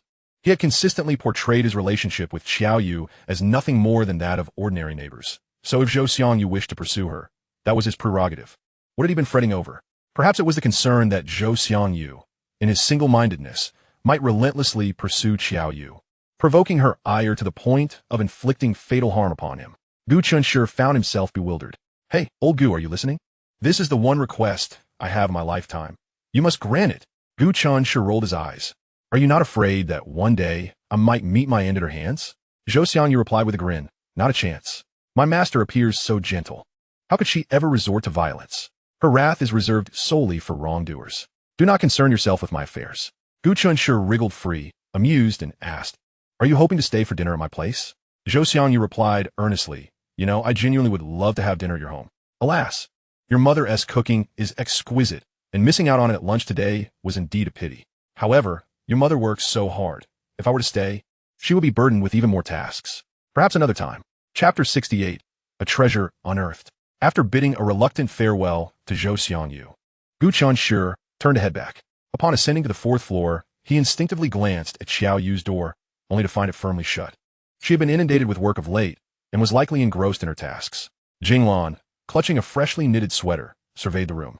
Each piece of knitwear Gu Chenshi wore was crafted by his mother, and she had knitted dozens over time. Yet, she herself still wore old sweaters from over a decade ago. Nowadays, fewer people knitted, finding the process tedious and time-consuming, opting instead for ready-made garments that were both stylish and attractive. However, Jinglan was not one to remain idle, and with her nimble fingers, she could knit while watching dramas, finishing a piece in no time. Look, this sweater was completed in a flash. After admiring her handiwork, she felt a twinge of concern. Her creations were not on par with those sold in stores. Although she used fine yarn that felt soft to the touch, the designs were rather simplistic. Would Xiaoyu find it lacking? Gu Chenshi reassured her, I believe you are overthinking it. Xiaoyu will not be disappointed. Relieved, Jinglan said, then I can rest easy. Chenshi, could you call Xiaoyu down for dinner? As was customary, whenever Jinglan was off work, Xiaoyu would join them for meals. Gu Chenshi replied, Mom, you do have her contact number, right? Why not just call or text her? Jinglan chided. It's merely a short walk. Is it necessary to call? Go on, hurry. With a resigned sigh, Gu Chenshi set down his backpack and turned to exit. Approaching Kiao Yu's door, he knocked twice. Xiaoyu soon appeared, clad in comfortable, loose-fitting loungewear, her long hair casually tied back, her delicate face resembling that of a gentle, unassuming maiden. It was a stark contrast to the formidable woman capable of subduing two men with her bare hands, a transformation that still took Gu Chenshi by surprise. Their eyes met, and Gu Chenshi spoke in a casual tone, dinner is ready. Oh, she responded softly, appearing no different than usual, obedient and demure. As he turned to leave, he couldn't help but ponder whether she always presented herself in such a manner before others. It hardly aligned with her image as a strong woman. Xiaoyu, come see. Annie has knitted you a sweater. Tell me if you like it. Jinglan held up the white sweater, comparing its size to that of Xiaoyu, estimating it to be a suitable fit, yet uncertain if it would meet her approval. Xiaoyu was clearly taken aback. Annie, this sweater. Did you make it for me? She had often seen Jinglan knitting a white sweater and assumed it was for Gu Chenshi, never realizing it was intended for her. Jinglan nodded. Auntie can only knit simple designs. Do you like it? Xiaoyu's face lit up with joy, akin to a 3-year-old receiving a long-desired gift. Nodding vigorously, exclaiming, Auntie, I love it. Jinglan felt a wave of relief wash over her. I was worried you might not like it. It's wonderful that you do. When you go home, try it on, and if anything doesn't fit, let me know, and I'll see if I can make adjustments. No need for adjustments. I think it fits perfectly. Thank you. Auntie, you are too kind to me. Gu Chenshi observed how she cradled the sweater as if it were a priceless treasure, feeling as though she were embracing something of immeasurable value. The longer he spent with her, the more he sensed her profound longing for affection. Thus, when someone treated her with sincerity, she would reciprocate tenfold. Hence, when Jinglan fell ill, she would tend to her with unwavering dedication. When Jinglan was targeted by a thief, she would not hesitate to confront the assailant. A pure-hearted and grateful girl indeed. Yet, like all humans, she too had her flaws. Her flaw lies in her overly narrow-mindedness. Previously, due to a misunderstanding, Gu Chenshi had mistakenly embraced her, believing her to be his own mother. Since then, it seems she has deliberately distanced herself from him. Fortunately, after a period of gloom, Gu Chenshi has now grown accustomed to this state of affairs. He is exceedingly busy, engrossed in his studies and schoolwork, leaving little room for trivial thoughts. At 9 in the evening, Jinglan conversed with Gu Chenshi, confirming his return from a business trip in the coming days, and after exchanging a few words of caution, she ended the call. A thought crossed her mind, and she pushed open Gu Chenshi's door, addressing him as he sat at his desk. Chenshi, have you noticed something amiss with Xiaoyu lately? It seems that even his somewhat oblivious mother has finally picked up on the discord between him and Xiaoyu. However, one cannot entirely blame her. Their encounters are infrequent, and they maintain a courteous distance, making it quite reasonable for Jinglan not to have noticed sooner. Gu Chenshi hesitated, uncertain whether to share the embarrassing incident that had occurred that day. He heard her mumbling to herself, I sense that this child is troubled. Although she often smiles, there is a persistent air of melancholy about her. Gu Chenshi found it perplexing that his previous clumsiness could have left such a profound psychological impact on her. After a moment of reflection, he recognized that, as a male, his perspective on the incident differed significantly from hers. To him, it was merely an awkward blunder, easily brushed aside. Yet, if he were to place himself in her shoes, as a traditionally reserved girl, she might be deeply affected by the implications of their interaction. Feeling as though she had been taken advantage of, contemplating this possibility, Gu Chenshi became restless, feeling akin to a despicable rogue. He was at a loss, consumed by remorse for the emotional turmoil he had inadvertently caused her, unsure of how to rectify the situation. Jinglan, oblivious to the turmoil in Gu Chenshi's mind, continued, in any case, this child undoubtedly harbors concerns. If she keeps them bottled up, it could lead to problems down the line. Gu Chenshi, feeling guilty, interjected, Mom, you're not planning to confront her, are you? If she is reluctant to speak, I think it's best you refrain from asking. Everyone has a right to their privacy. Jinglan expressed her worries. Indeed, it's precisely because I can see she is hesitant to share that I've held back from questioning her. However, this approach is not sustainable. Chenshi, you're of a similar age, and surely, as young people, you can relate better. Perhaps she assigned this daunting task to Gu Chenshi. He felt overwhelmed. If his actions were indeed the cause of her distress, he would feel utterly ashamed to face Xiaoyu. Yet, avoidance was not a viable solution. The one who tied the knot must also untie it. Very well, if the opportunity arose, he would sincerely apologize to Xiaoyu. Chapter 69. Xiaoyu's Secrets. Gu Chenshi resolved to seek an opportunity to sincerely apologize to Xiaoyu. Although his previous abruptness was unintentional, it seemed to have genuinely troubled her. Soon, the chance presented itself. Gu Cheng had returned home and would remain there for the new year. After dinner, Jinglan and Gu Cheng went for a walk and, out of habit, invited Xiaoyu. Naturally, the perceptive Xiaoyu declined, unwilling to intrude upon the couple's rare time together, leaving only Gu Chenshi at home. He sat in a chair, taking several deep breaths to muster his courage before finally standing up and knocking on Xiaoyu's door. "Xiaoyu, can we talk?" Gu Chenshi said earnestly. Xiaoyu paused, seemingly taken aback, perhaps struggling to comprehend what there was to discuss between them. However, to Gu Chenshi, her silence felt like disdain and aversion. Despite her smile, his heart sank. It was over. Clearly, she truly disliked him. Gu Chenshi, who usually remained indifferent to others' opinions, found himself deeply unsettled by Xiaoyu's apparent disdain. In that moment, he perceived himself as utterly lacking, feeling greasy and unappealing. "Xiaoyu, are you still angry with me? I'm sorry, that incident was truly unintentional. If I made you uncomfortable, consider me a punching bag." To utter such words to a formidable woman capable of subduing two thieves with her bare hands required immense courage. Gu Chenshi was willing to lay himself bare to help Xiaoyu unburden her heart. Xiaoyu looked bewildered. "What?" Now, it was Gu Chenshi's turn to be perplexed. "You're not upset with me?" Xiaoyu shook her head in confusion. "Why would I be angry? It was just that time when I mistook you for my mom," Gu Chenshi awkwardly reminded her. Xiaoyu's delicate face turned slightly pink. "I was almost forgetting about that." Gu Chenshi remained skeptical.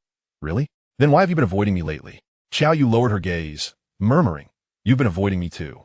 Gu Chenshi reflected, realizing that his own strange dream concerning Xiaoyu had made him hesitant to face her. In hindsight, he had indeed been evading her. He found the situation rather amusing. He had besmirched himself before arriving, only to discover that Xiaoyu had hardly taken his previous awkwardness to heart. Their estrangement was partly his own doing. Relief washed over him, and he smiled, recalling Jinglan's concerns, and couldn't he help but ask, "Is there something on your mind? If you're comfortable sharing, I'd be more than willing to help alleviate your troubles. Of course, if you prefer not to speak, just disregard my question." Xiaoyu remained silent, her head bowed for a considerable time. In that moment, she seemed to shed her facade of indifference, appearing particularly melancholic and sorrowful. "The new year is approaching," she uttered absently. Gu Chenshi nodded. "Yes, it is almost the new year. But what does that have to do with your mood?" After much hesitation, Xiaoyu finally spoke. "The 29th of a new year is my mother's death anniversary." Gu Chenshi was taken aback. This was the crux of her troubles. Xiaoyu's voice sounded distant. "My mother died on the 29th of a new year. She locked herself in her room all day, and when others broke down the door, she was already gone. So much blood, it was the most I've ever seen in my life." Xiaoyu hung her head, her hair falling over her forehead, and Gu Chenshi noticed glistening tears cascading from her eyes. To outsiders, Gu Chenshi's family appeared blissfully happy. But who could fathom the depths of his own harrowing past? Thus, he could empathize with Xiaoyu's sorrow at this moment. Imagine a 12-year-old girl facing the impending spring festival, having lost her sole companion, her mother, while others rejoiced in welcoming the new year. She was left to confront the despair of feeling utterly abandoned by the world. As the spring festival approached, the pain of losing her loved ones became increasingly poignant for her. Gu Chenshi was suddenly overwhelmed by the desire to embrace her, to offer her a semblance of strength and solace. Yet, he remained rooted in place. Alas, propriety dictated that men and women should not engage in such intimate gestures. He retrieved a crumpled tissue from his pocket and handed it to Xiaoyu, saying, "Your mother, resting in peace, would surely be heartbroken to see you in such distress." Xiaoyu accepted the tissue, dabbing her tears and sniffing as she replied, "When that day comes, I wish to return and see her. She must be so lonely down there." Gu Chen's concern deepened. Her current demeanor was troubling, particularly her last remark. Would she entertain the thought of joining her mother in the afterlife? Distressed, Gu Chenshi shared his worries and the information he had gathered with his parents. Jinglan was understandably alarmed. "What should we do? Perhaps we should persuade her not to return to visit her mother?" However, Gu Chenshi disagreed. It is only natural for her to wish to pay her respects to her deceased mother, We have no right to prevent her from doing so. Jinglan, flustered, asked, then what are we to do? Are we simply going to let her go alone, knowing the potential danger? Gu Cheng chuckled. If we fear for her safety alone, then we must ensure she is not alone. In that instant, Gu Cheng grasped his father's implication. Who would accompany Xiao Yu back? Surely it would be his mother, considering their close bond. Indeed, Jinglan's realization dawned as she turned to Gu Cheng. Chun, you are free on the 29th. Accompany Xiao Yu back. Gu Cheng exclaimed, what? Why must it be me? Gu Cheng interjected, I cannot go, nor can your mother. She must prepare the ingredients for our celebrations. You are the only one available. Gu Cheng felt a wave of indignation wash over him. So, he was merely deemed a spare in this situation. At that moment, he was tempted to mournfully sing, am I not the one you cherish most? Jinglan added, Chun, you have been studying so hard. Take this opportunity to treat it as a little getaway and relieve some of that academic pressure. Gu Cheng scoffed, getaway? More like a flower guardian. The decision for Gu Cheng to accompany Xiao Yu back to visit her mother was made unilaterally by Jinglan and Gu Cheng, leaving Gu Cheng without a voice in the matter. The day arrived swiftly. Early one morning, as Gu Cheng stood before Xiao Yu's door, yawning and laden with his backpack. She was taken aback. Fearing her refusal, Jinglan quickly interjected, Xiao Yu, I know you possess skills akin to a heroine from a drama, but I still worry about you venturing out alone. Chen has been yearning to escape to another city for a change of scenery. Let him accompany you. It's a win-win situation. Gu Cheng muttered to himself, who said I wanted to escape? Yet, he resigned himself to their decision. Xiao Yu hesitated. If you wish to go, then let us hurry. Just don't delay our return for dumplings on New Year's Eve. Jinglan added, and her words warmed Xiao Yu's heart. In this frigid winter, she could finally feel the warmth of home. Embarrassed, Xiao Yu glanced at Gu Cheng. If you don't want to go, it's perfectly fine. I can manage alone. Gu Cheng replied, no, I have no objections. As my mother said, I want to explore a bit. Though somewhat insincere, he genuinely shared his parents' concern for her safety. The two of them, each carrying a small bag, exited the community together. Notably, during their walk, Gu Cheng encountered several neighbors. With the new year approaching, those rarely seen were now out and about. They greeted Gu Cheng with warm smiles, inevitably casting curious glances at Xiao Yu, their expressions suggesting they understood the situation. Gu Cheng felt speechless. They took a taxi to the high-speed rail station, and it was only then that Gu Cheng learned where Xiao Yu had lived. As he had suspected, she resided in a prominent city in the south. The two of them, a handsome pair, attracted attention wherever they went, and onlookers naturally assumed they were a couple traveling together. Gu Cheng had grown accustomed to the misunderstandings surrounding their relationship. Once aboard the train, he offered Xiao Yu a newly purchased thermos. It's unused. Drink some warm water. Gratefully, she accepted it, staring out the window, lost in thought. In this era of advanced transportation, a southern city 1,000 kilometers away could be reached in 3 to 4 hours by high-speed rail. As they blended into the crowd, Xiao Yu paused at the high-speed rail exit. Gu Cheng halted as well. If only I could escape this place forever, she chuckled bitterly, her sadness evaporating. Replaced by an icy demeanor Gu Cheng had never witnessed before. If you dislike it here, we'll return immediately after visiting your mother, he reassured her. Xiao Yu nodded, feeling a bit lighter due to his presence. Let us go. The climate here seemed to belong to a different season entirely compared to Gu Chen City, where the cold was biting. This place felt like late autumn, with a temperature of 4 to 5 degrees, not too cold. The streets bustled with life. By noon, after a long morning of travel, they both felt hunger pangs. Gu Cheng glanced up at the overcast sky, sensing rain was imminent. Xiao Yu surveyed her surroundings with an expressionless face. Although she had spent over a decade here, she felt as alien as Gu Cheng due to her previously sheltered existence. As soon as her feet touched this land, an uncomfortable sensation enveloped her, as if an invisible toxin permeated the air, silently eroding her spirit and compelling her to flee. In truth, the city held no fault. Its air was unblemished. The true issue lay in a multitude of painful memories she wished to forget, all tied to this place. Xiao Yu turned to Gu Cheng. What do you want to eat? It's on me. Gu Cheng shrugged. Anything is fine. After sitting for so long, I'm not very hungry. How about we grab a bowl of noodles? Xiao Yu retorted. Are you trying to save money? Don't underestimate me. I'm not as poor as you think. Gu Cheng chuckled. I genuinely have no appetite. All right, I'll take you for some noodles. 10 minutes later, with the help of their phones, they found themselves in a small noodle shop not far from the high-speed rail station. 2 steaming bowls of noodles were served by the waiter. Gu Cheng glanced at his bowl and then at Xiao Yu's, wondering why there was such a stark difference in their servings. The bowl of noodles before Xiao Yu was sparse, consisting of merely a handful of noodles and a few scattered green vegetable leaves floating in the broth. In stark contrast, Gu Chensh's bowl was a grand spectacle.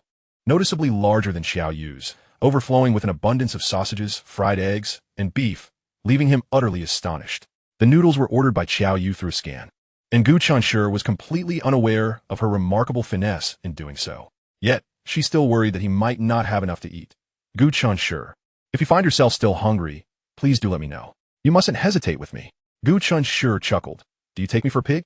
As he spoke, he picked up a fried egg and placed it in her bowl, adding, I am aware of your modest appetite and your current lack of enthusiasm for food, but it is imperative that you nourish yourself properly. Fundamental nutrition must be maintained. Oh, and I haven't even used my chopsticks yet. Xiao Yu replied earnestly. Thank you.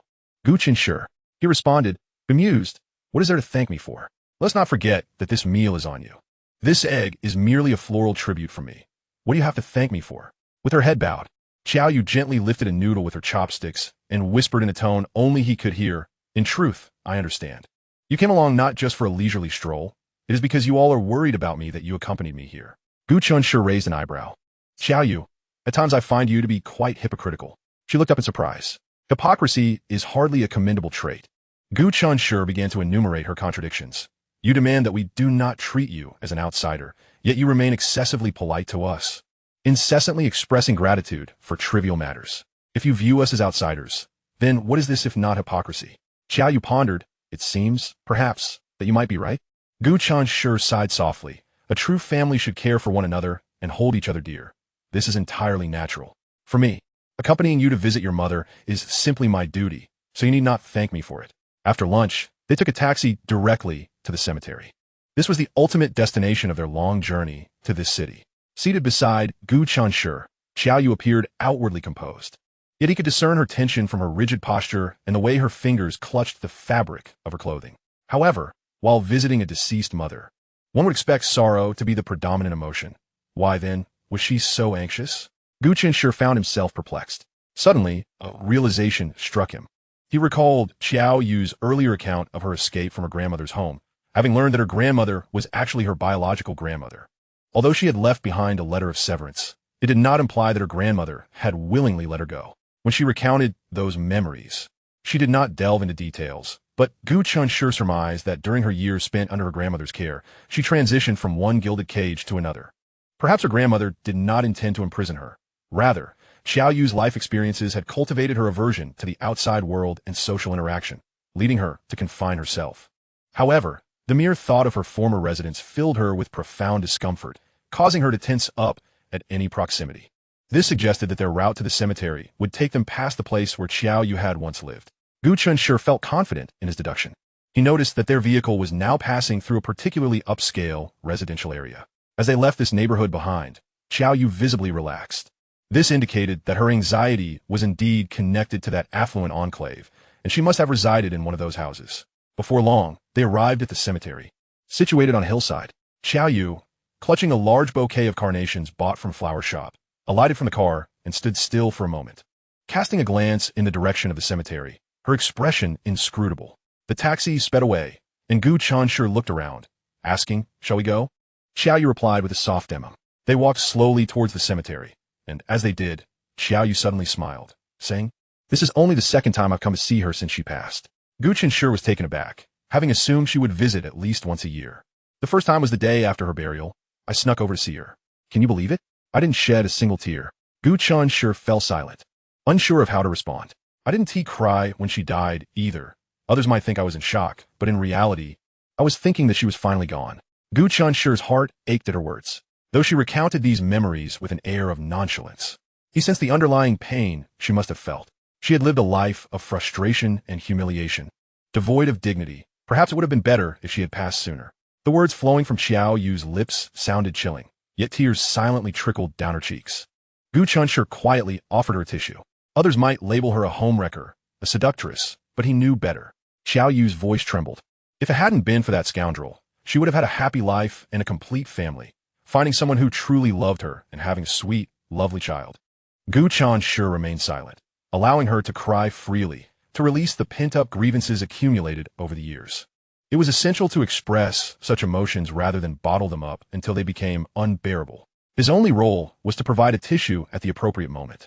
In the past, I thought her death was a form of liberation, and I even wished for her to die sooner. If there's a next life, Perhaps she has been reborn into a loving, joyful family, enjoying a carefree childhood, free from regrets and toxic relationships. Xiao Yu's voice faltered. I miss her so much. At that moment, she shed her facade completely, crying openly before Gu Chenshi. She was no longer the aloof, formidable woman who could take on anyone. She was simply an ordinary girl next door, in need of care and affection. Gu Chenshi silently reflected on how fortunate he was to have accompanied her. Otherwise, her current state would indeed be concerning. Fortunately, Xiao Yu soon regained her composure, using the tissue Gu Chenshi had given her to wipe away her tears. And then she found her mother's grave among the many tombstones. This was only her second visit in 6 years, yet she effortlessly located her mother's gravestone. It was because this was her mother's final resting place. The address and the exact location of the gravestone were indelibly etched in her heart. How could she possibly forget? The photograph on the gravestone featured a woman who bore a striking resemblance to Xiao Yu, appearing to be in her 40s, with a pure and graceful visage, exuding a serene and gentle aura. Unlike Xiao Yu, who, despite her youthful vigor, radiated an air of detachment. After spending time with Gu Chenshi and his family, she had become more normal. Though her warmth remained limited to them, she still maintained her cool demeanor towards unrelated outsiders. Xiao Qinggu, her mother's name, was melodious indeed. Xiao Yu inherited her mother's surname. Gu Chenshi vaguely recalled that her biological father seemed to bear the surname Yang. Fearing that he might doubt her, she contemplated revealing her father's full name as proof of her honesty. However, Gu Chenshi could not bear to witness her continue to unearth her own scars, and thus interrupted her. Xiao Yu placed a large bouquet of carnations at her mother's tombstone, crouching down to retrieve a wet wipe in order to clean the gravestone. In that moment, she appeared particularly composed, as if the tearful girl who had just sobbed inconsolably had never existed. Suddenly, the sound of conversation pierced the silence of the cemetery, creating a stark contrast in the stillness. Although their words were indistinct, it was clear that two men were conversing. Xiao Yu halted, her hand clutching the wet wipe, and immediately stood up, pulling Gu Chenshi to hide behind a nearby cypress tree. Before rising, she made sure to take the carnations from her mother's tombstone. Gu Chenshi, bewildered but silent, obediently followed Xiao Yu behind the tree. They crouched closely together, with Xiao Yu in front and Gu Chenshi behind, their breaths mingling in the intimate proximity. The fragrance of Xiao Yu's hair intertwined with the scent of the laundry detergent on Gu Chenshi's clothes, creating a subtle atmosphere of unspoken intimacy. Yet, all of their attention was drawn to the two men who had suddenly appeared, oblivious to the burgeoning tension between them. Through the gaps in the branches, Gu Chenshi discerned two sharply dressed men standing before Xiao Yu's mother, Xiao Qinggu's grave. Xiao Yu's fists clenched tightly. Upon seeing the two men, Xiao Yu's eyes turned red, and a chilling aura emanated from her body, transforming her in an instant from the innocent neighbor girl into a fearsome beast brimming with rage. Gu Chenshi was startled. Although he was unaware of the identities of the men at Xiao Qingji's tombstone or the history they shared with Xiao Yu, he felt an instinctive urge to restrain her impulse. He instinctively grasped her hand, and as Xiao Yu came to her senses, she steadied herself, remaining still. The two men appeared to be in their 30s. Despite their expensive suits, their demeanors were worlds apart. It was evident that the man in front was the superior, while the one behind him played the role of an assistant. The man resembling a boss slowly bent down, placing a large bouquet of chrysanthemums at Xiao Qingji's tombstone. After a prolonged silence, he softly murmured, "Teacher Xiao, I have come to see you." Teacher Xiao? Xiao Yu's mother was a teacher. Could this man be one of her students? A student who remembers their teacher's Memorial Day and brings flowers. Why did Xiao Yu react with such resistance and hatred? Clearly, this man held a complex identity. After presenting the flowers, he stood silently before Xiao Qingji's grave, lost in thought. Suddenly, he tugged at the corner of his mouth, revealing a mocking smile. Is today your Memorial Day? Has she already forgotten? Gu Chenshi instinctively glanced at Xiao Yu, sensing that the she referred to by the man was indeed Xiao Yu. Xiao Yu pressed her lips together, her cold gaze tinged with disdain. After the man's remark, silence enveloped them once more as he fixated on the photo of Xiao Qinggu, his expression inscrutable. The assistant hesitated, saying, "Yang Zong, it's getting late." Gu Chenshi noted, indeed, the man's surname was Yang. "If we don't leave soon, Madam may grow suspicious. If she discovers you are visiting Teacher Xiao, she will undoubtedly erupt in fury," the assistant expressed with concern. At this, Yang Muze's expression swiftly turned frigid. After a long pause, he slightly softened his demeanor and replied, "I have already spoken with Grandma before arriving. As long as you remain silent, She will not find out I was here. Let us go. The two men turned and departed. Once they had ensured a safe distance, Gu Chenshi and Xiao Yu rose from their hiding place. After crouching for an extended period, Gu Chenshi felt stiffness and soreness in his legs. He stumbled slightly, and as Xiao Yu stood up, she instinctively reached out her hand towards him. Her fingers were delicate and graceful, befitting an artist's touch, though cool to the touch. The moment Gu Chenshi grasped her hand, he was unexpectedly yanked up with surprising strength from her slender grip. As he brushed off the dirt from his clothes, Xiao Yu approached her mother's tombstone, violently kicking the large bouquet of chrysanthemums away before transforming into a tempestuous force, crushing the flowers underfoot. With a cold expression, she spat, "Bah, what disgrace! Don't sully my mother's eyes." She then placed the earlier bouquet of carnations back at her mother's tombstone. Crouching before it, she retrieved a tissue and slowly wiped away the dust from the gravestone. Once finished, she gazed at her mother's photo and smiled faintly. "You always loved cursing me to death, but let me disappoint you. I am still very much alive. Moreover, I have encountered the best person in this world. I'm doing quite well." Gu Chenshi stood silently behind her, rather than demonstrating defiance to her mother in the afterlife. It was as if she was assuring her that she was thriving. This, perhaps, was what her mother wished to know most. "Let us go." Xiao Yu stood up, her eyes reddened yet feigning ease as she addressed Gu Chenshi. "All right, it's time for us to leave." Not long after their departure, another man stood before Xiao Qinggu's tombstone, Yang Muze. He silently observed the bouquet of carnations that Xiao Yu had placed, his gaze eventually falling upon the ruined chrysanthemums, a bitter smile creeping across his face. So she has returned. She was not as heartless as he had imagined. Realizing this, Yang Muze swiftly scanned his surroundings. She could very well be nearby. However, if she were intent on evading him, locating her would prove challenging. Back in his car, Yang Muze abruptly spoke to his assistant, Chao Fei. "Xiao Yu is back." Chao Fei paused. "Should we inform the old madam about this?" Yang Muze shook his head. "For now, let us keep it from Grandma. As for that young lady, knowing she is well is sufficient. There is no need to seek her out deliberately." At this, Yang Muze chuckled self-deprecatingly. "I still possess some self-awareness. I shouldn't trouble her unnecessarily. If she wishes to fly, let her soar. Besides, now is not the right time to bring her back." Chao Fei wholeheartedly agreed. Retrieving her now would only push her further into danger. "Yang Zong, it's a pity that the young lady views you as an enemy, unaware of your brotherly affection towards her." Yang Muze, unfazed, replied, "It's only natural for her to hate me. Who would want to be the son of their father? Yet, I cannot help but think of her. Although we did not share the same womb, it is undeniable that she is my only sibling in this world. Tomorrow marks the spring festival." He wondered how the little girl would spend it alone in the world. He could let her fly free, but he needed to ascertain where she had landed. After leaving the cemetery, Xiao Yu felt no lingering attachment to the city and promptly set about returning home. Having visited her mother and shed her tears, she appeared significantly lighter in spirit. They managed to secure tickets for the 8 o'clock train.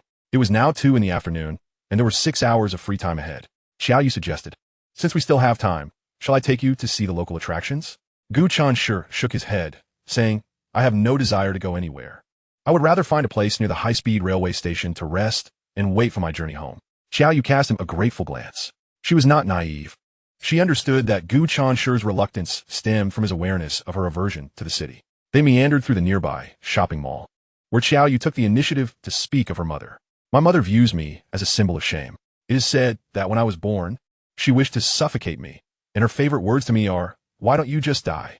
Xiao Yu, cradling the thermos that Gu Chenshi had thoughtfully prepared for her, lounged on a bench, offering a self-deprecating smile. "I was raised by a nanny, and whenever she was emotionally unstable, the nanny would isolate me from her to prevent any harm."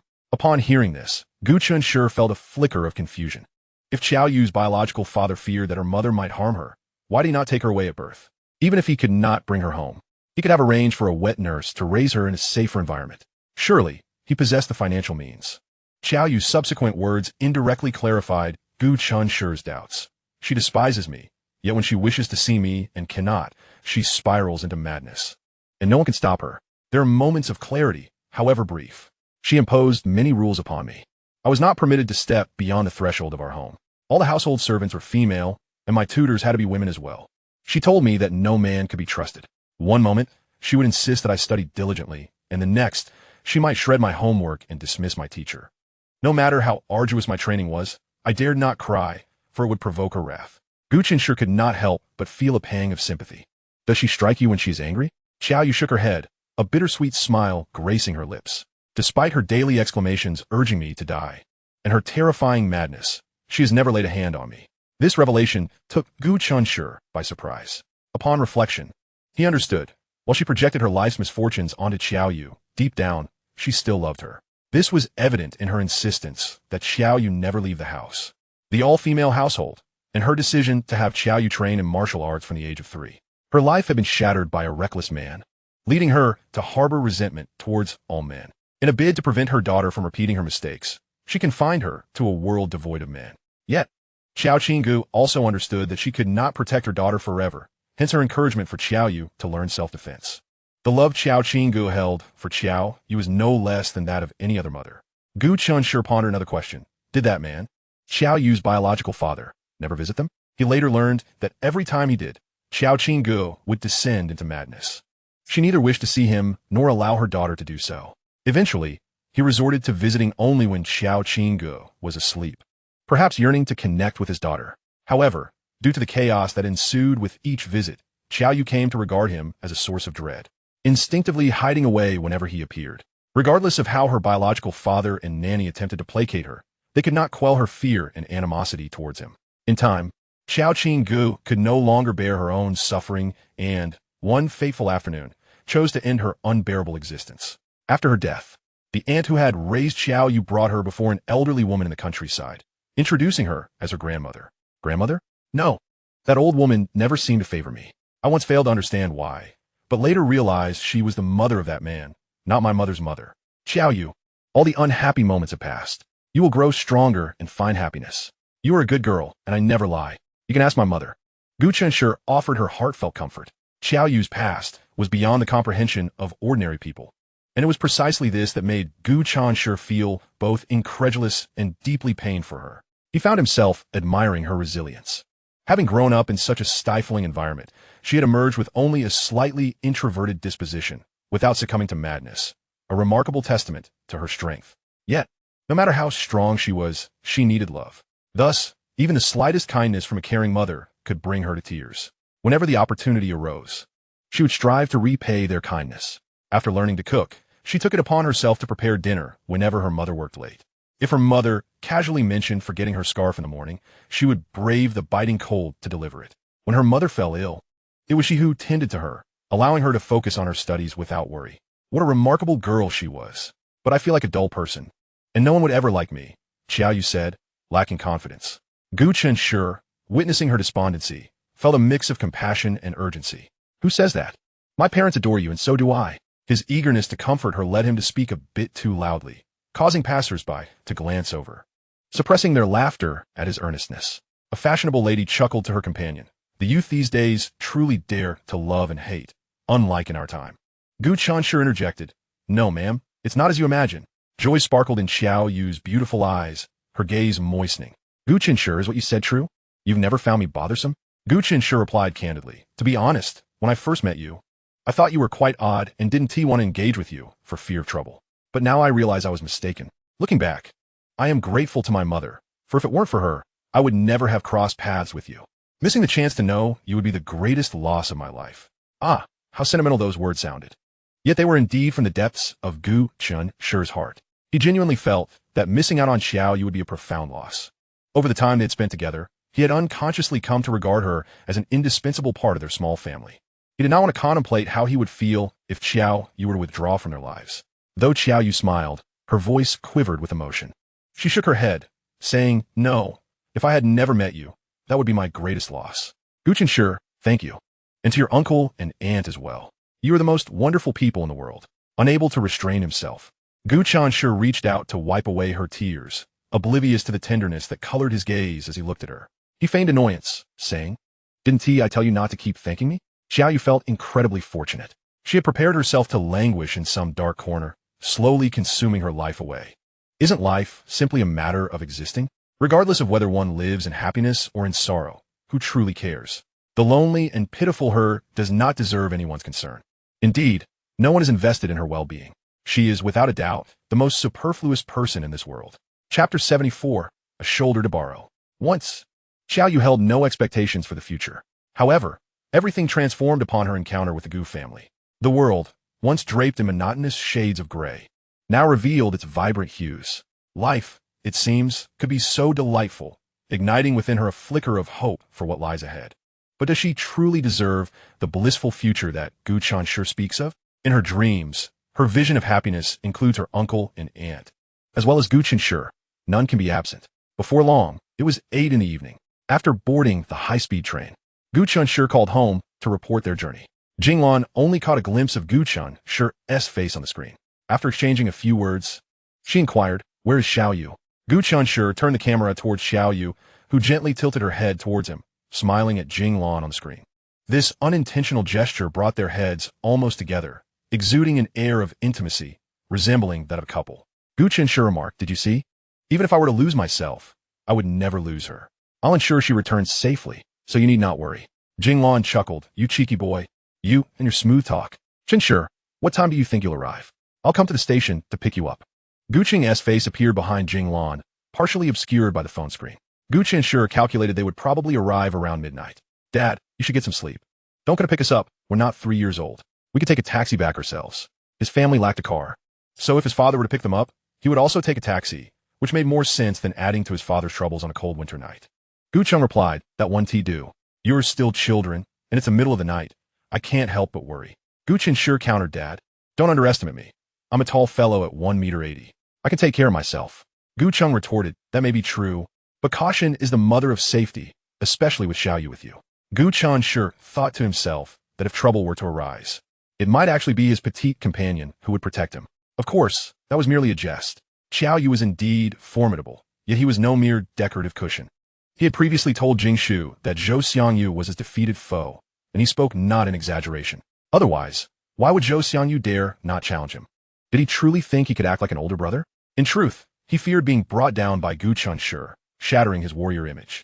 Gu Chenshi was a lover of peace, maintaining a low profile at school without enemies, except for Kong Xiao, who had clashed with him due to Lin Ranran.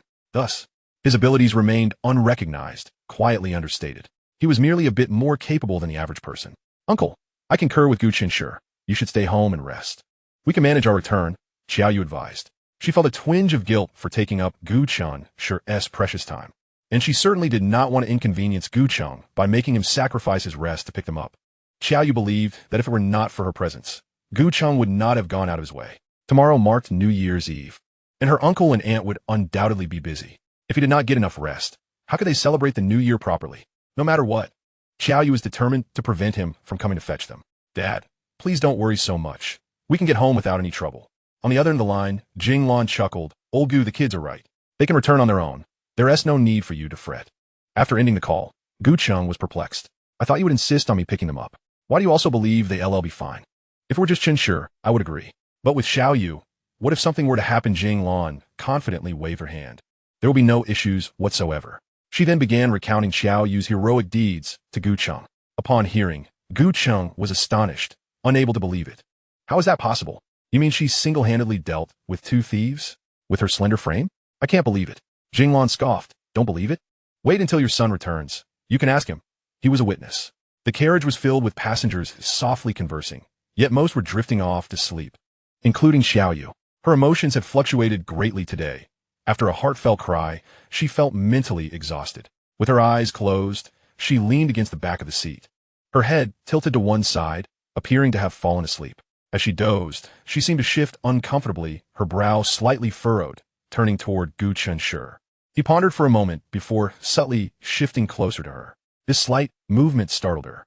She opened her eyes, filled with vigilance and wariness.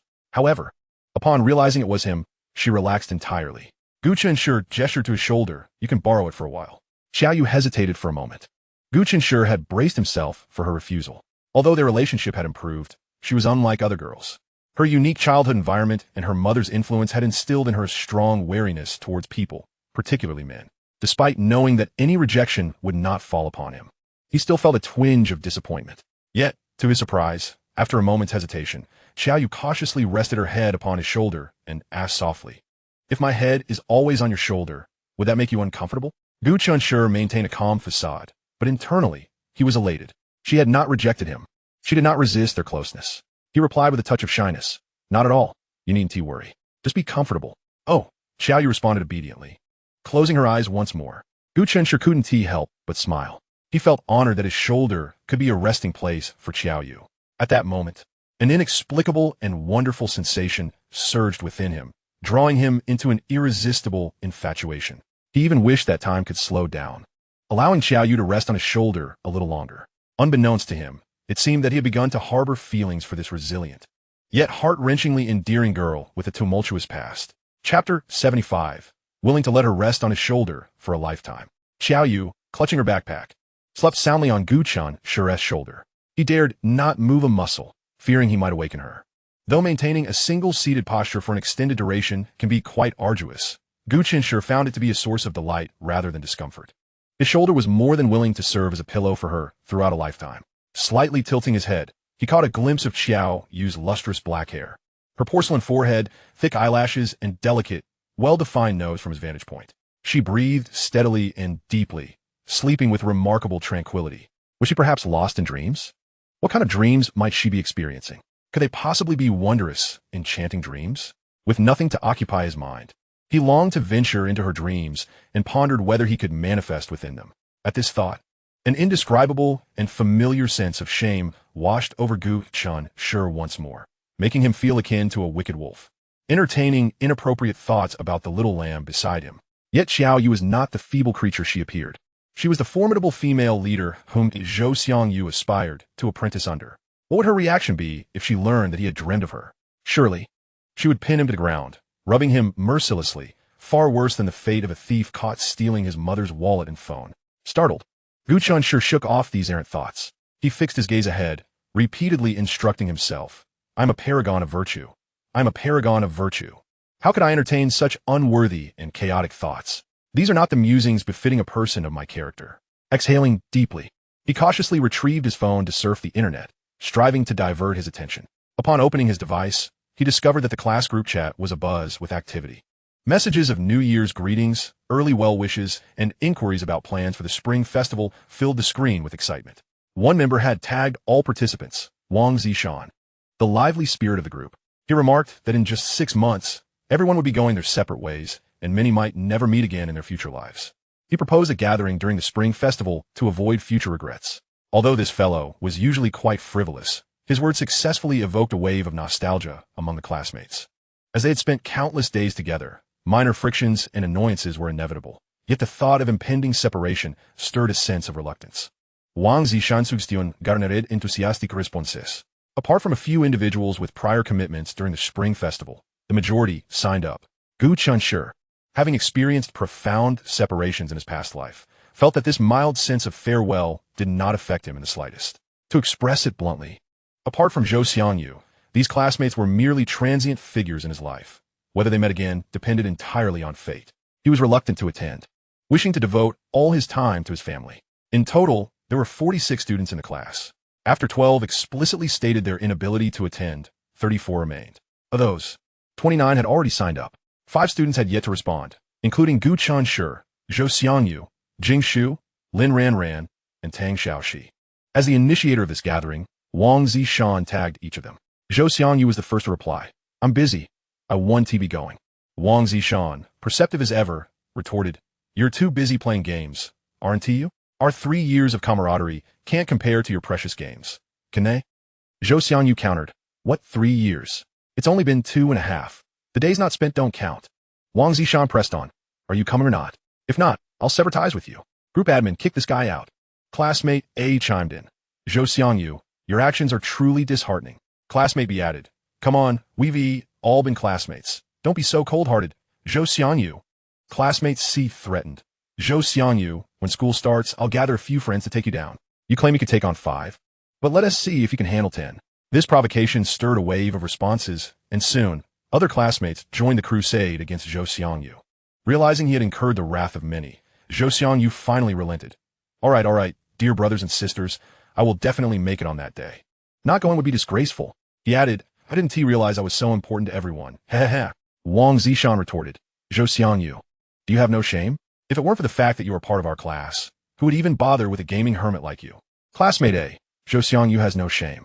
Classmate B, "Zhou Xiangyu has no shame." Classmate C, Zhou Xiangyu has no shame. The screen was soon flooded with the 6 words, Zhou Xiangyu has no shame. It was of little concern. Zhou Xiangyu had thick skin. He glanced at the group messages, tossed his phone aside, and immersed himself in his game. After all this effort, what was wrong with enjoying a good game? Wang Zishan busied himself reaching out to the other 4 classmates who had yet to respond.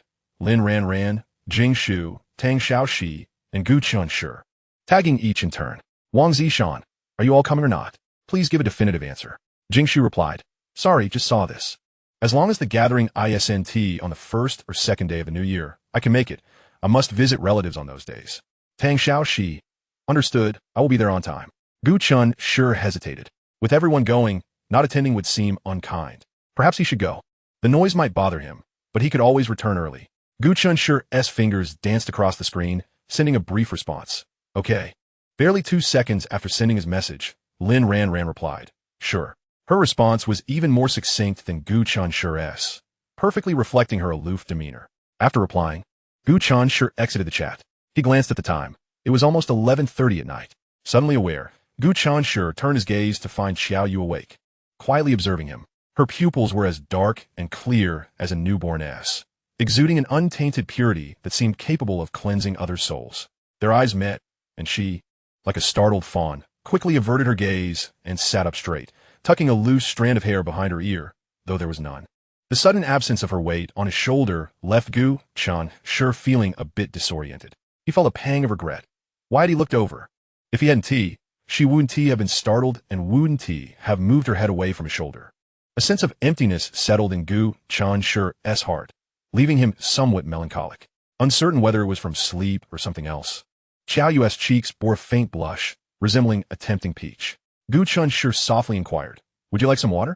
Without waiting for her response, he unscrewed the thermos and offered it to her. Xiaoyu quietly thanked him and accepted the cup, as her hand accidentally brushed against his. Her face seemed to redden even more. Gu Chenshi stretched lazily. We're almost there. Xiaoyu remained silent, taking a small sip, her heart racing. Chapter 76, Unworthy of Him. They had arrived. As they exited the station, a cold gust of air enveloped them. Before leaving the station, Xiaoyu donned her hat and wrapped a scarf around her neck, deftly placing the hood of Gu Chenshi's down jacket atop his head. They successfully hailed a taxi and, 20 minutes later, alighted outside their neighborhood. After a day spent traversing 2 cities, the dust had settled, leaving Gu Chenshi feeling as though he had stepped into another realm. The journey was illuminated by a dazzling array of lights, and as they stood at the threshold of home, the dim streetlights cast a subtle veil of desolation over the scene. Tomorrow marked the eve of the Lunar New Year, heralding the arrival of a new year, a prospect that felt almost ethereal. In a hushed corridor, their footsteps echoed with unusual clarity. Neither spoke, mindful of disturbing the neighbors. Ascending to the 4th floor, Xiaoyu unlocked the door, revealing a pitch-black interior, where one could not see a hand in front of their face. Gu Chenshi suggested, you should turn on a light first. He intended to wait until she illuminated the space before returning to his own home. Obediently, Xiaoyu switched on the light, and Gu Chenshi smiled, saying, see you tomorrow. As he turned to leave, she couldn't help but call out to him, Gu Chenshi. He glanced back, a flicker of anticipation hidden in his eyes. Although it was Xiaoyu who had called him, she suddenly felt a wave of uncertainty wash over her as he turned to face her. It's getting late. Don't wake up too early tomorrow. Sleep in a bit, okay? I understand. He nodded, a sense of inexplicable disappointment brewing within him, though he was unsure of what he had just hoped for and now mourned. He opened the door, his figure swiftly disappearing behind it. Xiaoyu closed the door and leaned against it, her hand forming a loose fist as she gently tapped her head twice. Xiaoyu, what are you thinking? You've already received enough. Do not be overly greedy. You aren't worthy of him. He is too good and deserves a better girl. With this thought, a wave of melancholy washed over her. Haven't you already resigned yourself to a life of solitude? This soul-searching question jolted Xiaoyu into a moment of clarity. She quietly made her way to the bathroom, freshened up, and lay in bed, unable to find sleep for a long time. She suspected her sleeping position was to blame. So she tried sleeping on her side and then on her stomach, tossing and turning, yet sleep eluded her. If only she had stayed awake on the way back. Frustrated, she lay with her eyes wide open, unconsciously staring into the abyss of darkness. What was wrong with her? The moment she closed her eyes, Gu Chenshi sun-kissed. Handsome profile flashed before her mind's eye, and her heart raced at the mere thought of him. This feeling was entirely new, unfathomable, and left her feeling somewhat at a loss. Yet, it was not unpleasant. Gu Chenshi tiptoed into his home, wary of waking his parents, and left the lights off. Suddenly, the lights flickered on, startling him. Gu Cheng yawned. "You're back?" Gu Chenshi replied with a simple, "Surprise, Dad? You haven't slept yet?" Gu Cheng explained, "I did, but I couldn't sleep soundly knowing you hadn't returned." He was not the only one unable to find peace. From the bedroom, Jinglan's voice drifted out. "Is Chenshi back?" Gu Chenshi called back, "It's me." "Good, as long as you're safe," came Jinglan's drowsy reply. Gu Cheng urged, "Go wash up and get some sleep." "Got it, Dad. You should get back to sleep too." Yawning, Gu Cheng retreated to the bedroom. Although it was late, Gu Chenshi still took a hot shower to wash away his fatigue. As he sat on the edge of his bed, drying his hair, a thought crossed his mind. Had she gone to sleep yet? Did she choose to shower before bed? Her long hair would take longer to dry, so she would likely sleep later than him, making it hard for her to rise in the morning. But it was of little consequence. After all, there was nothing pressing, and a bit of extra sleep wouldn't hurt. Soon, Gu Chenshi dried his short hair, lay back on the bed, and let his thoughts wander, feeling his eyelids grow heavier until he succumbed to deep slumber. Meanwhile, just a wall apart, Xiaoyu was valiantly battling the tumult of her thoughts, and she didn't even know when she finally drifted off. All she knew was that when she opened her eyes, it was already 8:30. She lay curled up under the covers. Perhaps due to her lack of security, she preferred to cocoon herself while sleeping. The first thought that crossed her mind upon waking was whether he had risen yet. Xiaoyu found herself puzzled by why such a mundane concern occupied her thoughts so intensely. She sat up, wrapped in her comforter, rubbed her eyes to shake off the drowsiness, and began to get dressed. After washing up, she made her way to the door. Jinglan and her husband were already up. The couple sat in the kitchen, cheerfully peeling shrimp. Jinglan turned around and exclaimed, "Xiaoyu, you came back late yesterday. Why don't you sleep in a bit longer?" "I'm not tired," Xiaoyu replied, instinctively scanning the room for a familiar figure. She did not see Gu Chenshi. Jinglan remarked, "Chenshi hasn't woken up yet. That rascal would sleep forever if given the chance." Xiaoyu defended Gu Chenshi. "Annie, I slept the whole way back yesterday, so I don't feel tired." Gu Chenshi didn't sleep. "Xiaoyu, I saved you some breakfast in the pot. Come eat," Gu Chen called out. Breakfast consisted of 8 treasure porridge and meat buns. Xiaoyu took a small spoonful of the porridge, which was slightly sweet and delicious. Halfway through, Gu Chenshi finally emerged from his slumber. Groggy and yawning, he looked a bit disheveled, with a tuft of hair sticking up adorably, likely a result of his long night's sleep. Upon seeing Xiaoyu, he greeted her with a radiant smile. "You're up? Up so early?" Xiaoyu thought of saying it wasn't early, but then realized that would imply he had slept in, so she smiled and remained silent. Jinglan and Gu Chen busied themselves in the kitchen all morning. Gu Chenshi and Xiaoyu offered to help, but were shooed away. Out. You two have no business here. The kitchen is too small for so many people. Go watch TV in the living room and wait for lunch." Gu Chenshi, feeling no need to be courteous with his parents, called to Xiaoyu as he exited the kitchen. "Let us go. Don't be a nuisance here, or we'll get scolded." In the living room, Gu Chenshi turned on the television and handed her the remote, saying, "Pick whatever you want to watch." He then sat on the sofa, engrossed in his phone. Xiaoyu sat beside him, her eyes glued to the television, even though the program held no allure for her. Yet, she felt a profound sense of satisfaction, marveling at the fact that she, too, could celebrate the new year joyfully like children from other families. Even though this was not her home, she had miraculously integrated herself into this space, unconsciously considering herself a part of it. This home, which did not belong to her, had embraced her with a gentle acceptance, something she had never dared to dream of before. Gu Chenshi busied himself with replying to messages as the details of the gathering were being finalized. Chapter 77, No Gathering Without Parting.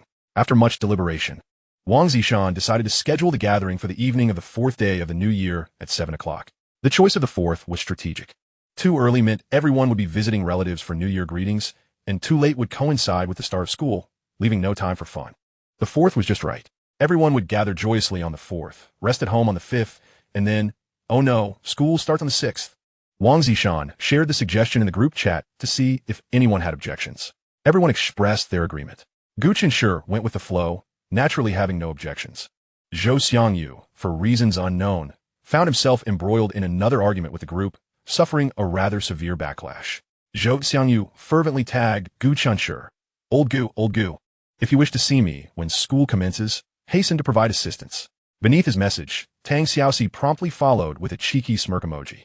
Gu Chenshi disregarded him, instead scrolling through the exchanges where Zhou Xiangyu was engaged in verbal skirmishes, finding great amusement in the antics.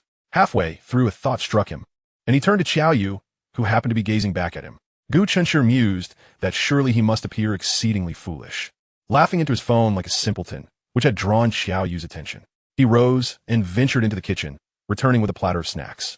The platter, however, was not filled with fruits, but an assortment of seeds and nuts, sunflower seeds, pine nuts, almonds, and pistachios. He placed the platter before Xiao Yu, signaling her to nibble on the nuts to pass the time. Xiao Yu, unreserved, picked up a pistachio, cracked it open, and savored it. The class group chat erupted with a barrage of voice messages. Gu Chenshi directly opened one and set his phone on the coffee table. The voice messages played in sequence, automatically transitioning to the next upon completion, while he munched on seeds, chuckling softly at the amusing bits. He was a seasoned lurker. Unless it was a significant event or someone specifically tagged him, he rarely made his presence known. Xiao Yu sat quietly beside him, absorbed in listening, reflecting on how vibrant they all were, in stark contrast to her own demeanor, quiet and lackluster. Surely, Gu Chenshi must find her exceedingly dull in his company, she thought, feeling a twinge of melancholy. Unbeknownst to her, she had begun to care deeply about Gu Chenshi's feelings. "Are you all gathering for a meal?" Xiao Yu inquired. "Yes." Gu Chenshi replied, "There are no eternal banquets in this world. In half a year, we shall all part ways. Perhaps some will never meet again." While Gu Chenshi referred to his classmates, Xiao Yu felt an inexplicable surge of sorrow and dread. No eternal banquets meant that one day, she too would have to bid farewell to her aunt, uncle, and Gu Chenshi, wouldn't she? The mere thought of that day arriving was suffocating. If she truly departed from them, what would become of her? Perhaps she would revert to her former self, secluded in a small room, emerging only when absolutely necessary, silently existing as a soulless husk. Xiao Yu shivered at the notion. No, after encountering the light, she could no longer face the darkness with equanimity. Call it greed or folly, she was resolute in not returning to her previous life. "Xiao Yu?" Gu Chenshi observed her silence and sensed something amiss, softly calling her name. "What is troubling you?" Xiao Yu snapped back to reality and offered him a faint smile. "Nothing. I was just curious about your interactions with your classmates." This prompted Gu Chenshi to reflect on her unique upbringing. An idea struck him. How wonderful it would be to bring her along to the gathering, allowing her to experience camaraderie with peers. However, the gathering consisted solely of their classmates, and the matter of bringing family was not discussed. Yet to Gu Chenshi, Xiao Yu was indeed his family. He tentatively asked, "Are you genuinely interested in our interactions?" Xiao Yu nodded slightly. "I suppose I'm a little bit curious." Gu Chenshi half-jokingly responded, "If they allow family to come, would you like to join me?" Xiao Yu's eyes widened in surprise. "You can bring family?" She then smiled shyly, and the sadness evoked by the notion of inevitable farewells was somewhat alleviated by Gu Chenshi's mention of family. Gu Chenshi considered her as family? She felt a surge of joy. As for his classmates, Gu Chenshi pondered, rephrasing his thoughts seriously. Although some may appear boisterous and lacking decorum, most are genuinely good people. At this point, he felt a flicker of anticipation, envisioning the astonished expressions of his peers when he introduced Xiao Yu. This insatiable vanity. He was aware of his own decent looks, yet in public, he seldom garnered much attention. Perhaps it was because in a world where three-legged toads were rare, two-legged men were plentiful. Moreover, he was merely an 18-year-old lad, his personal charm still somewhat immature. Yet when walking alongside Xiao Yu, the interest he attracted soared to 200%. People often turned back for a second glance after the first. Xiao Yu was indeed striking, yet when venturing out, she typically concealed herself thoroughly. Still, her ethereal aura could not be masked. Together, they resembled a golden couple.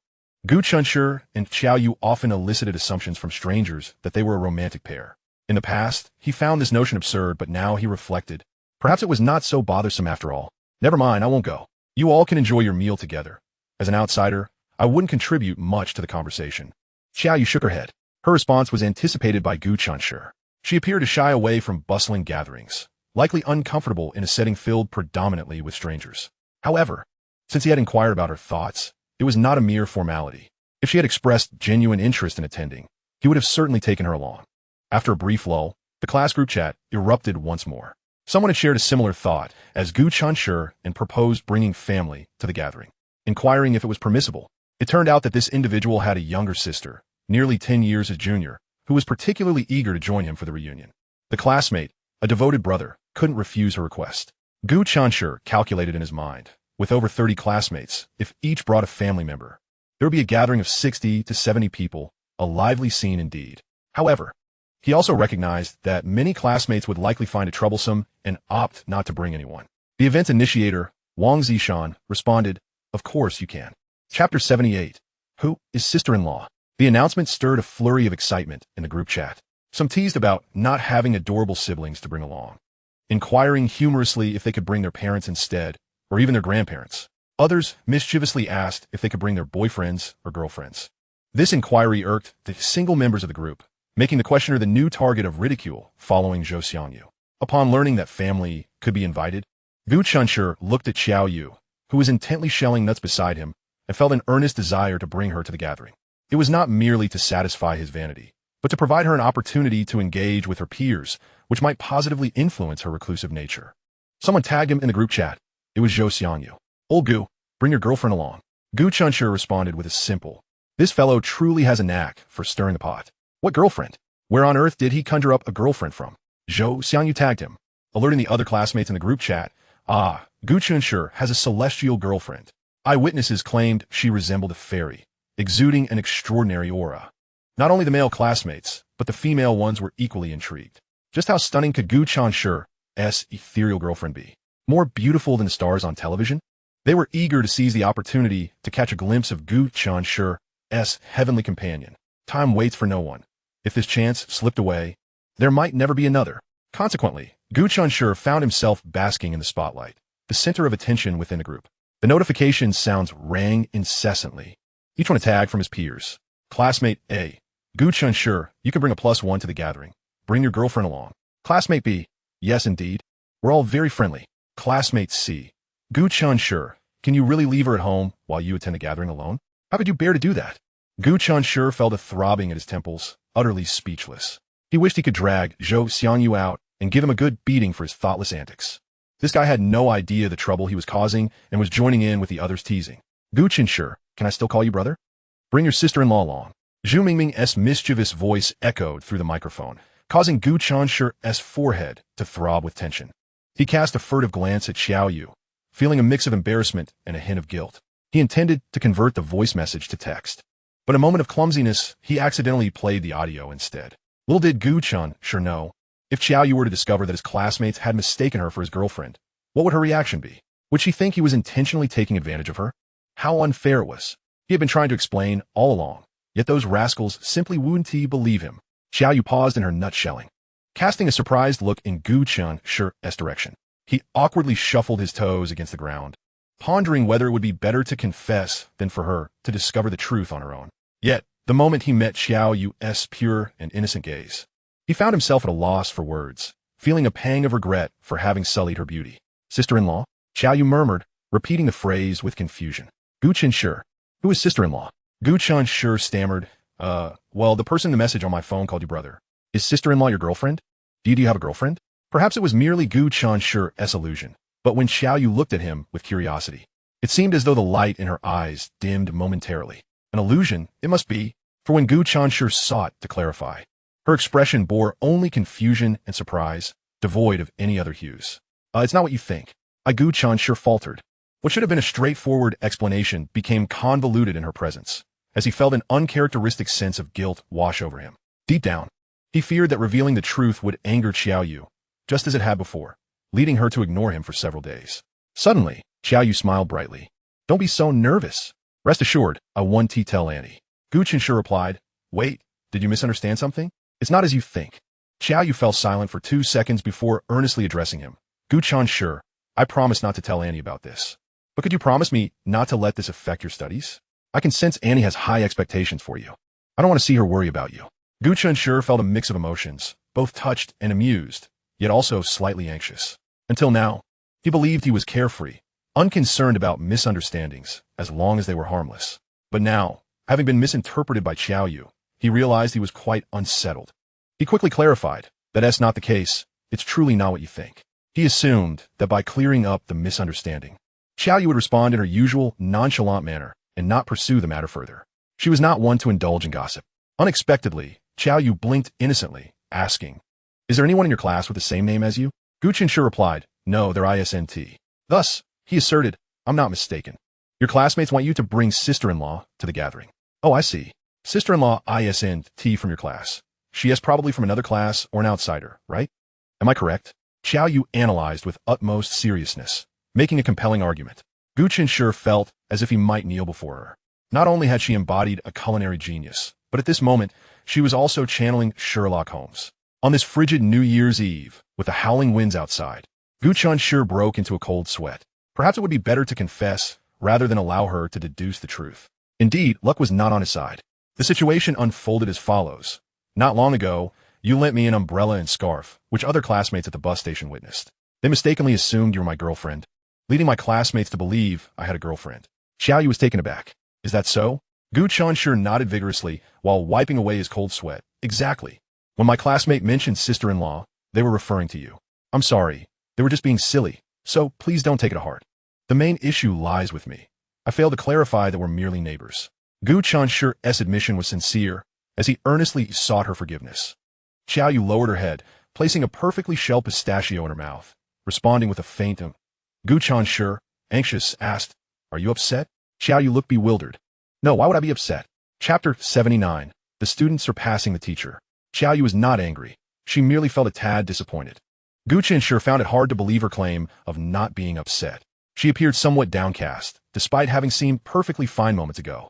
Thus, Gu Chenshi assumed she was indeed upset, just reluctant to admit it. Feeling dejected, he knew she would care about this matter. A girl who cherished tranquility, integrity, and tradition would naturally be unsettled by suddenly being embroiled in a scandal. Gu Chenshi felt a surge of anxiety. If Xiao Yu was upset, she would undoubtedly shy away from him, ignoring him once more. Although her indifference might not significantly affect his life, it would leave him feeling quite distressed. Yes, he genuinely feared that Xiao Yu would disregard him. He was terrified. Tentatively, he called out, Xiao Yu? She replied, Xiao Yu, I remember you promised me before that you wouldn't lie to me. So why are you lying now? Xiao Yu looked taken aback. I'm not lying. Gu Chenshi asserted, No, you are lying. You are clearly upset with me, yet you're saying you're not. Xiao Yu stared at him in disbelief.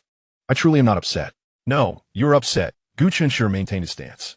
Xiao Yu remarked, You are not a worm in my stomach. How could you possibly know that I am upset? Because it's evident that you are not happy, and I can see it clearly. Xiao Yu, taken aback, suddenly laughed.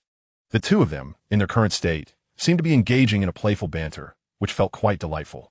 Seeing her radiant smile, Gu Chenshi felt a sense of relief wash over him. Her laughter was truly enchanting, stirring feelings within him. He hoped she would smile more often in the future. Are you truly not angry? Not at all. Oh, then I can rest easy. But you were clearly unhappy just now. What was the cause? Xiao Yu, flustered for a moment, averted her gaze and lowered her head, saying nothing. She chose silence, not out of a desire to deceive Gu Chenshi, but because she was unwilling to disclose the reason for her earlier gloom. Thus, silence became her best option. Observing her taciturnity, Gu Chenshi grew increasingly frustrated. Why are you so inquisitive? You don't usually talk this much. Why today are you so oblivious, asking questions that shouldn't be asked? Do you think you're some sort of overseer? Yet, upon reflection, he realized he was not entirely in the wrong. His concern for Xiao Yu's feelings had prompted him to inquire further. Unfortunately, it seemed he had inadvertently touched upon a sensitive subject. Perhaps, on this particular day, it had evoked memories of past unhappiness. Little did he know that Xiao Yu's discontent was indeed linked to him. His classmate had mistakenly believed she was his girlfriend, and he found himself hastily offering clarification. Was he truly that fearful of being associated with her? It seemed understandable. With her unfortunate background and her reserved, dull demeanor, who would find her appealing? Perhaps her only redeeming quality was her passable appearance. Yet, had her mother not possessed striking beauty, her life might not have been so tragic. Beauty had forged her mother's life into a sorrowful narrative.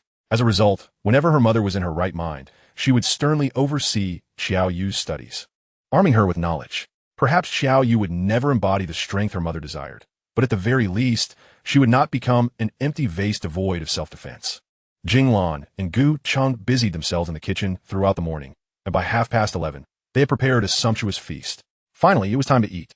Although the festive spirit of the current spring festival had waned, how many individuals, toiling far from home, could reunite with their families through this traditional holiday? Reunion was undoubtedly the primary reason this festival was revered. At the dining table, Jinglan learned that Gu Chenshi will be attending a class reunion on Thursday. Can you bring a +1? She asked. Xiao Yu spends all day cooped up at home. Why not take her along for some excitement? Gu Chenshi was taken aback. Had he not been certain that his mother was preoccupied in the kitchen, oblivious to their hushed conversation, he might have thought she was deliberately suggesting this. Gu Cheng added with a chuckle. Yes, Chenshi, take Xiaoyu out for some fresh air. It's not healthy for her to be alone at home. Oh, but we haven't consulted Xiaoyu on this yet. As Xiaoyu fiddled with the grains of rice in her bowl, she smiled gently. Uncle and Auntie, Gu Chenshi has already asked for my opinion, and I prefer not to go. Understanding her introverted nature, Jinglan and Gu Cheng chose not to press further. After lunch, the family enjoyed a cheerful conversation in the living room before they began preparing to hang couplets. It was Xiaoyu's first time participating in such an activity, and she was particularly excited. Gu Chenshi took charge of sticking the couplets, while she assisted by fetching stools, tape, and the couplets themselves. Once they finished with the Gu family's decorations, they moved on to the home of Grandma Li, where Xiaoyu resided. Their teamwork was efficient, and before long, they had completed the task. By mid-afternoon, Jinglan began preparing dough for dumplings. Gu Cheng mixed the filling, while Xiaoyu washed her hands in anticipation of wrapping dumplings. Naturally, Gu Chenshi remained busy as well, rolling out the dough. In her family of 4, no one was idle. Jinglan pointed to the dumplings Xiaoyu had made and boasted, "Look how beautifully Xiaoyu wraps her dumplings. I taught her well." Fearlessly, Gu Chenshi retorted, "Mom, to be frank, Xiaoyu's dumplings are slightly more aesthetically pleasing than yours." Indeed, while Jinglan's dumplings were plump, filled generously with stuffing, her pleats were rather haphazard. In contrast, Xiaoyu's dumplings, though equally plump, showcased meticulously even pleats, appearing particularly delicate. Jinglan exclaimed, "You impudent boy! Have you not heard that blue is made from indigo, and yet surpasses it?" Xiaoyu smiled gently. "Indeed. It is because Annie taught me well that I have learned so adeptly."